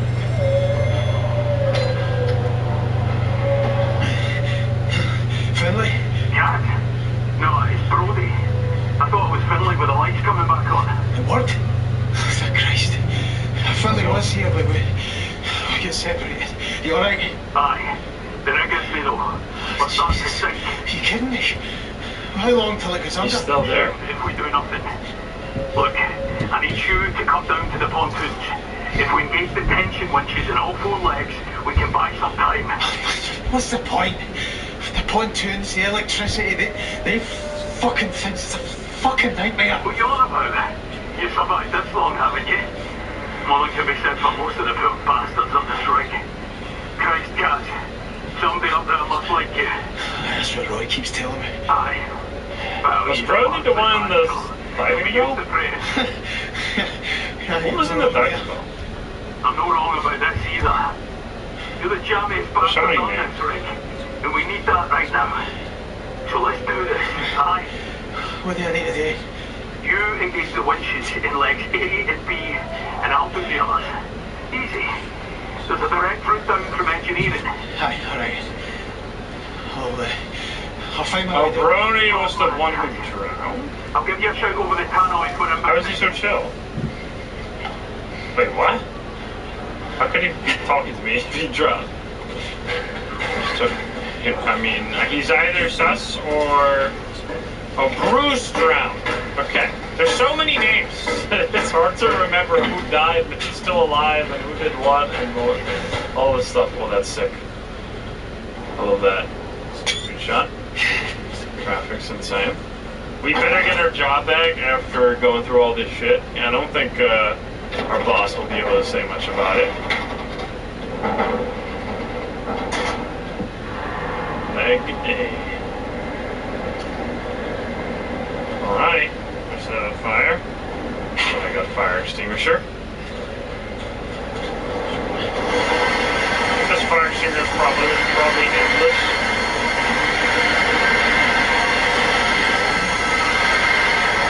This bitch got endless fuel. Holy!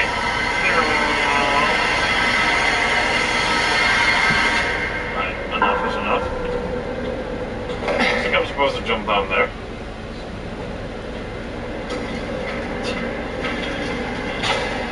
Leg Amy Lega.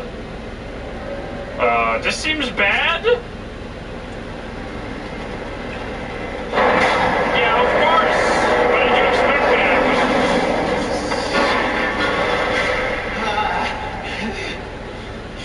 Counter weight control. I would like the elevator to come up. Or, oh, I see that one.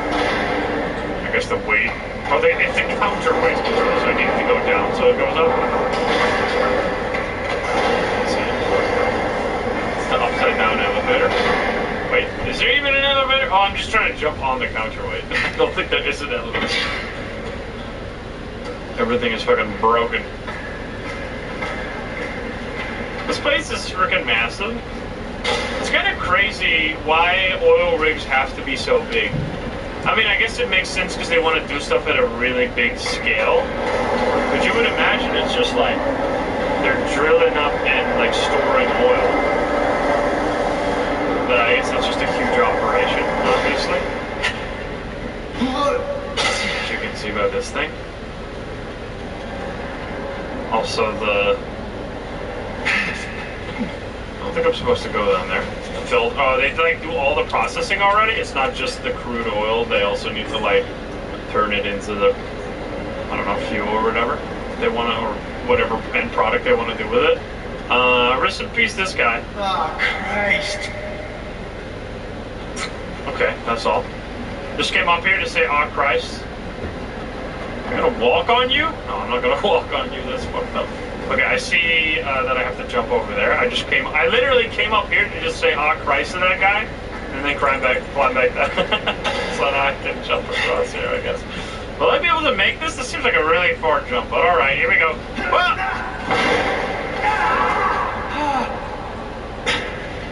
don't look down, don't look down. Can't even see the ground, to be honest. I jumped that one. I don't think I'm supposed to jump there. I'm supposed to jump forward. God. What are we doing? Did you go down?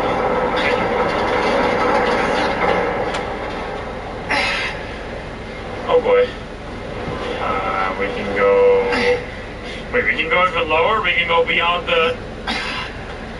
the yellow? That seems bad. I want to get up here. This guy is, yeah, fallen so much, but is somehow still totally fine.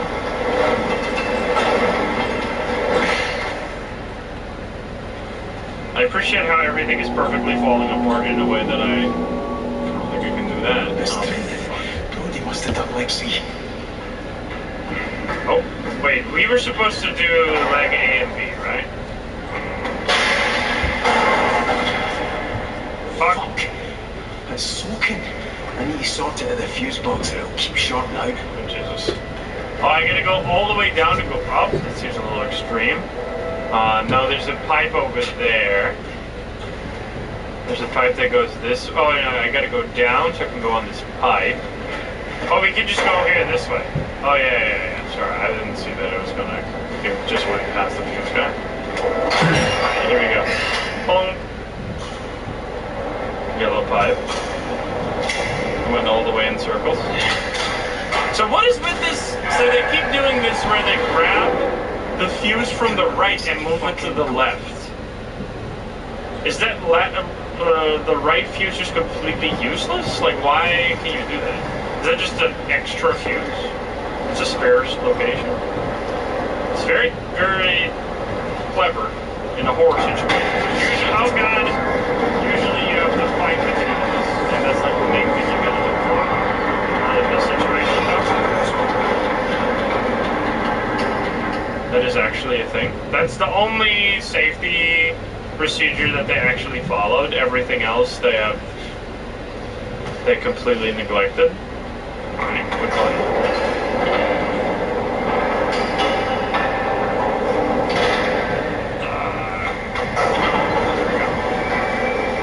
Thank you for the 20. If they didn't even... Oh, what the fuck? I should supposed to write you down? Yes. They didn't even fucking... check the lifeboats. Literally, like, there was a piece of paper laying around that was like, yeah, by the way, lifeboat 2, 3, 4, and 5 are all out of order right now. It seems extremely concerning, and no one fucking did anything about it. Again, maybe it's clear that it's part of the lore to explain why everything is falling apart so hard, is that Rennick was a piece of shit, didn't look after anything relating to safety. Activate first. Oh, thank Christ. Here it is. Okay, back to the winch controls. We can't do this. Wait, this is gonna even work. Oh, there's no tube on this one. Nice. It's no doubt they've I'm gonna swim in the oil. Fucking understatement. I've got the first key. You need to do the same in leg B through the pontoon. Right. See you on the other side, Cass. Oh, that's great. Swimming time? Do we have an oxygen meter probably? And swimming in like the water with oil on top. Roy is probably still alive if he could have found his insulin, I hope. See, he had to go to his cabin to find it. Jesus. Yeah, I'm kind of desensitized to them at this point. There's so many. I mean, imagine you just swim past one of your friends that you had to work with, or that you've been working with for like months. It'd be a lot more impactful than just some random guy in a horror game. If they kill Roy, that's gonna be me. I'm gonna be crying. You better not. Oh, it was only 2 weeks.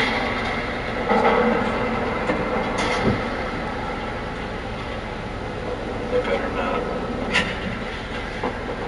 You already know they're gonna... Christ, creepy as fuck down here.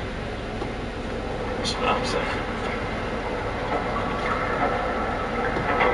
Alright, well...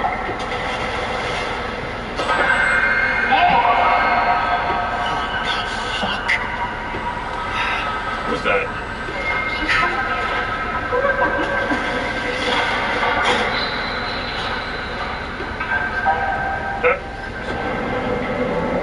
Oh, there we go. Oh, God. How did they even get there? Is that drone in there? Yikes.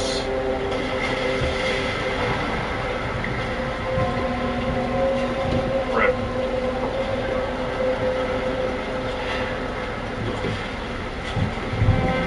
One of those is Bruce? Oh, wait. Yeah, because this is super low. So this was all entirely flooded. That's fucked up, man.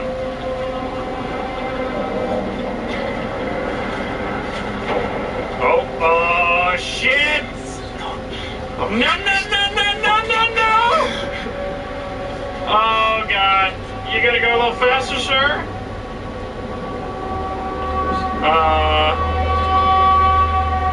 When holding right click, press space. What now? Wait, what? I'm holding right click and pressing space, but it's not doing anything. I'm going to perish. Let me go up here. Ah! Oh, there we go. Why didn't they stay here? I guess they tried to swim for the escape and they couldn't make it back. Wait, what was that? What was that tutorial thing on the screen? Because I was pressing the button that it told me that. Oh, you have to grab onto the side. I'm gonna die.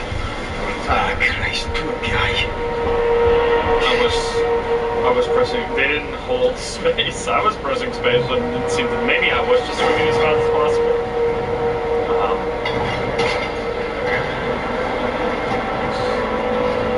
Warning: danger to life. Green screen must be raised before maintenance can be performed. Lever must be engaged. Lever engaged. You have to hold space. I was holding space. I told you this. No, I do not want to go in there. Are you kidding me?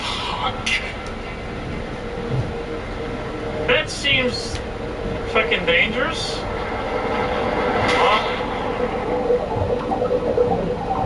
Brother, no wonder we have to remove the debris filter, otherwise we're dead as hell.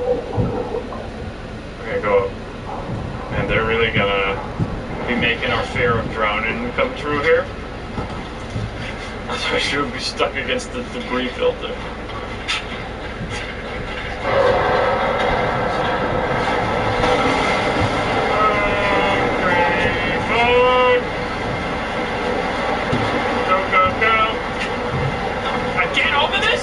Okay, I can swim up though. This is fine.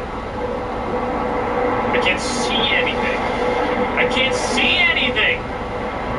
Wait, what? Brother! Oh, there we go. I couldn't turn on my... Well, I tried to press that, but I couldn't turn on my flashlight on the water, it seemed. Would you mind? Hurry up, guys. Oh god, it's going up even more! Stop this! Okay, where are we gonna go through? Here? No. I don't know where to go. Fuck me. Is there any opening? Opening? Oh, through here. Yellow. Bring me to safety. Okay, that's going up even more soon. Fuck. I'm gonna drown. I'm holding space right now, but can I go down, please? Brother. Yo. Oh, just in time. Okay. At least this guy can actually hold his breath instead of most horror situations where you will die like in 2 seconds. Get me the fuck out of here. Okay, no more. This poor guy's been doing everything. Okay, the side is completely busted. More cleaning. He's done the other one. How is there so much water, though? Isn't an oil rig like lifted above the water? Or is there parts? I don't think there were parts that were like just completely submerged. At least it didn't look like it. Oh, it's sinking now? How could it be straight up if it was sinking? It's sinking perfectly level with... Huh? Oh, we are in the legs, of course. Yeah. It's stuck fast. I can't go that way then. Let's see. We gotta go through there. There's a hole, it seems. You just fell super far down. What the fuck? Okay, I mean, there's a hole here clearly. Can we go? Oh, there's yellow. We found it. It's even deeper.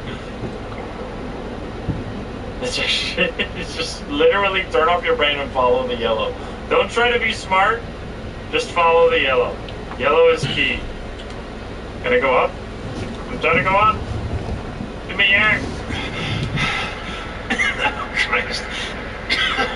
Fuck. Oil. Yeah, that's supposed to be disgusting.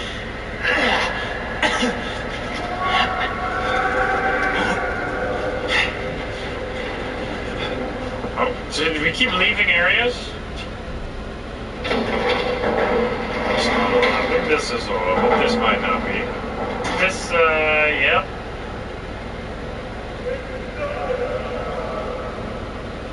What?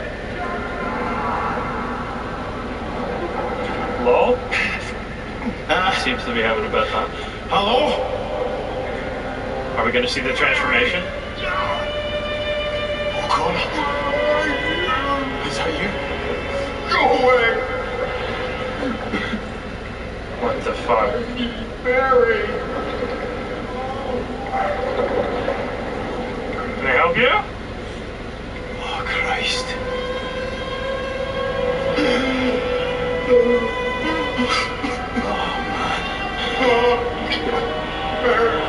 Man, what happened to you? Go and fetch Mary. You can hear me, can you? You understand me? Fucking Jesus. I'm sorry. I can't help you. I'm sorry. Oh, Jesus! What the fuck? Wait, I had a knife? Wait, I just karate chopped that. What did I just do? Oh, God. Jesus Christmas! Stop! Where's the screwdriver? Can you cut it? Alright, then. Keep the door open, please. I am not gonna get the fuck out of here. Oh, well, coming from everywhere. No wonder there's fire. Was Mary probably loved one, partner or something? Okay, there it is. Get this fucking over with. Gonna pull the pin, which is not on this. No, yeah, it is on this side. Burn the whole place down at this point, honestly. Alright, I did my job.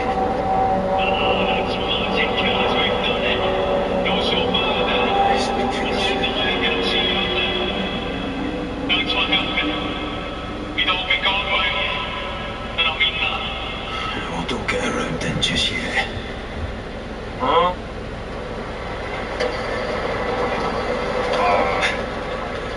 What was that sound? Look at the shit, dude.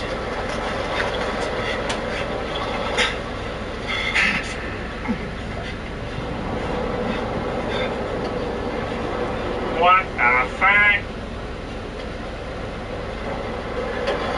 Kinda cool. Do I have to click a button here? Am I gonna go through that? Is this still functional? Alrighty.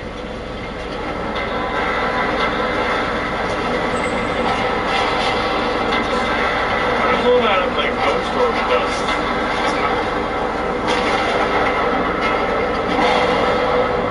Dude, look at this. That's a screenshot right there.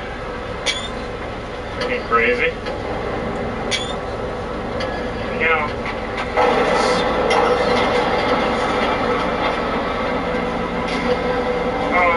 Hopefully nothing's gonna attack me.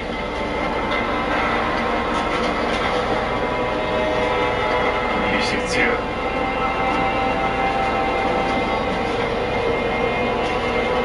It's coming like, oh, you can see that it bursted out of the pipes. This is something. The music.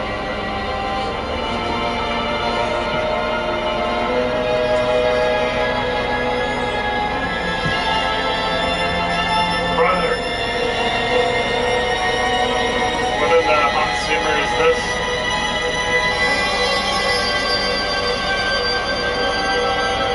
Are we being pulled into the... Oh, never mind. Okay, we stopped. Holy. Well, it still works somehow. I don't... what the fuck? Alright. That was crazy. Here we go again. We have ascended. Yeah, so that's why there's so much water. It's cold. Jesus. Your screams. Warm yourself up. We gotta warm the booty again. Wait, did I miss the heater? I think it's further into here. Oh, we can read. The Trawler Man.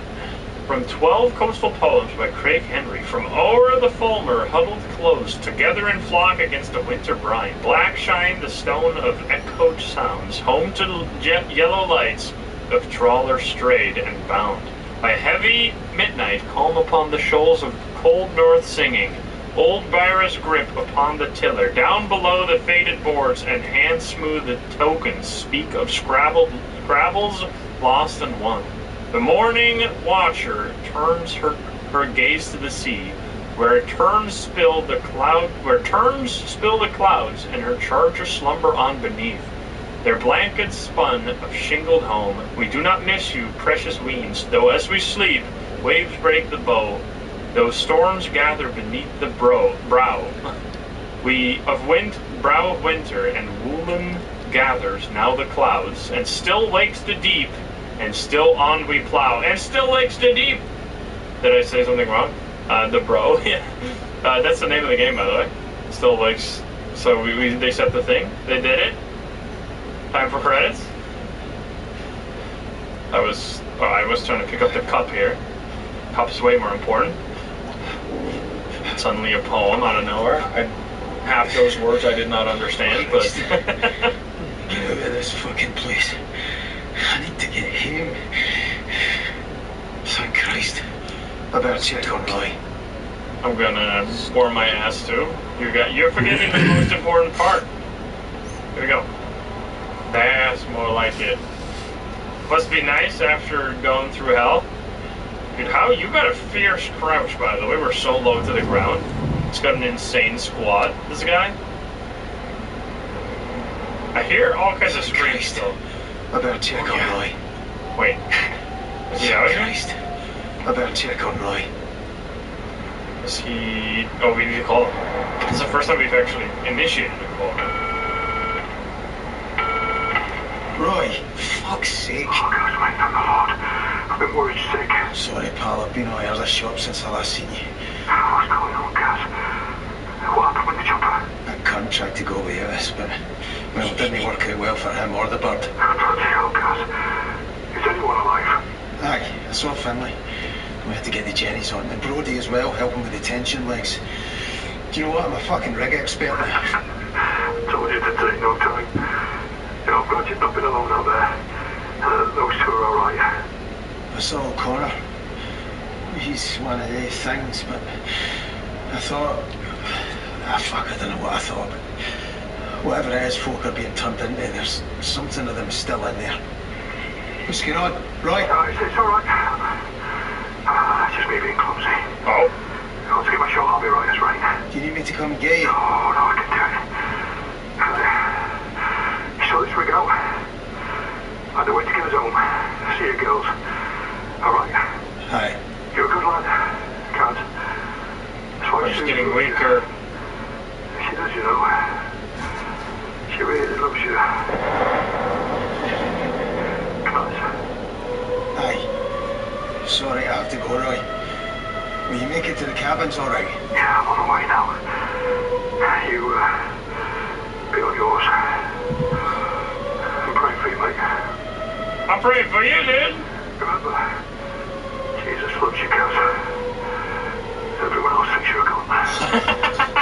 Well, afters.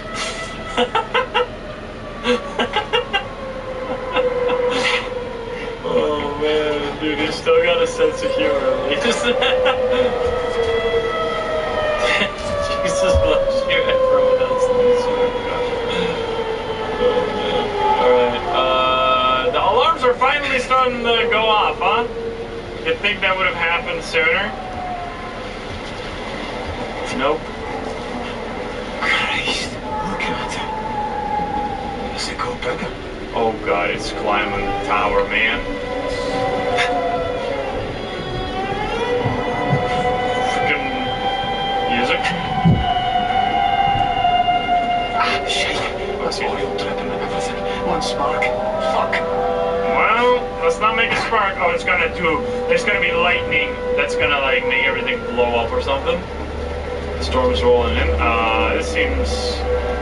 Can't walk any faster.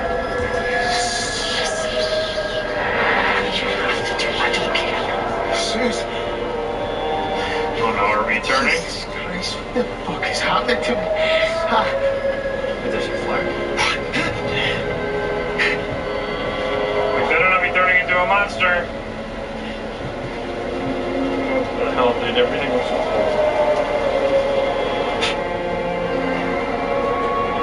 It's going bad. We better not be the reason that Roy gets hurt. That would be the worst. That would be the only thing worse than Roy dying is us making him die. Over here! Are we normal? Okay, we're normal. Well, never see would have said something, right? If we look like a monster. Did you see any others? You mean anyone alive? I spoke to Roy. He's not doing great without his insulin. And I've no idea where Finley is now. I spoke to her a few minutes ago. She's stuck until she gets past Rennick. Or what used to be Rennick. Feels like everybody's deed or worse. I don't know about your side of the pontoons, but where I was, the oil tanks are burst, and I think there's a gas leak. I mean, I'm looking for a fucking bright side here. Well, let's cross that bridge when we come to it, alright? Right now, we have to deal with the stack. Was this the guy that opened the diving bell? Who opened the diving bell? Aye, okay. Alright, the stack. They're probably dead, I guess. Shouldn't be looking like that. No. It wasn't? Main feed's ruptured. How do you live? It's burning out.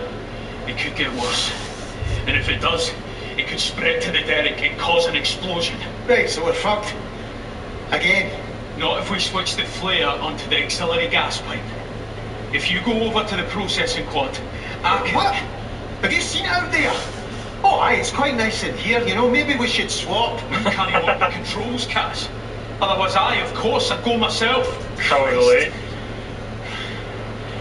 Alright. What am I doing?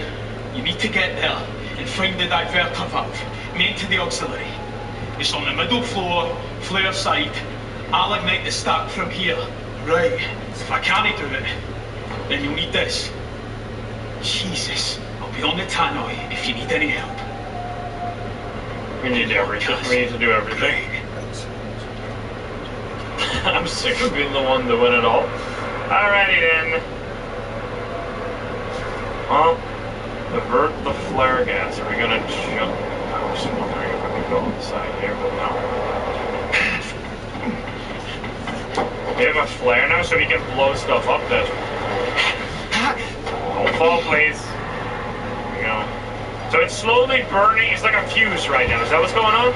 Like it's slowly burning here, and then when it hits here, everything is going to go up in flames because it's all covered in oil. Pretty much.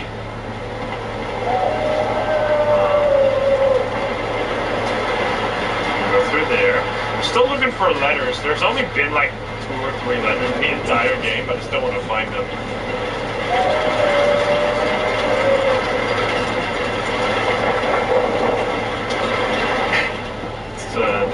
I think it's definitely... That's a terrorist. I have a feeling they're gonna like have the rig be struck with a lightning bolt and just have it all blow up right as we're leaving. You know it's gonna be sick like that. Oh, you got good balance. That's why I think I saw you to your head. Like I think your head was missing.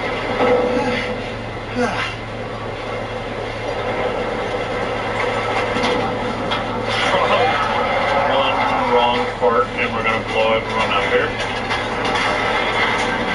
Air control. Is this getting stuck? Oh, come on, man. Really? Why is everything breaking? Oh, fuck. Climb on! Grab it! Oh, okay, so I'm going down. Goodbye. Can you smash the button harder?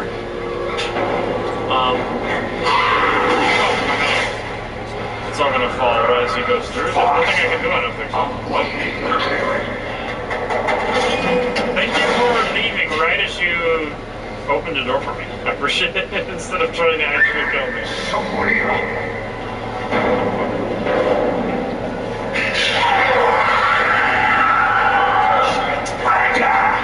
Oh fuck! Oh fuck! Oh no! Jesus, just Lord! Dude, he was trying to knock me off. Jesus, that was too close. Fuck. Hello?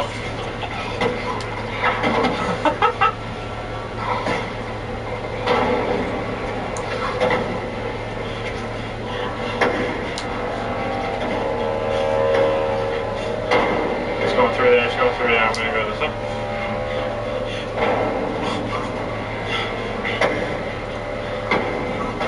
Oh, do we have anything to throw? Here we go. What was that? Better check. Where's the rest? They're all fucking dead. Did you know the other?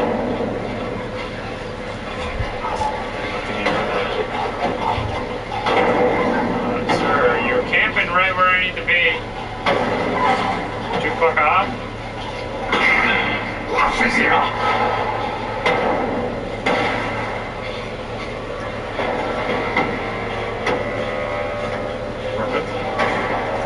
Was he just standing in a fire? This guy is too powerful. I need to go all the way around to turn off the fire there. How am I gonna do that? Oh fuck, fuck, fuck, fuck. Wait, he can just go through the fire. I'm gonna die! Fuck! You can't get me here, right? We're ready to go.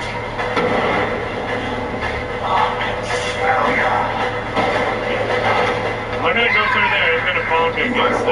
That's what you do. I feel like I could definitely squeeze through this, but I appreciate you can't.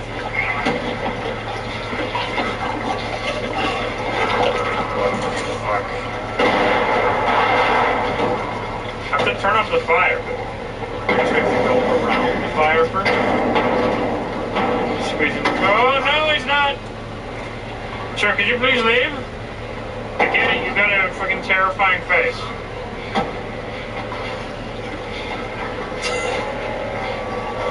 Sir, I need you to leave. Otherwise I'm gonna be stuck here forever. What the fuck? Okay, let's give him a kiss. A face only a mother could love. Go, go, go. I have stuff here. I have stuff here, I'm gonna throw it over there.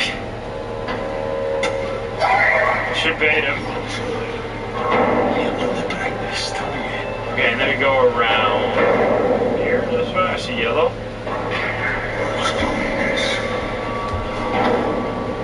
Throw it that way.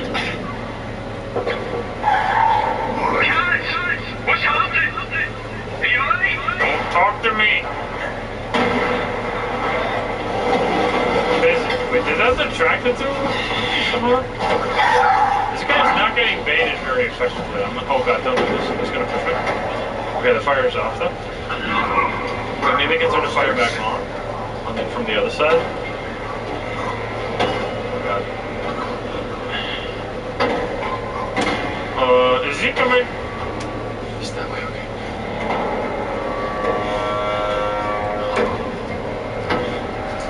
Go through there. It's fine. You don't have to give it a crack. Check around the... me too, me too. Been looking forward to it for a while. Sounds like it. Here we go. There's so many different environments, or like so many. They fully, like we are going to explore by the end, we'll have been in every single part of the oil rig. I've started the igniter. Give it a sense. Can you see anything? Of course you can, because I'm not that fucking lucky. No, it's not working. The gas is poured back toward the rig. Let me guess, I have to do something else. I'm sorry, guys. I need you to do it manually. It's getting a little bit... You'll have to head out onto the stash and use the relay correctly. Brother, can we get a fucking break? Wave or something so I know you receive it. Prick. On the Understood. Godspeed. Nice. Godspeed. Understood. Fucking good, dude. Alright. Doesn't seem like they are even like weak to fire or anything. I mean, they could at least try to. God. Yeah. The work is a lot. I don't give a shit. Oh, well, maybe I do give a shit. Maybe I do give a shit. Fuck! Oh my god! Jump over that place. Oh my god! Wait, drop! Fuck's sake! You gotta go faster!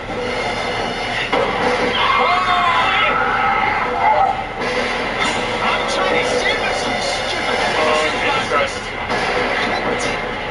Nice. How is he gonna make that jump? He can't go through this, right? Squeeze through there. Jesus. This fucking flame fired. Going ahead, luckily, instead of going in here. Oh, we're gonna burn this guy. I'm doing this! Shit. Come on, man. I wanna see it burn. Yo, we gotta run. No? Seems, yep, there he goes. Goodbye. Alright, we gotta run before this shit completely breaks down. Oh, God. This doesn't look very sturdy anymore. Finally, we killed one of the... We didn't kill it. Yeah, I know that! Because you sent me out here. Fuck.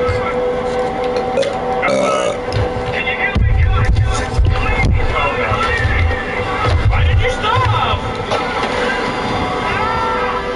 Well, fuck me. Time for another flashback. You just got smacked, but we're somehow still alive. Oh, I'm sorry, love. I'm not being difficult. I'm just trying to pick up the pieces of your mess. He wouldn't let it go, okay? He's carried the fucking torch for you since school. He's always hated me for being the bigger man and for having you in those beautiful fucking ways. Oh, God. Bigger man! You are shitting me, McCready. You're the bigger man. You think your daughter's got more brains and bigger balls than you have? What was the kids? The bullets in your name. You go about with me. They just take it away. Zeus, come on! No, you shut it, McCready. You stick your ass down and you just listen to me. How can we not just talk about this? Because I am smarter than you, that's why. And I will not let you drag those girls down to you. Sort this. Whatever you have to do, I don't care. You sort this or I will leave you, you understand? Seriously, I'm really sorry. Just enough. Okay, just get out of my sight.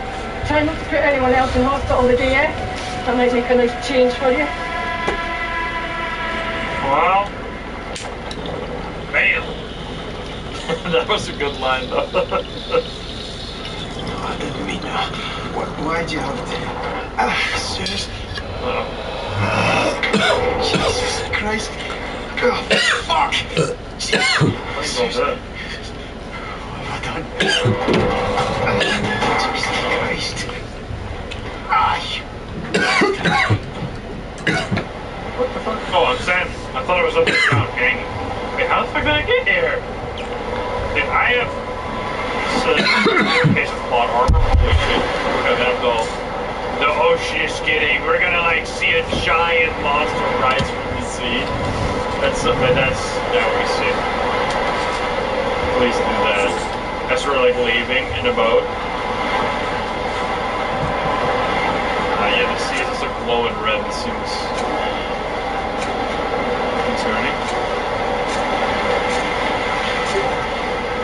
Giant Leviathan unleashed a kraken.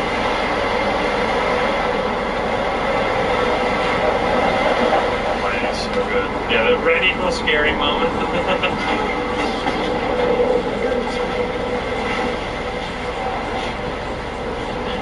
Susan, what's this fucking stuff done to me? We're still somehow alive, even though most people have died. We've been touched by it, like, at some points. Like, we got hit by those tentacles earlier, and we just kind of walked it off.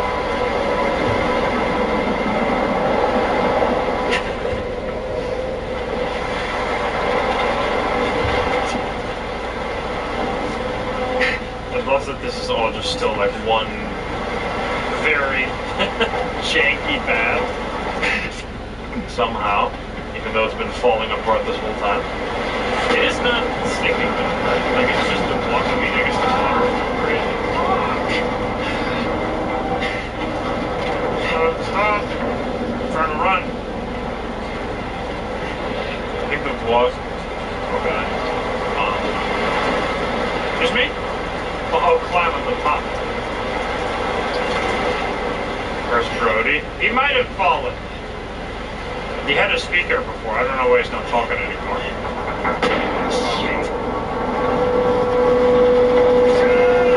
You gotta go fast. This shit's about to fall. I don't think Brody is sus. I think Brody's just trying to stay alive and sending me into danger. What if I died there, huh? Just like... Christ, what were they up to? Brody, if you read this, I'll meet you in engineering. I did my bits! Your plan better work. Last chance. What? Sussy boy? F is Finley, right? You peas? What did they do? I have been working my ass. You send me out. You caused some of this or all of this, and you send me to go on that crane? Absolute monster.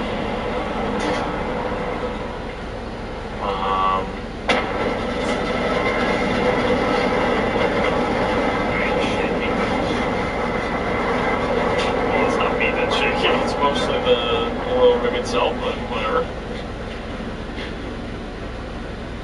Finley, no way through. Engineering is full of oil. We can do this. I don't want to give up. We can get out. We lost Kaz, but we can sort this out.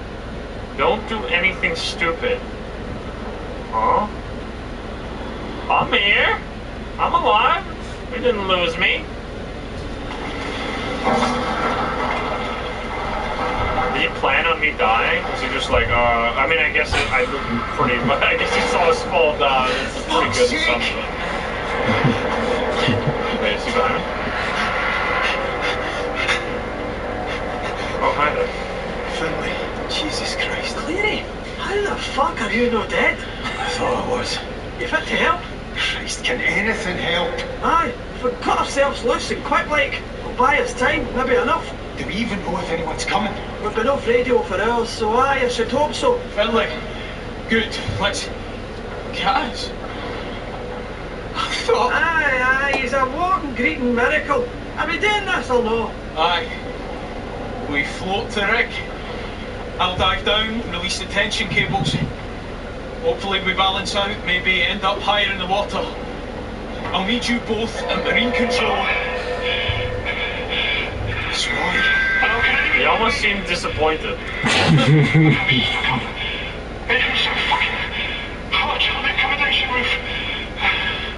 don't know how long I can look through that instrument. He's up on the roof.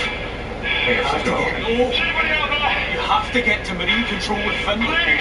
It's a two-man job and we don't have much time. You think Roy does? Can't I just leave him? I'm going for Roy, fuck you! Ah, let him go. Fine. Fuck you! If you want to go, go. But this place is filling up with gas and oil from the drill to the derrick. Go fuck yourself. What else it's leaking to. You guys do something for once! I know, bro. But I'm going. I have to. Engineering's your only path up there, and it's flooded, so you'll have to... How about you do it? It's a long way. Plan each step. And if you're underwater, stay calm. Oh, aye, that's exactly how that'll go. Enough! You both know what you're doing, so let's go. Right, yeah, Brody. How's your nerve, alright, McCleary? Fuck these guys. I'm coming, Roy. How about you guys, like, I'll find you. Do your own jobs for once? Okay, we gotta go get that guy. I don't care. Nothing will stop me from saving Roy. Traitors. Leave him this safe. You shift the sprint to swim faster inside. You think I haven't been doing that this whole time?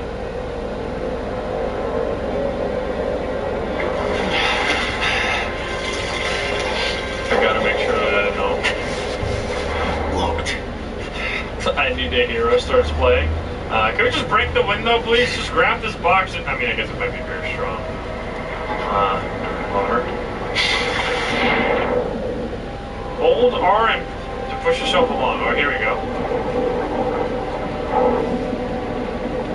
And holding. Oh, this. Wait, why didn't it tell me this earlier? Remember when I was confused that it told me some. I guess I should have grabbed something then as well. Maybe there was something to grab back then. Jesus. I didn't grab the yellow. How could I? I should probably get some air.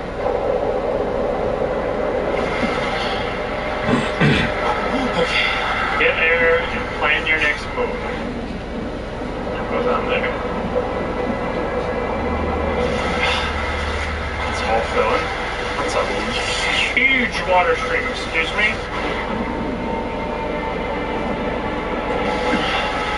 Yeah, I broke the #1 rule, which is grab yellow at all times.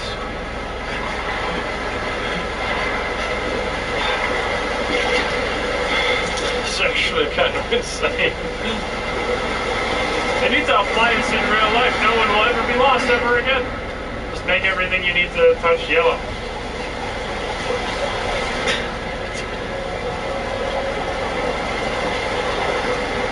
When is our next? So that one guy, like Adair, is dead. The boss man might still be out there. Because didn't Finley? Wait, didn't they say that Finley was stuck because of Rennick? Or was that someone else who was stuck? Divo was also still out there? There must be a leak somewhere. Fuck. That's all we need. I'm going this way. Maybe it was stuck because of Rennick, and then... How did she get away? I guess she did the same thing that I did. I guess she actually had to risk her life somewhat. And Brody literally just sat in that crane operating table booth the whole time. He's like, someone will come here to do my job for me. Luckily for him, I did do his job.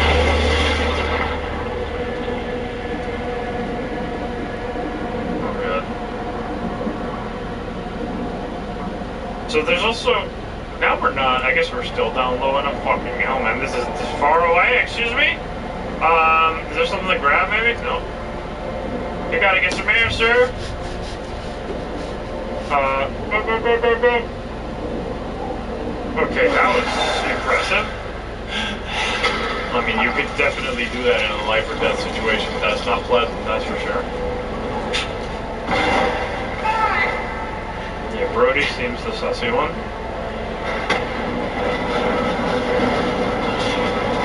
As long as we climb upwards, we get away from the water, which is good. Well, Brody did the 2 legs, that is true. Wait, so it's literally only Finley, Brody, that are and Roy, and everyone else is dead, as far as we know? Because Innes got killed. We saw that happen in front of our eyes. The other guy's drowning. I'm trying. Wait, what? You saw what? Excuse me? You saw the notification like light up. I was holding it at first, and then I was like, I guess I need to tap it this time. But it didn't do it. What? Is this scripted?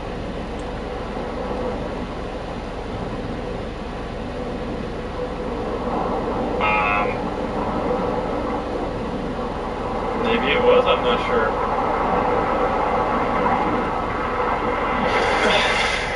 It might have been. I'm not sure. That was confusing. I mean, they made me drop really fast. Okay, there we go. Damn it, here we go. This is where Roy is.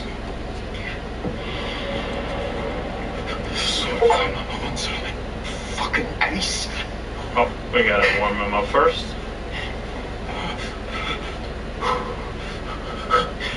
I mean, I guess the water's gonna be pretty freaking cold. I mean, it is also on fire. Like, there's lots of fire around. Come on, guys, come on, keep it together. For fuck's sake. It's booty time? Oh, real nice. Wait, he actually said that. He knew, dude. Fucking knew.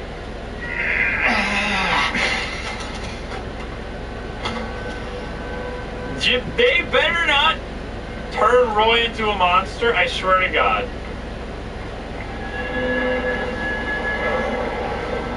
Oh God. That's kind of freaking atmospheric looking. Also red equals scary. Right there. That's sick.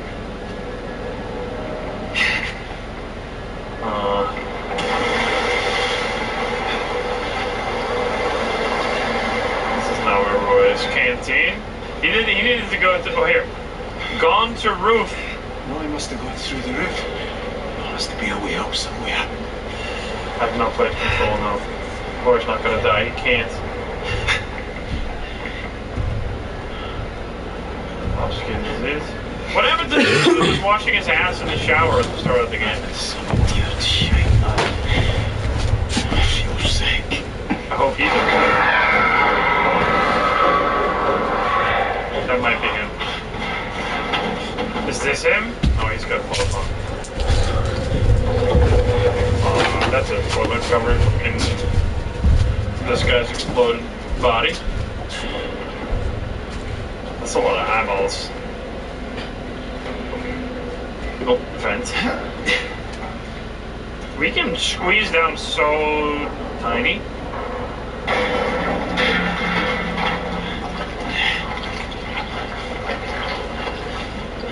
At least, like, the nice part about everyone dying is that now I can actually kind of know who everyone is. Before it was like 7 million names that I had no idea who the fuck anyone was. Now it starts to get a little more understandable. Shit.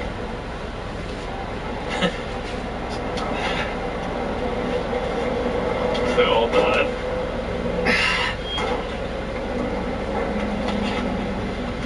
More red. It's just a warning light. Oh, Jesus. Fucking poor bastard. We're climbing. Nope. We're not climbing up there. Where's the yellow? There's the yellow. That's right, you stay over there. Oh no. Who even is this guy? Does he got a name? No, it's not shower guy, because I mean, unless he put on his clothes really fast. As he was being covered in garbage.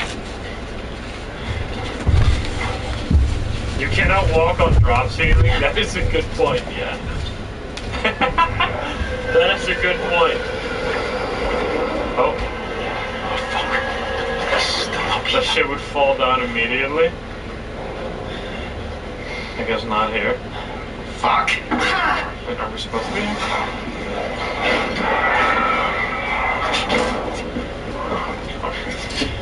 That's not Roy, right? Yeah. Jesus. Oh, fuck!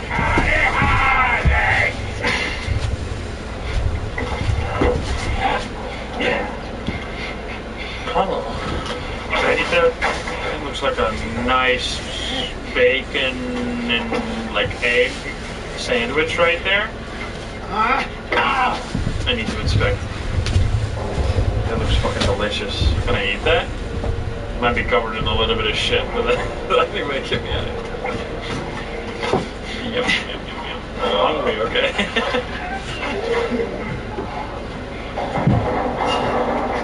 Nice sandwich. He was about to start feasting. He didn't even get to eat his final meal before he got turned into mush. Fuck! Jesus, what the fuck? Okay. What the hell? How did they get like that? Christ, the trolls do this. It's just me.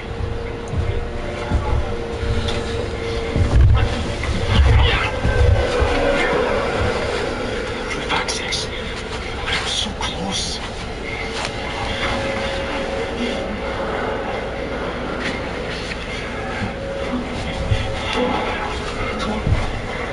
Fucking hell, mate.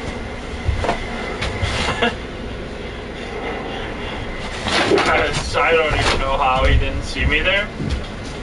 I don't know if that was scripted or if he just literally came right by at that exact time. Oh, no, it's Shower Guy! No! I hope you would survive. God damn it. Not Shower Guy, too. Jesus. Rest in peace. I can't go through here. There's no yellow here, though. How am I supposed to know that? Oh, no, there is. Rest in peace, Shower Guy. Oh, fuck. That's the first time I can actually run. There's no way, dude. You gotta go a little faster. Oh, God. Luckily, he's also pretty slow. Go. Ow, fuck. Is he gonna come through that? No? Rip. Christ. Bunch of pictures. There's Batman. Sag.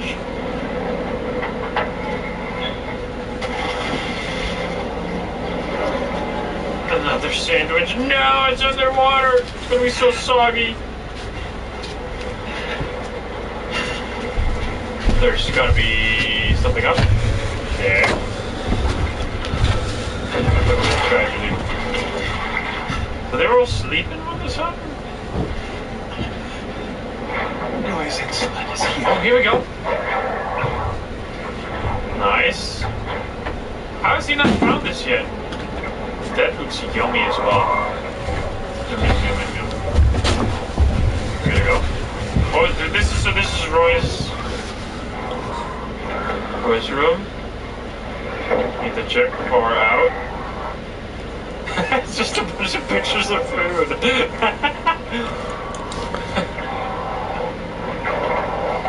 I just got a nice meal over here. I love the details, man. Stuck with the food. It's not my fault.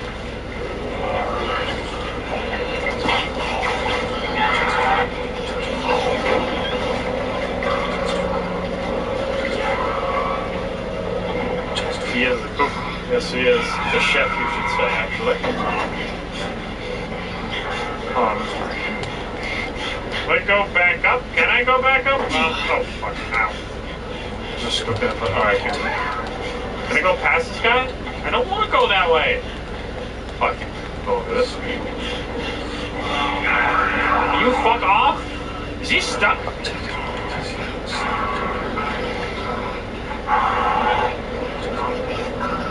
I think he might be, step bro.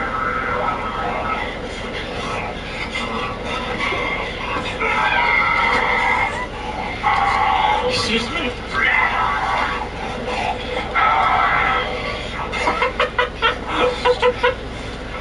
What the fuck? What happened to that guy? He's too bad, dude. Oh wait! He was just he was queued for a chase, but I went backwards, so I saw him from behind, because I wasn't supposed to be there. Oh no! How could you be there?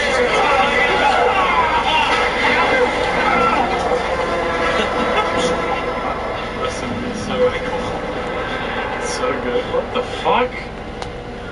What the fuck? That's kind of trippy. Proof access. It's gotta be. Roy, you better live, sir. Come on. It's Roy? Where? Show me Roy. Roy! He up here! Roy!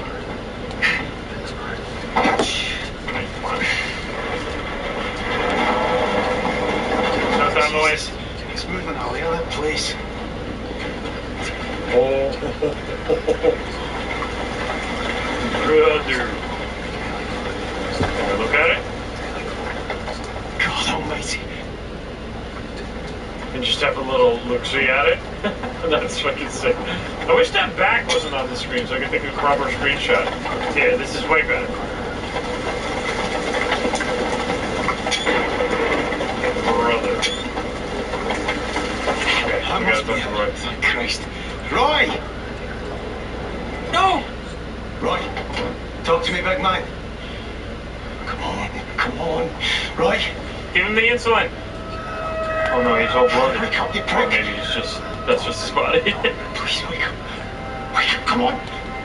I think that's normal. No. You give him the insulin, he'll be fine. Please, big man, come on, by Christ, don't leave me. Roy, don't leave me, I can't do this, man. Just stop talking, inject him with the insulin. Brother, are you stupid?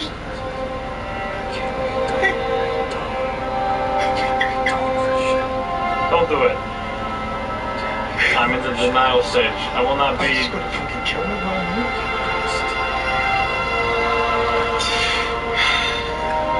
She loved you, big man. She really loved you. So did my girls. Wait, what were they telling? At least do like resuscitate. Try. Oh, sorry. Don't give him the sad monologue. Try to revive him. Something. I guess it's too late.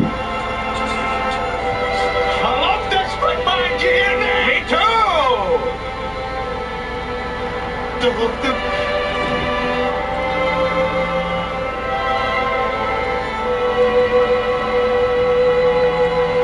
You fucking kidding me? Can we not try CPR? Nothing? I mean, I guess he's already been long dead. You really did this? No, before. Better answer. I can't believe they would do this. He's striding now, saying he's all out of ideas. You got to know it's good. Look, Kaz, the water's up to admin, so I couldn't get to Marine Control. You need to try and get there from where you are, alright? Jesus. Aye. That English bastard better coming off. You can't stay in that hut forever, no. Kaz, you still there? When you're not shouting, I start to worry like. Roy, mate, got funds? Put him on, I'll get him tail. Kaz, for fuck's sake, what's going on? Roy's no coming. Oh, Jesus. Kaz, did he not make it? It was too late. Fuck. I'm sorry, Kaz. No. We should have started with that. I love the big man, eh? I let him do. He was relying on me. No. No, you did everything you could. You went back for him. None of this is your fault. It's not anyone's. Look, I'm sorry, Kaz, but... If we learn that you are somehow involved in this, I will never forgive you. Aye. I want half this fucking Rick. Good. Then you need to find a way across the deck, get to Marine Control Room, call me when you get there, and I'll talk you through it, alright? Right.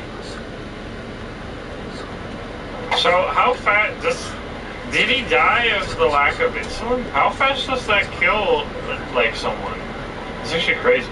Because what is the exact cause of death then? Is it like, because I forget how it works exactly. You need insulin so that you can, like, pick up, like, you can get the sugars from the food, right? Or something like that? Or how does it work exactly? I'm not that familiar. But it lowers the blood sugar. So it makes you, like, you go into shock. Not in a few hours. But, like, I don't know why we didn't go. It really felt like I should have known back then, but I didn't want to believe that they were really going to do that. Like, it really felt so weird for this guy to start taking, like, a whole detour around the oil rig instead of just being like, all right, we're right next to cabins. The canteen is here. The cabins are right there. Let's just get you your insulin first, and then I'll go do everything for everyone because everyone's fucking useless. Like, why did we do that last? We should have done that first. It feels a little... That's the first thing in the entire game that feels a little like they just wanted to have a really important character die, so they had like a heart-wrenching moment. I kind of wish that they wouldn't just had him live. I don't know. It was a little forced. Yeah, apparently. Oh god.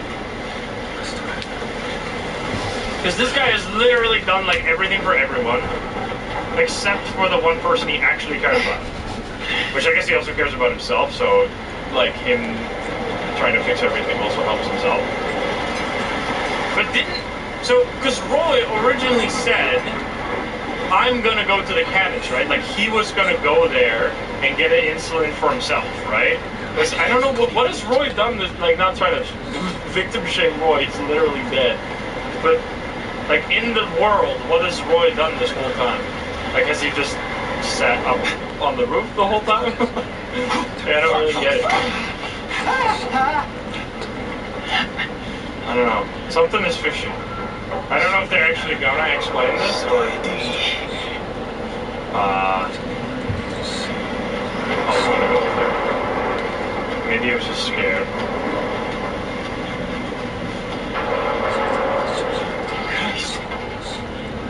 I mean, maybe the exertion of, like, him doing stuff made it even worse. It's all just a dream.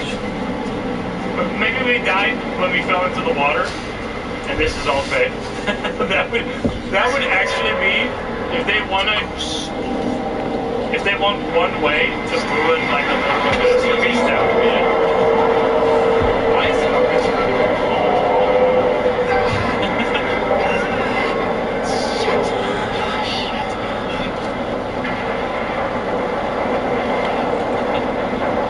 I hate dream endings. It's my absolute worst pet peeve is... What the fuck is over there?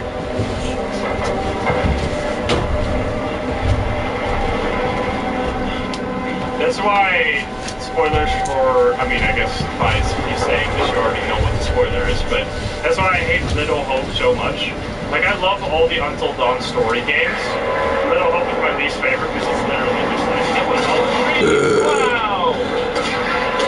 It's stupid as hell.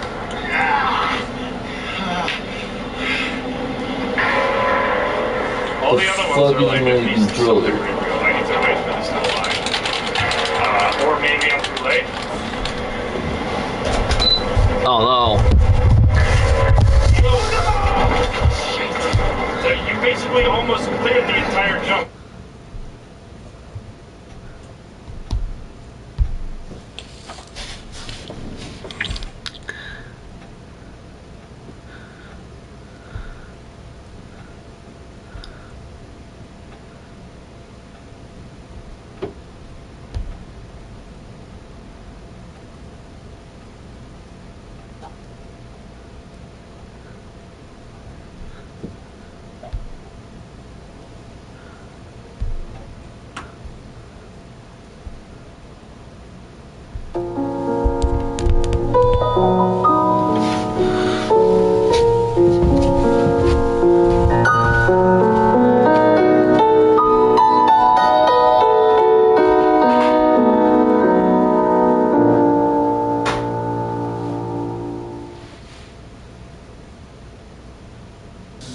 Given such interest in Lilith and inspired by my recent episode on the origins of much necromantic rhetoric and practice in the exorcism literature of the European Middle Ages, the Christian Middle Ages, I thought I'd translate into English for the first time, to my knowledge, this Mirror of Lilith experimenta or spell from CLM 849, the Munich Necromancer's Manual. Now, to be clear, while my Latin is pretty competent, I'd say, I am by no means a professional Latinist or translator. Overall, the Latin here isn't terribly difficult, aside from the generally poor reality of medieval Latinity. Though, there's a couple sentences here that are a real mess. So I actually reached out to Dr. Dan Trell, the modern hermeticist. You should subscribe to his amazing channel if you've not already. He produces really great content and topics on Western esotericism.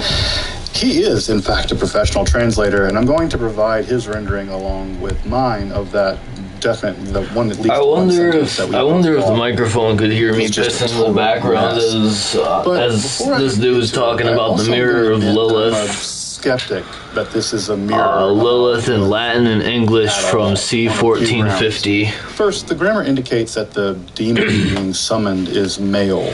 Secondly, by the end of the text, the incantation of the text is pretty clearly invoking Beleth, another otherwise widely attested demon from medieval demonology all the way up now to the Lesser Key of Solomon. And there's not much evidence of Lilith actually ever appearing in Christian necromantic practices of this period. In fact, I don't think she appears in any necromantic practices until the 20th century, basically, maybe the 19th century. Further, there's nothing really Lilith-esque about this demon, and all the Lilith-esque elements known from contemporary sources are basically missing. So given all that, I suspect this is actually a mirror meant to be the first mirror of Beleth rather than the first mirror of Lilith. Though it's still possible it's a Lilith spell. Kiekefer certainly translates it that way, and I'll follow him.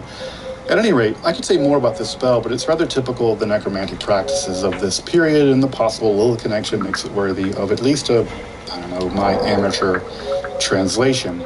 So what I'll be doing, I'll be alternating reading the original Latin of the text and then providing my English translation afterwards.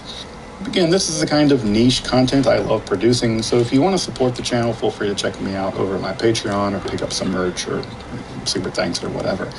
In fact, I'm making a new shirt for the merch channel, the merch part of the channel, featuring the Mirror of Lilith, taking from the Munich Necromancer's Manual. So if you want to rock some medieval sorcery and support the channel, you can wear the Mirror of Lilith. It actually has the word on over and over around there, around the bottom, the word being in Greek, so that's kind of cool. But now on to the Mirror of Lilith. Hoc est primum speculum Lilith darbellet. Ut svorum quae militum signorum, et hoc speculum debit fieri in magistru sui speculi, et in memoria omnium nominum seurum savorum, qui omnes res ante caem faciunt in mundissimo loco. This is the first mirror of Lilith, or Beleth, of her creatures and her senior knights. And this mirror must be made in the authority of her mirror, and in the memory of all the names of her servants, who do all things before Caim, another famous demon from the Middle Ages, in the most holy place. Con iuro vos daemones ut venitatis ut compariatis et dicatis mihi, de quoque interrogevo vos omnium veritatum in nomine Patris, et Filii, et Spiritus Sancti. Amen. Christus, vancit ipsum balbeat zelans zeles, di medero cadar, es qui cotide astra caelum ascindut ubitres dogae, qui cruciva brevis actu vel seclorum in quattro patres seculi, ad faciendum totum voluntatem in eum per diem ubi probabilitor et licentia plagiabilitor et effabilitor sine terrore, absque tocius ineffabilii to potentia deitatis sumi vii. In hac verite virtute te exoramus Lilith per honorum Patris tue arit et illum sacramentum quod tu noca matri tue fecisti verbo, et in similitudine tua et non in horrorum similitudine ad sermocinandum et ad sedendum nobiscum in quacunque hora requisviermos te in speculo isto pacifice ac humilitor ac sine ulla deformitate te mihi ostandas, et amplius ut duo vel plures de seuris tuis, qui vero tam de furto quam de homicido otque cumque alire dubitati de quasquieri volero mihi dentuer responsa vel signa in de virtute et obendicia. I conjure you, demons, to gather together and tell me about the truth of whatever I ask you, in the name of the Father, and the Son, and the Holy Spirit. Amen. Christ, who overcomes himself, who overcomes all, balbeat zelandus zeles di medero cadar, who daily ascend to the stars of the heavens, where there are three dogii, or the cross, or brief acts, or ages in the four parts of an age, to do one's will by God, where there is chance and permission, appeasingly and eloquently, without being terrorized, but for the immediate, ineffable power of the supremely living deity. This is how Dan Atrell renders it, which you should trust more than my rendering. Who daily ascends to the stars of the heavens where there are 3 dogies for the cross, either brief in action or lasting ages and 4 parts of an age, for fulfilling the whole will within it, through God where, and it's not clear you are, there is, it is, probably and freely, pleasingly and effably, without fear, without the ineffable power of the whole highest living deity. We exhort you, Lilith, or Belith, by the power of the true God, by the honor of your father Ariath, and by the sacrament which you made with your mother Noka's word, so that in your appearance, and not in the appearance of ravens, to converse and sit with us at whatever hour we may request of you, by use of this mirror, peacefully and humbly and without any misshapenness, show yourself to me, and moreover, 2 or more of your servants who know about theft and murder, or about any doubtful matter about which I wish to know, give me truth, answers, or signs by the power and obedience to God. Istud vero speculum debet formari ad modum lupae vele alio modo si voleris, in quis giro hec nomina dipigintor Deus sanctus, Deus omnipotens, Deus fortis, Deus immortalis, Deus futuris seculi. Et circa tua latera superiora sigilia Salomonis dipingantur magora, in fine vero clupae minus sigillum Salomonis, et in media speculi hoc nomen Lilith dipingor, prut in hoc tatabit figura quae infora ponitor. Postea vero sicut alio vitro, sicut alia specula solent, circumdetur. Postea vero sicut alio vitro, sicut alia specula solent, circumdetur. Quo vero facto tacite et secrete defer ad quod vium vel ad sepulchrum alicius hominis interfecti. In crepusculo noctis de martis vel Saturni dicindo hanc coniurationem. But this mirror should be formed in the manner of a shield, or another way, if you so wish.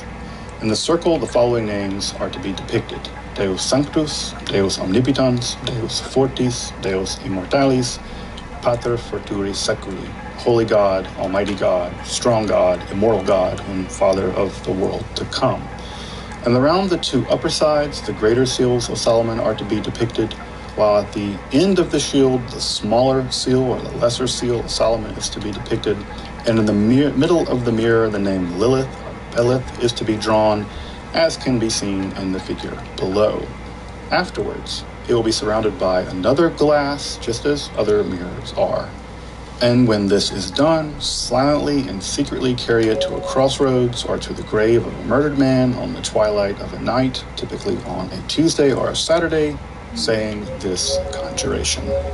Con juro te lelet, belet, ac socios tuos per alpha et omega per mirum et novissimum abiel rotbans cafre o deus o male Christe inclitus on Eli Ilelion Messia Sabaoth Adonai Emmanuel con juro te eciam lilit aquae socios tuos per annunciationem Domini nostri Iesu Christi et per inhabitatum eius et per eventum Spiritus Sancti Paracliti, ut in quacumque hora te vacero in hoc speculo mihi aperas cum tuis sociis atque de reile de qua scieri volo mihi vera dando responsa vel signa.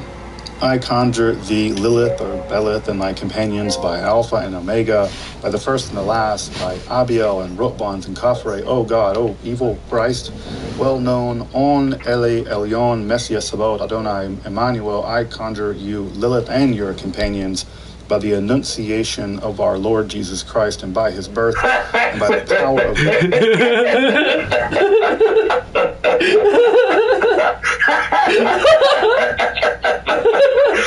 is that Bible excerpts? No, it's a video on the YouTube channel Esoterica. Oh my god. Hello, friend. Hello. This is a dude that I met on Noobly, an app on my phone. Alright, cool. I was supposed to be helping him with Elden Ring, so I just invited him to the party. Alright, is he here now? Yeah, he's joining right now. He asked if I wanted to do Hello, friend. Oh my god, okay, dude. hold on.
Yeah, thus my mic was straightforwardly muted, admitting and to a you were capital really crime loud. in a manuscript. It's like signing his own death warrant. These headphones so are while really this text good. isn't very well known outside of a frankly tiny group of medievalists, it wasn't even fully published in you don't even. 2012, it's truly extraordinary. It's the first textbook of magic we know of, apparently written by an author in history. Because it's right next to it. By name, who takes credit for having written it. But that said, De Occultis et Manifesti survives Castle Front? Single manuscript. Okay. Just one. Probably copied in Italy in the 15th century. Given some of the mistakes in copying and for hold on. considerations, it's unlikely to be the biography of Antonio, and that it's in France shows that it did travel. Lithius, can you speak again? See how so I can see how loud your volume is. The Latin text. In these The headphones. manuscript it is found in also contains a range. Okay, that's good. Thank you. Astrological image magic. Also, I literally just opened these headphones like 30 seconds ago. In a minute. They're like $14 headphones, but they're from China and they're like quality headphones. Adjacent text, which has been digitized and can be found online. In fact, I'll have a link in the description to the text. So the resolution isn't quite as high as you might like. It's still cheaper than a plane ticket to Paris. But what does De Occultis et Manifestis actually argue? The text My sign is going down at that Castle Front site of Grace right now. The first part details theoretical considerations such as the nature, location, and causal mechanism by which the intelligences, this is a technical name for demons in this text, talk more about why we know they're in just a minute. Yeah. Those intelligences can be conjured. Sorry to just throw you into this cave boy fish face. Occult means, just without making themselves visible to us, so hence they're occult or not manifest through the means of things like talismans and other ritual objects imbued with their power. The third tackles the manifest, the appearances of the intelligences. I think that if Lithius is okay with it, I think that him beating the final boss of the DLC should be his cave boy initiation trial. If he wants to join the cave boys, that'll be his final trial. Again, it's pretty easy to imagine why he might at that point. Even if he outs himself by name as having first-hand knowledge of such conjuring in the text, it's still another line to cross into teaching this to others. A how-to guide. Not yet. He was probably just a bridge too far. It's down right now. Antonio denotes that the sublunar region of the cosmos is where we are. Is occupied I'm gonna put my stream into the Discord. outside the grace of God, and thus they're evil demons, not just neutral daimones, so say Neoplatonism or something like that. The first species of the intelligences of those grouped under the four cardinal signs are directions. Aries in the east, Libra in the west, Capricorn in the south. I quite literally have no... Along with two other signs of their respective triplicity. The fiery signs in the east, the airy signs in the west, the earthy signs in the south, and the watery signs. Hello. Those watery signs being the more important, although the easterly ones are more notable. Hello, Moss Eater. Hello. Orders with three in each order. I'm Buff Finnegain. Oriens is the chief intelligence of the western fiery signs. This is a clear link again to our Solomonic magic. From that, we can probably deduce that the other Solomonic demons, Amayon, Paimon, and Egum, though their exact names are all over the place in this manuscript transmission history, probably represent the other four directions. Another demon, though mentioned, Fornifer, pretty clearly from the Latin for lust, but otherwise unknown in magical literature, is responsible for just that vice. Bro, I can hear everything through these headphones. As we'll see in just a minute. These intelligences were so grouped because of the specific sins which caused them to rebel against God. Thus they are housed, or better trapped, by the astral forces which map onto their personalities, so to speak. It's kind of poetic justice. Further, they make use of their powers to condemn human souls, of which they are jealous. We're free and we have souls in and go to heaven, unlike them. Finally, one must be careful summoning these various intelligences at the same time, because they can. I mean, you'll get those runes back in no time. Antagonism or protagonism based on their astrological. Especially with us. Why you, I don't know, wouldn't date a Capricorn or an Aquarius? Well, you don't summon those kind of things together for whatever reason. So you don't mix the strings. I mean, these beings also just hate being summoned by human beings employing divine powers. So they're already kind of mythed off when they have to show up. So don't conjure them, which they don't want to be conjured, and then conjure them in mixed types so they don't like each other. You're just going to get wrestling. The second type of intelligence is those which are distributed through the signs of the zodiac, who represent 3 more sets, and these intelligences are the alpha. I need to see how much damage this does alone with just crack blade on it. Now, Antonio is actually a bit more ambiguous about these entities, sometimes indicating that they might be good angels, specifically the rank of the powers in the angelic hierarchy of Pseudo-Dionysius. Okay, I'm coming back. It seems to be, I don't know, relatively clear that the daimones, or the spirits that get summoned there, are actually good angels and not demons that one conjures. But again, this is all very muddy water. Though he does note that upon the time of the forms, back off, Lithius. It's safer just to run this way. A kind of persecuting demon based on their social rank. So peasant. Only barely, but it's safer. Follow. You see the compass marker? Guardian angel of sorts. There should be up here. Yeah. Right here. Get this side of grace before this guy kills me, please. Planets. Again, these are still sublunar beings which track the location of the planets in the sky. That's all I wanted. That's all I wanted. Not the planetary angels. Because this is a safe. This is a. These intelligences actually end up being. I understand that, but at least he has a. Can he touch the grace? Oh fuck. As gods, and with whom they communed with. Oh, it's fine then. Manifested them as divine beings.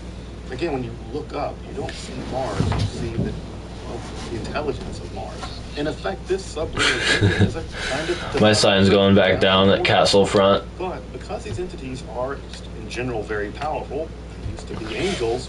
He kind of knows the drill when playing cooperatively in Elden Ring with me, at least. Further specific set of powers, especially when unfortunately. Astrological appropriate times.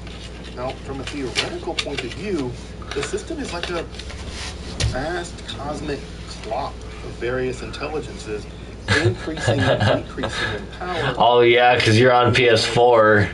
Too. Such that an exorcist, and this is the term that Antonio prefers to use for the magus or the magister, who likes the term exorcist for reasons that should be obvious, but it's the ability to cause those powers to be activated either through directing it into, say, an amulet or a talisman, by which the intelligences themselves never become apparent, they remain occult, or by actually summoning them to appearance or manifestation. You may have to come back for some task, or combining astrological and magical elements into one magical system. In effect, it's a full-blown synthesis of Solomonic magic, for which astrological elections were never that big of a deal, and still, if you read some text of Solomonic magic, they're still not that big of a deal. With astrology and astromagic was widely recognized at that time as extremely powerful. This is also just a ready-made. It's just taking a minute. I mean, you need some device or write some code for basically a slightly. I'll run ahead and start whacking people with my skull hammer. And empowering through that cycle, such as you could induce or conjure them at the optimal moment of the game, or just have the game limit you when you can actually do it somehow. At any rate, this system is, I think, incredibly elegant if you understand medieval cosmology, and could just be an excellent game mechanic. But with that theoretical and game theoretical business out of the way, the text now turns in scholastic form to some of the more practical questions around the exercise of magic. We know where the demons are, we know when they're more or less powerful. How do we get them to do stuff? These include why some people can see the intelligences and others can't, given identical conditions. Well, the intelligences can manipulate optics, and they can be selectively choosing in who they appear to and how they appear. Well, why do they appear primarily to virgins, like children? Well, because virgins are more akin to them in their asexual purity. This is also why, without serious constraining exorcisms, they will never appear to children born of impure sexual relations, like bastards. Born out of wedlock, you're not going to get demons to show up and talk to you. Why do they appear in water and crystals? Because these kind of optical situations allow for a more pure reflection as opposed to just open air. Chapter 2 then goes into further detail on the importance of astrological timings. Imagine that's going to be paramount here. This is especially the case for magical timings. The cycle begins with Cancer and not Aries. That matters. That's the time of the astrologers, not the time of magicians. I found some robes. It's of special importance to both summon, but also to be on guard against the magical powers of the intelligences. Chapter 3 introduces the concept of the altitudinal or intelligence that I mentioned earlier. And chapter My sign's gonna be... Yeah. Especially talismans and phylacteries. Checkpoint. With specifically astrological powers. For instance, and this should be obvious to anyone who does a little bit of astrology, if you want to overcome someone, you might produce a talisman under the correct gold sign is down. Such that your sign, either your birth sign or when you cast the horoscope, is ascendant, and the person you're trying to overcome is in the descendant. I still have 55 poise like this with these weapons and the verdigris gauntlets on. Technical Hermetica. From here, the text introduces another core distinction of Antonio's magical theory, that such operations can be purely astrological through the focusing of astrological timings or elections. It can be purely magical through the induction of the intelligences, or most optimally, it should be a combination of many objects, such as rings and wax images or talismans, can be cast at the opportune astrological time, and thus they can be imbued with the astral powers, but also the confidence of the exorcist to accomplish some kind of magical end. In fact, that confidence business is actually coming in from medieval medicine. Folks like Galen, the confidence of the doctor actually matters a great deal in medieval medicine. In fact, Antonio has another text in this manuscript that I just mentioned where he details the production of hermetic images, including one that was Don't kill him. by Thomas de Pizan. Yeah, de Pizan, father of the famous writer Christian de Pizan, to repel the French forces of Charles V of hermetic images, one of which Antonio lays claim to having produced himself. One of the three, he says, I made that one and it worked. So how do such images affect us? Why would these images affect us? Just as molten wax, ink, or silver can store and focus astral influence, so too were our bodies infused with astral influence at the time of our birth through the suppleness of our infant bodies. Our little baby bodies were like molten wax. Buff knows the way. Thus, those astral traits and influences have become trapped in our bodies. And if we produce magical objects with sympathetic or antipathetic astral influence, along with the will and confidence of the exorcist being... Because it's down, I'm dead. It's down where I died. ...will impel us or compel us in various... Because there's fucking dogs down here, bro. Silver and parchment. I hate dogs in this game. I like, well, at least the dogs in Bloodborne are fluffy. So you have to use pure silver, new parchment, new wax, etc.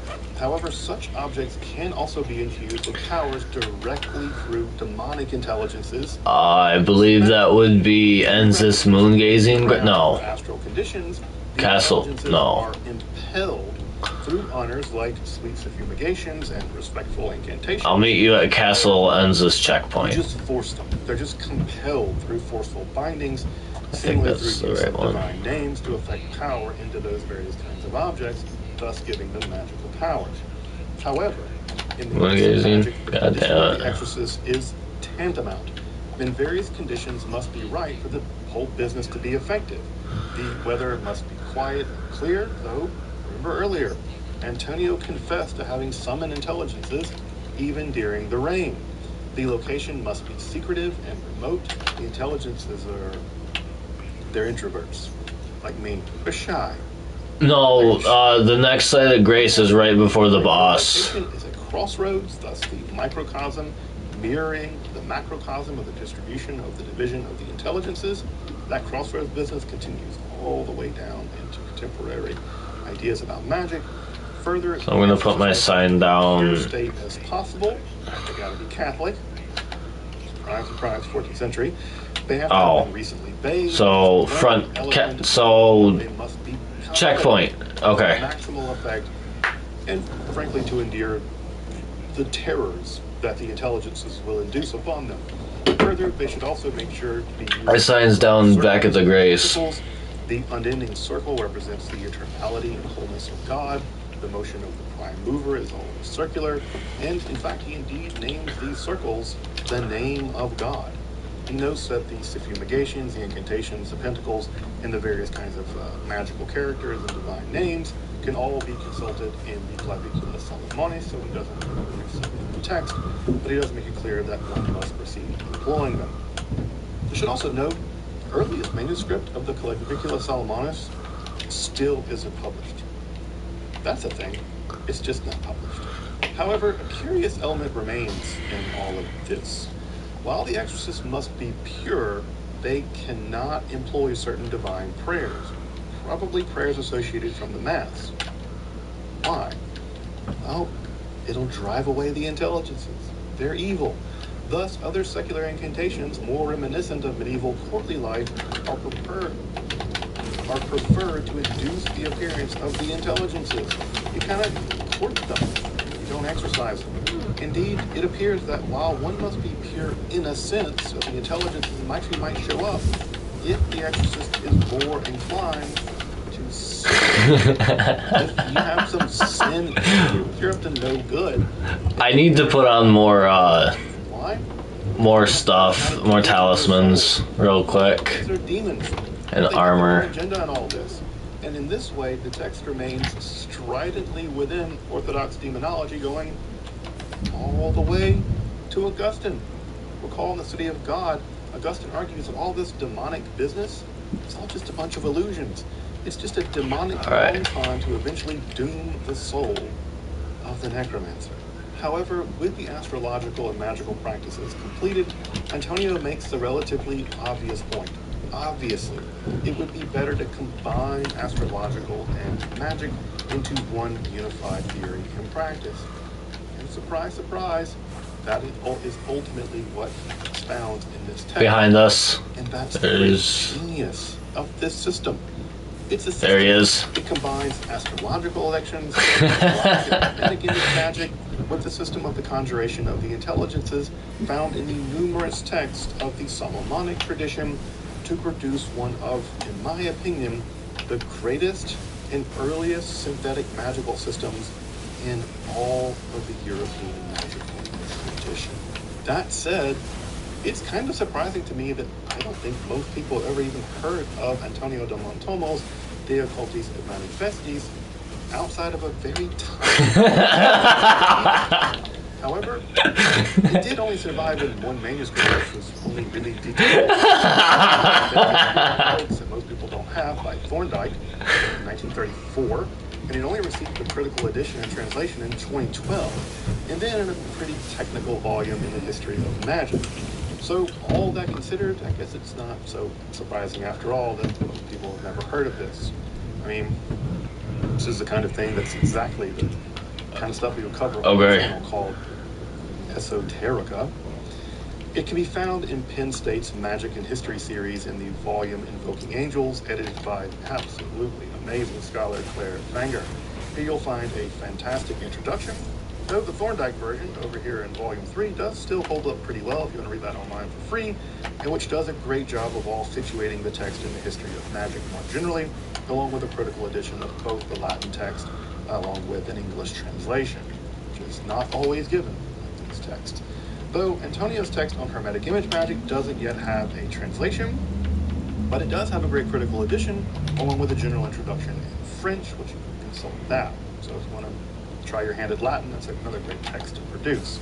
In general, while 20th and 21st century magic does seem to capture no airtime in conversations about magic, both in theory and in practice, the Middle Ages still contains a great deal to surprise us.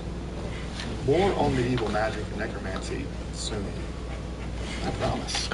Until then, I'm Dr. Justin Sledge, and thank you. Dude's getting helped by a mushroom monk conquer a castle. History, philosophy, and religion.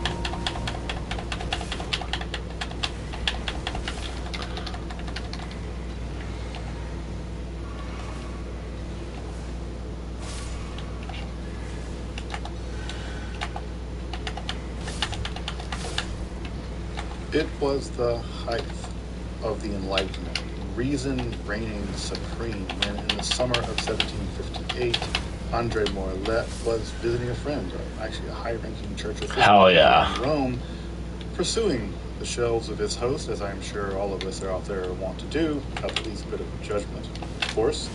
His eye caught a vast tome in folio, ominously the spine read, Directorium Inquisitorum, a church institution that still strikes hard. It evokes images of torture, dank dungeons, and burning flesh. And upon opening it, imagine invading and you just get pummeled by a fucking dude with two skulls on a stick. Deceiving those suspects into confessing, that meant excruciating death, and detailed instructions for when and how to apply. There's a big knight right here. And just those confessions. To share his disgust and contempt for what he took as the worst excesses of the medieval religious depravity that enlightened people so despised, he published excerpts of the Inquisitor's Manual in 1762. The men of the Enlightenment referred to the text as a monument of atrocity and ridiculousness, and Voltaire realized that Candide should have killed a few more. Thank you. And a few decades later, over in America, Edgar Allan Poe would include the Directorium Inquisitorum in his litany of shocking and horrible... We'll go ahead and get all your shortcuts done, and then by the time Glow Moss Eater is back... The work of the 14th century Catalan Inquisitor Nicholas Emmerich came to represent absolute horror. You'll be ready. Horrors of human cruelty manifest by religious dogma run amok. Indeed, it took none less than Mein Kampf. Do you want to try it once and see what you think about the boss before you try it again with 3 people? Shock and disgust are not education, and only education can actually prevent those horrors. You probably won't beat it the first run. Thus, to understand I'm just going to be honest with you. We must turn back to the Inquisition of the 14th century. Here we'll see the Inquisition in transition. Probably is going to be the two of us you won't be able to pull in. Extend its reach into emergent other so-called heresies and to becoming an enduring European religious institution. Indeed, the most decisive extension of the Inquisition will be the addition of magic to the realm of heresy, one that would set the stage for the witch trials of the early modern period. Let's explore. I needed to go back to my world to fix something, so I needed to die. The Inquisition that bookend the 14th century. That was a good try, though. Completed sometime around 1325, and the increasingly horrible Directorium of Nicholas Emmerich completed around 1376. If you're interested in the history of magic, Hermetic philosophy, alchemy, Kabbalah, or he might be a minute, so I'll put my sign down at checkpoint if you want to try it again. If you want to support work like this, long-form, scholarly, accessible, and free content. But don't pull me in yet if it shows up. Free on YouTube. I hope you can Please. supporting my work over at Patreon with a one-time donation. You can use the super thanks below the video. You can pick up some cool black metal merch, and you can support the channel making long-form content like this. I mean, I didn't exactly mean to make an hour-plus video on the 14th century Inquisition, but it happened. And if you want to support work like that, take a look at my Patreon. But now to the manuals of the Inquisition of the 14th century, the Inquisition that saw the burning of Joan of Arc, the execution of the last Cathars, the immolation of Marguerite Perret, and the persecution and suppression of the Templars, and the heretifaction, the making of heresy of magic itself. I'm Dr. Justin Sledge, and welcome to Esoterica, where we explore the arcane in history, philosophy, and religion.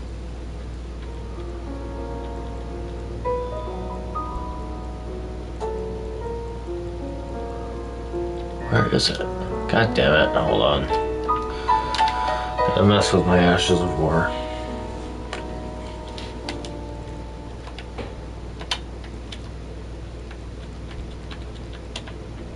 As you might have guessed, this episode is actually the second in our series on the origins and developments of the medieval Inquisition.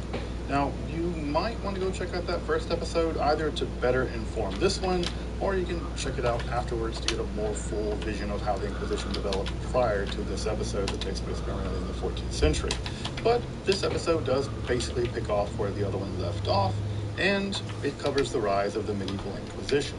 Now, to clear up any confusion, which seemed rather endemic, weirdly enough, in the comment section last time and before the ninth person leaves the Monty Python joke, this is a series about the medieval Inquisition. The medieval one. Not the much later Spanish and Roman Inquisitions that began in the 16th century.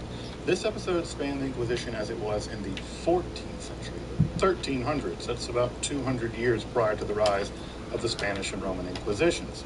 Also, while the Spanish and Roman Inquisitions were truly affairs of state, they were state-backed and all the more horrible for it, it would be wrong to think of the medieval Inquisition as a fully institutionalized... No, I gotta mess with my fucking my memorized spell. Rather, around this time, it's better to think of inquisitions as more of ad hoc sorties, little battles against perceived heresy in a region, with some of them being more or less institutionalized, though as we'll see by the end of the 14th century, institutionalization of the Inquisition, the Inquisition, will certainly be on the agenda. Also, just a note on my use of the word heresy for this episode. I'm going to be using the terms heresy and heretic from the point of view of the Inquisition, which puts me in a weird position.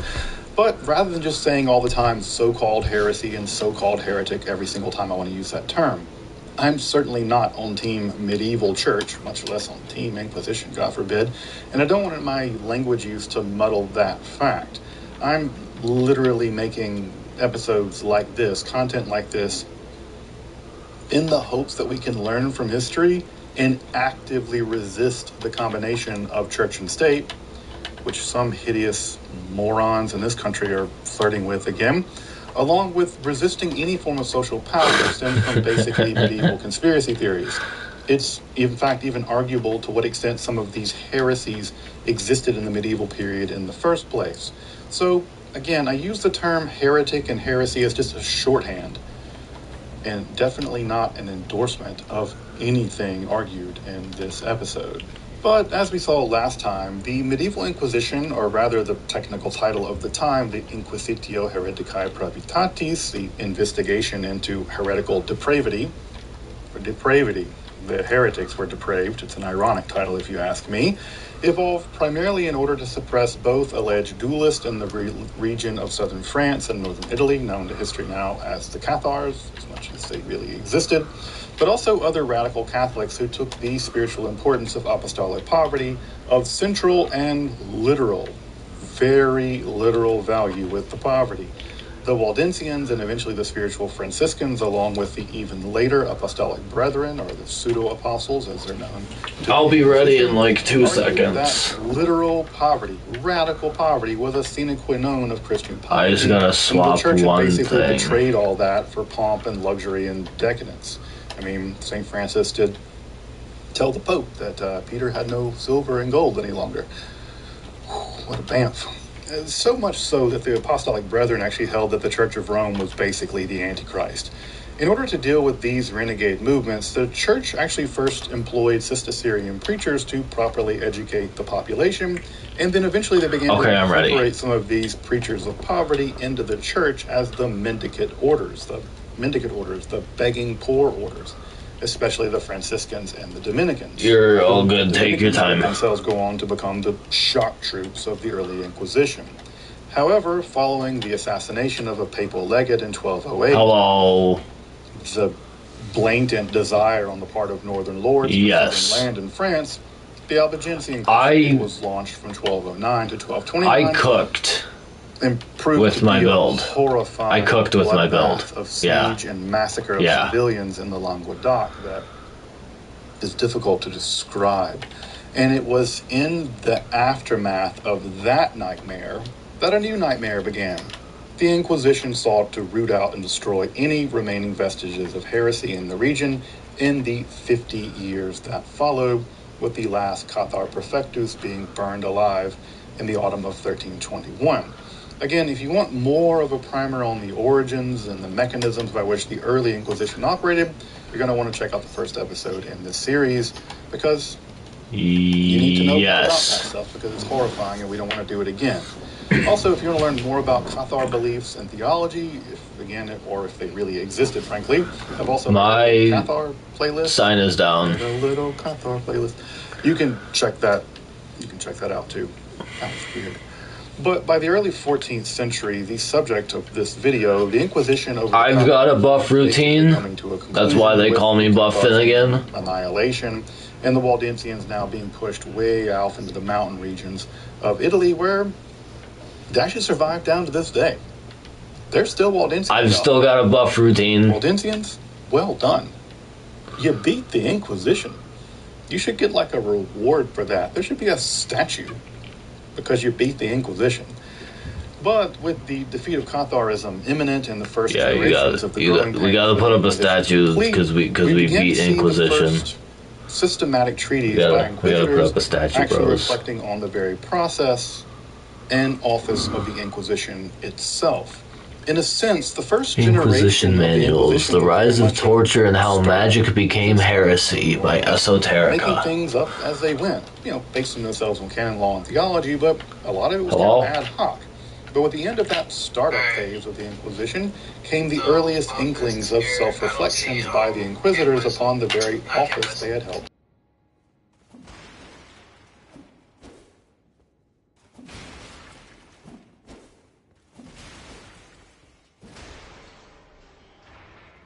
New heresies up, the 14th century would see the burning of Joan of Arc, it would see the burning of the Beguine, Marguerite Perret, the persecution of the Templars, don't loan the King of France any money, and the heretification of, magic, all of it.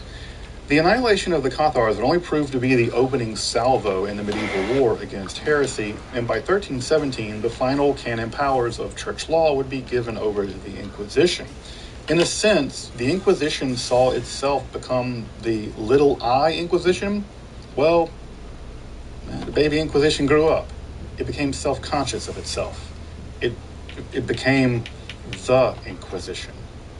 Now, to better understand that process, Cavernous Eater. Cave Moss Eater. By turning to a series of inquisitional manuals composed during that century.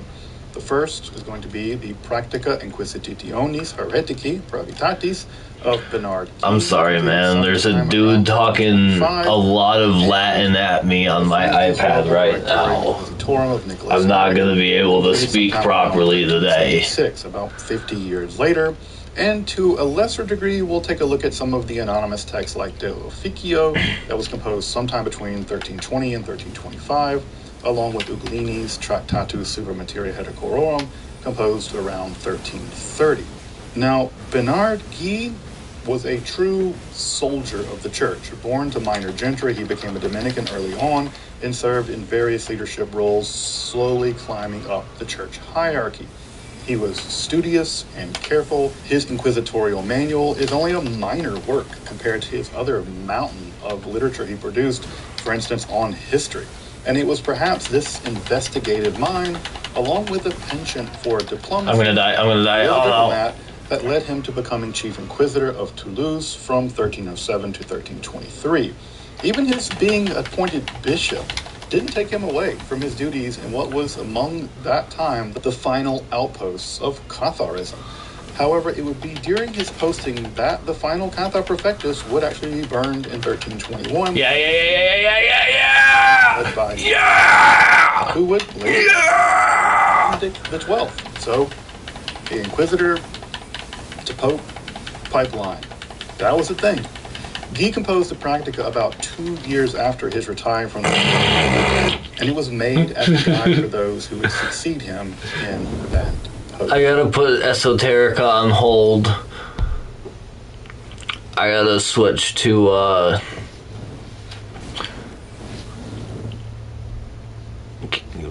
Cave Moss Eater's stream.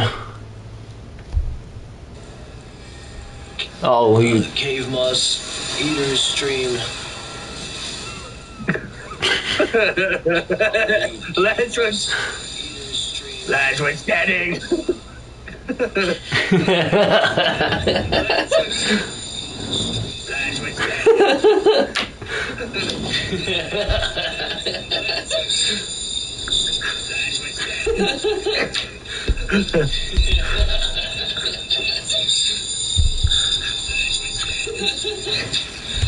Do his man.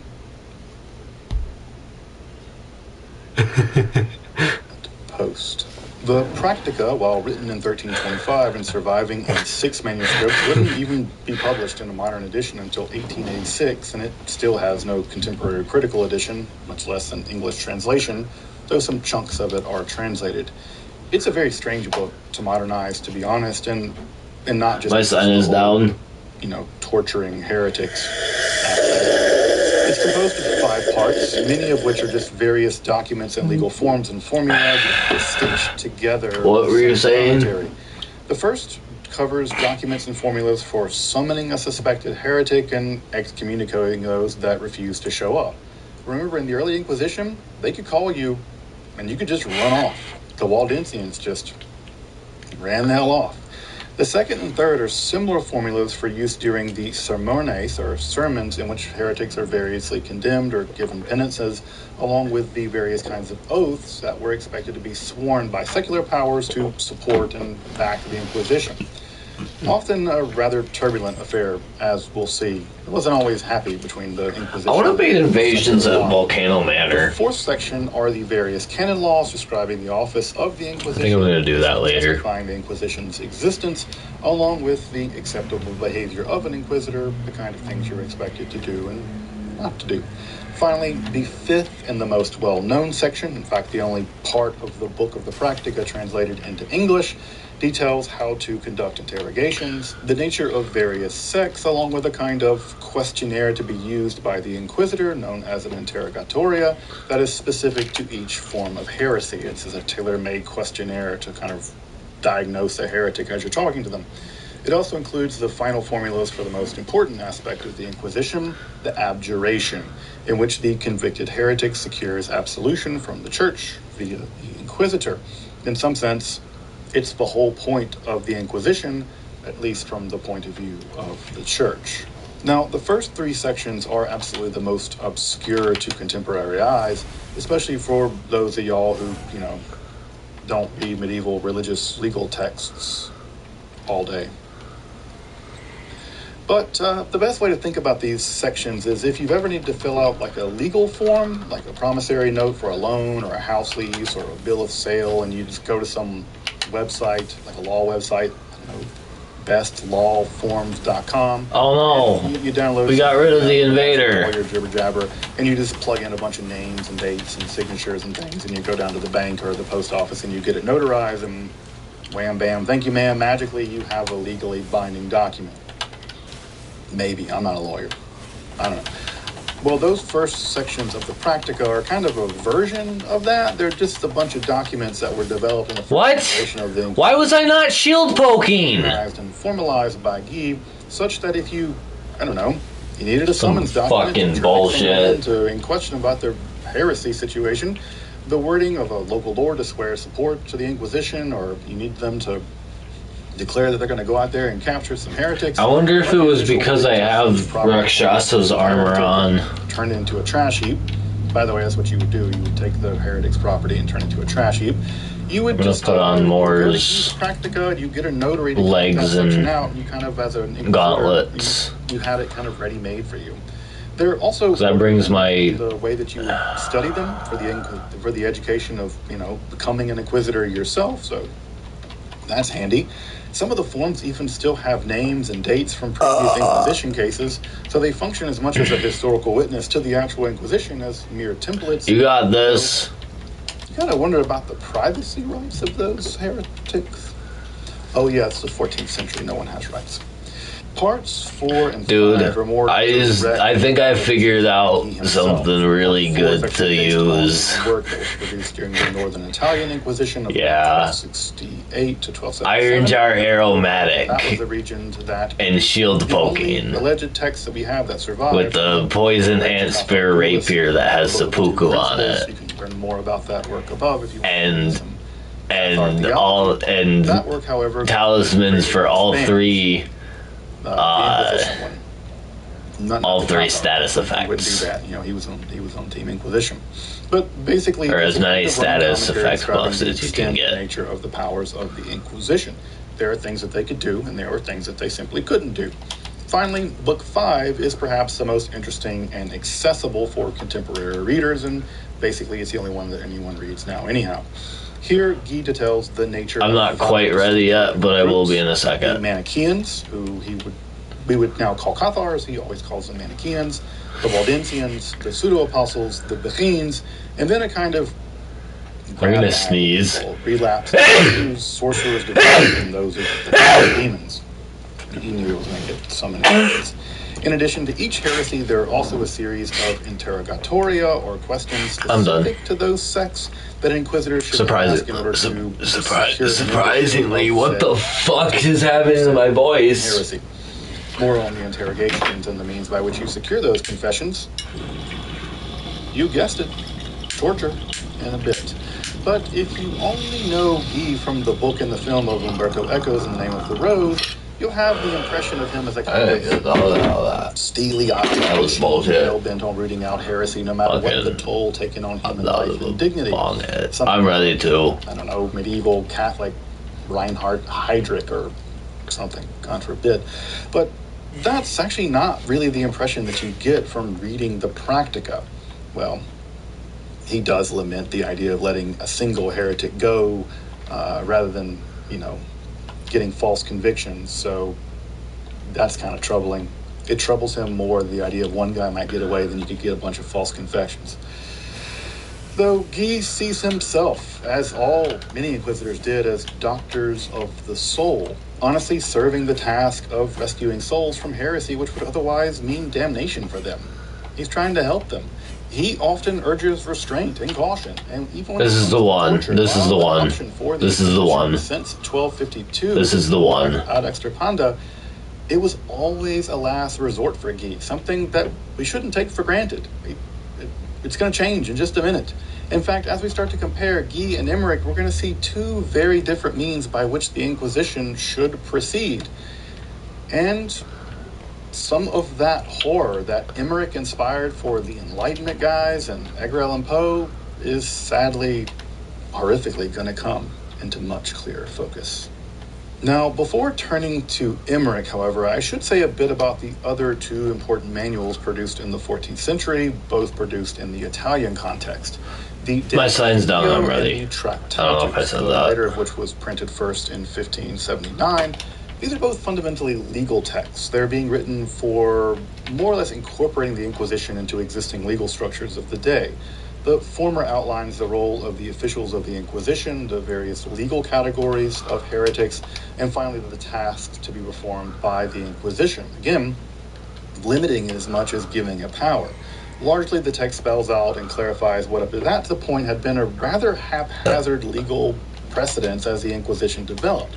Again, no one knew what quite to do with this thing. The Tractatus is similar in this regard, but further intends to integrate the nature and scope of the Inquisition into the larger system of law, which was frankly still integrating the shift to Roman law in the 13th century. It's all being built at sea. Now, it does clarify several important matters of precedent, especially the use of juridical torture, more about torture later, and is more or less for an audience of jurists rather than being a manual for the inquisitors themselves, as is the case for both the books of Guy and Emmerich. Those are the textbooks for heretic. These are more textbooks for jurists. That said, the Tractatus is frankly by far the most comprehensible of any of these books to a contemporary audience, even without medieval legal training. It's basically a straightforward guide to the relationship of the Inquisition as a proto-institution to the medieval history is really fucked up. Again, they're very interested in making sure this thing is pretty circumscript for reasons we're going to get to in a minute, but it's no surprise that this book went into 4 editions in the 16th century alone. However, the star or protagonist of this episode, the 1376. This dude is talking about Inquisition manuals, which are like the manuals that taught jurors how to torture and interrogate people every aspect of in medieval times. And it sets the stage for both the national institutional Roman and Spanish Inquisition. But also he's talking about how this one book that the Directorium 1750 Inquisit. Indeed, it survives in 35 manuscripts, attesting to its widespread and popularity, and would see 13 full editions in the 16th. Directorium Inquisitorium, 1578, personal collection. It's like it's a manual for how to interrogate and torture prisoners for information. The text has no modern edition, no complete English translation, which is unsurprising considering it's a sprawling 800-page scholastic tome in folio, like 10-point font. However, if you're familiar with the interrogative scholastic method of the questiones, the text is surprisingly handy. It's structurally coherent and has a kind of logical flow typical of something that you would read like Aquinas or Scotus or Occam, but it's about torturing people and the Inquisition. And if horrifying Inquisition manuals is what you wanted, well, that's what you'll get in the Directorium. Why you would want that, I don't know. I have a copy over there from 1578. It's stuff of nightmares. We got this. Now, recall that I mentioned that Emmerich composed the text. I'll put up my share screen Emmerich for you. For self-righteousness. Gave us either. For inquisitors. Okay, but good. Also, he greatly expanded. You see that I'm going to be constitutive. You see that I'm the shiny shield man.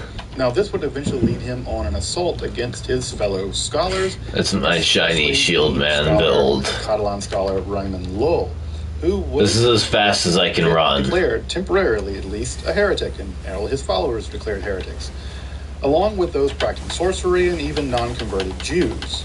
Recall that typically to be a heretic, you gotta first be a Christian, right? At least in Aragon, but in many other places, Jews and Muslims actually enjoyed some degree of protection directly under the crown and were thus doubly outside the jurisdiction of the Inquisition. They were not Christians and they were protected by the crown. Emmerich will begin to batter down those walls, setting the stage for the mass prosecution of Muslims and especially Jews in the 15th century, culminating in the Alhambra Decree of 1492, which eventually expelled all non-converted Jews from Spain, and the subsequent Spanish Inquisition, which followed. He's double proc, so he's gonna. Oh God, I'm dead. This is the part where you can make. You just have to last. Just don't get hit. Oh, wait. She's gonna die from my rot poison. You just have to outlast her. Trenches of Inquisition land. The Directorium is a more full. It'll kill her. As an encyclopedia. Just trust me, broski. Training of the Inquisitors, but also for you. It'll kill her if you hit her. And don't get hit yourself. Kind of theater for him to argue in defense of his persecution of the followers of Ramondo Lowell, and especially his novel focus on those who use sorcery, who summon demons, in addition for him to just brag about what he had secured, especially against the alleged Jewish sorcerer. Then hit her You gotta hit her to get her health down, man. Just to be clear, they did not want him prosecuting this Jewish guy. He did it anyway. He's innovating in this text as much as he is describing Inquisition. The text is normative just as much as it is descriptive.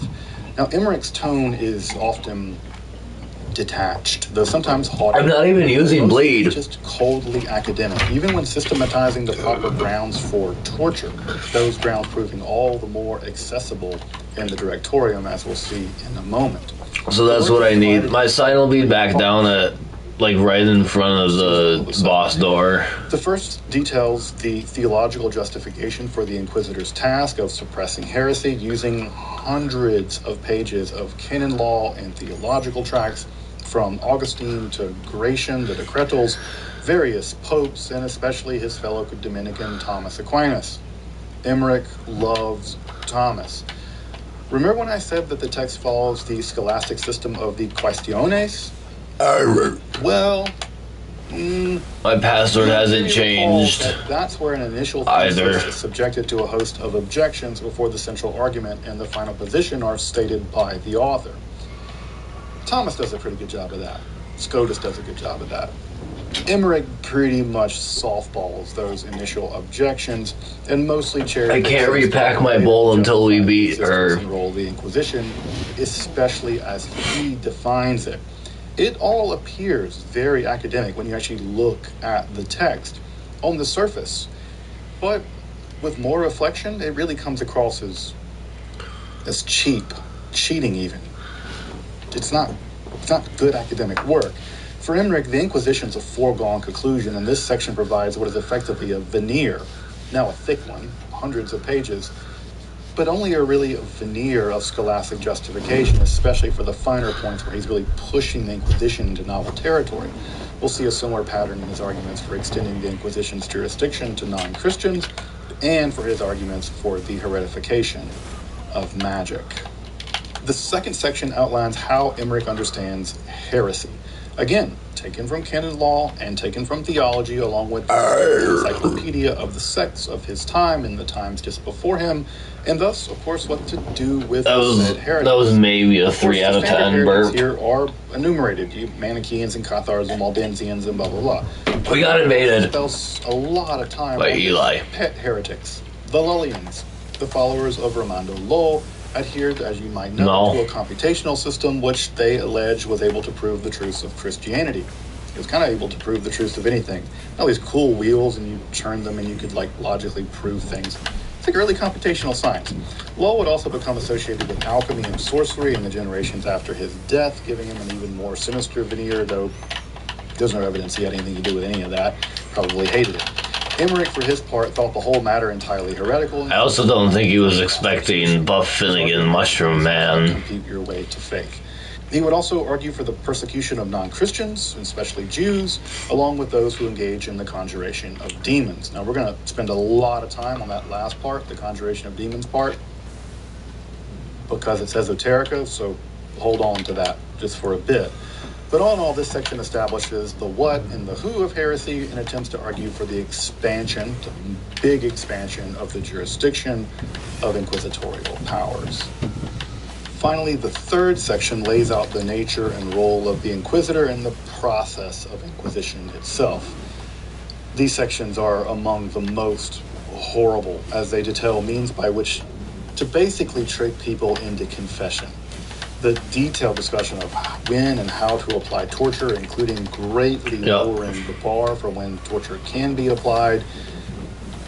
Basically, suspicion of heresy is sufficient for Emmerich to begin the process of torturing people, and his argument for the continuation of torture much longer than what was traditionally allowed through inquisitional jurisprudence. Again, there were rules. Oh god, I'm gonna die. I'm dead. Emmerich even sometimes eschews the importance of penance. Hey, I don't think advice as I'm getting fucking sliced in half is gonna help me, broski. They're already possessed by demons and is essentially damned by the time they arrive for interrogation in the first place. The confession is just a procedural in his thinking to some degree to ultimately arrive at the show trial of these generales. Here, Emmerich contends that it is the public humiliation and horrible execution of the heretic that functions both as a stand-in for the devil. You're burning the devil to some degree, but also a deterrent for any would-be heretics out there lurking in the writing in exile. And this is written in exile. One can detect Emmerich's his sense of self-importance. And the directorium comes across much more as how the Inquisition... You're lucky you're a friend, because I'm using valuable resources to help you. rather than how it was in fact run. Yet, Emmerich would have the last I need some golden vow. I'm going to use some golden vow fucking item.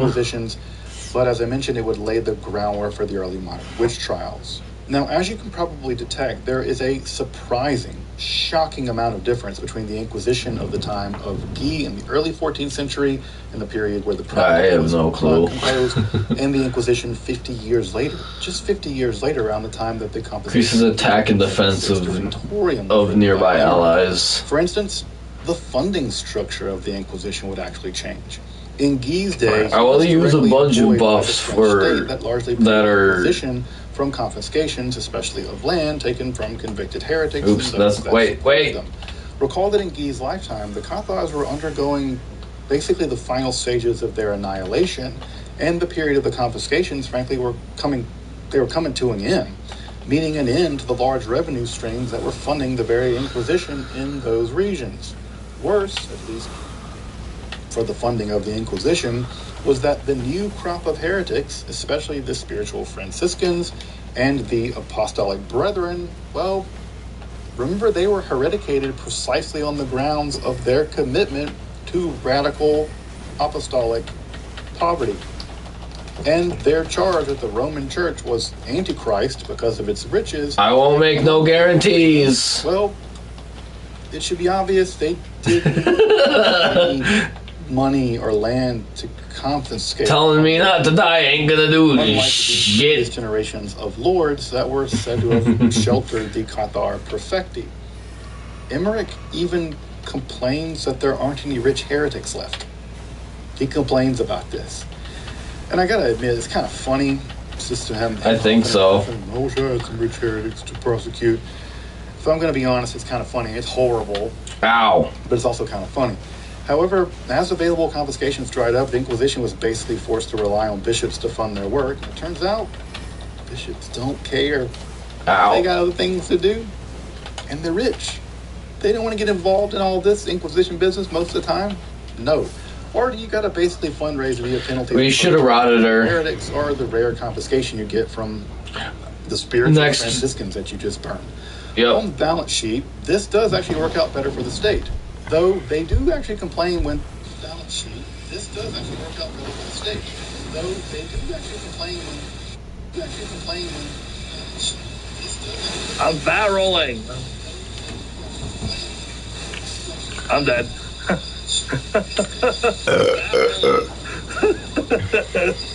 You got this, dude. She's almost dead.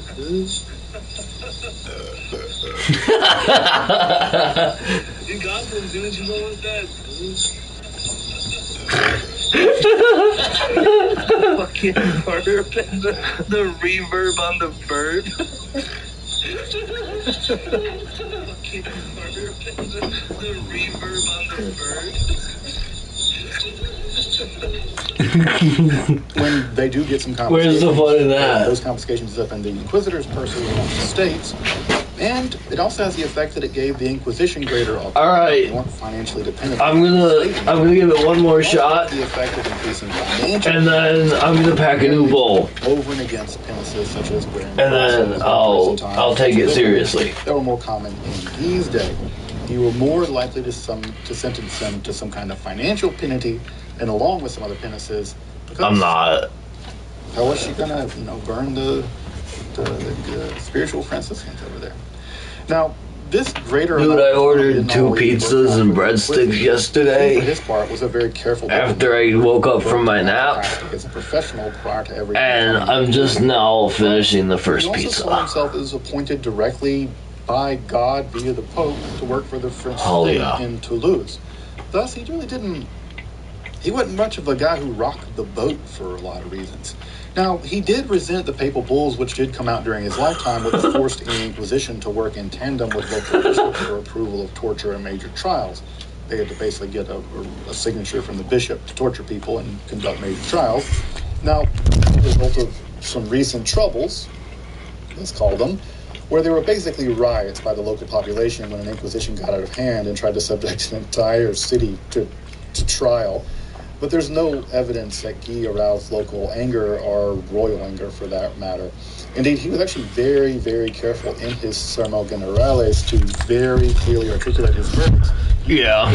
In vernacular Occitan for key sections of the. Dude, I've got a really funny fucking screenshot from this video to send you right now. The crowd had to agree with. At least they had to. I'm gonna share it in the Discord. To some degree, and Guy knew that from his own experience in the riots that broke out in Carcassonne. Unlike popular imagination, the Inquisition of this period just couldn't do anything they wanted with impunity. By no means. People would just riot and kill them. And he saw that in Carcassonne. Now, Emmerich, however, because of his greater autonomy, the basic lack of other heretics for him to prosecute, and his conviction that the Jews fell into his jurisdiction along with the followers of Roman. I pinged you on the Discord with a very cropped screenshot from this video. From his writings, it appears that he wanted to target sorcerers, some alchemists, and certain. Does this look like a rock the boat type of guy, kind of guy? Not been done before. And worse, many of those that he wanted to target were members of the elite. They were members of the court, and they were even members of his own order. They were Dominicans. Now, this cut 2 ways. In one way, it allowed for greater possibility of confiscations. With new forms of heresy came new heretics, some of them very wealthy. Though, interestingly enough, Emmerich does actually complain that such a direct funding of the Inquisition through direct confiscations, well... Oh, I know what my problem was. I forgot to wear my wizard hat. Emmerich at least admits that. Damn, dude. Oh, yeah, I'm using the wrong one. On the other hand... I'm also using the wrong shield. Hold on. So deeply off-put by him targeting Jews... I need to use the Snow Witches stuff. For sorcery prosecutions, because that brought a host of members of the court into his net.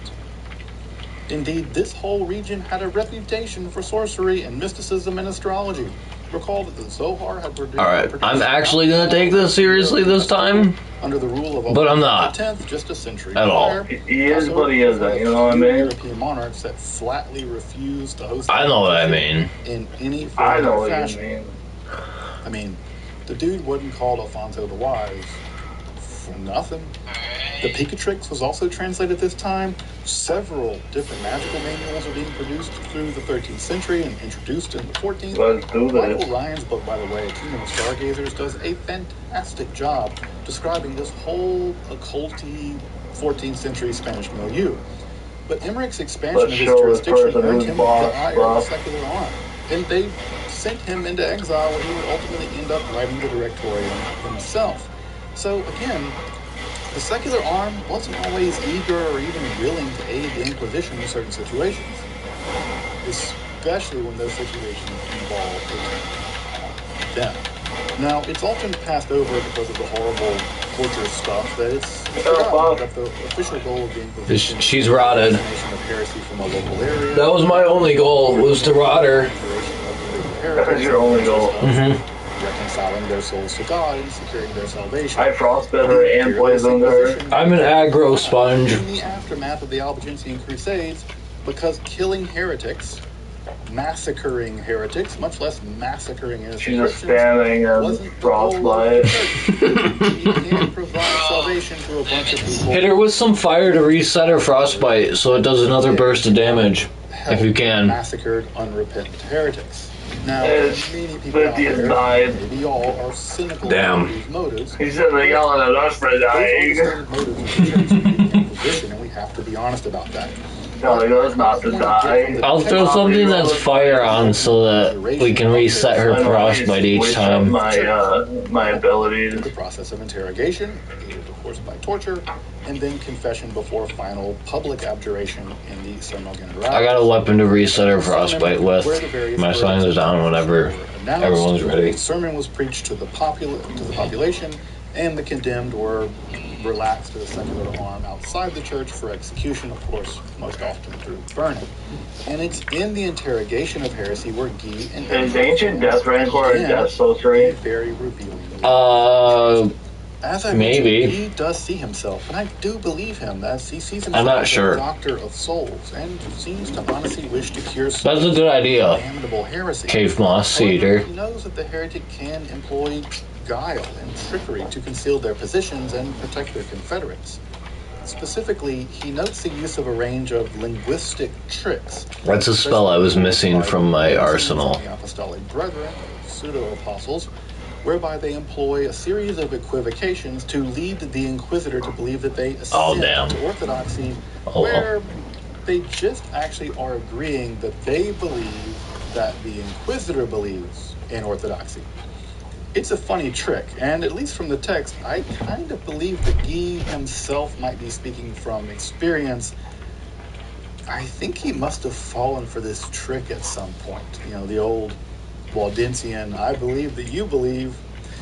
Otherwise, the suspected heretic might feign stupidity. They might just say, I have no idea what to believe. Tell me what to believe. I'll tell you what to believe. To avoid questioning, and Guy provides a wide-ranging list of questions, the interrogatoria of Book 5, specific to each heresy to help guide the suspect toward confessing. If we don't beat it by the time I finish the second pizza, questions were the rule to the I'm gonna pack a new wall. interrogation system of the Inquisition, not the exception. Leading questions all day, every day here. My sign is down. Once the confession was secured, penances could be made, and the abjuration reconciles the patient to the salvation of the However, if that interrogation did not result in a confession or some other form of acquittal, and there was still strong suspicion of heresy, and as a last resort, I advise the use of torture. More on that in a moment. Now, as you can probably predict, the situation in Emmerich is Where are they? rather different.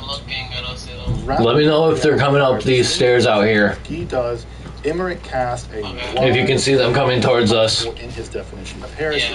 It basically includes any belief Because I'm gonna be here fucking... or threaten the mother. I'm gonna Taker's flame the fuck out of Beginning them. at this time, all ready to begin to link heresy with diabolism and thus The elevator's possession. down. For him, Okay. the odds that anyone indulging in heresy has already surrendered their soul to the devil in this life, such Should that send it Scared down. the fuck out of me when I saw you move very that. little to save them at this point. Thus, his task, to his mind, is to extract a confession as quickly as possible to make an example of that alleged penitent so as to help the next would-be heretic.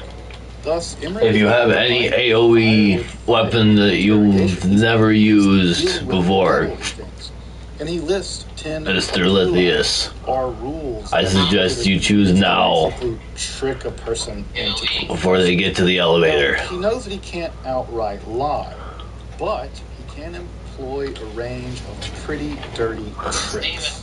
The worst among them, to me, is his own use of equivocation on the Latin word for grace. We'll fog wall his ass. Which can mean both grace and pardon in Latin, such that he would Alright, offer them hold on. pardon I gotta in exchange give us for some confession. What the suspect here is, of course, are they're given the chance to confess and the charges being dismissed. It's the charges being dismissed in exchange for confession situation. What Emmerich means is, in the technical sense, of the theological idea of grace, gratia, as a pardon given to those who confess.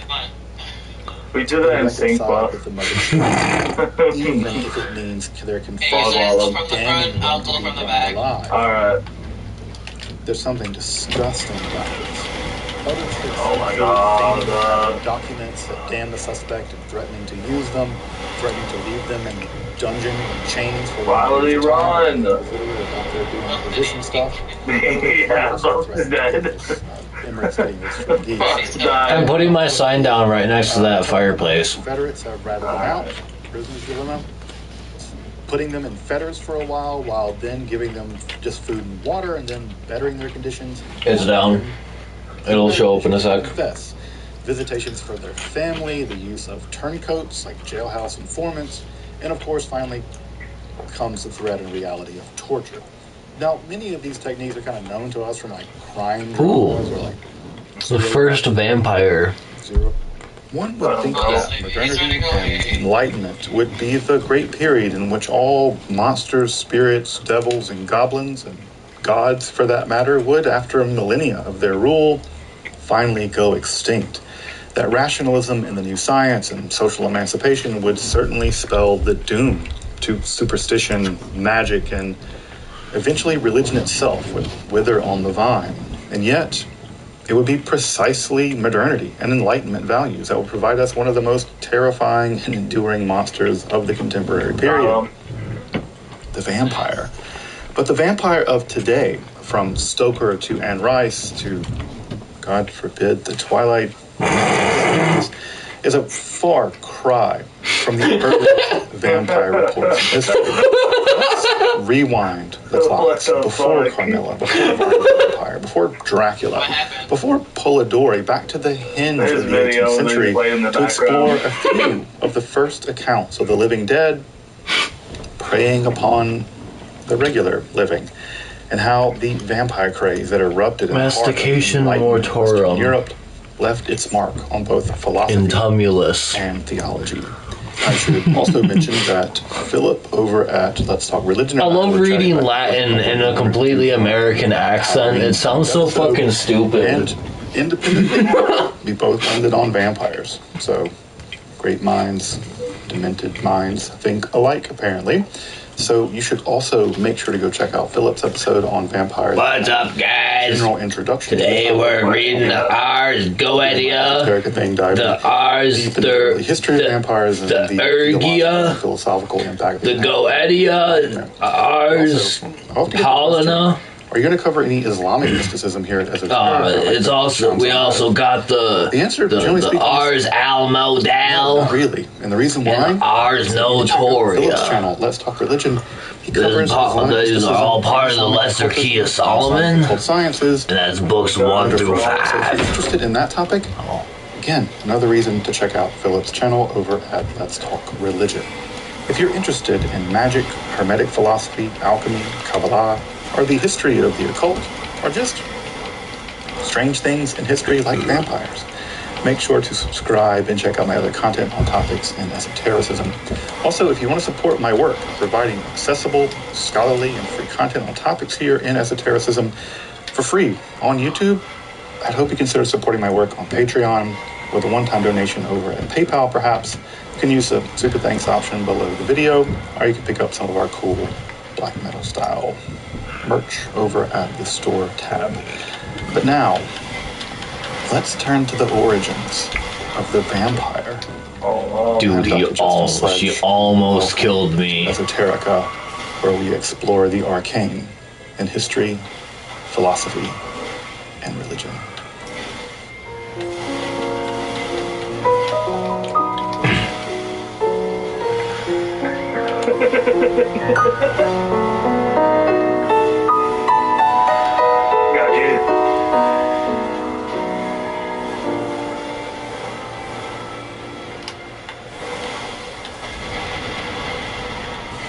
Of course, the vampire legend was not born out of whole cloth. Tales of you got this time. Attack the living from beyond the Don't grave. you guys fucking die on me. Ditto those of creatures that consume the blood of the living, like the ancient Lamia, and even revenants who were said to emerge bodily somehow. Don't do it.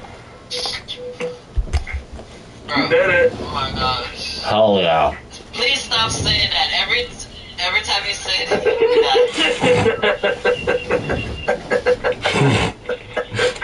time you say that, we die. So just stop saying that.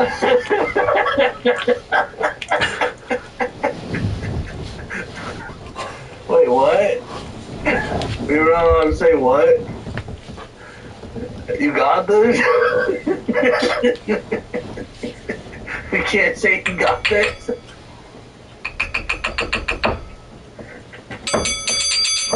I don't know what you want me to say when I die.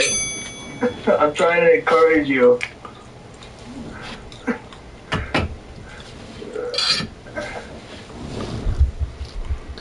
From their tombs. I mean, even ancient Ishtar threatens to unleash the living dead to consume the living if she's not allowed through the gates of the underworld. Tales like this are extremely ancient. However, none of these beings can be said to be, well, vampires in a strict sense. Even the mysterious term, vampire, now? Because I switched it to a video about the first vampire. Technology, as I mentioned, just remains debated to this day. Reveals that there probably was no singular or vampire. This video caught my attention more than the church video. Variants of Downing, from the Ukirs of the Balkans to the Brachylakas of the video. I've got another video up next about Lilith, the divine seductress, vampire said to according to the Kabbalah, dead and attack the living. Often starting out. I don't know what the Kabbalah is, but it sounds pretty cool. With those being attacked, sometimes becoming vampires themselves. In some narratives, they even attack livestock, and people that eat that livestock become vampires. The nature of those attacks vary from blood drinking, as is common, but it's just as common for them to be strangled or suffocated by the vampire while sleeping. In other cases, I like vampires. It's just bothersome, pinching people in the night.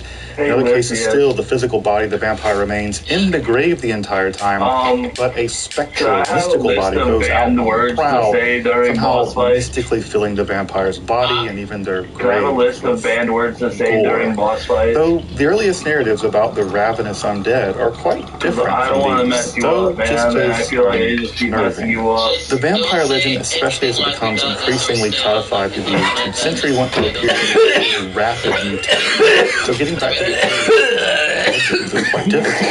However, some of those earliest accounts of the restless dead are primarily not concerned with them rising from their graves to attack the living, but how they actually rose from the grave in some sense and attacked themselves within the grave.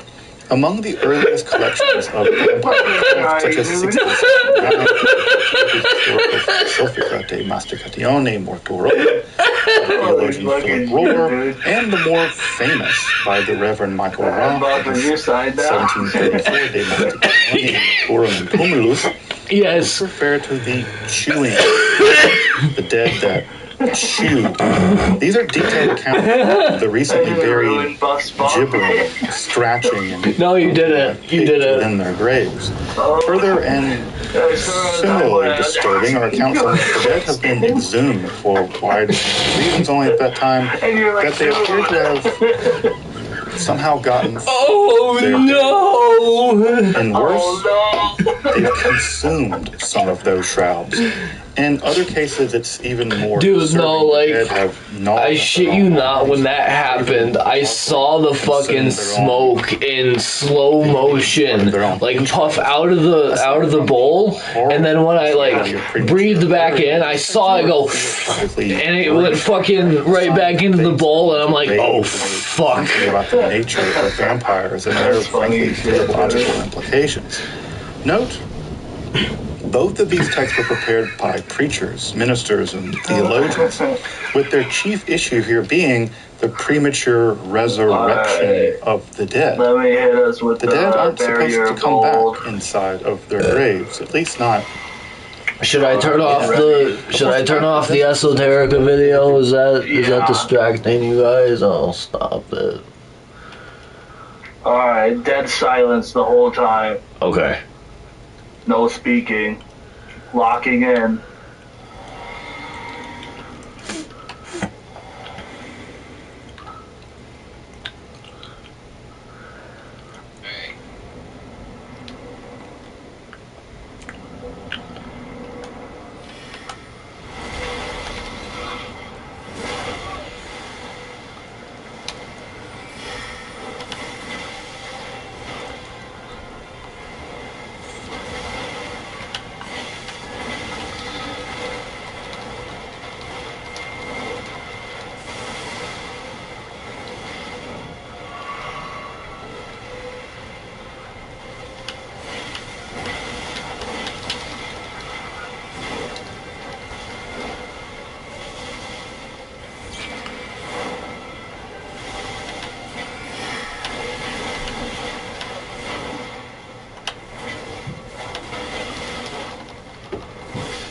God, what?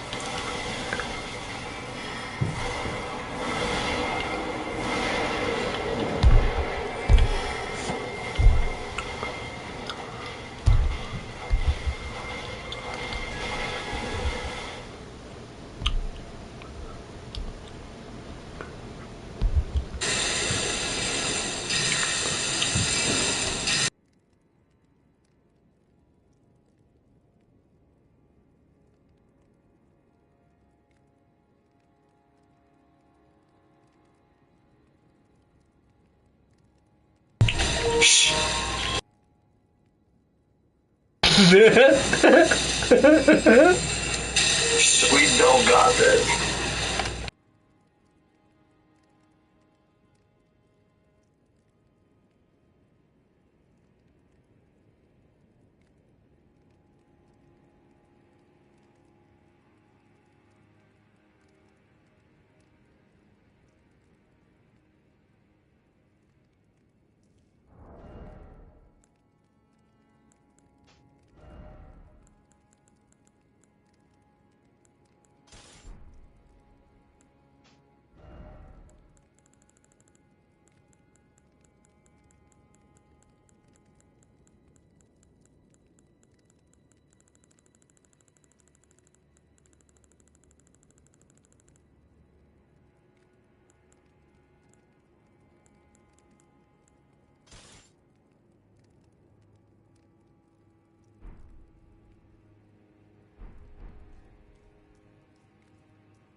that time and now among Catholics was that such an event will occur only at the end of time, at the final day of judgment.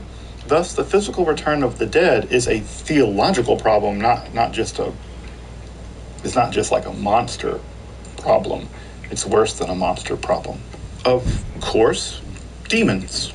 Of course, demons could be generating these sounds to frighten the living, but the physical resurrection remains alarming, as only God Almighty has the power to physically resurrect the dead.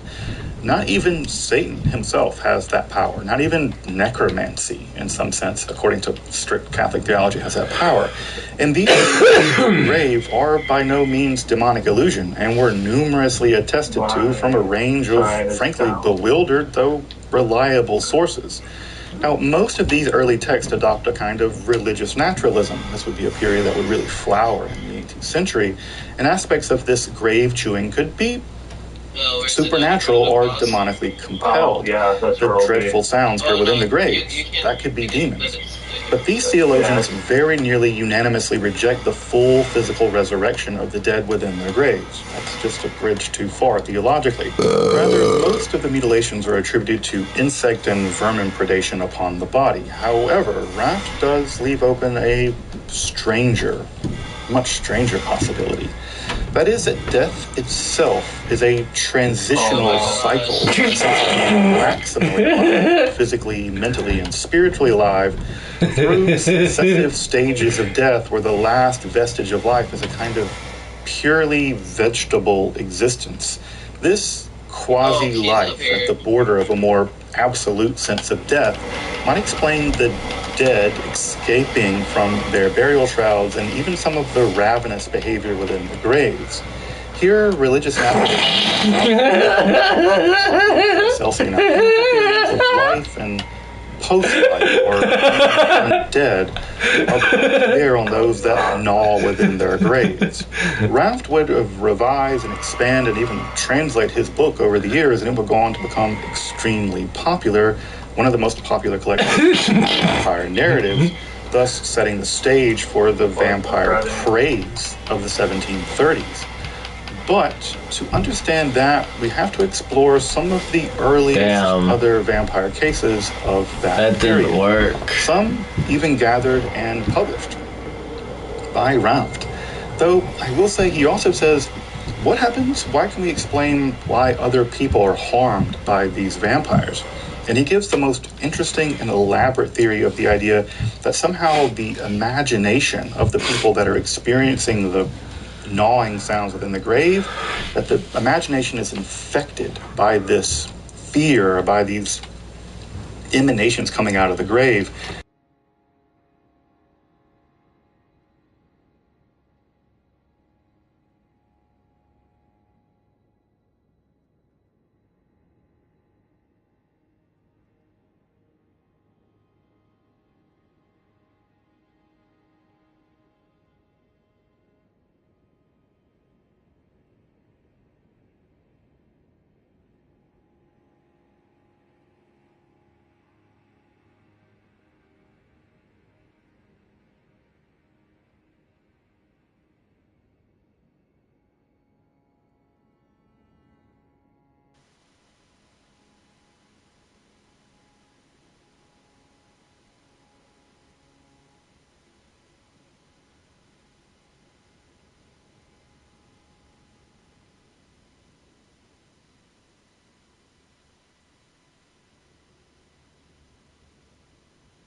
Are my signs down? I'm not ready yet.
My sign's down in front of the door. Yeah.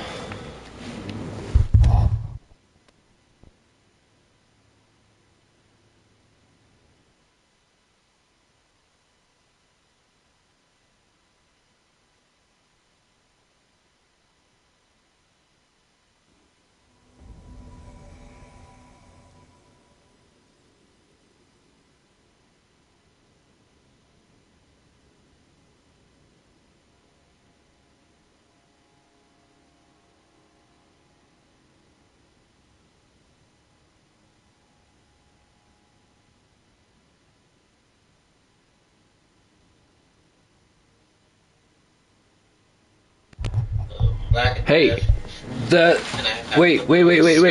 Hey, bro, wait. That message is a good message. She has a weakness where, she can't hit you if you get really close to her. What? She has a weakness, if you get really close to her with like a shield poke. Hold on. If you get really close to her with like a shield poke and you go pokey like that with a shield in front of this lady, right? If you do that, she can't hit you. So, and because you're blocking all the damages in front of you. And, wait, oh, she was already dead. Never mind. Okay. Wait, I don't see either of your signs. I'm so confused. Wait. Oh, it's you. What the fuck?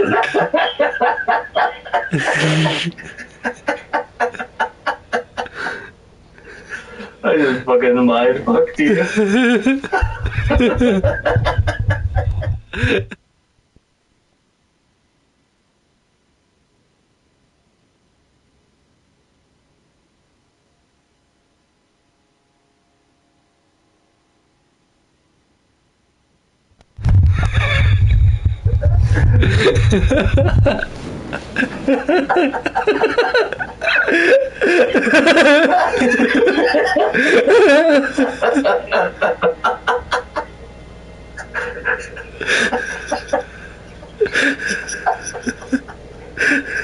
Man went through 5 stages of grief.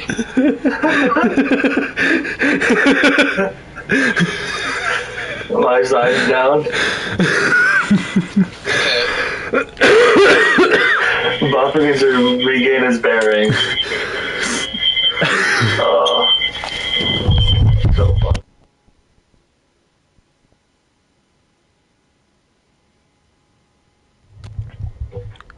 My microphone too powerful.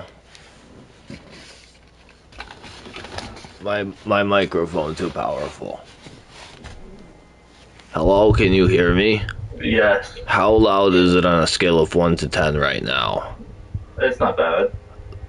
Like what? Like what? 1 to 10. Volume turned down anyways. Okay. I was trying to. Okay. Okay. Hearing my voice in the background is way louder than your voice. I'm trying. Why is there an echo sometimes though? Do you have the headset off again? I don't have a headset on. You had the headphones on. And now you don't. Oh. You had the headphones on. I got There was no echo.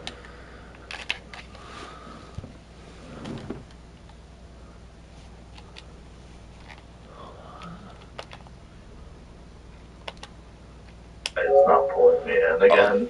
Hello? Hello. You can hear me. I can still hear myself though. Which is fine. I don't care. Okay, but I can't hear any echo. Yeah, I know you can't. I just cured my echo permanently, I think. Yeah. You still have my volume coming through this TV speaker, right? Yeah. Yeah, that's fine. Okay, that's what I got pulled in. This is the one. Yes.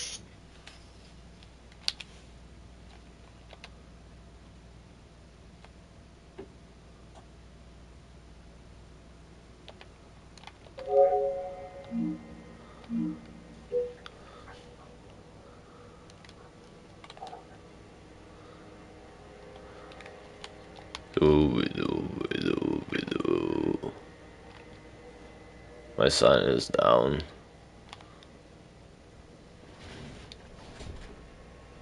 You don't have nothing to fear now. Nah, ain't nothing to fear. That's pretty cool. Whoa! There's a symbol above the door to the boss room. Yeah. Fire and magic. Fire and snake. It looks like a snake, like the Ouroboros snake.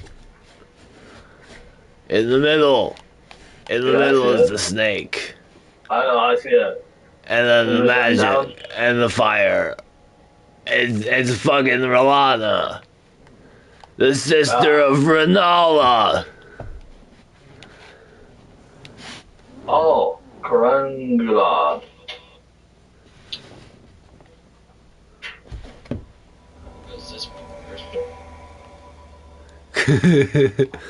A visitor. I wonder where they're from. We'll have to find out. I wonder if they like poking. I love poking.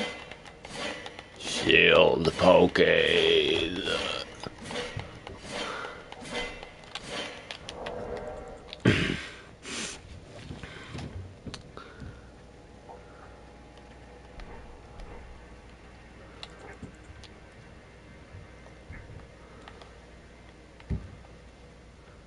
Where are you guys currently?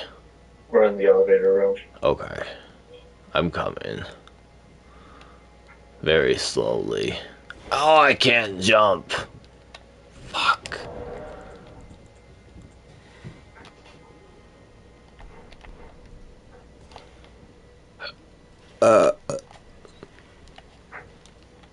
Oh no. Bye, Bob. Well, I'm coming back. Back in. I'm coming back. I'm coming back.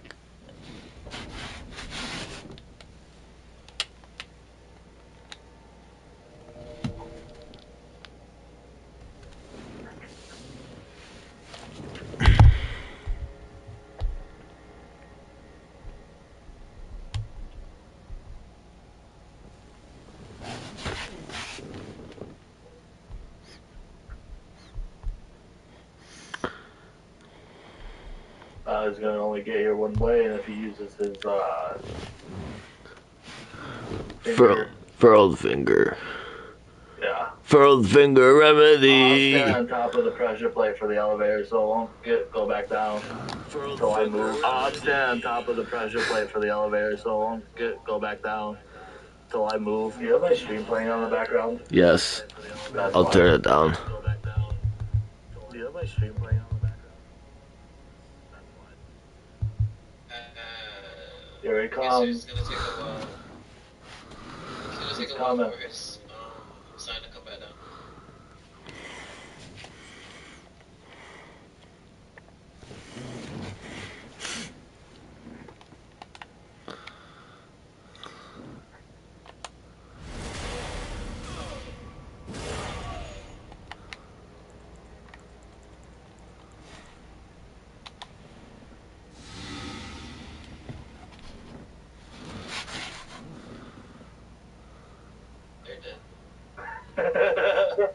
Oh no!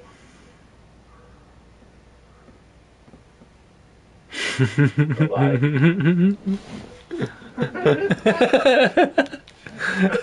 was more scared of the knife than I was the invader.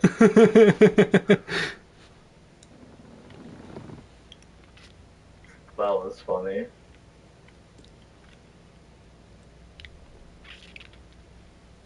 Poor man, he was like, oh no, I'm Ogwyn's spear user and he's using a great shield. Oh no.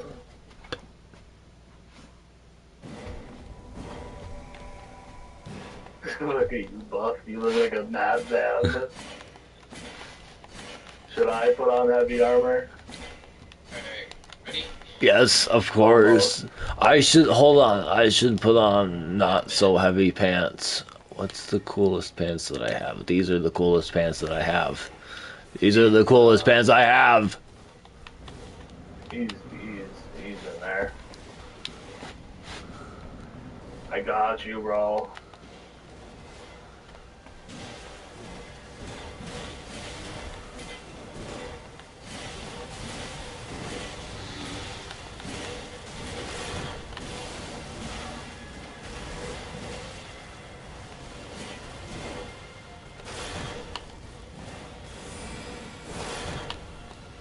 We got this.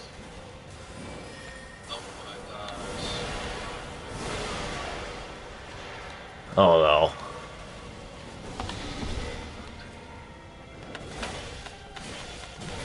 You just keep hitting on one of those attacks from the back. Oh no. Yes. Oh no. Oh no. I need to retreat. I need to retreat. Yes, retreat. Okay, I'm ready to come back. Not yet. Do you have a heal from afar on? Yes, but I don't have my catalyst on right now. Fuck.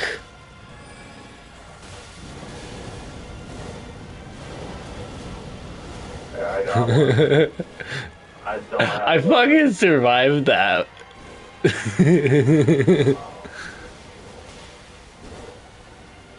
That attack does so much damage.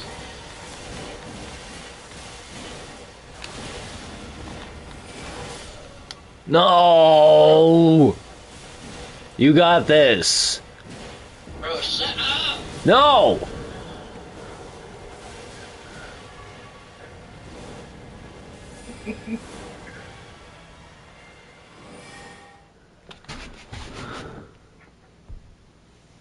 Fuck.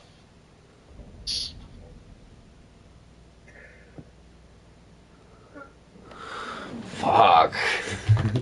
I didn't get to see all of it. But oh my gosh, I'm dodging like a bitch right now. You got this. Okay, she's dead. Oh, for fuck's sake! You did it.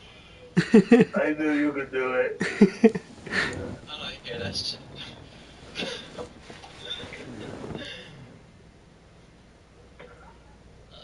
I think that was the loudest shut up I've ever heard from anybody ever. The most indignant no. Was it stressful? I know that it's stressful, and I don't blame you for snapping at me, Mr. Lithius. Jesus Christ. That was harder than the other ones that we did, the lion dancer thing. I think Cave Moss either is gonna go retreat down to one of his caves for a while. It was nice meeting you, Lithius. Nice meeting you too, guys. Nice meeting you. I'm gonna go too.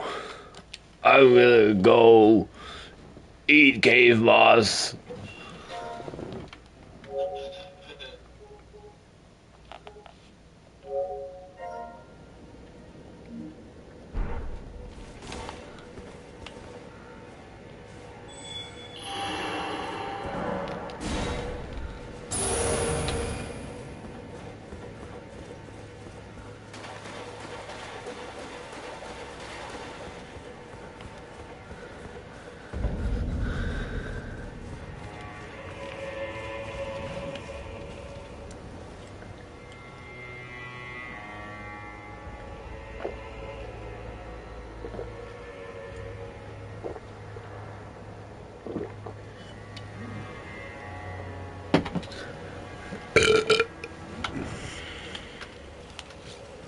I'm proud of myself.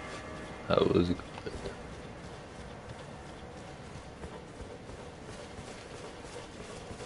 good.